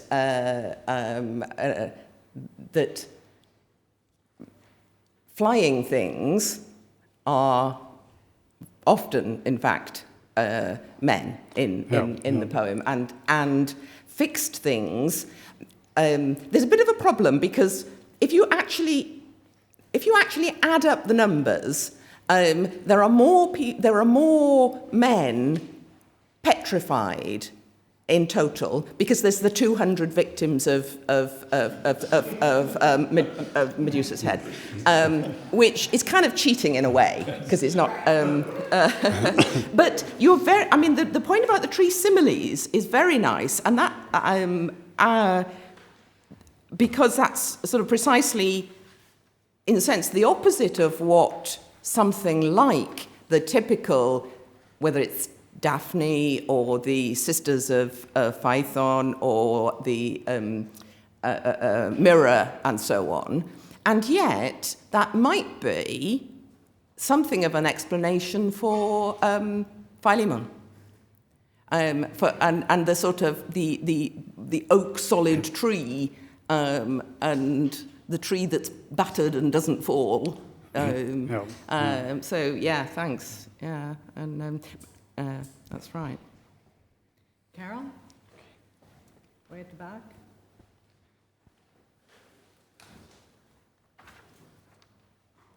Thank you. But I do like this poem where it says powerless to move, Because Philemon and Baucis, this stable, loving couple, get turned into trees. What's our next story? It's about the most sacred of trees that is cut down. And I'm thinking of Jonathan Swift's satire on the Philemon and Baucis, if you know that, where the trees end up getting chopped into firewood.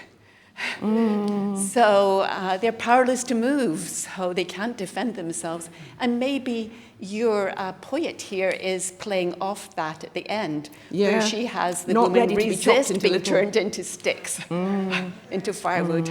She might be acknowledging the Swift poem. Yeah, thank you. Yes.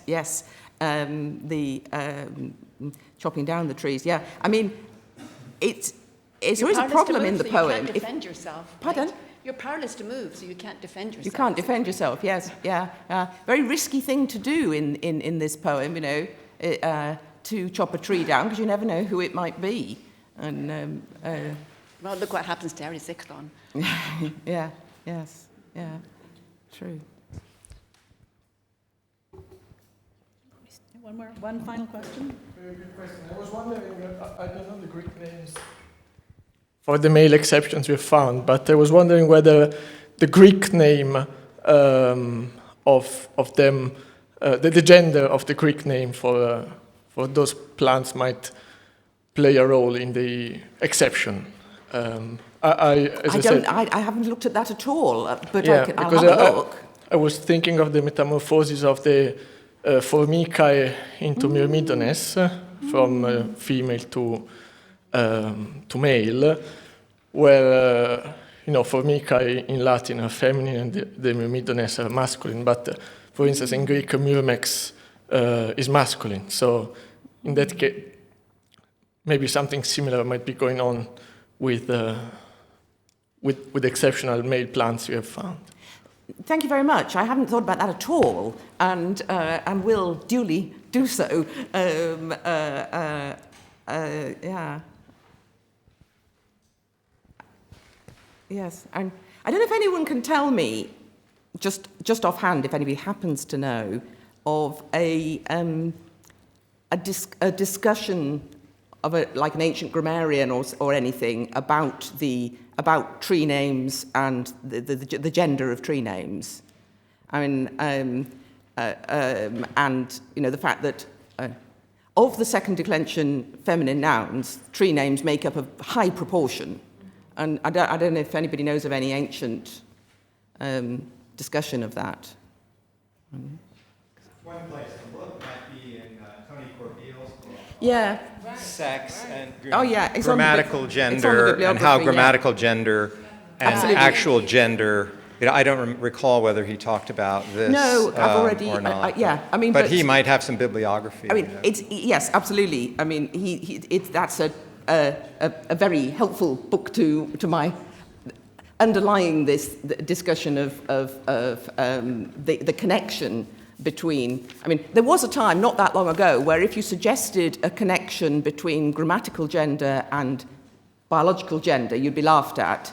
But since Corbeil's book, I mean, I think that is no longer necessary to laugh at it. Let's thank Alison Sharrock again for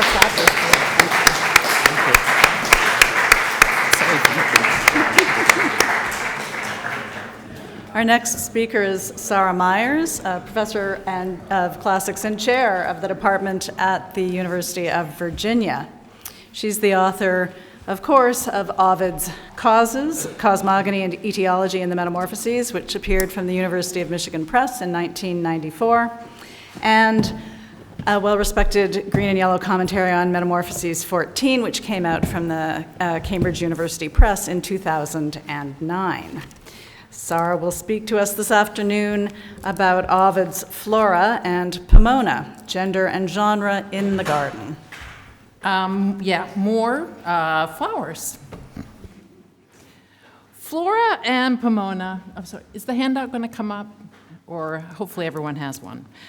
Flora and Pomona are known to us predominantly through the poetry of Ovid, and much of their identity and mythology may well be Ovid's own invention. Both were ancient Italic deities associated with gardens, orchards, and their produce. Flora was the goddess of all flowering plants, while Pomona presided over fruit trees. Varro quotes 3 lines from Ennius's Annales, handout 1, listing 6 of the lesser-known flamines minores instituted by Numa, among which are listed the floralis and pomonalis. Despite the evident Latin etymologies of their names, frequently alluded to in both texts, Ovid identifies both deities as originally Greek nymphs in his mythologizing episodes. See handouts 2 and 3, Met 14, lines 623-4, Latinas inter hamadriadas, and Fasti 5, 195, Chloris eram, quae flora vocor, which hints at their potential for active sexuality, as well as giving them a Greek background that mirrors Ovid's own literary compositions. Each deity is accorded a long episode in their respective poems, and they share not only the tutelage of gardens and fruit trees, but their unexpected, willing capitulation to sex and marriage. Both episodes are placed in the penultimate books of their poems, immediately preceding an increased prominence of Roman and Augustan themes. As part of my larger project on gardens in Latin literature, I discuss how gardens as symbolically separate realms are uniquely equipped to convey social, political, sexual, and literary messages. In these 2 episodes, Ovid exploits the sexual and gendered associations of the garden in poetic, generic, and ideological terms to serve as a contrast with the surrounding national themes. Both poems function metapoetically to represent Ovid's poetry and also serve a closural function in their respective poems. Their gender and genre reversals work in tandem to challenge the boundaries of both categories. Although the 2 episodes have not previously been considered together, the similarities between them suggest that they form another important pair between the 2 poems. Pomona and Flora both preside over gardens in the Metamorphoses and Fasti, but these garden descriptions differ markedly and in interesting ways. Ovid's 2 Italian gardens correspond to the most common gendered literary horticultural paradigms, in which garden spaces are sexualized, and women in them are either virgins on the verge of rape or marriage, or hypersexualized and masculinized females.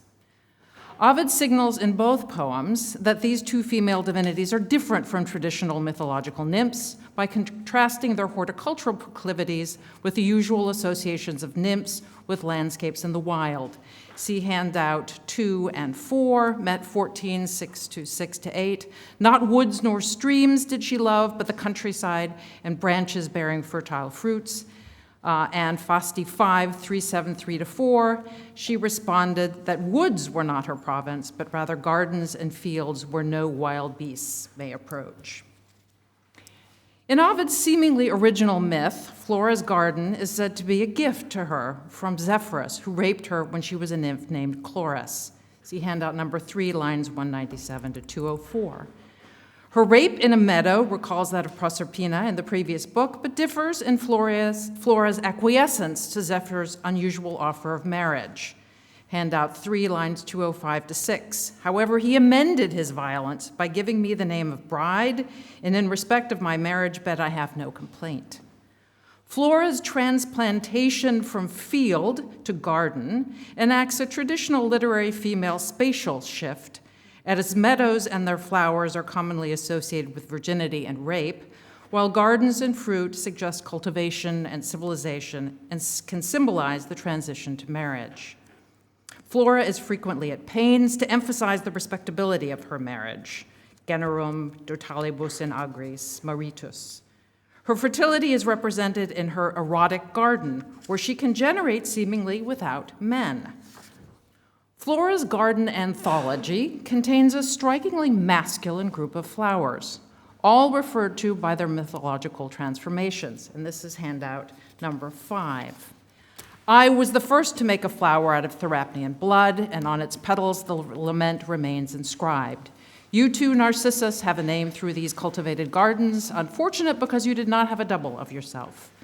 Why should I mention Crocus or Attis or Adonis, born of Cinyras, from whose wounds a floral honor rises thanks to me?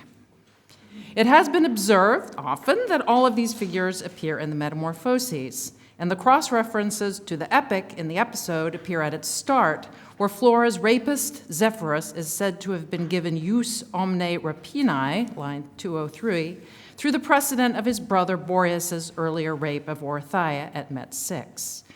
And I have a mention of the Met passages, just to notice again that Attis here does not turn into a tree, but this is referred to a version in which he turned into a flower. Flora's claims of authorship of these mythological transformations is, however, new. While it is true that most mythological flower transformation tales involve young boy favorites of the gods tragically killed in their youth, the maleness of Flora's garden is further amplified by her remarkable ensuing claim, otherwise unattested, to have engendered the god Mars with a flower from Olanos, of which there is only one in her garden. This is handout number 6, line 229. Mars also, in case you didn't know, was produced through our arts. Juno expressed her desire to bear a child without a male, complaining that Jupiter has usurped both gender roles of father and mother in giving birth on his own. Line 240, again, handout number 6. Flora's remarkable usurpation of the male generative role is perhaps prefigured by the presence in her garden of youths who did not achieve real manhood, especially Attis, from whose blood the violet sprang when he emasculated himself. The sexuality and gender inversions of Flora's garden reflect the nature of her sacred festival, the Floralia, with its celebration of transgressive sex and female sexuality through obscene mimes that included scantily dressed prostitutes. While Flora's garden is full of male flowers, Pomona's garden in the Metamorphoses is enclosed and virginal. See again, referred to handout number 2. Pomona has shut herself within her garden or orchard out of fear of uncontrolled male sexual aggression, vim agrestum accessus viriles. Her attempt to keep her garden a safe and solely female space is underlined in her rejection of the garden guardian himself, the ithophalic Priapus, line 640. Yet Pomona's own sexuality is as often identified with her garden enclosure and its plants, and her association specifically with fruit trees and apples, from which she gets her name, lines 625 to 6, suggest her potential fertility. While Pomona's pruning can be seen to signal her sexual repression, luxuriam premet, brachia compescit, see Hunt in the bibliography, her productive grafting hints at the possibility of offspring, see line 631 alumno. Described as both orchard, pomaria, and garden, hortos, Pomona's enclosure represents a productive and cultivated space, the latent sexuality of which will be brought out by her suitor Vertumnus. While Pomona's domesticated and erotic garden locale signals her potential availability for sex or marriage, her characterization as an experienced, even learned gardener, studiosior, also represents a gender reversal. Vertumnus's impersonations of a frondator, putator, and fruit picker remind us that Pomona's horticultural or arboricultural activities are traditionally male and signal her rejection of traditional female roles. Pomona's gender reversal is matched by her suitor Vertumnus, an old Italian god, perhaps originally bisexual, who must change into an old woman to gain access to her garden, a rape strategy adopted by divinities elsewhere in the poem. The staging of the episode as a paraclasithron with Vertumnus as exclusus amator makes this erotic intent clear. Vertumnus seems to offer respectable marriage, represented his use of the vine elm simile from Catullus 62, but Pomona is not convinced. After telling her a cautionary tale, which involves not only another paraclasithron, but also further suggestions of gender role reversal, Vertumnus sheds his disguise and prepares to rape Pomona, when she evidently capitulates with seemingly mutual passion. This is handout number 7. Line 771. As Shilpa Raval has argued, this episode follows a pattern in the poem in which transvestism usually leads to reassertions of masculinity. Gender boundaries have been crossed by both goddess and god, but gender conformity is reasserted at the end of the episode in their union. Flora and Pomona's dual Greek-Latin background has contributed to an understanding of them as functioning as symbols of Ovid's own poetry. This interpretation is supported by their associations with gardens, which frequently serve as metapoetic reflections of artistic activity.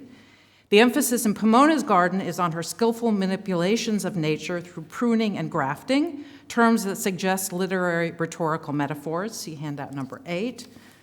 Flora's description of her garden resonates with the meta-literary potential associated with flowers and garlands, and her strong claims of authorship of her flowers align her with the poet, as has frequently been pointed out.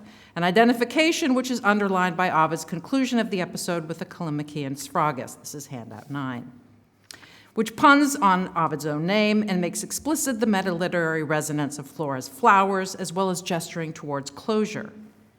Flora's festival began on April 28th, but upon arriving in this date in Fasti 4, Ovid proceeds to defer them to the last day of the Floralia on May 3rd in the next book, in favor of a treatment of Augustus's recent transference of a cult to Vesta on the Palatine, see handout 10. The rites of Flora also extend into the calends of May. Then I will resume the theme. Now a greater task presses upon me. Vesta, take your day. The passage has been read as a reverse recusatio, with Vesta's imperial connections and generic gravity pushing the elegiac Flora out of the month. The contrast is also gendered, as Alessandro Barchiesi observes. The chaste Vesta replaces the racy Flora. The popular nature and early Republican origins of Flora's festival also contrast with the surrounding imperial celebrations, such as the following dedication of the Mars Ultor Temple in Fasti 5. Augustus seems to have neglected the restoration of Flora's temple at the foot of the Aventine until late in his reign, and the rededication occurred only under Tiberius. Carole Newlands suggests that Flora's all-female origin story for Mars, quote, destabilizes the Romans' strong sense of their masculine identity. The identification of Flora with Rome's foundational deity is a humorously bold maneuver, but is perhaps supported by her confession that she is ambitiosa, line 298, and her territorial claims, which have imperial reach, per immensas gentes, handout number 12, line 221. Flora's rites cross the boundaries of April and May, and Ovid assigns Flora power over the borders of the months and books in her reintroduction in Book 5, this is handout 11, since the borders of the months are yours and fall to your lot. Flora's elegiac and erotic coloring serve to highlight the erotic nature of the myths and the metamorphoses, but I would suggest that her expansive claims of generative powers simultaneously may recall the epic's cosmogonic scope declared at its opening. This is handout number 12. The episode of Pomona Vertumnus is the final amatory episode of the Metamorphoses, and its reversal of the erotic norms of the poem established by the first episode of Daphne and Apollo serve a closural function. Pomona's garden enclosure underlines the fact that her episode is embedded within, but is generically and thematically distinct from, the framing list of Alban kings. Pomona, a female deity, interrupts a list of male Alban kings, and like Flora in Fasti 5, precedes a story associated with Romulus and the founding of Rome. After Vertumnus breaches Pomona's garden, the poem returns to the theme of Rome's foundation. The enclosed space of her garden enacts the exclusion of male epic, martial, and national themes that surround it. Its literary associations evoke instead the Georgic and erotic. Laura Aresi has suggested recently that Pomona's garden, anchored in Italy by the mention of the Albanos Montes, may serve as a fertile symbol of specifically Italian poetry, demarcating the autonomy of the Latin poet vis-a-vis Greek myth and poetry. Yet the transgressions of the garden, its grafting, cross-dressing, and ultimately the crossing of the garden boundary and the union of the two deities seem to contradict this claim. The literary models evoked are both Greek and Latin. Pomona's grafting, as Helene Vial has argued, symbolizes the epic's well-known generic hybridity. And I would suggest perhaps also that of Roman identity. Vertumnus, whose name connotes translation, narrates a Greek inset narrative to Pomona and tells us in Propertius 4:2 that he is an Etruscan god imported to Rome after the defeat of the Volsinii in 264. That's handout number 13. As a number of scholars have noted, Vertumnus's very nature reflects the ethnically and culturally hybrid makeup of his contemporary Rome. It is worth recalling that Ovid chose to represent Flora as an originally Greek nymph introduced to Rome by Mars. Pomona seems to be enacting the inward turn, the seeking of secluded and protective space pinpointed recently by Victoria Reimel as representing contemporary anxieties about imperial expansion. If so, we have seen such boundary making fail. Flora, on the other hand, seems to represent the opposite impulse, the resistance to or transgression of boundaries and the expression of imperial ambition. Yet her games were initially instituted to protect public lands from elite encroachment. The origin of the ludi florales was associated with the transgression of boundaries, when in the mid-3rd century, the common people, vulgus, successfully brought a suit against certain wealthy men who were grazing their cattle on public land. This boundary crossing, as I have argued, is typical of Flora's episode and her transgressive garden and rights. Gardens, defined by the presence of borders, invite closure, and I'm almost done, closure, invite closure through their microcosmic representation of the work of literature itself. Virgil's famous garden praeteritio in Georgics 4, for example, marks out the limited space for horticulture, signaling the imminent closure of the poem. Pomona and Flora appear near the ends of their poems, and in both cases, the boundaries of their garden spaces and their crossing comment on poetic closure. Ovid, perhaps, in these two garden episodes, also plays with the structural poetics of both poems. Flora's garden breaks all boundaries, being displaced from its proper book and month, and crossing the boundaries of 2 months in a poem organized by months, while Pomona's enclosed garden in the Metamorphoses represents both boundary making and breaking in an epic defined by narrative continuity and discontinuity. Thank you.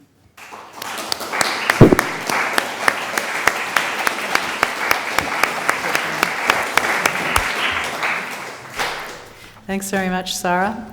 Are there questions? Alessandro. Thank you. This is basically a request for information.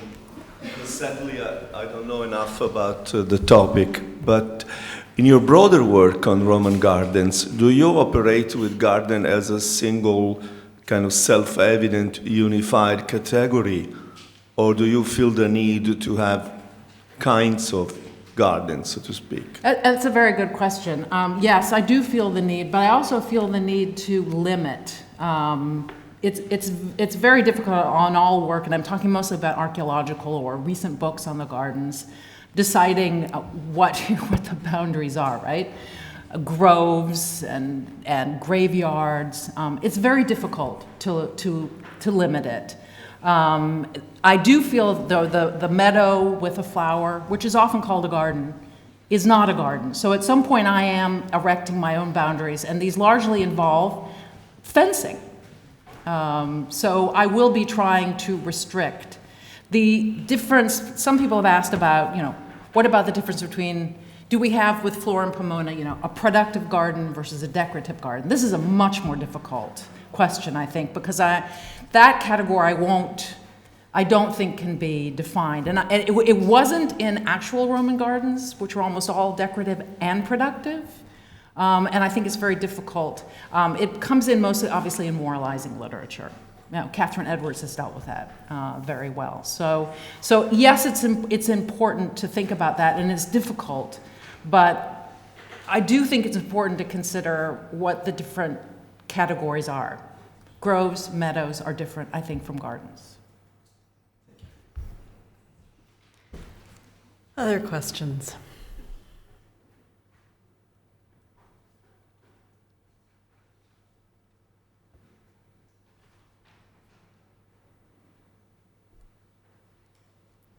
Andrew. I'm going to ask this before you even get here with the microphone. Sorry. I didn't quite hear what you did with the wonderful pun about Flora raising everything for the nose. Oh, that's not my point, but. I was wondering if other people in this room brought that up. Oh, okay. No, I just thought it was an interesting idea of his relationship to the garden, not just as the person who gathers them all, but sort of then standing back and being the person. Yeah, Ovid doesn't talk a lot about gardens. He gets back to them in exile, where he'd like to be back in his garden, where it's clearly an ideal locus for Horatian locus for writing, poetry. But yeah, very Catullin. Can I ask a question? I think you said that Pomona rejects Priapus from her garden. Does Flora? He's not there. Allow him in? He's not there. He's not there. Is that peculiar or? He's not always there. But she's very much in charge of her garden, although there's a slight difficulty with the text because we are told that Zephyr gave her the flowers, or garden full of flowers, and that she claims authorship. And there are those who think that Flora is falsely claiming authorship of the flowers. But Well, I like the idea that Priapus is not even mentioned there for her, but yeah. Other questions? Could you just say a little bit more about this strange name Chloris that Flora is called? Why do we have this metamorphosis of the Greek nymph? And I think, Alison, you'll keep me right, but is Chloris not the name of a courtesan in Perseus? Yes. So what is going on here? Some have felt that, that she's very prostitute. Obviously, she's, as you've said, a meretrix and matrona both. So that might be the meretrix aspect of her. She's also green because she's associated with plants. She also might be green out of fear when she was raped. I was pale with fear when I was raped. I think those are all ways in which Chloris could be understood. It's a false, analogy. How about this Campus Felix also? Don't ask me. Ask John Miller. He's writing the commentary. I don't understand how to translate that line. I'd like her to be in a field because that's where you're raped, but that's a very strange field. Okay, thank you. Barbara? Yeah, I was just going to say with the Chloris becoming Flora, I think with Chloris becoming Flora, it's also a nod to what you've already mentioned, the floralia with the prostitutes, so-called the lewd women, whatever Cato calls them, sort of performing on stage. That would be a reason to associate Flora with a prostitute. Yeah, I agree. Yeah. I think that might be operative, yeah. But I still think the Greekness, not only are we told that, but she tells us that Mars introduced her to Rome. Right. So she is an introduced god. Aha, that's good. Believe me, it's really, really difficult to talk about these things without it getting really bad. Well, and I'm having trouble letting Chloris go, especially given that he's done the metamorphic trick and changing her from Chloris to Flora, and then have her reference all of these flowers from the metamorphoses, saying that it happened through her. And then we have this reference to Naso. So I wonder if there's any kind of conflation of her and the external author, as in he's, maybe? Absolutely. That's very clear.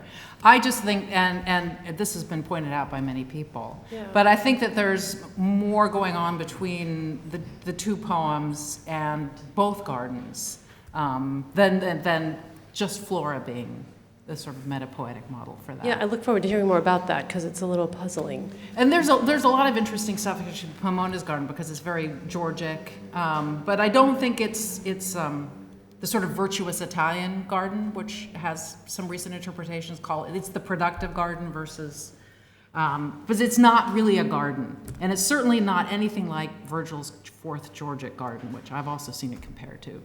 Because all of them is mentioned in Pomona's garden as her pruning and grafting and watering. There are no herbs, there's no cucumber. Those are the things of a usual garden. Michael? I was just wondering, he calls himself Naso, and so the idea that he's the nose enjoying the ornamental garden, but his other name, Ovidius, might imply he's the sheep eating the flowers. It could be a productive garden, but we're probably not supposed to think that. But if we're going to... Probably not. Yeah, okay. But go ahead. We don't want to cut off any interpretations. Well, thank you very much, Sara.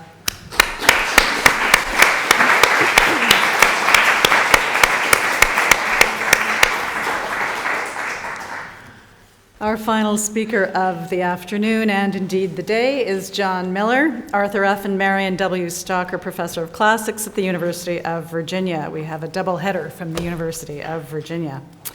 His first book was Ovid's Elegiac Festivals, Studies in the Fasti, which came out in 1991. Of course, he's the author of a very important book that crosses over all the Augustan poets and beyond, Apollo, Augustus, and the Poets, which came out from Cambridge in 2009. And he's the co-editor with Carole Newlands, so there is some ring composition in the formation of this last session of a handbook to the reception of Ovid, which appeared from Wiley Blackwell in 2014. He will speak to us this afternoon about Ovid's myth Majestas. Thank you very much, Alison, and thanks all of you for staying for the late in the day. I know I'm the one person standing between you and the evening entertainment, so I will be on time. At the start of Book 5 of the Fasti, when the Muses compete before Ovid for the most convincing etiology that would explain the name of the month May, Polyhymnia begins the contest by putting forth a derivation from the god Majestas, who embodies the Roman quality of respect for one's betters. This divinity is a bold invention of Ovid, an instance of what historians of Greco-Roman religions used to call Augenblicksgötter, deities created by an author for the occasion, here for the antiquarian exegesis of a calendrical conundrum. Polyhymnia fleshes out her Aition with an extended narrative. As the cosmos was in formation, both the natural world and divine society lacked a firm idea of hierarchy. Earth did not yield to the heavens. Plebeian divinities routinely dared to sit in King Saturn's throne.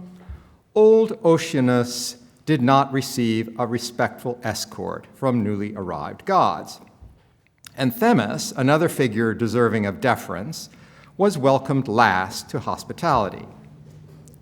The turning point away from moral anarchy among the gods was marked by the birth of Majestas.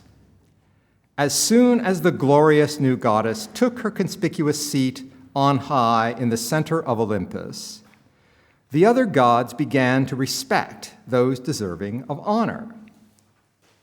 This situation obtained until the fall of Saturn, and then, momentously, the armed challenge to Jupiter and the Olympians by Earth's monstrous children, the giants, whom Jove's thunderbolt successfully turned back. Polyhymnia explains that the battle championed by the Magni Dei and Magnus Jupiter ultimately served to defend Majestas, called Magna at her birth. Thereafter, she was revered or worshipped, culta, among the gods, and sat enthroned at Jupiter's side as guarantor of his power. She then came from the heavens to earth and instilled the same sense of respect, especially among the Romans. It has been recognized that the Ovidian myth of Majestas largely follows the trajectory of Hesiod's Theogony, namely from chaos, verse 11, to the final victory of Jupiter after a climactic battle, verses 41, 42. The sequence is dotted with prominent Hesiodic motifs. At the start, the differentiation of earth, sea, and sky, even if, like Janus in Book 1 and the narrator of Metamorphoses 1, Polyhymnia expresses the phenomenon in philosophical rather than mythological terms. The pivotal downfall of Saturn, verse 34, of course, he's the Greek Kronos, and especially the grand challenge to Jupiter, Zeus, by the giants in Ovid, in Hesiod by the Titans, and then by Typhoeus, who, like the giants, was a son of Earth. Into this cosmogonic story, Ovid has inscribed the divinity Majestas, who solves the evident social disorder in the natural and divine universe, finds herself restored to prominence after the gigantomachy, and eventually becomes a force felt among humankind on Earth. Less well appreciated is that in Ovid's myth-making, this invented goddess may be inspired by divine abstracts, so we would call them, in the Greek mythological tradition. Themis, for instance, goddess of law and order, and one of Zeus's wives, according to Hesiod, is regularly pictured sitting beside Zeus. Compare verse 45, Asidet Yoe. And she figures with the Olympians in the gigantomachy. In the Prometheus Bound, for example, in the Titanomachy, in the Prometheus Bound, and in the gigantomachy, later in Nonnus. Note that neglect of Themis at verse 22 is one of Ovid's examples. Even closer to Maestas as a mythological character is Dike, or Justice, in the Theogony, a daughter of Themis and Zeus, who looms large in the Works and Days as the chief god's gift to humanity for the establishment of a moral order on earth. See verse 46, when it at in terras, Maestas comes to earth.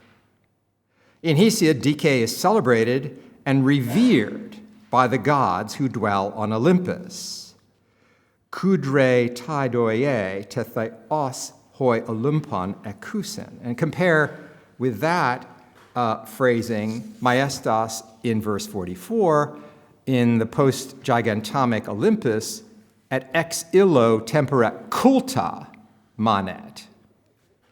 Like Maestas and Themis, Dike is often pictured seated alongside Zeus, even more often than Themis. In Aratus's influential remaking of the Dike myth, the goddess first emerges on Earth during the Golden Age. Maestas, herself golden, Aurea, verse 28, is born while Saturn rules over that age, albeit a defective one in Ovid's reckoning. And both Dike and Maestas are fundamentally corrective divinities. If Themis and Dike help to shape Ovid's imagining of a mythical Maestas, conceptually, she has no Greek equivalent. The distinctively Roman quality of Maestas is at root comparative, as its etymology from maior suggests. Maestas is superior dignity in relation to others, attaching in the first instance to the Roman people in relation to other peoples, and by extension to Rome's magistrates. Under Augustus, it was eventually extended to the emperor and his family, while at the same time the quality is now also applied to the Senate and prominent individuals. Legally, the famous crimen minutae maestatis was a vague charge that could cover offenses ranging from corruption to treason. And Augustus expanded this as well, newly applying maestas to accusations of defamatory writings and to adultery, as in the case of his daughter Julia. Accusations of maestas in late Augustan times, which would continue with the notorious trials under Tiberius after his initial hesitation, make a sober backdrop for Ovid's glorification of maestas and for the evident patterning after Dike and Themis. Now, in line with the peculiar Romanitas of the concept, the Muse applies abundant Roman coloration to her narrative. The violators of King Saturn's throne are from a lesser social class, the plebeians.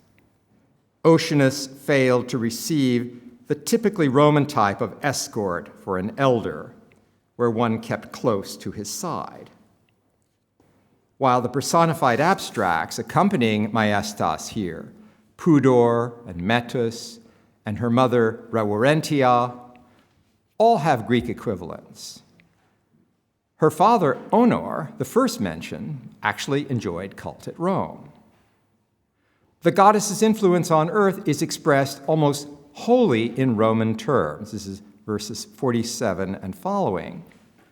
Starting with Romulus and Numa's welcoming response and extending to her sponsorship of the emblems of curule office and her own embodiment of the Imperator Triumphans.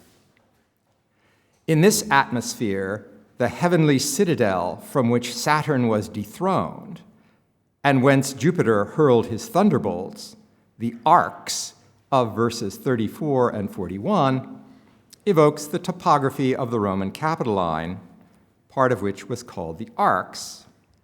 One legend had it that the hill was originally Saturn's before it became the chief dwelling place of Jupiter in the city. More difficult is how Ovid's myth of Maestas engages with contemporary ideology. Traditional personified divinities in the state cult of the Republic became swept up into the imperial orbit from early on in the Principate, deities like Concordia and Pietas and Fortuna. But there was also a continuous proliferation of such new gods, which became increasingly characteristic of the imperial period. Relevant examples for us who earned cult are Clementia, Pax Augusta, and Providentia Augusta, but there are others. In inventing the divine Maestas, Ovid is participating in this habit of thought as much as exercising literary creativity. Much later, in fact, under Antoninus Pius and then Diocletian, one finds sacral dedications to the emperors Genio Maestatique, which show that a deified Maestas eventually did join the imperial cult to some extent. This is Ovid's long-term influence, of course. In the Ovidian myth, the insistence that Maestas was born from a legal union, 24, legitimis toris, would seem to stamp her immediately with Augustan significance, given Augustus's novel extension of Maestas to embrace sexual morality.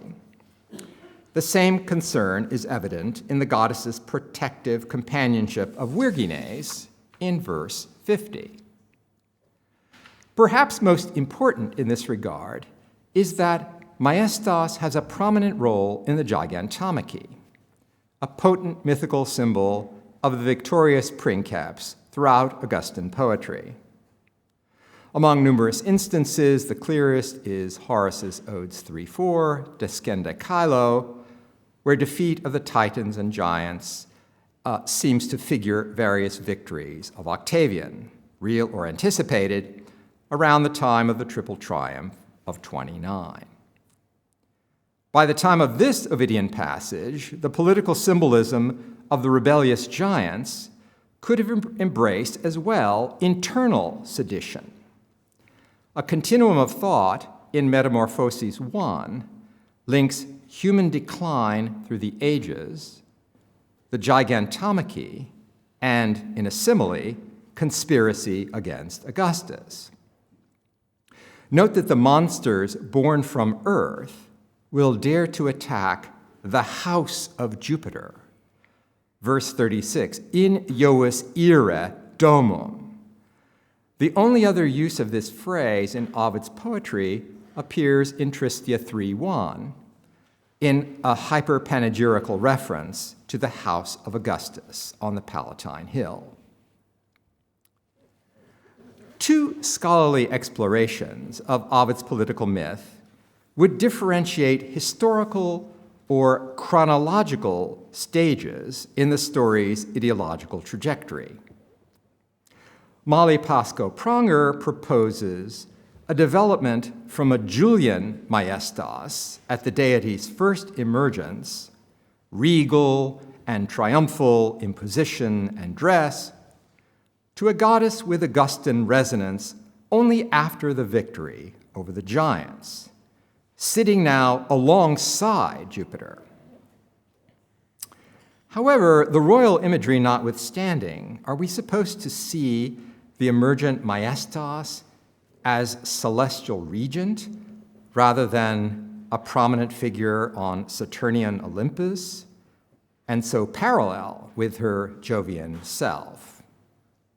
Another problem is that Pasco Pranger does not take account of the triumph at the very end, which would hearken back to the would-be Caesarian elements earlier. What is more, when Maestas is first mentioned here, it is hard, after the 28 accusations of Maestas Minuta under Augustus, not to think immediately of the princeps.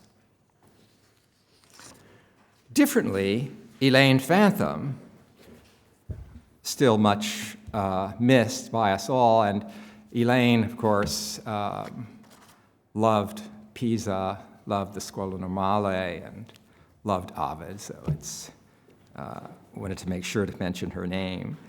In an important paper, Elaine had already argued that the movement trends politically in another direction, namely from Augustus to Tiberius. And look here at the conclusion, the 6-verse conclusion, where Maestas comes to earth and to Rome. She reads this passage as a coda that veers from the implicit Augustinism of the mythical birth and the rescue in the Gigantomachy to a marked republicanism, which would align with the early Tiberius's turn away from monarchy towards ostensibly favoring the Senate. The insignia of consul and triumph, in other words, she sees in context as republican emblems pointing to Tiberius and to Germanicus, the poem's dedicatee, who was a consul and an imperator triumphans. We expect the previous implicit Augustan references to become explicit in the conclusion. I'm still summarizing. And Phantom speculates that what she calls the allegoria interrupta resulted from a rewriting of the final section, if not the entire story, after the death of Augustus. My main problem here, quite apart from the deep uncertainty about uncovering strata in the Faustes composition, is that the terrestrial phase of Maestas in the last 6 verses does not diverge that sharply from the preceding in ideological terms. The triumph, for instance, remained a powerful symbol of Augustus and his family, who were the only ones to earn the honor after 19 BCE. The triumphus of Maestas neatly corresponds to the great victory of Jupiter, and thereby caps the closural motifs of the final section. In worshiping the divinity coluerunt, Rome's early kings match her treatment on Olympus. Remember, culta. Her protection of parents and escort of their children seems to repair blemishes of the pre-Maestas universe in lines 21 and 22. Her enhancement of the official insignia in Rome matches her attention to the scepter of Jove. This final section continues the thrust of the earlier narrative, if not actually bringing it to a climax.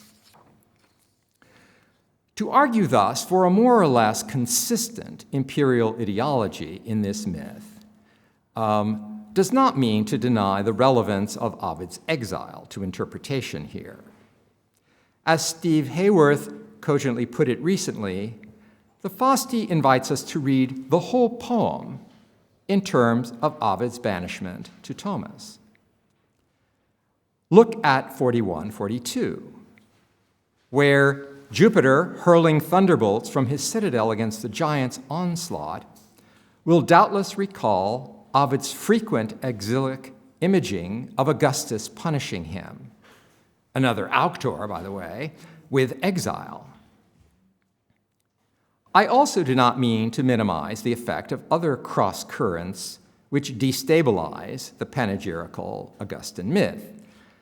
Alessandro Barchiesi, in his fundamental article on the discordant muses of Book 5, pointed to the irony in illustrating Olympian moral anarchy with instances of bad etiquette, escorting the great man properly, and so forth. This, of course, is outrageous, given the sorts of things that one could be seen to be violating maestas for, that one could be accused of violating. One may likewise note the ambiguation in the dating of the next turn to divine disorder in verse 34. Dum senior fatis excidit arche deus. Polyhymnia downplays the violent overthrow of Saturn by omitting mention of Jupiter and naming the agency of fate instead, while on several occasions earlier in the Fasti, Ovid reminds us of the son's forceful deposing of his father. This is to avoid any troubling element in the supreme deity about to be featured, and with allusion to Augustus. The seams of Ovid's ideologizing are laid bare. But to airbrush away Jupiter's violence from the surface of the text cannot erase it from our minds, especially when, before the giant's threat is mentioned, the expectation of moral decline here, doom in 34, coincides with the harsh treatment of yet another senior, like Oceanus and Themis, and like Saturn himself, in the period without proper respect for authority before the birth of maestas. All in all, then, while Ovid puts forth one of his most striking contributions to the Augustan discourse, he at the same time, as usual, undermines it.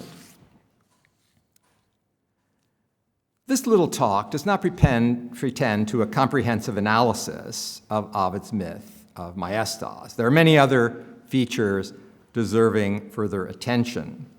The story's place within the conflict of the muses before the puzzled Ovid that it inaugurates, for instance, and its place within the thematic structure of Book 5, on which several people in this room have already written. There are other significant sources and allusions than those that I have discussed.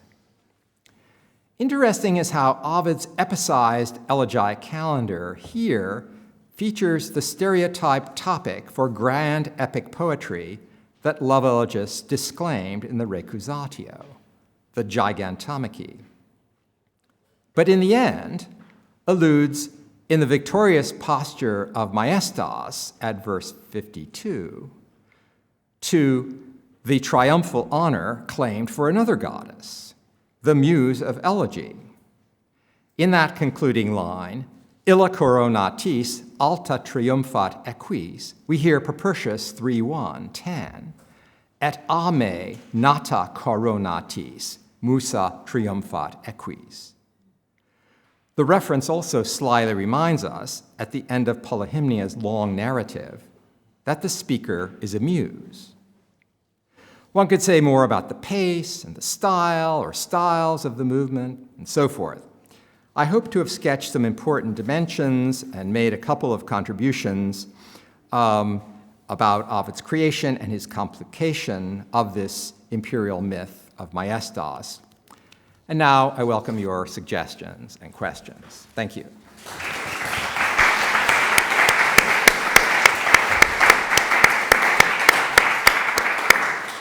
Thank you, John. The floor is open. Alessandro. Thank you, John.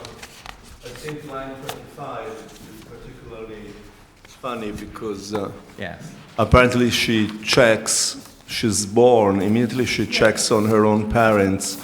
Right. Kensa implies a moral check, but considering that their name are honor and reverentia, this is not likely to have been a one-night stand.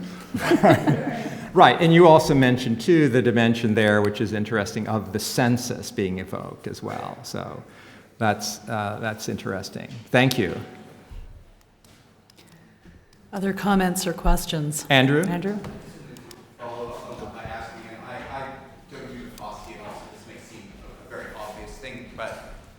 The Horatian play that follows from what Alessandro said, that Horace is the one who has to improve his census and increase it over time. And then in the next line you have aurea maestas instead of aurea mediocritas, and her being sublimis. So it seems that something in this Ovidian story of his creation of maestas is a kind of undercutting or inversion or amplification of a Horatian poetic career. And I was just wondering whether that seems like it could go either way in the argument about the direction of maestas. Yes, that's a very interesting text to compare. And I think you're right. This constellation, this verbal cluster in both cases, in a similar context of self-definition, broader context of the Western world, is worth further consideration. And so if you don't mind, I'll steal that for my commentary. Right. Barbara? Yeah, I'll speak loudly. This is really just a question based on my own interests. I've become very interested lately in the whole argument about the post-exile contributions to the Fasti and sort of reshaping of the Fasti. And I'm just wondering, in this episode, how do you see that playing out? The history of composition? Right. Well, as you noted, my response to Elaine Phantom, right. I throw up my hands and think that, failing explicit references, like, in Book 4, he refers to being in exile in Sulmona. Right. In Book 1, Germanicus. There are a number of places where you can really sort of pin it down, or historical events, triumphs, and so forth. But, so I confess I've thrown up my hands and but, in a way, abandoning that perspective broadens what was surely the resonance of this poem when it was published, whatever that means. Right. That, it appeared when Ovid was in exile. Right. In early Tiberian times. Right. And so that, I think, colors, I just alluded to this, but there's a lot more one could say about that, I think, without trying to be as precise. If we erase that part of Elaine Phantom's argument, there's a lot of value in what she says about that passage and about Germanicus in the poem overall. Oh, yeah. If I can just press you on something you just said, that, putting published in air quotes, you can associate the publication of the Fasti as something that happened under Tiberius. Right. So you really want to put it that late? Well, again, it's a question of, it's a chronological question. No, I don't. There is no answer. I know that. Yes, but my gut feeling is yes. It's interesting to play with. My gut feeling is yes. I mean, we're only talking about 3 or 4 years, so it's hard to know. Right. But there is a lot of interesting work that's being done now from other perspectives. My colleague Sara Myers recently published a paper on Exponto 4.8 and Fasti with regard to Germanicus and so forth. There are some of the books on the Tristia and the Exponto are exploring this from other than simply trying to determine priority and so forth. So I think I would prefer to follow this path that I'm on of just seeing it as a poem that would have been read in terms of a poet in exile. But it's peculiar because it's a poem. Ovid, of course, always tries to have it both ways. It's obviously a poem that suggests it was written in the Augustan age. I mean, he has this long syncresis between Augustus and Romulus in February. And yet, there are other times when we're clearly talking about much later. Something much later. So, and in fact, in the passage I was speaking about, I think that this is an example where it doesn't really matter because Maestas, trials under Maestas, there were already a lot of these under Augustus. And while there was this little point in time in early Tiberius, still, it's another place where you could read the poem in terms of the two principates, I think. Other questions? Yes, Mario. I don't know if you know that in the Renaissance there was a production, intellectual production about Maestas, because they were interested in the relationship between this concept and the imperial power. And I signaled to you two works. A work by an humanist Neapolitan, Iuniano Maio, De Majestate. De Majestate was based on the Ovid and other Latin sources about this concept. And they insist very much on the point of sine vi. Sine vi. There is no need of this since Maestas established her role, because there is no more need of this. Naturally, imperial history will demonstrate that was not so. But if you go to Florence, in the Piazza dell'Annunziata, Florence, there is the big equestrian monument to Ferdinando dei Medici. Ferdinando dei Medici, in the back of the monument, there is a impresa with the Majestate Tantum, who is a quotation of Pliny, and there is the image of the bees. At the center, there is the king of bees, who needs no arms, no strength, not violence, but only of the bees' protection around him. This is an interesting history. That is very interesting. Which perhaps could interest you. Yes, it does, very much so. One part of the Renaissance reception that I have looked at, I mean, first of all, your example strikes me too of this relationship, that since that's a follow-up to the Gigantomachy, that reference, thinking back to Horace Odes 3:4, where you have vis consuli expers, and the whole idea of peace without violence, and the violence that brings peace, and so forth. So that's very interesting how that became a focal phrase. One thing I have looked into and continue to from time to time is the calendar poems of the Renaissance, which many of which engage very intensely with Ovid's Fasti. And this story in particular fascinated them.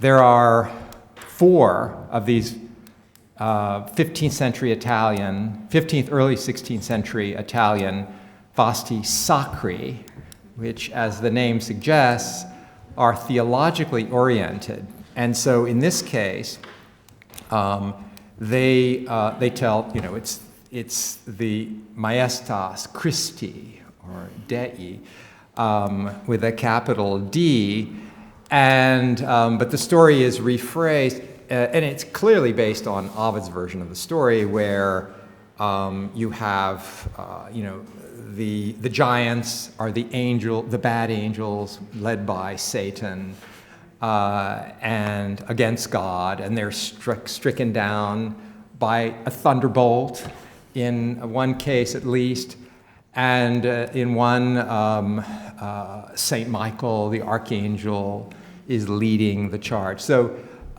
it's a prominent figure besides the great Christ in the background. So that would be interesting to look at this side too, the sort of political side of it, because the theological side and the imitation of Ovid in those passages is meant to be it's sort of an homage to Ovid poetically, but yet a correction theologically.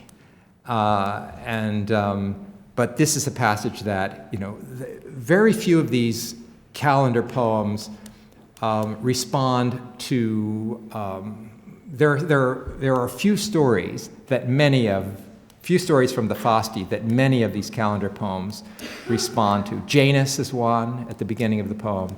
This is another one. So thank you. I agree, it's exciting that Renaissance readers are so keen on this. Because unlike modern monarchies, the Roman Empire doesn't really work. It's something that doesn't work. Right. Unlike modern monarchies, there is no sacrosanctity of the emperor for centuries. We have seen recently images of the king of Thailand where actually it looks like the bride is getting married to him while on her knees. Right. We have seen the emperor of Japan. So early modern readers are struck by Maestas because that's the only thing that goes in the way of protecting the emperor, which is something that European monarchies are much more efficient with, especially, as you say, with political theology. Yes. The only thing that remains to be seen is whether Ovid is joining a Republican tradition. You have a good bibliography on political importance of Maestas, but there is also a Republican tradition of creating new goddesses. Yes. There's this recent book by Anna Clark, Divine Qualities, and she explores the involvement of plebeians, for example, in the need to have quality abstract goddesses instead of traditional gods. So I'm just wondering, in case Ovid is aware that his Maestas is joining this important series of yes, I think he is. Roman. I think he is. Yeah, I think he is. And thank you for the reference. That's not a book that I know. Appreciate it. I think perhaps we should give everybody a break now. Thank you all. Right. Thank you, John. Thanks to everyone.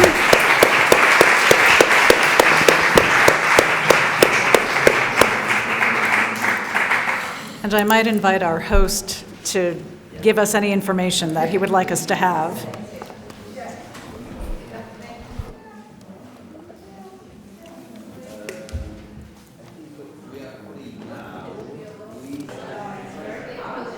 Welcome to the morning session. Exciting theme, Ovid on exile. I have a couple of announcements, however, before I introduce our first speaker. First of all, would you please sign the Liberatoria? Mm-hmm. The Liberatoria, it's in your package. It's in your folder. And, oh yes, and where do we give it to?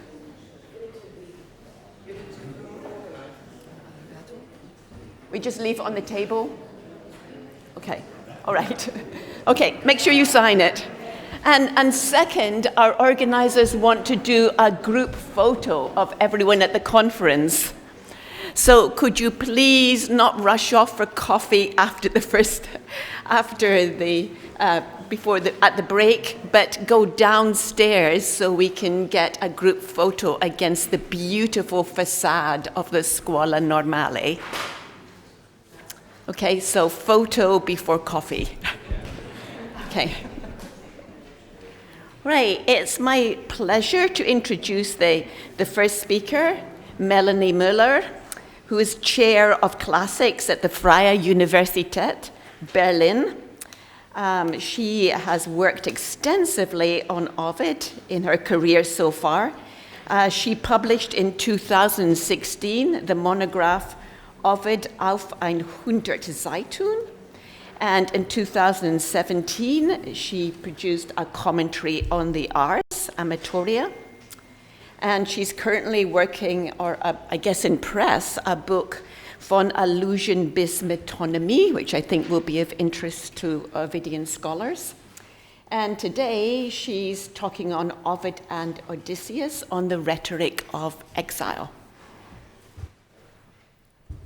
Thank you very much, Carole, and good morning to everyone.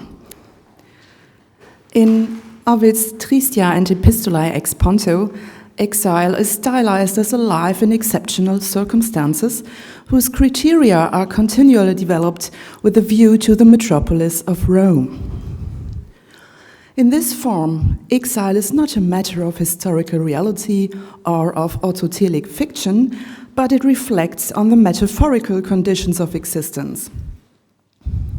In this lecture, I will determine the coordinates of these conditions by looking at the comparisons between Naso and Odysseus. First part, Naso's alter ego, Odysseus in exile, Ovidian exile. The rhetoric of exile serves the self-visualization of the exiled solitary poet who wants to broadcast not only to his coeval literary society, but also to future reading communities. Therefore, his text is full of phantoms of presence, to quote Philip Hardie, which realize a social aspect that belies the communicative remoteness of exile.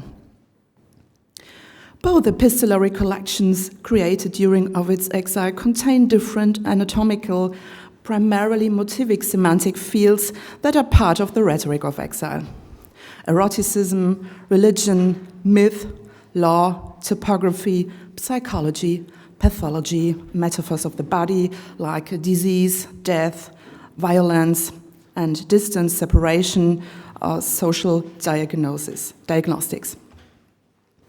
Citing Simon Goldhill, they all serve the end of making the past speak through the topoi, or even the rhetoric, of exile, and of dramatizing exile as a form of living death, which refers precisely to Thomas as ultimate form of exilic displacement, speaking with Jennifer Engelhardt.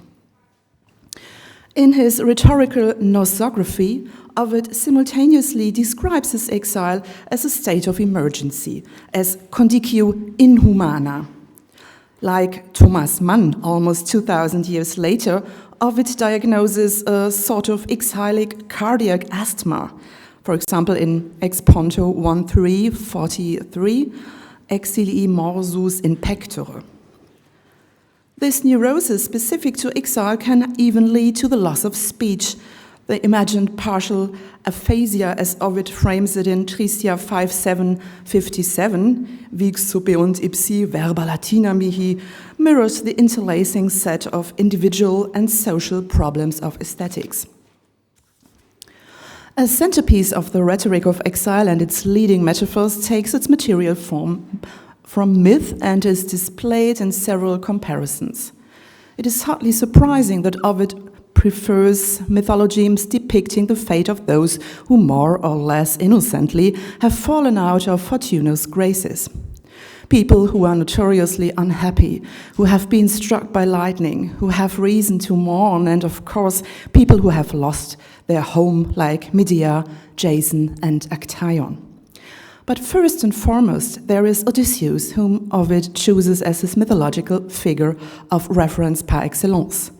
After all, the Tristia in their entirety, and also linked to the Epistolae ex Ponto, have been read as a specific adaptation of the Odyssey. The author of the Odyssey equips his hero with a full imaginative range of his exile: adventure, return, and revenge. Naso seems to suspect that in his case a return is impossible, although he's writing his program of restoration, maybe against his better judgment. But to know that there might be no return is part of the fundamental conditions of exile, as Jean-Améry points out. Since they implicitly teach how to write a recall, one might even follow the idea of John Henderson, who tags the Tristia as didactic poetry. It is important to note that in the Synchrisis, Odysseus is repeatedly depicted as a counter-image to the protagonist Naso. This is a direct consequence of the anti-epic rhetoric used in the elegiac poetry of exile, which shows that Naso's exile extends to a more generic perspective. He is exiled from epic, bound to the start and terminal of elegy that he himself defined, and we had heard something about that yesterday. The numerous references to Odysseus of varying length can be subdivided following different motives and are distributed among the Tristia and Exponto, although they appear more frequently in the Exponto, especially towards the end of the collection. My second part is called Odysseus, Naso, and the Gods. Let us take a look at a selection of central motifs, starting with the gods, as they are depicted in the famous Sea Storm Tristia 1:2, 9-12. This is your first text on the handout. Saipe ferox, cautum petiit Neptunus olixem, ere poet patroo saipe Minerva, suo, et nobis aliquots quam vis distamus ab illis, quis vetat irato nomen ad esse deo. The comparison is organized as a climax of examples where the gods campaign for or against a heroic party. From Odysseus, the I in the poem finds its way back to itself. The hope and confidence articulated in this passage form a strained contrast to the criticism of the licentious graces of gods and rulers expressed elsewhere. Fate appears to be an all-or-nothing game whose contingent nature is opposed to the creative will of a poet who has the referential texts and intertexts, the storms at sea in Odyssey 5 and Aeneid 1 at his disposal. One aspect of this creative will that seems rather offhand but is very distinctive is the treatment of mythological names. To speak with German philosopher Hans Blumenberg, it reveals a differentiated awareness of the relation between myth and logos in and through language. In Ovid's exile poetry, Odysseus is either called by his Latin name Ulixes or addressed by paraphrases, mainly patronyms or antonomasias.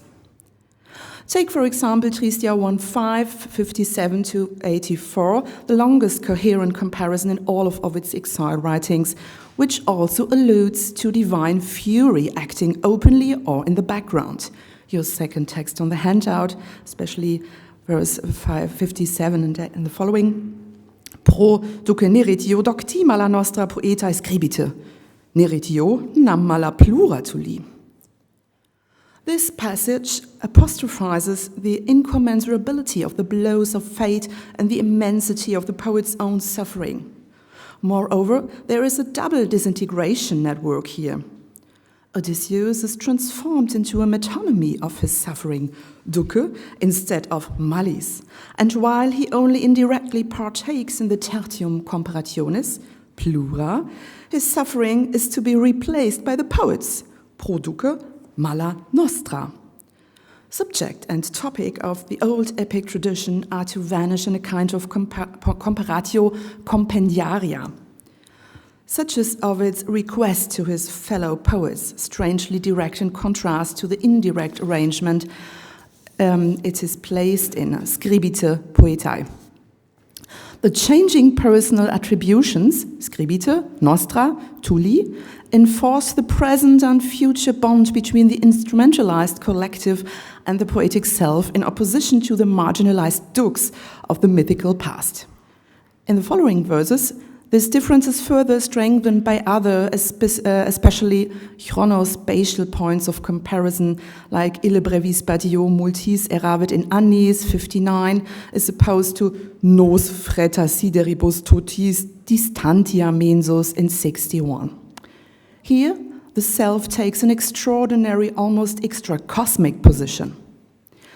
The driving force in the back or foreground, the ira Kaiseris, which in Ovid's opinion has led to the disruption of all his social ties, remains without comparison. While Odysseus could at least count on a reliable environment during his trip into the uncertain, he, Band Naso, is surrounded by disloyalty and treachery and is even socially stigmatized. 63. Fida manus and socii fidelis versus die serere. Odysseus, consequently addressed with the remote demonstrative ille, is far away. There, the now famous hero, victorious in his return. Here, the fugitive vanquished by ira Kaiseris. Laetus victor versus victus et exul ego, 65. After all, the hero achieved his lesser aim, Ithaca, but the poet has missed his higher mark, Rome. This extensive comparative study is framed by the evident physical advantages of the man from Ithaca, corpus durum and patiens laborum against invalidae vires ingenuaeque mihi. The armor of the epic poster hero compete with the studia mollia of the elegiac poet in 71 to 74. So we find ourselves again in a generic agon. From this perspective, the hardly heroic themes and the incessant lamentation as subject of exilic poetry develop their own disruptive force. Speaking with Leon Feuchtwanger, the accidental, unheroic nature of the incidents resulting in his exile is elevated to the position of a manifesto. The rhetorical fiction in this passage is striking. Verse 79 and the following, adequat ilius pars maxima ficta laborum ponitor in nostris fabula nulla malis. While Odysseus there is making things up out of thin air, the poem self claims to completely forego all fiction, nulla fabula. This is a clever invitation to unduly oversimplify the reading of its poetry. Among others who accept it, we find Georg Luck in his commentary, text number 3, German quotation to translate it. For Ovid, the Odyssey is not a story made up by Homer, but it contains truth as well as fiction, albeit much more fiction than truth. What he tells us about his own fate is in contrast all too true. One should not be impressed by the mythical names. Ovid does not need ingenuity. The facts speak clearly for themselves. Thank you. Pathology, very small. Next remark. The comparisons where divine fury acts as the tertium comparationis are flanked by pathological effects, most vividly accentuated in the topical and tropical development of Duritia. Comprehensive evidence can be found throughout both books of epistolary elegy, although we see a accumulation towards the end of the epistolae collection. But in Tricia 5.5.51, Naso compares his torment with the ordeals of Odysseus in terms of his relationship with Penelope and concludes, text number 4, Si nihil infestidurus vidis et ulixis Penelope Felix sed sine laude foret. Here, suffering is accentuated as the precondition of an extreme situation and therefore as constructive power for literary production. Once again, the subjunctive mode creates a certain asymmetry between Naso and the hero he refers to. The topic of glory is resumed in Expontio 3.153, your text number 5. Repetition remains a creative principle of exilic poetry as well, not only of the Amores. Here the amount of glory depends on the duration of the respective error. Si minus era set, natus minus esset, ulixis. Odysseus finds himself in the midst of minus men like Kapaneus, Amphiaraos, Philoctetes. all of them physically wounded save Odysseus himself. Thus, the poet can articulate his own hope of fame with even more fervor, introducing us to the thought with a nimble captatio in verse 55. And the following, Si locus est aliquis, tant inter nomina parvis, nos quoque conspicuus, nostra ruina facit. Even in his later epistolary collection, Naso remains in the position of the ailing poet. A letter to Albinovanus, 410 of the Exponto, written allegedly after 6 years of exile, gives a rather eloquent example. Once again, Odysseus turns out to be the most fitting point of reference on the superficial quantitative level, since he is said to have spent 10 full years on the seas. However, the leniency of his fate compared to Naso's is immediately emphasized. In retrospect, Odysseus can look back on the most agreeable of retarding events, for example with Calypso. In the text, Naso prefaces this passage with the overemphasized elegiac hardship of his fate, a hardship, Eurytia, even death does not take pity on. It's your text number 6, I won't read it with regard to the time. Here, the image of the exemplum patientiae, which immortalizes Odysseus in literature, becomes an object of satire. Naso is and remains unparalleled. In view of the strong significance of exemplar in Roman cultural and literary tradition, this finding cannot be underestimated. My last point is a fight to the last, the rhetoric of ending.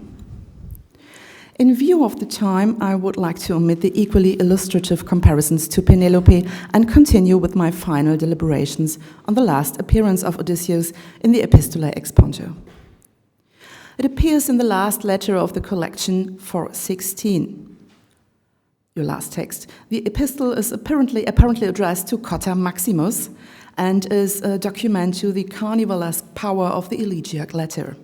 It is written in view of the fictitious death of the poet, which may even render the question irrelevant when exactly it has been written in the context of the collection.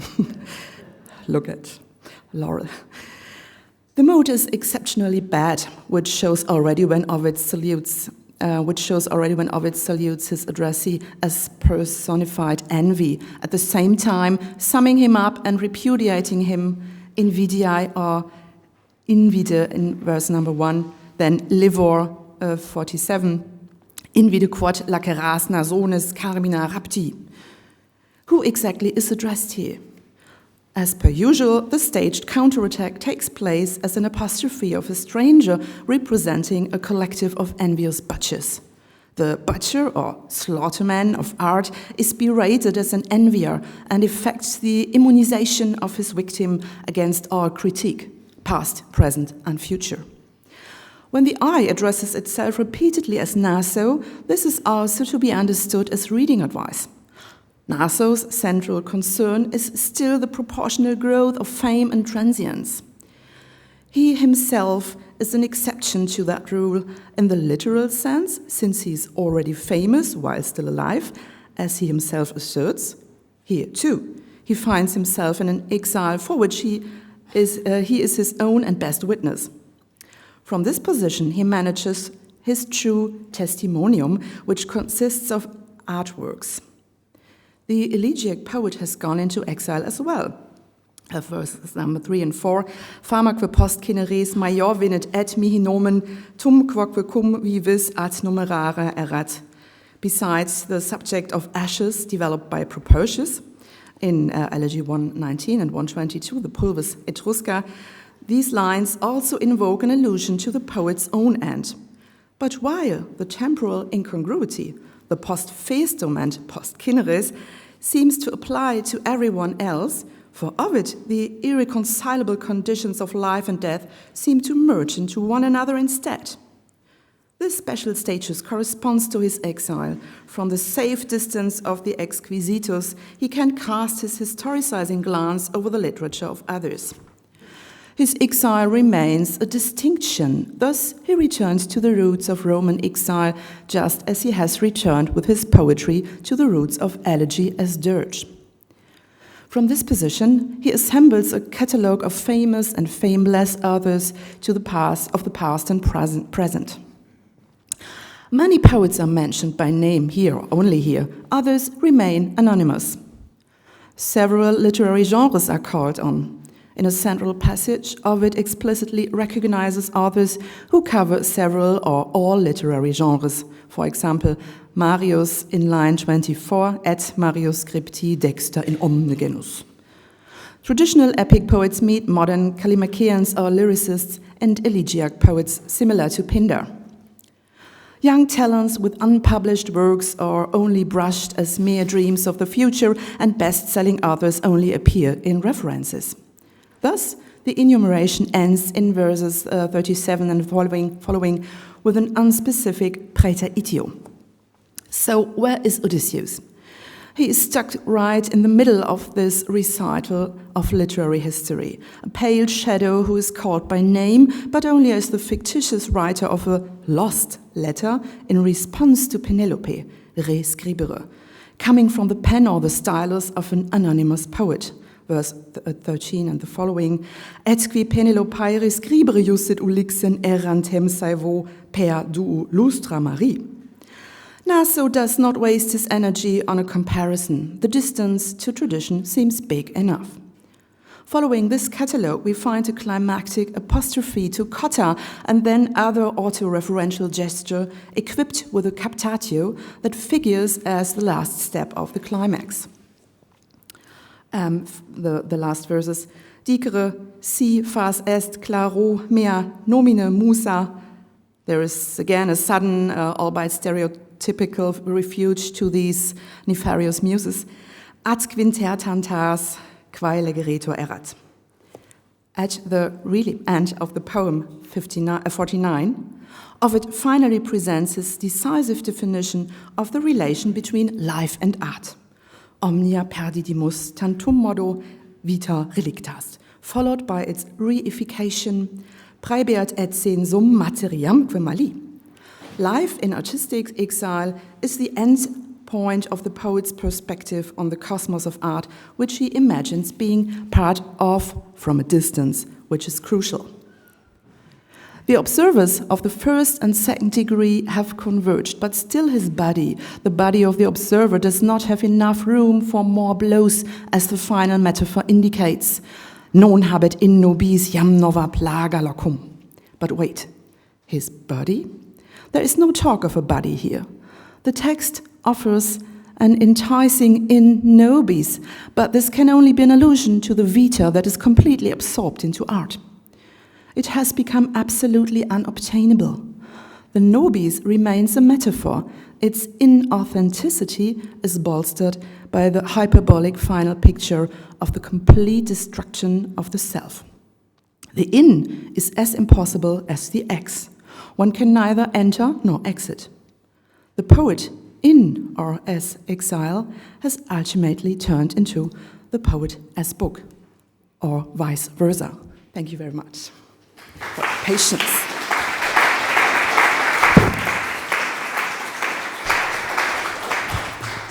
Thank you so much for that fascinating paper. Domande?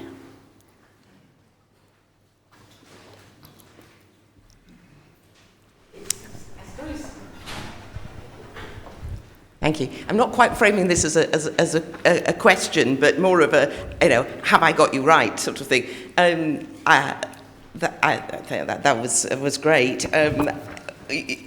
Would you say, in a sense, that the destruction of the self that you ended with was also a creation of the self? That yes. Really all this about the eliding, the destroying, the where's the body, is actually also all about creating this self that really, in a way, has been the project of Ovid all along. It's both the creation and I'm not sure about its destruction so much as constant hiding of the self, while also creating it, while also putting it forward by having in nobis in your final line, it's actually also a creation of the self. Is that sort of what you meant exactly. as That's well? what I wanted to say. Maybe the destruction metaphors are on a more superficial level, and the hiding is behind it in a deeper sense. Yeah, thank you. That's what I wanted to find out, or what I wanted to prove here. John.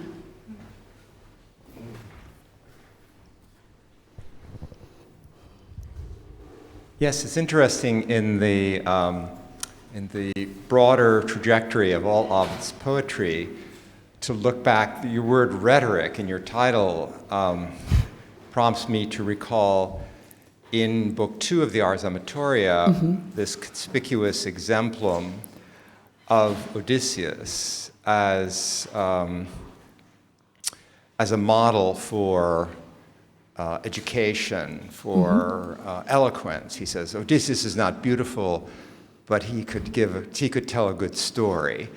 And then we proceed to have this encounter between him and Calypso. And we're there, he's a sort of elegiac hero. And it's been greatly transformed. I wonder if there's any mirroring going on there, any reverberation between this earlier configuration and the later one. Yeah, thank you. I think so. Thank you very much.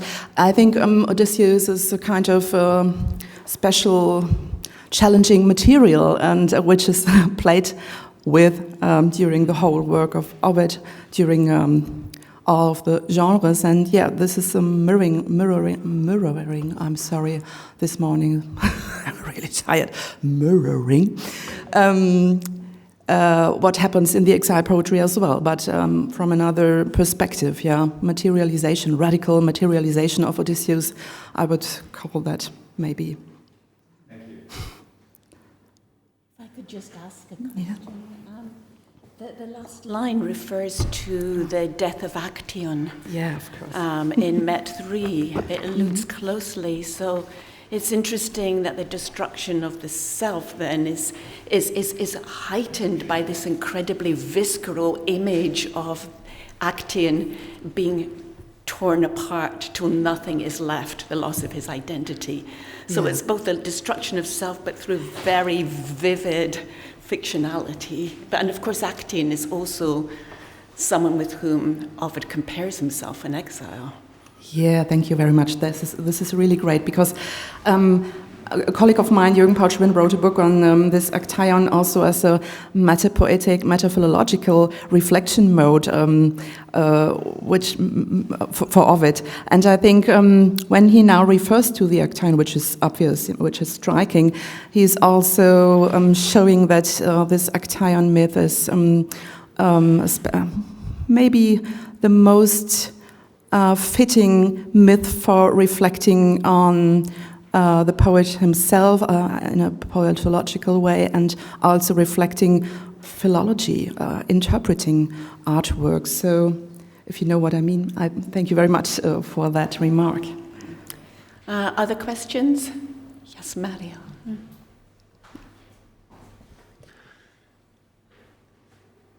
The opposition between pars maxima ficta laborum et fabula nulla is rather problematic since the Odyssey is evidently tendentiously interpreted in this case, because if you see ille fidam manum sociosque fideles is not entirely true in the Odyssey, and that ille suam laetus patriam victorque petebat is true only for petebat, but Odysseus did not reach laetus and victor in his so, what your opinion is problematic? This Ovid's idea that his poetry is entirely devoid of fabula. Yeah, this is a very simplifying view created by Ovid, because we know it is not true in the hard sense of the word.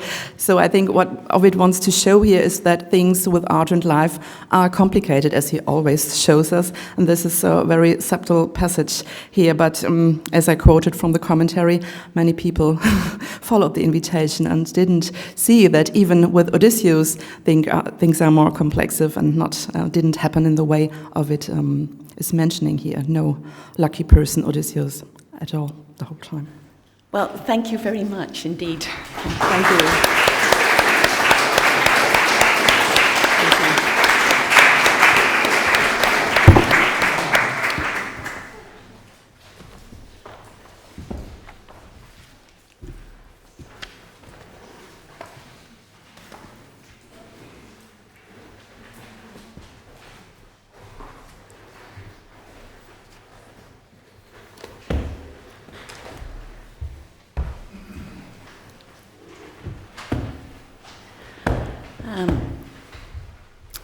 It's a pleasure to introduce our next speaker, Alessandro Schiesaro, who is Dean of the School of Arts at the University of Manchester. And I guess this is kind of a homecoming for you, Alessandro, because your PhD is from Pisa. Am I right? IBA, everything. Yeah. Okay, how about the MA from Berkeley? That's true.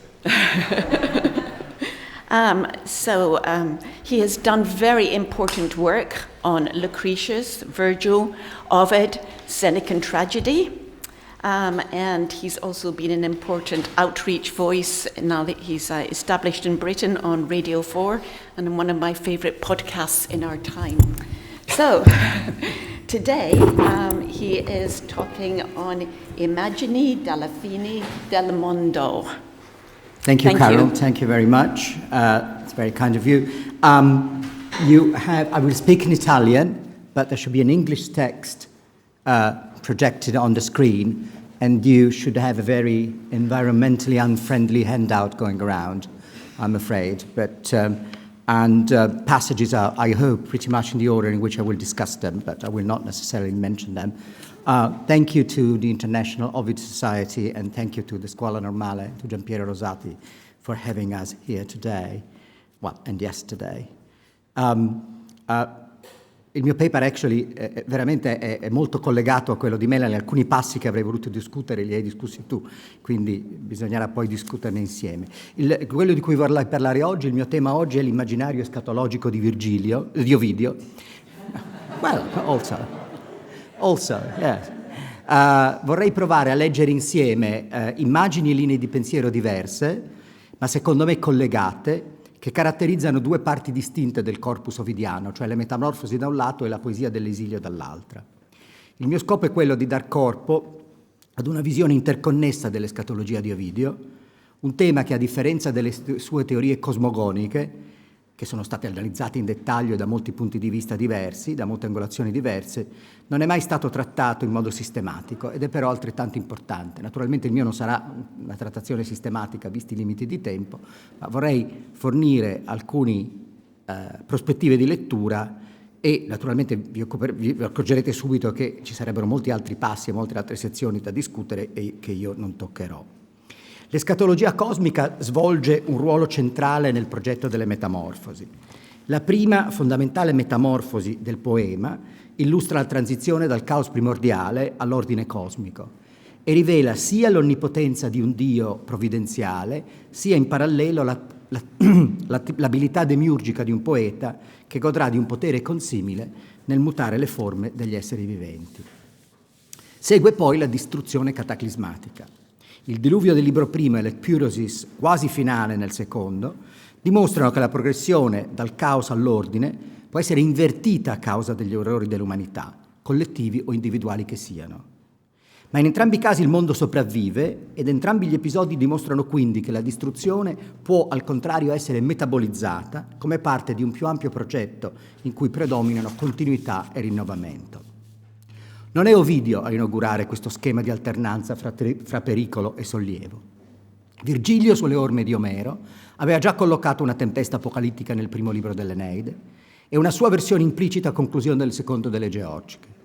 In entrambi i casi il mondo sopravvive, il rischio di essere rigettati nel caos d'un tempo, in caos antiquum confundimur, è quindi evitato grazie al potere provvidenziale del Dio. Alla fine del poema, nel libro XV, Pitagora offre un'alternativa consolatoria all'ansia escatologica. Il cambiamento, secondo Pitagora, prevale sempre sulla distruzione. Non esistono inizio e fine, solo mutamenti. Il suo è un mondo mutevole, ma la materia è eterna. Gli esseri umani muoiono, ma l'anima si reincarna in un nuovo corpo. Che si voglia attribuire o meno a questo discorso la funzione di rivelare l'autentico sostrato filosofico delle metamorfosi, o no, non c'è dubbio che siamo di fronte ad un tentativo molto attraente di elidere dal poema la minaccia della distruzione finale. La mia proposta di lettura si muoverà però in una direzione diversa. Sono convinto infatti che la consapevolezza della fine venga trasferita e differita, ma non eliminata, e che Ovidio, sfruttando l'interazione tra fonti e tradizioni filosofiche diverse tra loro, instauri una potente tensione creativa tra aspettative divergenti. Nonostante il rilievo e le dimensioni del discorso di Pitagora, inizio e fine delle metamorfosi danno spazio, a ben vedere, a due affermazioni di segno contrario. La prima si trova nella narrazione del diluvio, che Giove stesso presenta come un'alternativa alla punizione inizialmente ipotizzata contro l'umanità degenerata, e cioè quella di colpirla con i fulmini. Evita di farlo solo quando si ricorda che questa mossa avrebbe avuto carattere terminale, come predetto dai fatti. Mentre la parziale ecpirosis procurata da Fetonte può venire interrotta, questa, decisa non da un giovane inconsulto in cerca di legittimazione, ma dai fatti stessi in un momento predeterminato, provocherà davvero la distruzione completa del mondo. La struttura complessiva dell'argomentazione è essenzialmente di matrice stoica, visto che Ovidio allude appunto alla teoria dell'ecpirosis finale e ai decreti immutabili del fato, l'eimarmene. E anche se l'immagine di un Giove che sta per distruggere il mondo da lui stesso creato, perché dimentico di una delle norme fondamentali che sovrintendono al suo funzionamento, non è ovviamente priva di ironia, questo passo, va sottolineato, è ineccepibile da un punto di vista filosofico. È altrettanto chiaro, secondo me, però, che in questo passo c'è un contatto con Lucrezio, confermato forse anche da Reminiscitur, e soprattutto con uno dei passi in cui è più incisiva l'affermazione della mortalità del mondo, i versi 91-96 del libro quinto del De Rerum Natura. Si noti infatti il riferimento alla natura tripartita del mondo e alla moles, dettagli particolarmente significativi ove si ricordi che Ovidio aveva già alluso a questa sezione del De Rerum nell'esaltare lo stile sublime di Lucrezio in Amores 1.15, dove exitio cum dabit una dies stabilisce appunto un contatto diretto con De Rerum Natura 5.95, una dies dabit exitio. Le reminiscenze stoiche di Giove si intrecciano quindi con il potente influsso dell'escatologia lucreziana. Lucrezio asserisce che il nostro mondo è destinato a morire, come è noto, e che questa catastrofe potrebbe addirittura accadere tra breve tempo, in parvo tempore 507. Il suo ovviamente è un mondo epicureo, non stoico, e questa distruzione sarà quindi finale. L'anima non può sopravvivere al corpo e nessuna consolazione è quindi lecita. Il secondo passaggio più significativo è nel libro XV, 807 seguenti, quando Giove riassicura Venere che il potere eterno di Roma è suggellato negli archivi del fato, e così facendo sposta alla fine del poema la promessa che Virgilio aveva collocato nel primo libro dell'Eneide. Questa volta Giove non ha difficoltà a ricordare il contenuto dei libri del fato, perché, spiega, li ha diligentemente letti e memorizzati. Quanto prescrivono non può essere superato, insuperabile, ed è quindi eterno, come dichiara l'Enallege in chisa adamante perenni, fata. Si possono individuare due modelli dietro l'atmosfera coerentemente stoica, anche se appunto venata di ironia, che caratterizza questo passo. Il primo è a mio parere l'Ode 3.3 di Orazio, Justum Actenacem, che si apre con l'immagine di un sapiens imperturbabile prima di passare alla discussione della gloria di Augusto e alla spiegazione di come Giunone intende rinunciare alla sua posizione al trionfo di Roma. Orazio viene evocato in Ovidio da una costellazione di riprese verbali, si notino solide al verso 4, fulminantis al verso 5, ruine al verso 8, che preludono a un'interazione intertestuale di sostanza. In questo caso la rassicurazione della dea, di cui colpisce soprattutto la natura condizionale, è il punto centrale dell'interazione. Il passo di Ovidio, inoltre, si collega ancora più strettamente con Lucrezio E così facendo segnala anche il collegamento tra Orazio e Lucrezio, in un caso evidente, a mio parere, di window illusion. Ancora una volta i collegamenti verbali e le tessere verbali veicolano implicazioni importanti. Si noti soprattutto Lucrezio 1, 64-65, caput instans, ma occorre aggiungere che concussus, per esempio, è impiegato solo in questo passo delle Metamorfosi di Lucrezio, mentre molimen, che compare anche in alcuni altri passi delle Metamorfosi, era stato introdotto in poesia da Lucrezio e che lo usa una sola volta, come fa Orazio nelle epistole. Il punto di riferimento concettuale del Carme di Orazio è secondo me l'esaltazione di Epicuro nel libro primo del De Rerum Natura, dove il filosofo è trattenuto come un uomo che, cito, nei fulmini del cielo, nei fulmini nel cielo con il suo minaccioso brontolio trattennero, 1,70 e 71. Queste sono le qualità che consentono a Epicuro di avventurarsi oltre i confini del nostro mondo e di riportarne a nostro beneficio le sue leges fatales, questo è un termine in realtà usato da Ovidio, questa volta materialistiche, o, nelle parole di Lucrezio, la conoscenza di quel che può nascere, quel che non può, e infine per quale ragione ogni cosa ha un potere definito e un termine profondamente connaturato. Gli intertesti lucreziani e oraziani introducono sfumature significative nelle affermazioni di Giove circa il potere insuperabile delle leggi del fato. Le leggi naturali epicuree sono ovviamente l'opposto esatto della posizione stoicheggiante del Dio, sia in termini religiosi, perché nel mondo di Epicuro non ci può essere spazio per un logos provvidenziale, sia soprattutto in termini fisici, perché le sue leggi proclamano che il nostro mondo è destinato a perire. Anche l'influsso di Orazio sul passo ovidiano è a mio parere molto significativo. Non posso discutere ovviamente in dettaglio, ma vale la pena di notare almeno che il punto chiave del discorso di Giunone, come ho detto un attimo fa, è un'accettazione condizionale, non assoluta, dell'eternità di Roma, che potrà resistere fin tanto che i discendenti di Troia non cederanno alla tentazione di ricostruire l'antica patria perduta. In caso contrario, la dea stessa condurrà un esercito che causerà una seconda distruzione della città. Questa immagine finale di distruzione costituisce un pandan interessante alla fermezza che l'Iustus Vir sarà in grado di esibire di fronte alla catastrofe cosmica. Questa è l'immagine iniziale. Precipiti il mondo in frantumi, il crollo lo travolge imperterrito. Un'immagine che Ovidio riecheggia poi in Tristi a 5,12. In Orazio, il riferimento al fulmine scagliato dalla grande mano di Giove, il verso 6, chiarisce che Orazio sta qui rappresentando proprio il cielo che cade sull'umanità, scosso dai fulmini. Metonimicamente, peraltro, viene evocata la fine stessa dell'orbis e il sapiens, in questo caso tanto epicureo quanto stoico, sarà in grado di contemplare anche questo scenario senza grandi paure. Un ulteriore livello di complessità è suggerito da una seconda connessione intertestuale. L'immagine di Giove che si addrenta negli archivi del fato, i Rerum Tabularia, 15-810, e libera dalla polvere antichi testi incisi nel bronzo e nel ferro, risulta ancora una volta almeno in parte innocua, ironica, ma certamente non innocua. Dopo aver appreso nel libro primo che la memoria del Dio non è del tutto affidabile, è allarmante scoprire questa volta che il supremo garante dell'ordine cosmico ha bisogno di ripassare i destini del mondo, scritti su materiali deteriorabili. Al contrario, Ovidio preciserà tra poco che la sua fama poetica è aere perennius, un dettaglio non irrilevante per chi ricordi che gli archivi pubblici furono effettivamente distrutti dal fuoco nel 63 a.C. Le tavole di metallo in cui erano state incise le leggi si sciolsero al calore del fuoco e questo portento fu subito interpretato come una prefigurazione dell'imminente dissoluzione delle leggi. Tabularia è una parola molto rara in poesia latina, ne sopravvivono solo 2 occorrenze in poesia, qui alla fine del libro secondo delle Georgiche, nel macarismos dell'agricoltore che ignora le cause rerum, ma è prospero e felice nelle sue dimensioni di vita rurale. Come gli Justus Vir di Orazio, anch'egli resta imperturbabile di fronte agli eventi esterni per quanto drammatici e specificamente da ogni contaminazione con la vita politica. Le vicende romane e i regni condannati alla distruzione, res romane peritura queregna, lo lasciano impassibile e nulla sa delle ferree leggi, dei deliri forensi, dei pubblici archivi, cioè i popoli tabulari.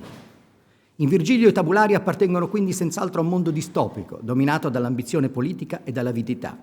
È proprio per questo instabile e perituro, lontanissimo dalle aspettative di permanenza e addirittura di eternità che Ovidio sembra voler conferire ai manuali consultati da Giove.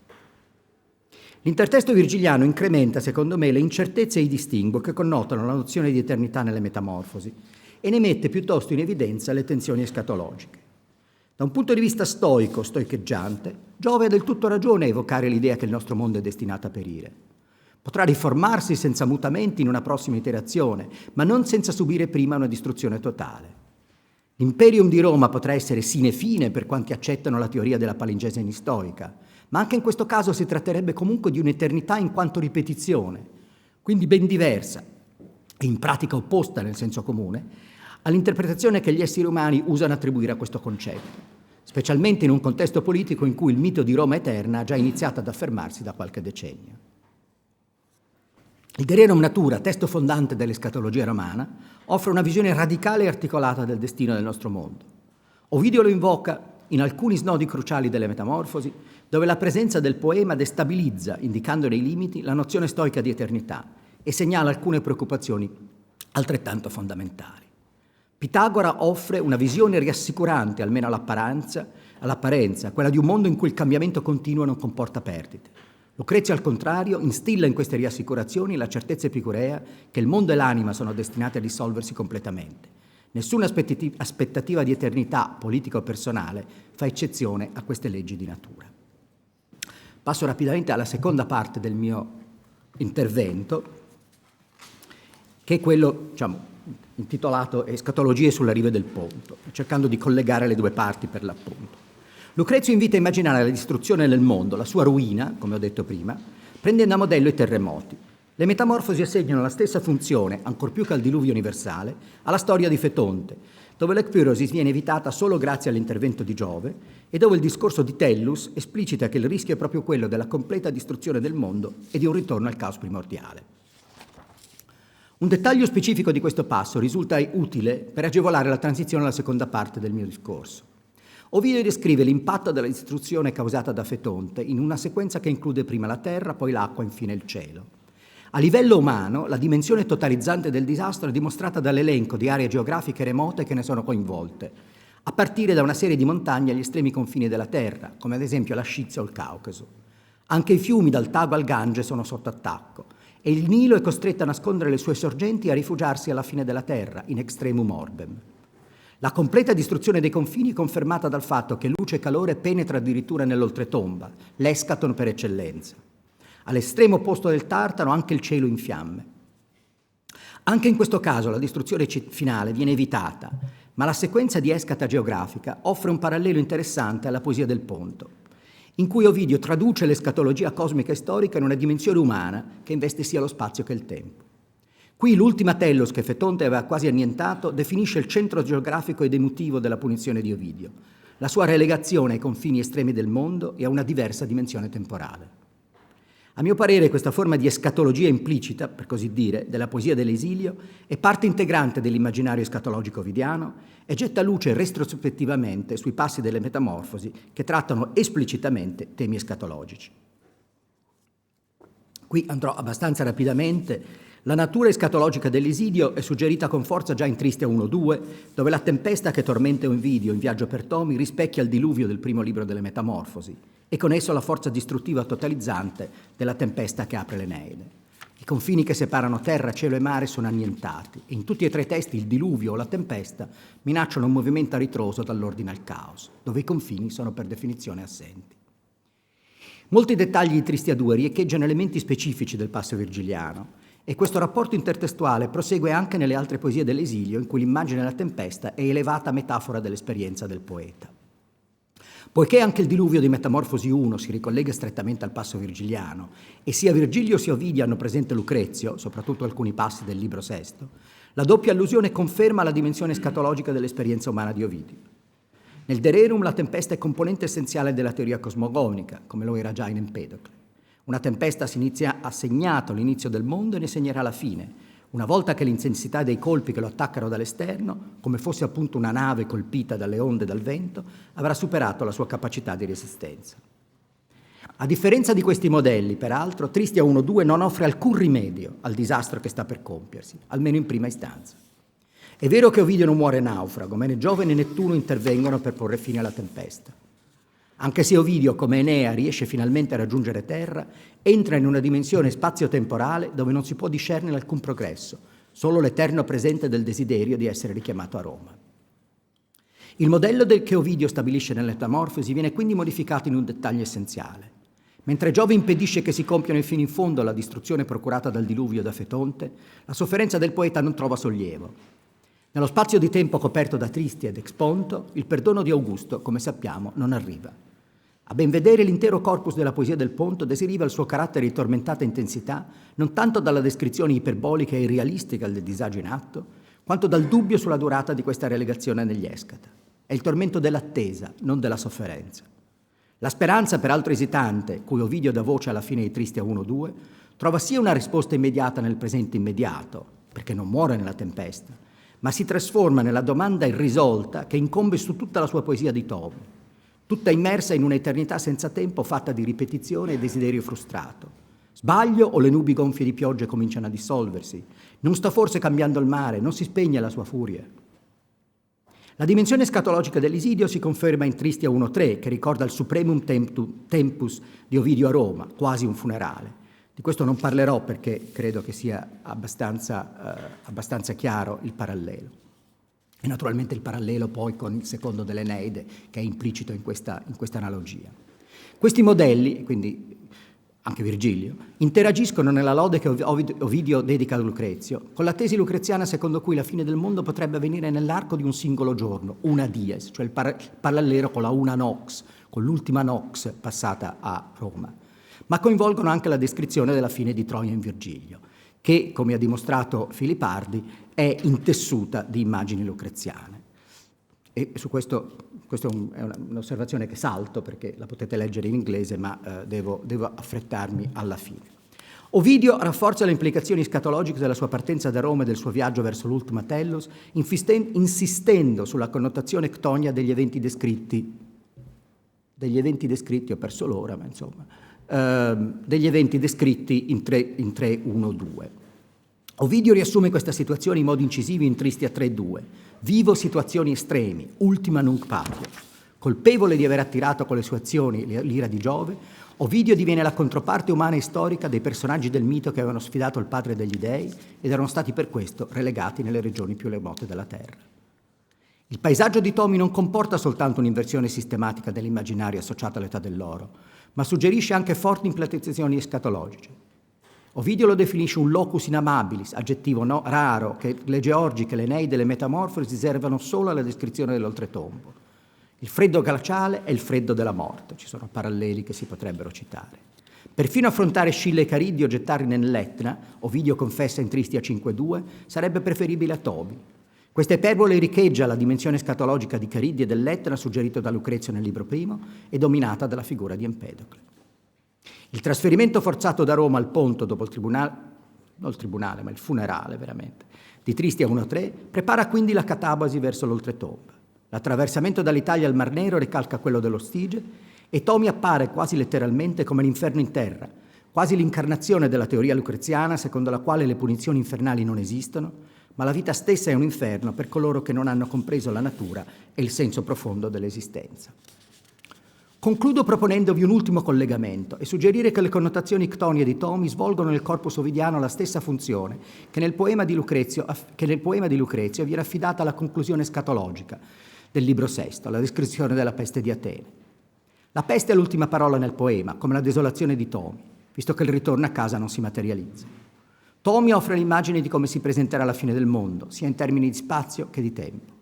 Ma tra i due passi esistono anche connessioni più dettagliate. La valenza escatologica della peste è determinata dal fatto che Atene, la vetta più alta conseguita dalla civiltà umana, viene respinta ad uno stadio di brutalità primitiva e di squallore animalesco. Tutte le caratteristiche che nel corso del tempo hanno assicurato la progressiva differenziazione dell'umanità rispetto agli animali, un processo descritto in dettaglio nel libro quinto, vengono distrutte una a una. I legami familiari e il patto sociale collassano. Agricoltura, allevamento e pratica religiosa vengono meno. Il linguaggio è sostituito da suoni inarticolati. Questi elementi regressivi compaiono a più riprese nella descrizione che Ovidio fa degli abitanti di Tomi, i quali non conoscono l'agricoltura, le leggi, la religione e comunicano quasi più come animali che come esseri umani. Ovidio stesso ne è influenzato, dedidici loquio, disimparato a parlare, rivela in Tristi a 3-14, e deve ricorrere a gesti per farsi capire. Queste iperboli trascendono la dimensione individuale della vita del poema. Descrivono piuttosto un mondo ai confini ultimi della civiltà e dopo la civiltà, uno scenario escatologico distopico che mina la fiducia nel presente e la speranza nel futuro. Il tempo a Tomi sembra partecipe della quiete eterna dell'aldilà. È un tempo statico, un tempo oltre la morte, come Ovidio suggerisce all'inizio di Triste a 5.10. In un'ultima paradossale metamorfosi, la vita si trasforma in morte. Tomi nel Tartaro, lo scorrere del tempo in stasi senza fine. Le leggi di natura vengono sovvertiti e il mondo è destinato a ritornare al caos primigenio. Ovidio aveva già dialogato direttamente con la peste di Lucrezio nel 7° libro delle Metamorfosi, nella descrizione dell'epidemia che colpisce Gina, ma di questo non posso parlare. A Gina però è noto che l'happy ending esiste e può esistere. Come dice Eaco nell'introdurre la storia, nel Metamorfosi 7, a lacrimosi inizi è seguita una sorte migliore, flebile principium melior fortuna secutast. E questo è il modello preferito di quello che potremmo chiamare l'escatologia condizionale di Ovidio, che è sempre predicata a livello cosmico come a livello umano sull'intervento provvidenziale di una divinità o sulla sua assenza. Mentre nelle Metamorfosi Ovidio mantiene in delicato equilibrio l'illusione della permanenza e il rischio della fine, quest'ultimo caratterizzato dalla forte presenza di intertesti lucreziani, nella dimensione escatologica umana di Tomi questa prospettiva è in ultima analisi smentita dalla consapevolezza che cresce con il crescere del corpus, senza novità di rilievo, che ci troviamo in una situazione di stallo. L'attesa di un intervento provvidenziale si rivela illusoria e così, retrospettivamente, appaiono anche i passi della metamorfosi che a prima vista erano parsi più incoraggianti. In quelle acque sempre gelate, in quel tempo che non si muove né in avanti né all'indietro, la fine è davvero la fine. Grazie.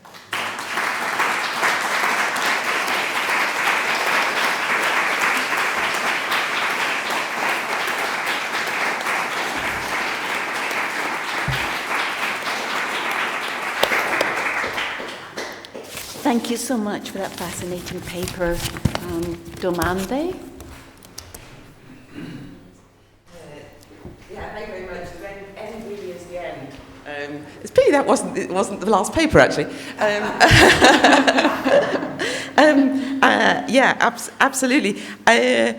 But I wonder whether this is another way in which Ovid's foreknowledge of criticism is very, very powerful for us because, you've got Lucretius. I mean, you've argued that the thing about the end of Lucretius is that you go back to the beginning, about palingenesis and so on. But the thing about Ovid is you don't go back to the beginning. He tries, I'm trying to argue this in a different way about the Metamorphoses and the history of writing epic, that he almost tries to stop the future. He's kind of killed off elegy, he kills off epic, and in some sense, this hell on earth that is the exile that you've is what happens. I mean, what happens after that is the continuing hell that is post-Ovidian poetry. I mean, and I mean that in the sense of, not the predominance of certain themes. The dominance of certain themes, the sort of the nephastic and the chaotic and all the rest of it, that it's actually been very successful. Ovid's killing off, in a sense, and a creation of death, and that's a difference with Lucretius. Yes. No, that's a very good point. A role here, an important role, of course, I would say that, but an important role is played by Ibis, because Ibis, in a way, sort of really says what you just said. In a way, it sort of certifies that the future will be absolutely, the eternal future will be absolutely like the past. And in literary terms, a lot of things that we see in Ibis become the blueprint for a lot of things we see in Neronian poetry and indeed in Flavian poetry. So if you take that as the last word almost more than this, as it were, although it's, chronology is very complicated, that's where it ends, in a way. It ends with the promise, all the future verbs in Ibis, that that's what will continue to be. There is no going back. Well, what about the true end of the Rerum Natura? You have an interesting postscript in your handout. Can you unpack? Well, thanks. Yes, that's like my question to me. Well, that is really, I've discussed it with a couple of people in this room. That's just a little observation. But it struck me as I reread Metamorphosis 7. That Metamorphosis 7 is absolutely split in two, perfectly split in two, right? So the first part is the plague. And it's Lucretius is playing all the details, it's very... Then stop. Then you start a new section, a second part, starting with Attonitus, and it's the Ovidian regeneration and sort of, miracles and metamorphoses, and of course Lucretius would have been horrified. And the very last few lines of the first part, the Lucretian part, seem to me fairly close, although there isn't, it's not something that you could probably, bring to a tribunal, but very close to the end of the Rerum Natura as we have it with Bockemüller's transposition, which many people reject, but several people do accept. Even if we accept that is not the end of the Rerum Natura that might have been planned, which I'm perfectly prepared to accept, but that's another story. But if you transpose with Bockemüller, you get a fairly neat parallel with the end of the first part of Metamorphosis 7. I mean, I put it in square brackets because I wouldn't want to go to war with it, but thank you for asking. I think Andrew? Thank you. I'm going to sort of argue against type by taking an optimistic view. So one passage, in following this, I'm not sure I saw everything on the handout, but one passage that I don't think you talked about, at least in the paper, is actually the very end of the Met. And there's the promise that despite the destruction of the world, Ovid will survive. And the argument that I would make is that this kind of material poetry, a poetry that's based on matter, the whole Lucretian imagery, is not so much the master text of Ovid, but a potential model. And the other model is fiction. And the other is fiction, I would say. Right. The other model is that these stories that are not true, in the saying of them, precisely because they are, in a sense, the opposite of a Lucretian view of a kind of cosmic totality, provide a kind of way out. And I mean, this is an obvious point, but the very fact that there is the Tristia and that there is and that there are the epistulae, as long as the texts are there is a kind of survival, even if the world they describe has perished. Oh yeah. Well, first of all, I just to be clear about that, I didn't say that Lucretius was the master text for Ovid. I said it was the master text of Roman eschatology, which is rather different in the sense that Ovid seems to me has no master text. Ovid is, has plurimus sort of. But when you say that the end is the end. Well, I was talking about Tommy. Well, I don't know that there's a section that I took out, actually, about the very end of Metamorphosis. I'm not entirely sure that the end of the Metamorphosis, the very last few lines, I had a discussion with Gianpiero recently about that. I'm not sure that it is as unqualified as you take it, because I think it rests rather on what you make of qua partet. And it seems to me that if there is a way, and I don't want to push the case, but there is a way in which qua partet, leaving aside the possibility that there could be a temporal nuance to qua, but just take it as is normally taken, as a local, it's rather threatened, as it were, that concept, exactly by the Pontic poetry, where what you see is the fact that the Roman Empire is actually shrinking. The Roman Empire is actually threatened at the borders, that the patere is actually not as clear-cut. And if you look at that as a parallel to his praise of Lucretius, which is wonderfully qualified, as I think Alessandro Barchiesi was the first to show that, it says, well, basically, if Lucretius is right, his poetry is not immortal. If his poetry is immortal, then he's wrong, right? Choose which way you want to go. But it seems to me that even what he says about his own poetry is a bit more qualified than an absolute. Having said that, yes, the power of poetry is there, and there's a lot about it in Thomas. The problem is it never gets to a sort of resolution, as it were. Yeah. I accept that, sorry. Okay, thank you. I would love to be able to continue this discussion, but... Coffee.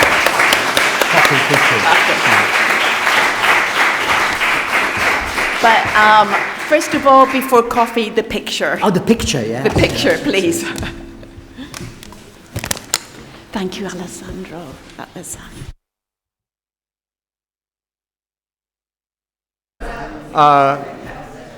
Yes, welcome back for our final session of the conference. It's my great pleasure to be presiding. I'm John Miller from the University of Virginia.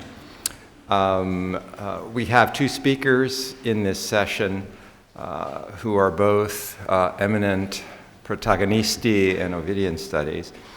Our first speaker is Philip Hardie, Senior Research Fellow at Trinity College, Cambridge, who is one of the leading classical scholars of his generation.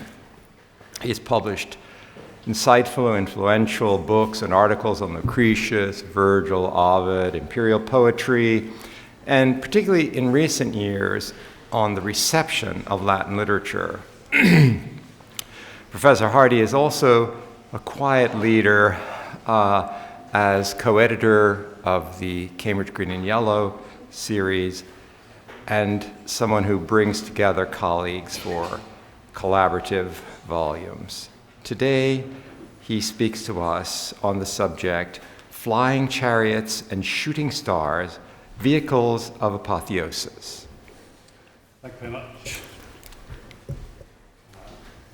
Is that? Yes, that's on now, isn't it? Thank you very much, John. You should all have a handout with passages and a text, which is the text just of the first part of my talk. I'll go off script for the second part and speak to some images. The metamorphosis is punctuated by a series of apotheoses. This paper will focus on the physical means by which the mortal is transformed into the immortal, with particular reference to the apotheoses of Hercules, Romulus, and Julius Caesar. Ovid's narratives engage with contemporary visual representations of deification, a range of which will be discussed. I shall also look to the post-classical reception of Ovidian apotheoses in literature and art. In particular, I will look at the fashion in early modern ceiling painting for images of the apotheoses of classical heroes and rulers and discuss their allegorical and ideological functions within their own contemporary contexts. Transformation of a human being into an animal is one of the most common varieties of metamorphosis in the Met. Less common is travel in the other direction, along the spectrum of beast, man, and god, through the apotheosis of a human being. Two examples early in the poem, handout number 1, are of individuals who experience all three states, bestial, human, and divine. Io was restored to human from bovine form and now is worshipped as the linen-clad goddess Isis. Callisto, debased from human to the shape of a bear, is rescued from the fate of being killed unwittingly in the hunt by her son Arcas when Jupiter elevates the pair of them to the heavens in the shape of stars, the poem's first example of catasterism. As is well known, a major series of apotheoses punctuates the last half of the poem, beginning with the apotheosis of Hercules in Book 9, to be followed by 3 examples from Roman or pre-Roman history in Books 14 to 15, Aeneas, Romulus, and Julius Caesar. 3 of these 4 apotheoses, Hercules, Romulus, and Julius Caesar, include an explicit narrative of a journey to the heavens. Aeneas, according to Jupiter in the Aeneid, will be raised to the stars, but Ovid dwells only on the washing away of his mortal parts in the water of the river Numicius, parallel to the deification in the sea of Ino and Melicertes and of Glaucus, followed in the case of Aeneas by anointing with ambrosia and nectar. The literal physical elevation to the heavens of the 3 heroes of action, Hercules, Romulus, and Julius Caesar, and in prospect, Augustus, is mirrored in the less material elevations of heroes of the spirit, Pythagoras' flight of the mind in Book 15, and Ovid's posthumous flight of fame even higher than the stars in the epilogue. In this paper, my focus is on the machinery of deification, and in particular on the vehicles of ascent to the heavens. Godot Lieberg has drawn attention to the transfigured but enduring corporeality of the divinized individual. Enos Maestas, Hercules' Gravitas, Aeneas' body anointed Divino Odore, Quirinus' Pulchra Facies. My own emphasis will be on the visual enargeia of these ascents. As is the case with other kinds of metamorphosis, Ovid is concerned to make the reader visualize the process of the change from mortal to immortal, and in one case to draw attention to the inability to visualize that process when the narrator is himself the subject of metamorphosis and sees his own new form only after the metamorphosis itself. This is Glaucus, number 2 on the handout, and his transformation into a god, the supernatural form, concludes at lines 960 and following with a catalogue of his new body parts after the metamorphosis, all the objects of the verb vidi. In the case of Hercules, number 3 on the handout, enargeia is achieved in the first part of the narrative of the apotheosis by means of a simile that compares the, in itself perhaps hard to visualize, removal from Hercules' body of all perishable elements to the rejuvenation of a snake after shedding its skin. In the second part of the narrative, the seemingly enlarged and weightier form of Hercules is physically transported to the sky in the quadriga of Jupiter. Ted Kenny points out that line 272, Radiantibus intulit astris, is ambivalent between carried him to a seat among the shining stars and introduced him into the company of the shining stars through catasterism. The first image calling for the more specific visualization of stars in the shape of the constellation Engonosin, the kneeling man, who doesn't actually seem to be kneeling in this 9th century image from an Aratea. Physical transport in a chariot and simile in the reverse order are also the means by which is narrated the apotheosis of Romulus, which begins with a vividly physical description of Mars' urgent driving of his chariot in a descent from heaven to snatch up his son in language that suggests a sexual rape, rapinae, analogous to the rape of Ganymede, that's number 6 on the handout, Ganymede, whose physical abduction by a different means of aerial transport, the wings of an eagle, is briefly narrated by Orpheus at the beginning of his long song in Book 10. And note in particular the pointed application of Iliaden to both Ganymede and Romulus. In the case of Romulus, the description of the shedding of the mortal parts of his body follows the specification of the means of upwards travel. And this time the simile is the pseudo-scientific Lucretian imagery of a leaden bullet melting through the friction of its passage through the air. A fiery elevation brings Romulus' wife Hersilie into his company in the skies a few lines later, number 7, and this time in the primary narrative, not a simile. A falling star descends from the heavens, setting light to Hersilie's hair, and she and the star disappear together into the breezes. The ignition, figurative and literal, that accompanies the skywards journeys of both Romulus and Hersilie anticipates the ignition of the soul of Julius Caesar, number 8, as Venus carries it up to the stars after snatching it from the moribund limbs of the assassinated Caesar. The melting bullet simile applied to the divinized Romulus pointed to Lucretian physics. Venus prevents the soul of Caesar from dissipating into the breezes in the way that happens to souls on death, according to the Epicurean doctrine, which Caesar is said to have followed himself. When Caesar's soul catches fire, it is too hot to handle, and Venus lets go of it from her bosom, whereupon it shoots upward higher than the moon in the form of a comet trailing its hair behind it, a stella crinita, restoring to the bald Caesar his hair loss in his deified form. The series of celestial apotheosis reads as variations on a theme. The same could be said of any series of Ovidian metamorphoses, for example, the bird metamorphoses in Book 8. But in this case, the subtly varied similarities also serve an ideological function, connecting legendary and historical figures in a pre-Roman and Roman history. in which the earlier characters are exemplar or types for later characters. Ovid traces a prehistory of Roman imperial apotheosis. Hercules is the major type of and legitimation for the claim that the great Roman ruler, as previously the great Hellenistic ruler, is heading for posthumous divinity. The Virgilian antecedents are, of course, important. The worship of the god Hercules at the Ara Maxima in Aeneid 8 is legitimation for the divinity of Caesar in a much later time, and that is the implication of Evander's words, number 10 on the handout. The interlinked series of fiery catasterisms or quasi-catasterisms, Romulus, Herciliae, Julius Caesar, continues the series of prefigurations of the Sidus Iulium, the star of Julius Caesar in the Aeneid, reaching from the flame that licks around the head of Iulus on the night of the sack of Troy, to the appearance of the Sidus Iulium itself, or rather in artistic representation, on the Battle of Actium on the shield of Aeneas in Book 8. Ovid may also reach further back beyond Virgil to Ennius in using the Herculean model for the apotheosis of the Roman ruler.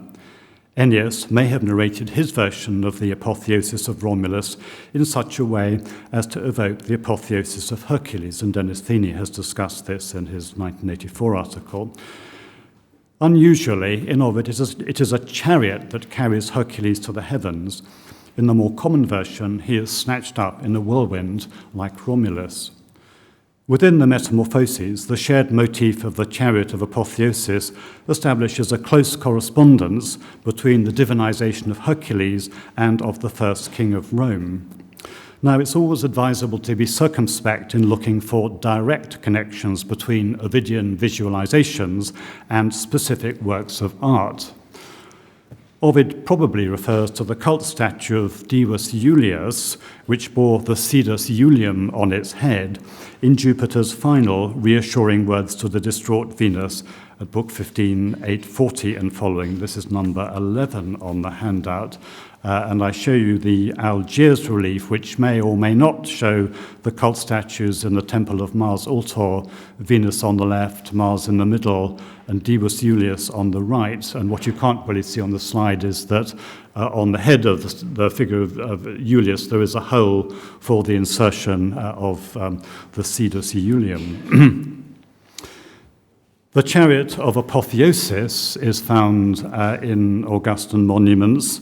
For example, the Belvedere altar, dated to sometime between 12 and 2 BC, which includes a relief of the apotheosis, probably of a member of the Julian family, possibly Nero Claudius Drusus, who died in 9 BC, and whose heroic reception by his ancestors in the Elysian fields is described as a procession in a triumphal chariot in the Consolatio ad Libiam, number 12 on the handout.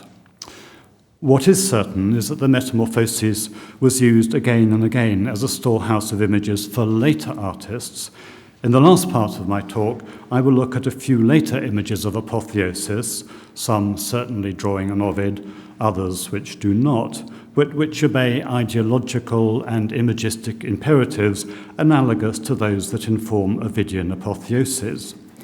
I will draw attention in particular to the uses of ancient images of apotheosis and ascension to the heavens in the ideological and panegyrical service of later rulers and noblemen, continuing Ovid's own use of mythological and legendary apotheoses as anticipations of apotheoses in the Julian gens. So firstly, some examples of the apotheosis of Hercules, which was very popular in late Baroque art. First image is a ceiling painting by a Dutch painter, Jacob de Vet, for the bedchamber of King Charles II in Holyrood Palace in Edinburgh, dated to 1675. And there you see Hercules, who has left his chariot, that's a wheel at the bottom of the image, who's being taken up into the company of the gods by Mercury. And this is an image of the aspirations of the restored Charles II after the interregnum of Oliver Cromwell. This is a sketch by James Thornhill, who was the most prominent English painter in the late, mural painter in the late 17th and early 18th century, a sketch for a ceiling in Blenheim Palace, the palace built by a grateful nation for the Duke of Marlborough. And there you can see Hercules, who has dismounted from his chariot at the bottom of the picture and has climbed up into a higher cloud into the presence of Jupiter. And this clearly is making a statement about the glory and power of the Duke of Marlborough and about the power of British arms.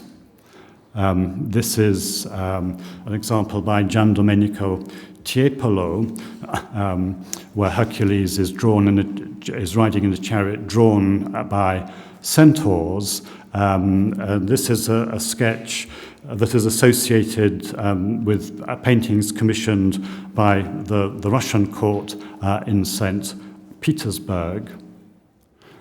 This is perhaps the most grandiose of all the images of the apotheosis of Hercules. This is at Versailles in the Salon d'Hercule, painted by François Lemoine in the 1730s for Louis XV. So this is Louis XV's continuation of the self-advertisement of Louis XIV.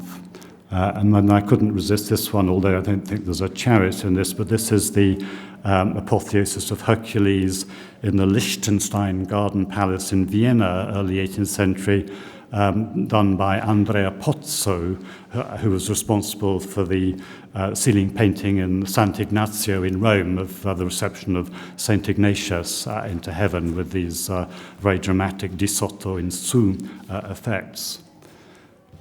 Going on to Romulus, this is a ceiling painting at Burghley House, not very far from Cambridge, in fact, the great Elizabethan house of Elizabeth I's Chief Minister William Cecil, but this is a later early 18th century painting by Antonio Verrio, and it shows Romulus being introduced into heaven, but I like it in particular because it also includes two of the earlier characters who had been raised to the skies and into whose company Romulus is introduced. There's Hercules sitting on a cloud near the bottom with Hebe, and then a bit above him, Ganymede seated on the eagle of Jupiter. So Hercules, Ganymede, and Romulus, all three, of course, occurring in the Metamorphoses.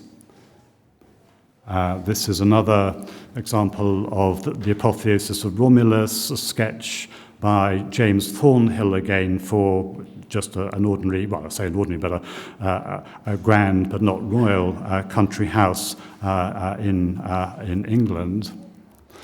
Herciliae less common, but she does occur. This is from Chatsworth, the Duke of Devonshire's house in Derbyshire, the great house which the first Duke of Devonshire built ready to receive William III, who was the king who ruled with Mary after the so-called Glorious Revolution of 1688. And the Duke of Devonshire built this vast palace to receive William III, who unfortunately never got around to visiting the house. But this is a room which contains a painting of the rape of the Sabine women, and on the ceiling, Herciliae being introduced into the company of her already deified husband, Romulus Quirinus. And there is a particular point to this, because Herciliae is deified for her loyalty to her Roman husband Romulus as against her Sabine family, and this is a reference to Queen Mary, who was praised by the Whigs in England for supporting her Protestant husband William of Orange rather than her Catholic father James II. And the last, I think I'll skip over, this is also at Chatsworth, this is the apotheosis of Julius Caesar on the ceiling, and at the bottom you can see Caesar being borne upwards with the Sidus Iulium, the star, on his head. I just wanted to end by saying a few words about the role of power and science in apotheoses. In the Metamorphoses, the flights of the philosopher Pythagoras and of the poet Ovid are disjoined, as it were, from the series of proto-imperial apotheoses. But in the Fasti, Book 3, number 13 on the handout, a connection is made between imperial or proto-imperial apotheosis and scientific conquest, where Julius Caesar's reform of the calendar is said to have been a way of getting to know in advance the heavens, which he was going to enter later on as a god. So the combination of power and science hit there.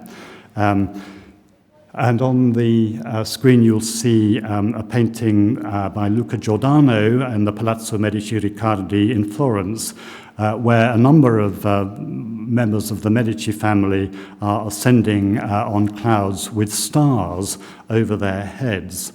And this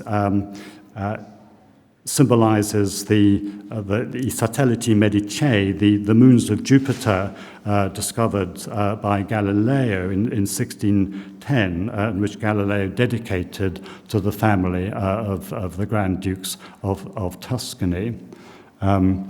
Another early example, this is one of the paintings by Pietro da Cortona in the planetary rooms in the Pitti Palace in Florence. This is the room of Mars, in which Mars in the middle, slightly below the center, bearing his own star, is sort of hurtling with the Dioscuri, with their stars, towards Hercules. And in this case, in the center of the field, we have not the Medicean prince himself, but the stemma mediceo, the six palais, the palais on the Scuola's banner there, which appear almost as six celestial spheres, perhaps alluding to the major satellites of Jupiter, which have, as I say, been dedicated by Galileo to the Medici family. I think I'll stop there rather than talk about my last British example, since time is running out. Okay, thank you very much.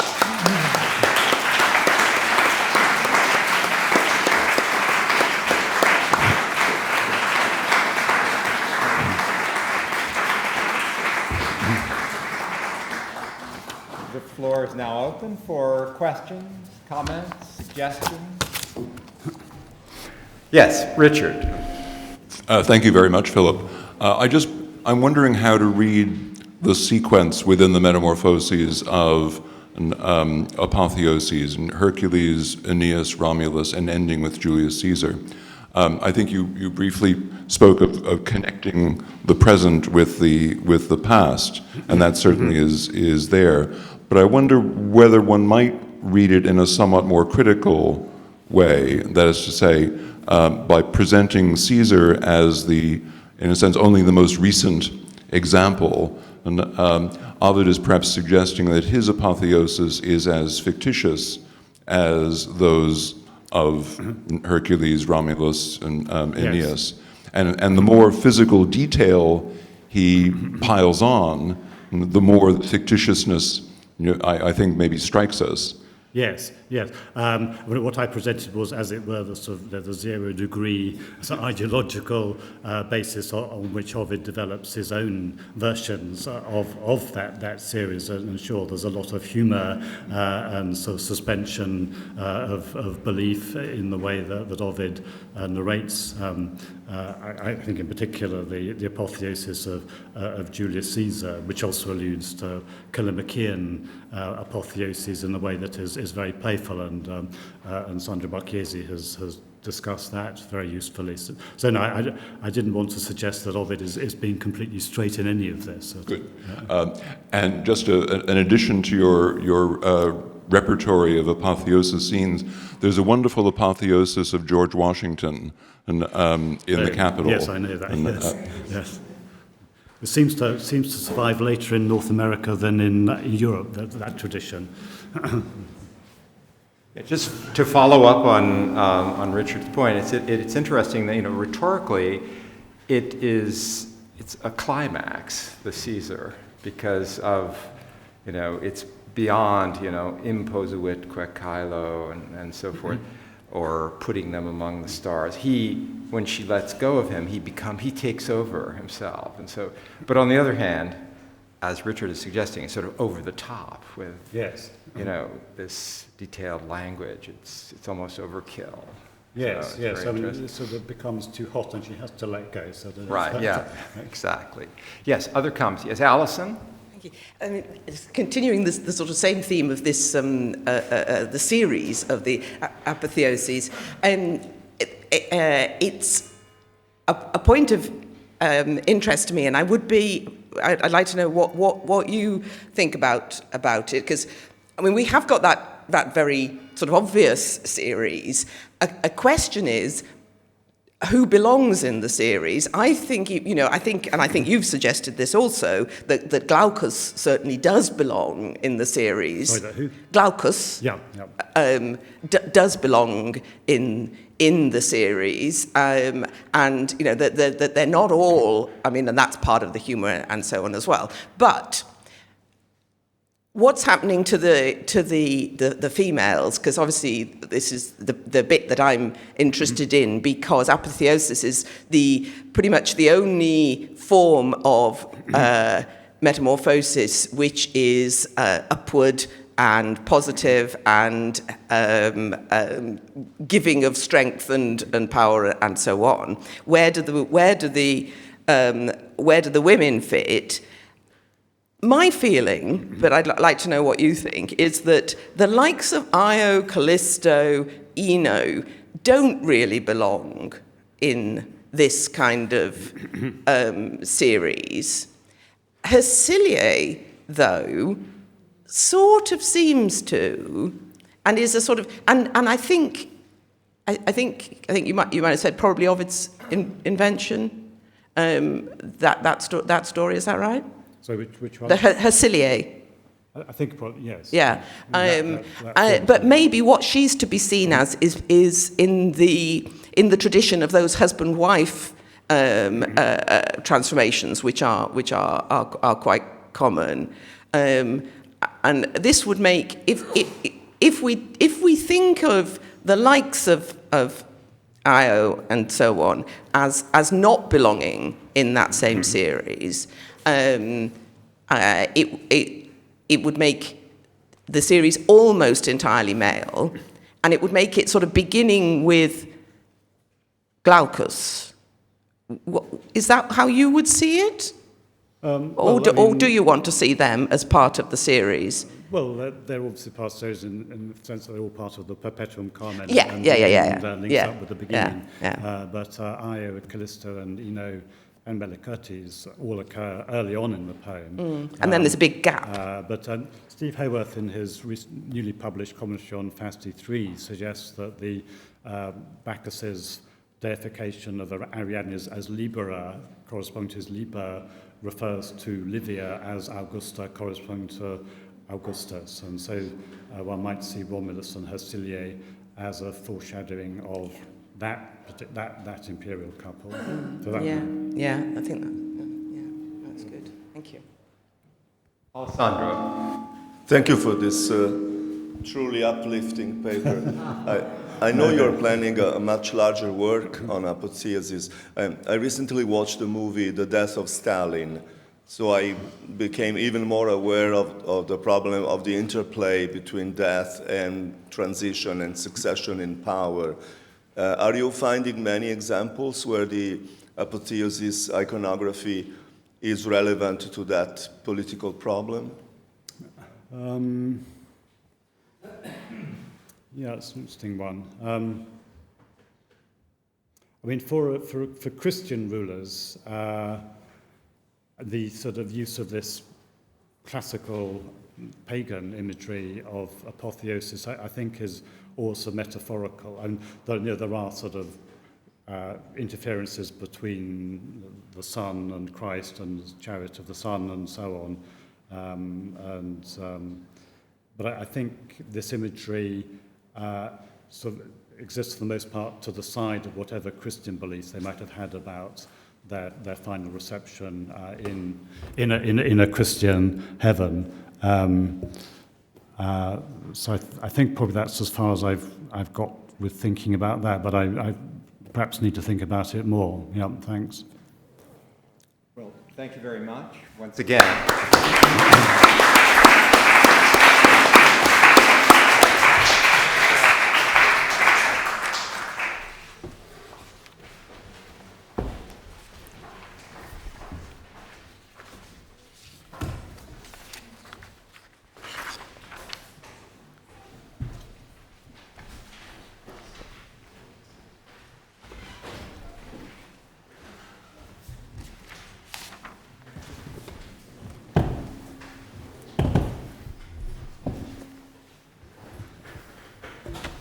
So from the stars, we come down to earth once again.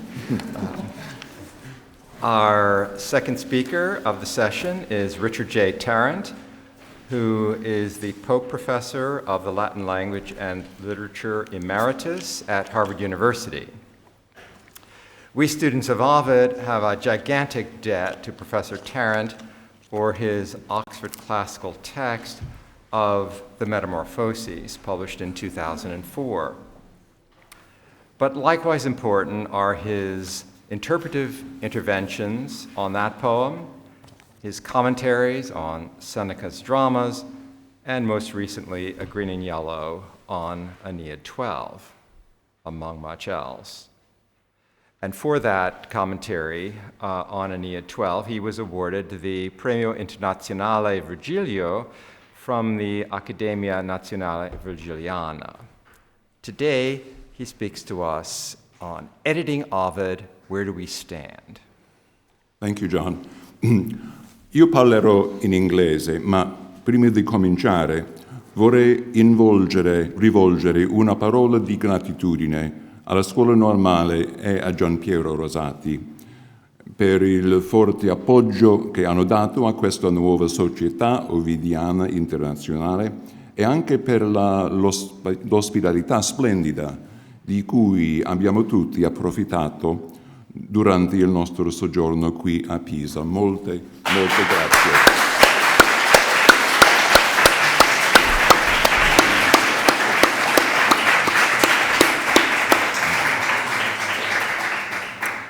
I hope that everyone has a copy of the handout, which contains the editions and other works that I will be referring to.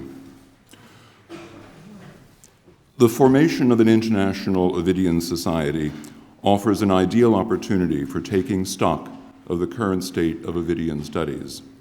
Today, I wish to focus attention on one aspect of those studies, one that underlies much of what we do.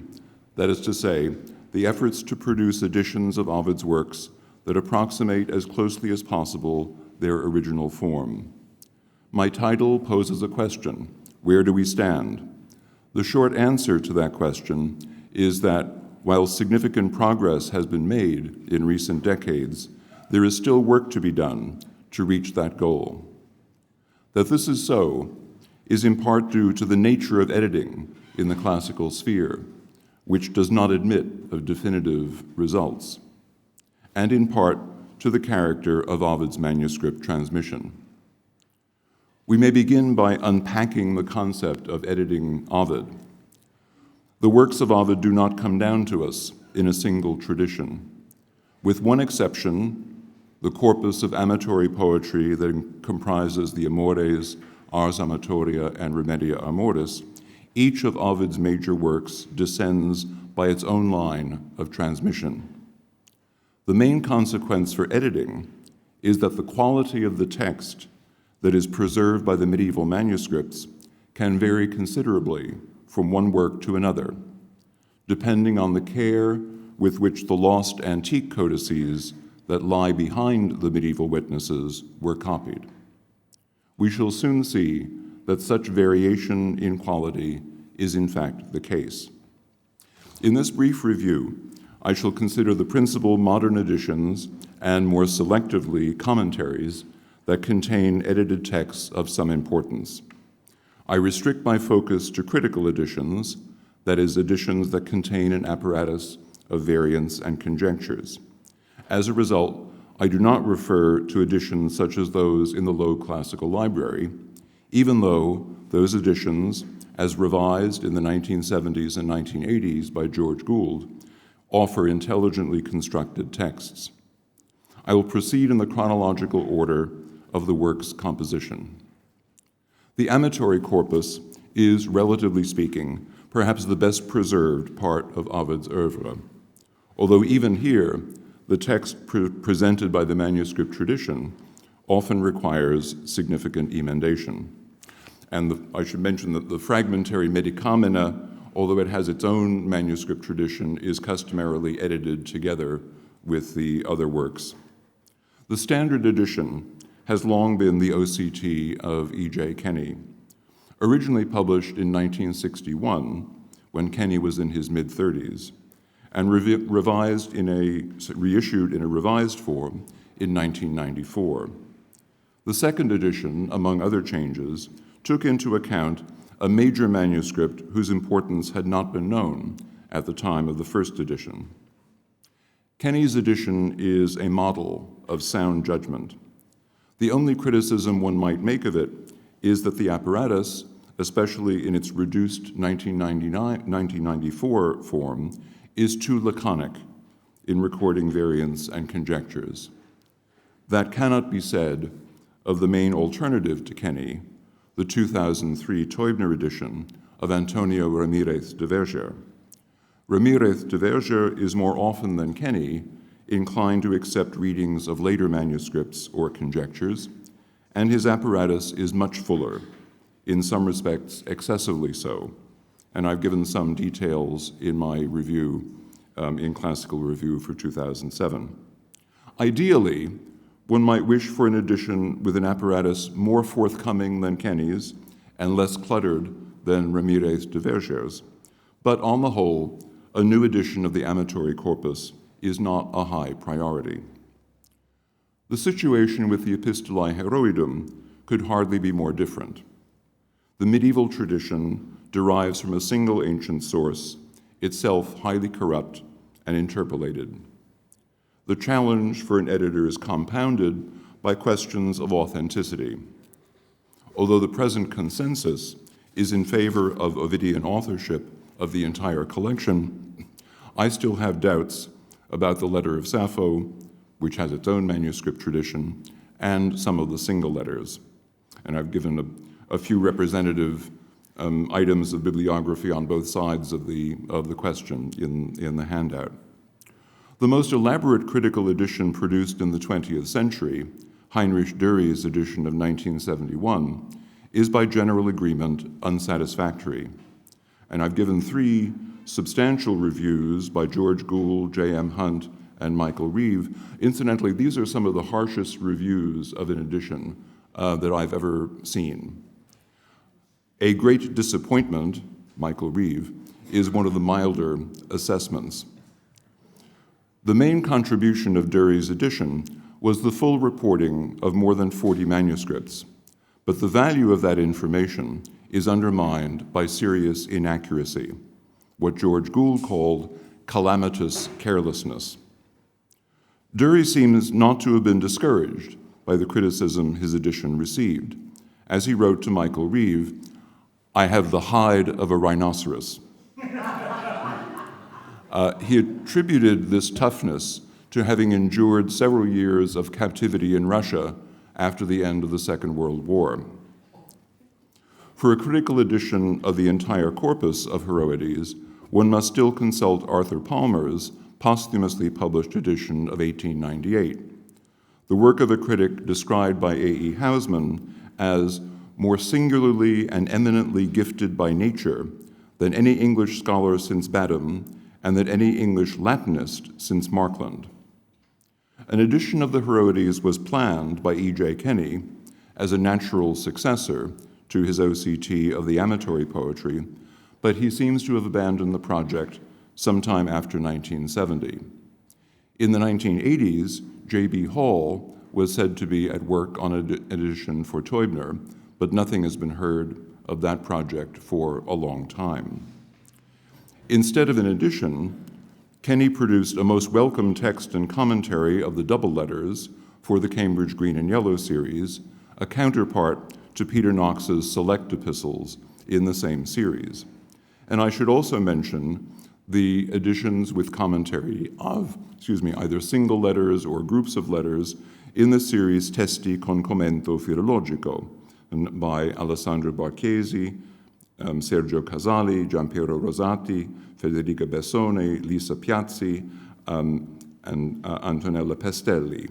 These editions have shed light on many specific textual problems, but they're not a substitute for a critical edition of the entire corpus.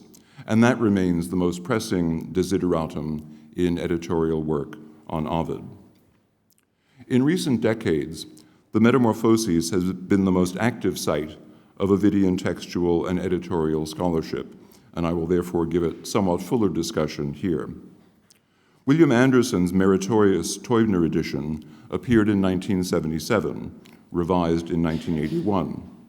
Remarkably, it was the first edition to provide reports of all of the major manuscripts. And I offered an assessment of Anderson's edition in classical philology for 1982. His edition was followed in 2004 by my OCT, which drew on a wider range of manuscripts and which adopted a less conservative approach to establishing the text. In-depth reviews of critical editions have, unfortunately, become increasingly rare in recent decades. And so I count myself fortunate to have received several thoughtful and probing assessments, which, when taken together, give a good impression of what Paolo Fedeli described as the luci et ombre of my edition.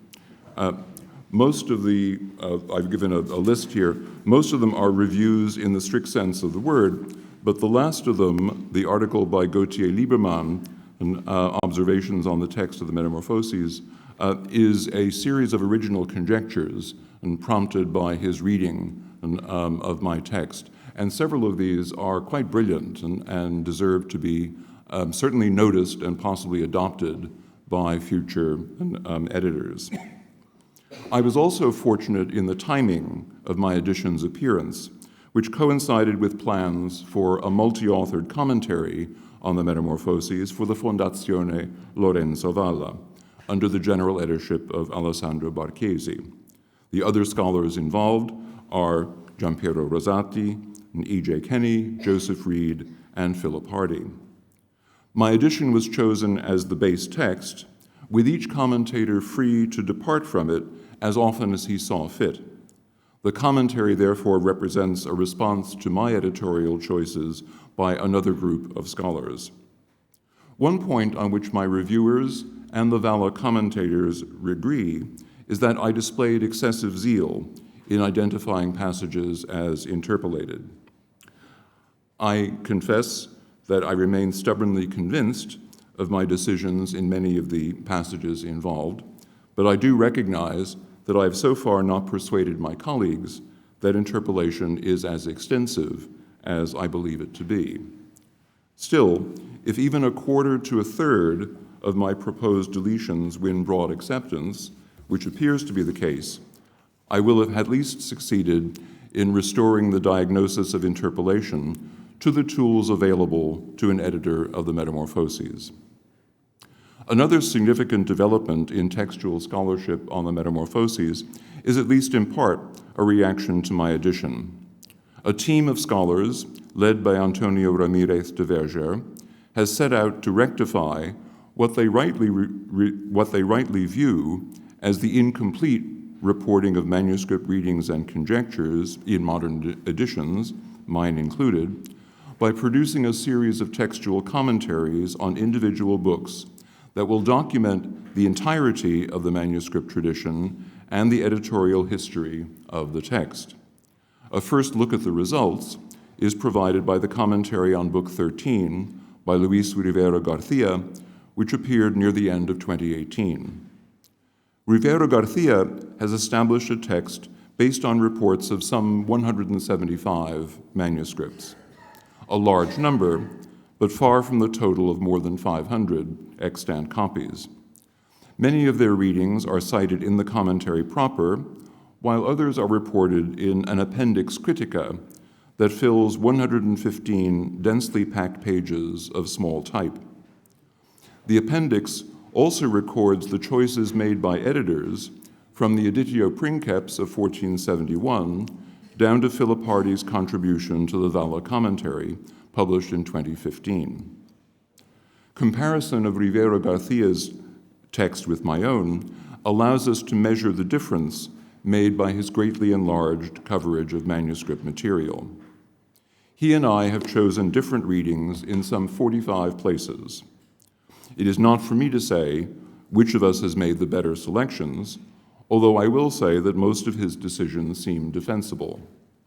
What is more pertinent here is the fact that in all but 6 cases, the readings in question are ones already known to editors and cited in my apparatus. Of the 6 exceptions, 2 are new conjectures of Rivera Garcia himself. The other 4 deserve a place in the apparatus, although only one, the variant gestaminis for certaminis, in line 129, seems to me to have a chance of being right. It is true that in places where I cited readings with a collective siglum, for example, lowercase phi, standing for a reading found in 3 or more 12th century manuscripts, Rivera Garcia now provides full lists of the relevant manuscripts. But in an open tradition, such as that of the Metamorphoses, any reading that is not ruled out on grounds of sense or meter must be considered potentially original. It does not matter whether it is found in 1, 10, or 100 manuscripts.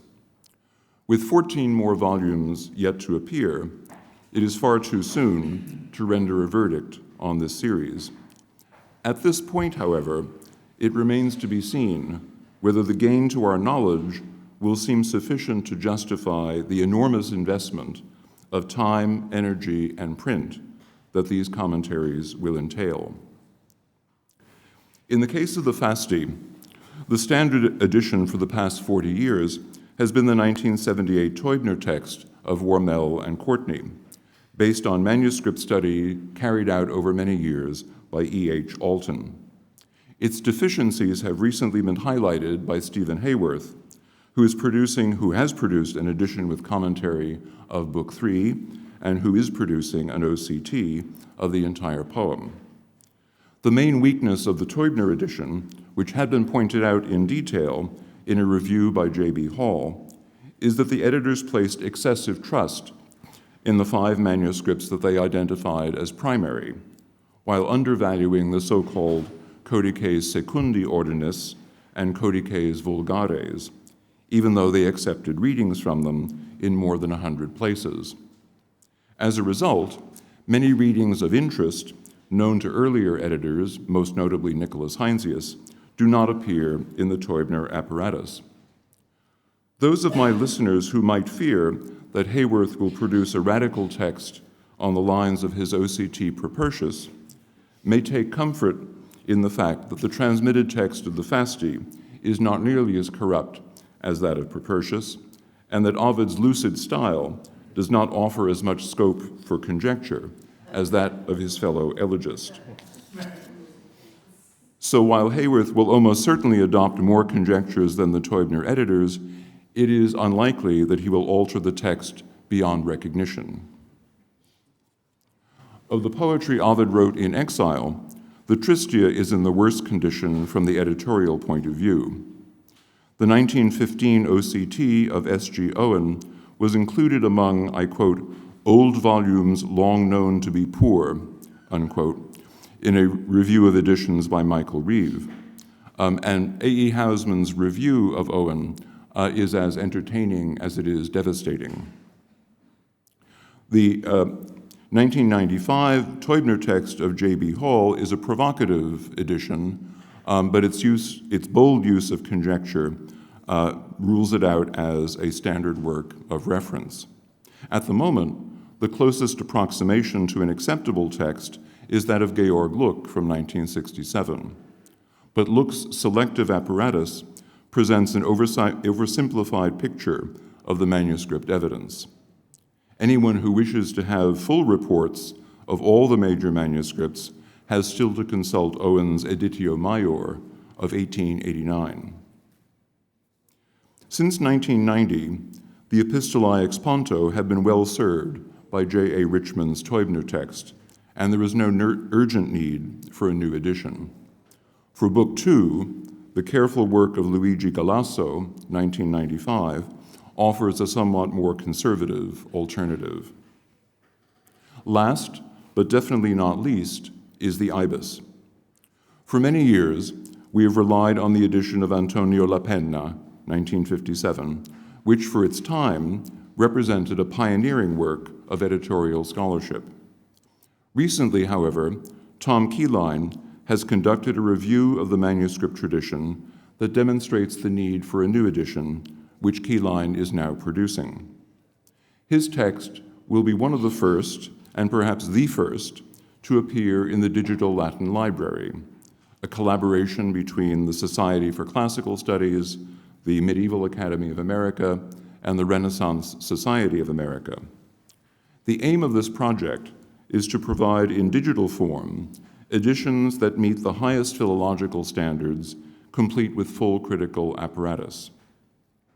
I would like to think that Ovid, who was in many ways himself an innovator, would be pleased to have one of his works help to usher in a new age of digital editing.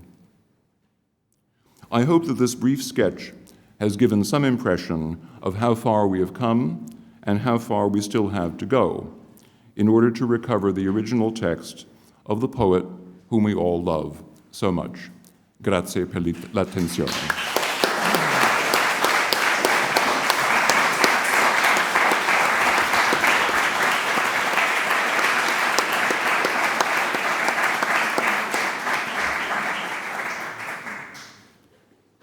Thank you very much for that very informative talk. Yes, Michael Henry.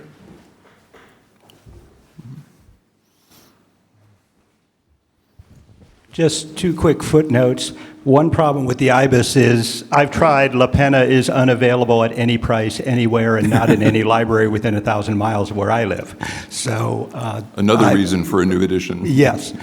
The other thing is on the Heroides, Stephen Hayworth at Virginia about 3 years ago announced he'd signed a contract for Oxford Classical Texts of Fasti and Heroides to be done in that order over the next 20 years. I believe that was 3 years ago, roughly, when he was there? Yes.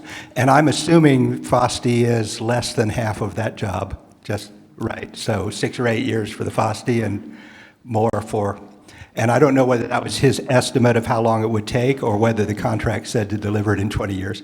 But anyway, so that's being taken care of, is what I'm saying. Thank you very much. The Heroides. If I had to, I didn't know that, but if I had to recommend someone to edit the Heroides, I would have chosen Stephen Hayworth, because he certainly will have enough energy left after finishing the Fasti to take on the Heroides. But I'm delighted to know that it's actually in the works. Alessandro. Yes, Alessandro. Sandro. I'm sorry, Sandro. Do you have any privileged information about the projects of Richard Tarrant? Is he planning to publish a companion volume to his edition of Metamorphosis? He would love to, but he has rashly got himself involved in producing an OCT of Horace, and that's going to take a while. But si vita supersit, both a second edition of the Metamorphoses text, because enough new material has been proposed in reviews and elsewhere, and that textual commentary. It is a desideratum sort of in my house as well. And now that you're emeritus, you have all I have all the time in the world. That's yes, right. Jacqueline. Alessandro. I'm sorry. Alessandro, Jacqueline. Only a question. You don't have included French edition. What do you think about them? I didn't include, for example, the various Boudet editions. I didn't include them because they didn't seem to me to have substantially changed the direction of the way we think about a text. Some of them are very well constructed editions. I think Jacques André's editions of the Tristia and Ex Ponto are very well done, but they didn't seem to me to advance the discussion or the method with which we edit those texts. And I did have to be selective. Alessandro. Thank you very much. That was fascinating. A general and a sort of specific question about digital critical editions. First of all, I'd be very curious to know what's your general take on them, but also more specifically, given the enormous number of manuscripts for Metamorphoses, do you think that they could be of a particular help in that case, given there are 500 manuscripts, or at least in terms of recording, as it were, or presenting the material? There are a few things there, and when you speak about the usefulness in approaching a large manuscript tradition, are you thinking of using digital methods to try to analyze the tradition, to do a kind of recension? It's an open question. I have my doubts about that. Yeah, I was thinking more in terms of collating and presenting. Right. And I think there is more help to be derived at those stages of collation and especially presentation.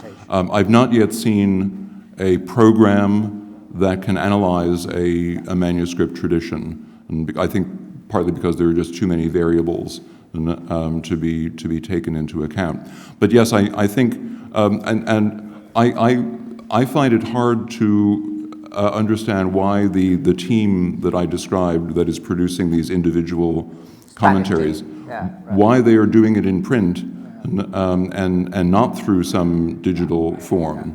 And it seems to me that for work of that sort, especially if you are documenting, if the aim is to document the entire manuscript tradition, then I think an ongoing database, is really the only feasible way to do that. More generally, I'm excited by the possibilities. For example, the way in which a reader of a digital edition can reconfigure the information, can pull up can pull up the readings of a single manuscript, for example. And this is all very, I think, intriguing. It raises interesting questions of if everyone starts to develop their own version of a text, how do those versions then talk to each other? But I think those would be enormously interesting problems to have to confront. Yeah, the papyrologists have a model for doing this, where they throw, of course, they're smaller texts. Yes. But then they each, they throw it up there, and then each chips in with suggestions. It's moderated by experts, and so that may be a kind of model for us. Good. Oh, sorry. This keeps going out, or I keep turning away. Other questions, comments, suggestions? Queries? Well then, thank you very much. Once again.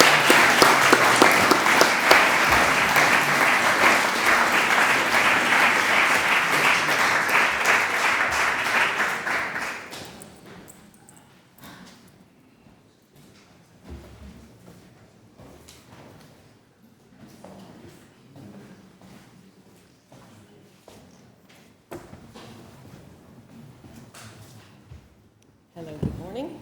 Nope. Hello? Yeah.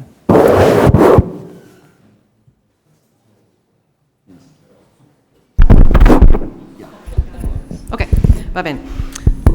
On behalf of the co-organizers of this conference, I have been given the task of speaking a few final words. Maybe we'll switch microphones? Yeah, it's better.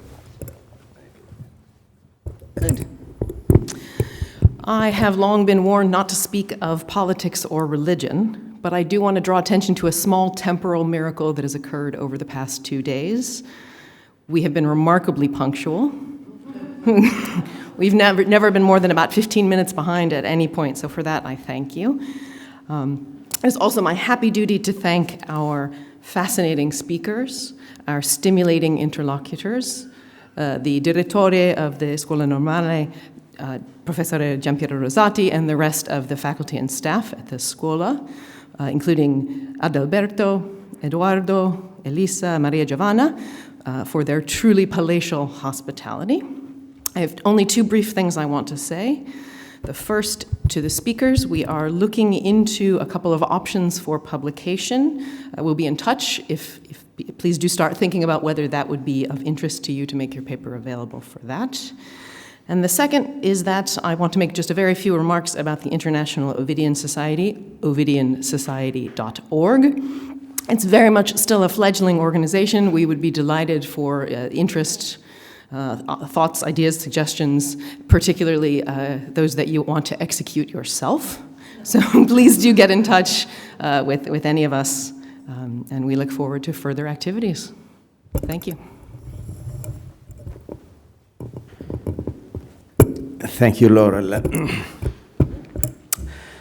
So we are at the end, not the end of the world, as Alessandro Schiesaro today has threatened, but of this conference. These few days, so rich, stimulating, interesting, in a climate friendly and relaxed, even not too cool, unfortunately. Since we know that nil interit and omnia mutantur, I hope to see you again soon here in Europe, of course. This was just the first time. In Europe, but also in Italy, in Pisa, of course. But I hope that next time could be Sulmona itself. Sulmona is very interested in our society, and it could be a good idea to organize next venue, next conference in Sulmona itself. It will be cooler, surely. Sulmo aquosus and gelidus. Thank you all for these 2 days. Before all, I would like to thank our office eventi and comunicazione, in particular its head Elisa Guidi, and for the organization of all the conference. I would like in particular to thank Edoardo Galfré and Adalberto Magnavacca.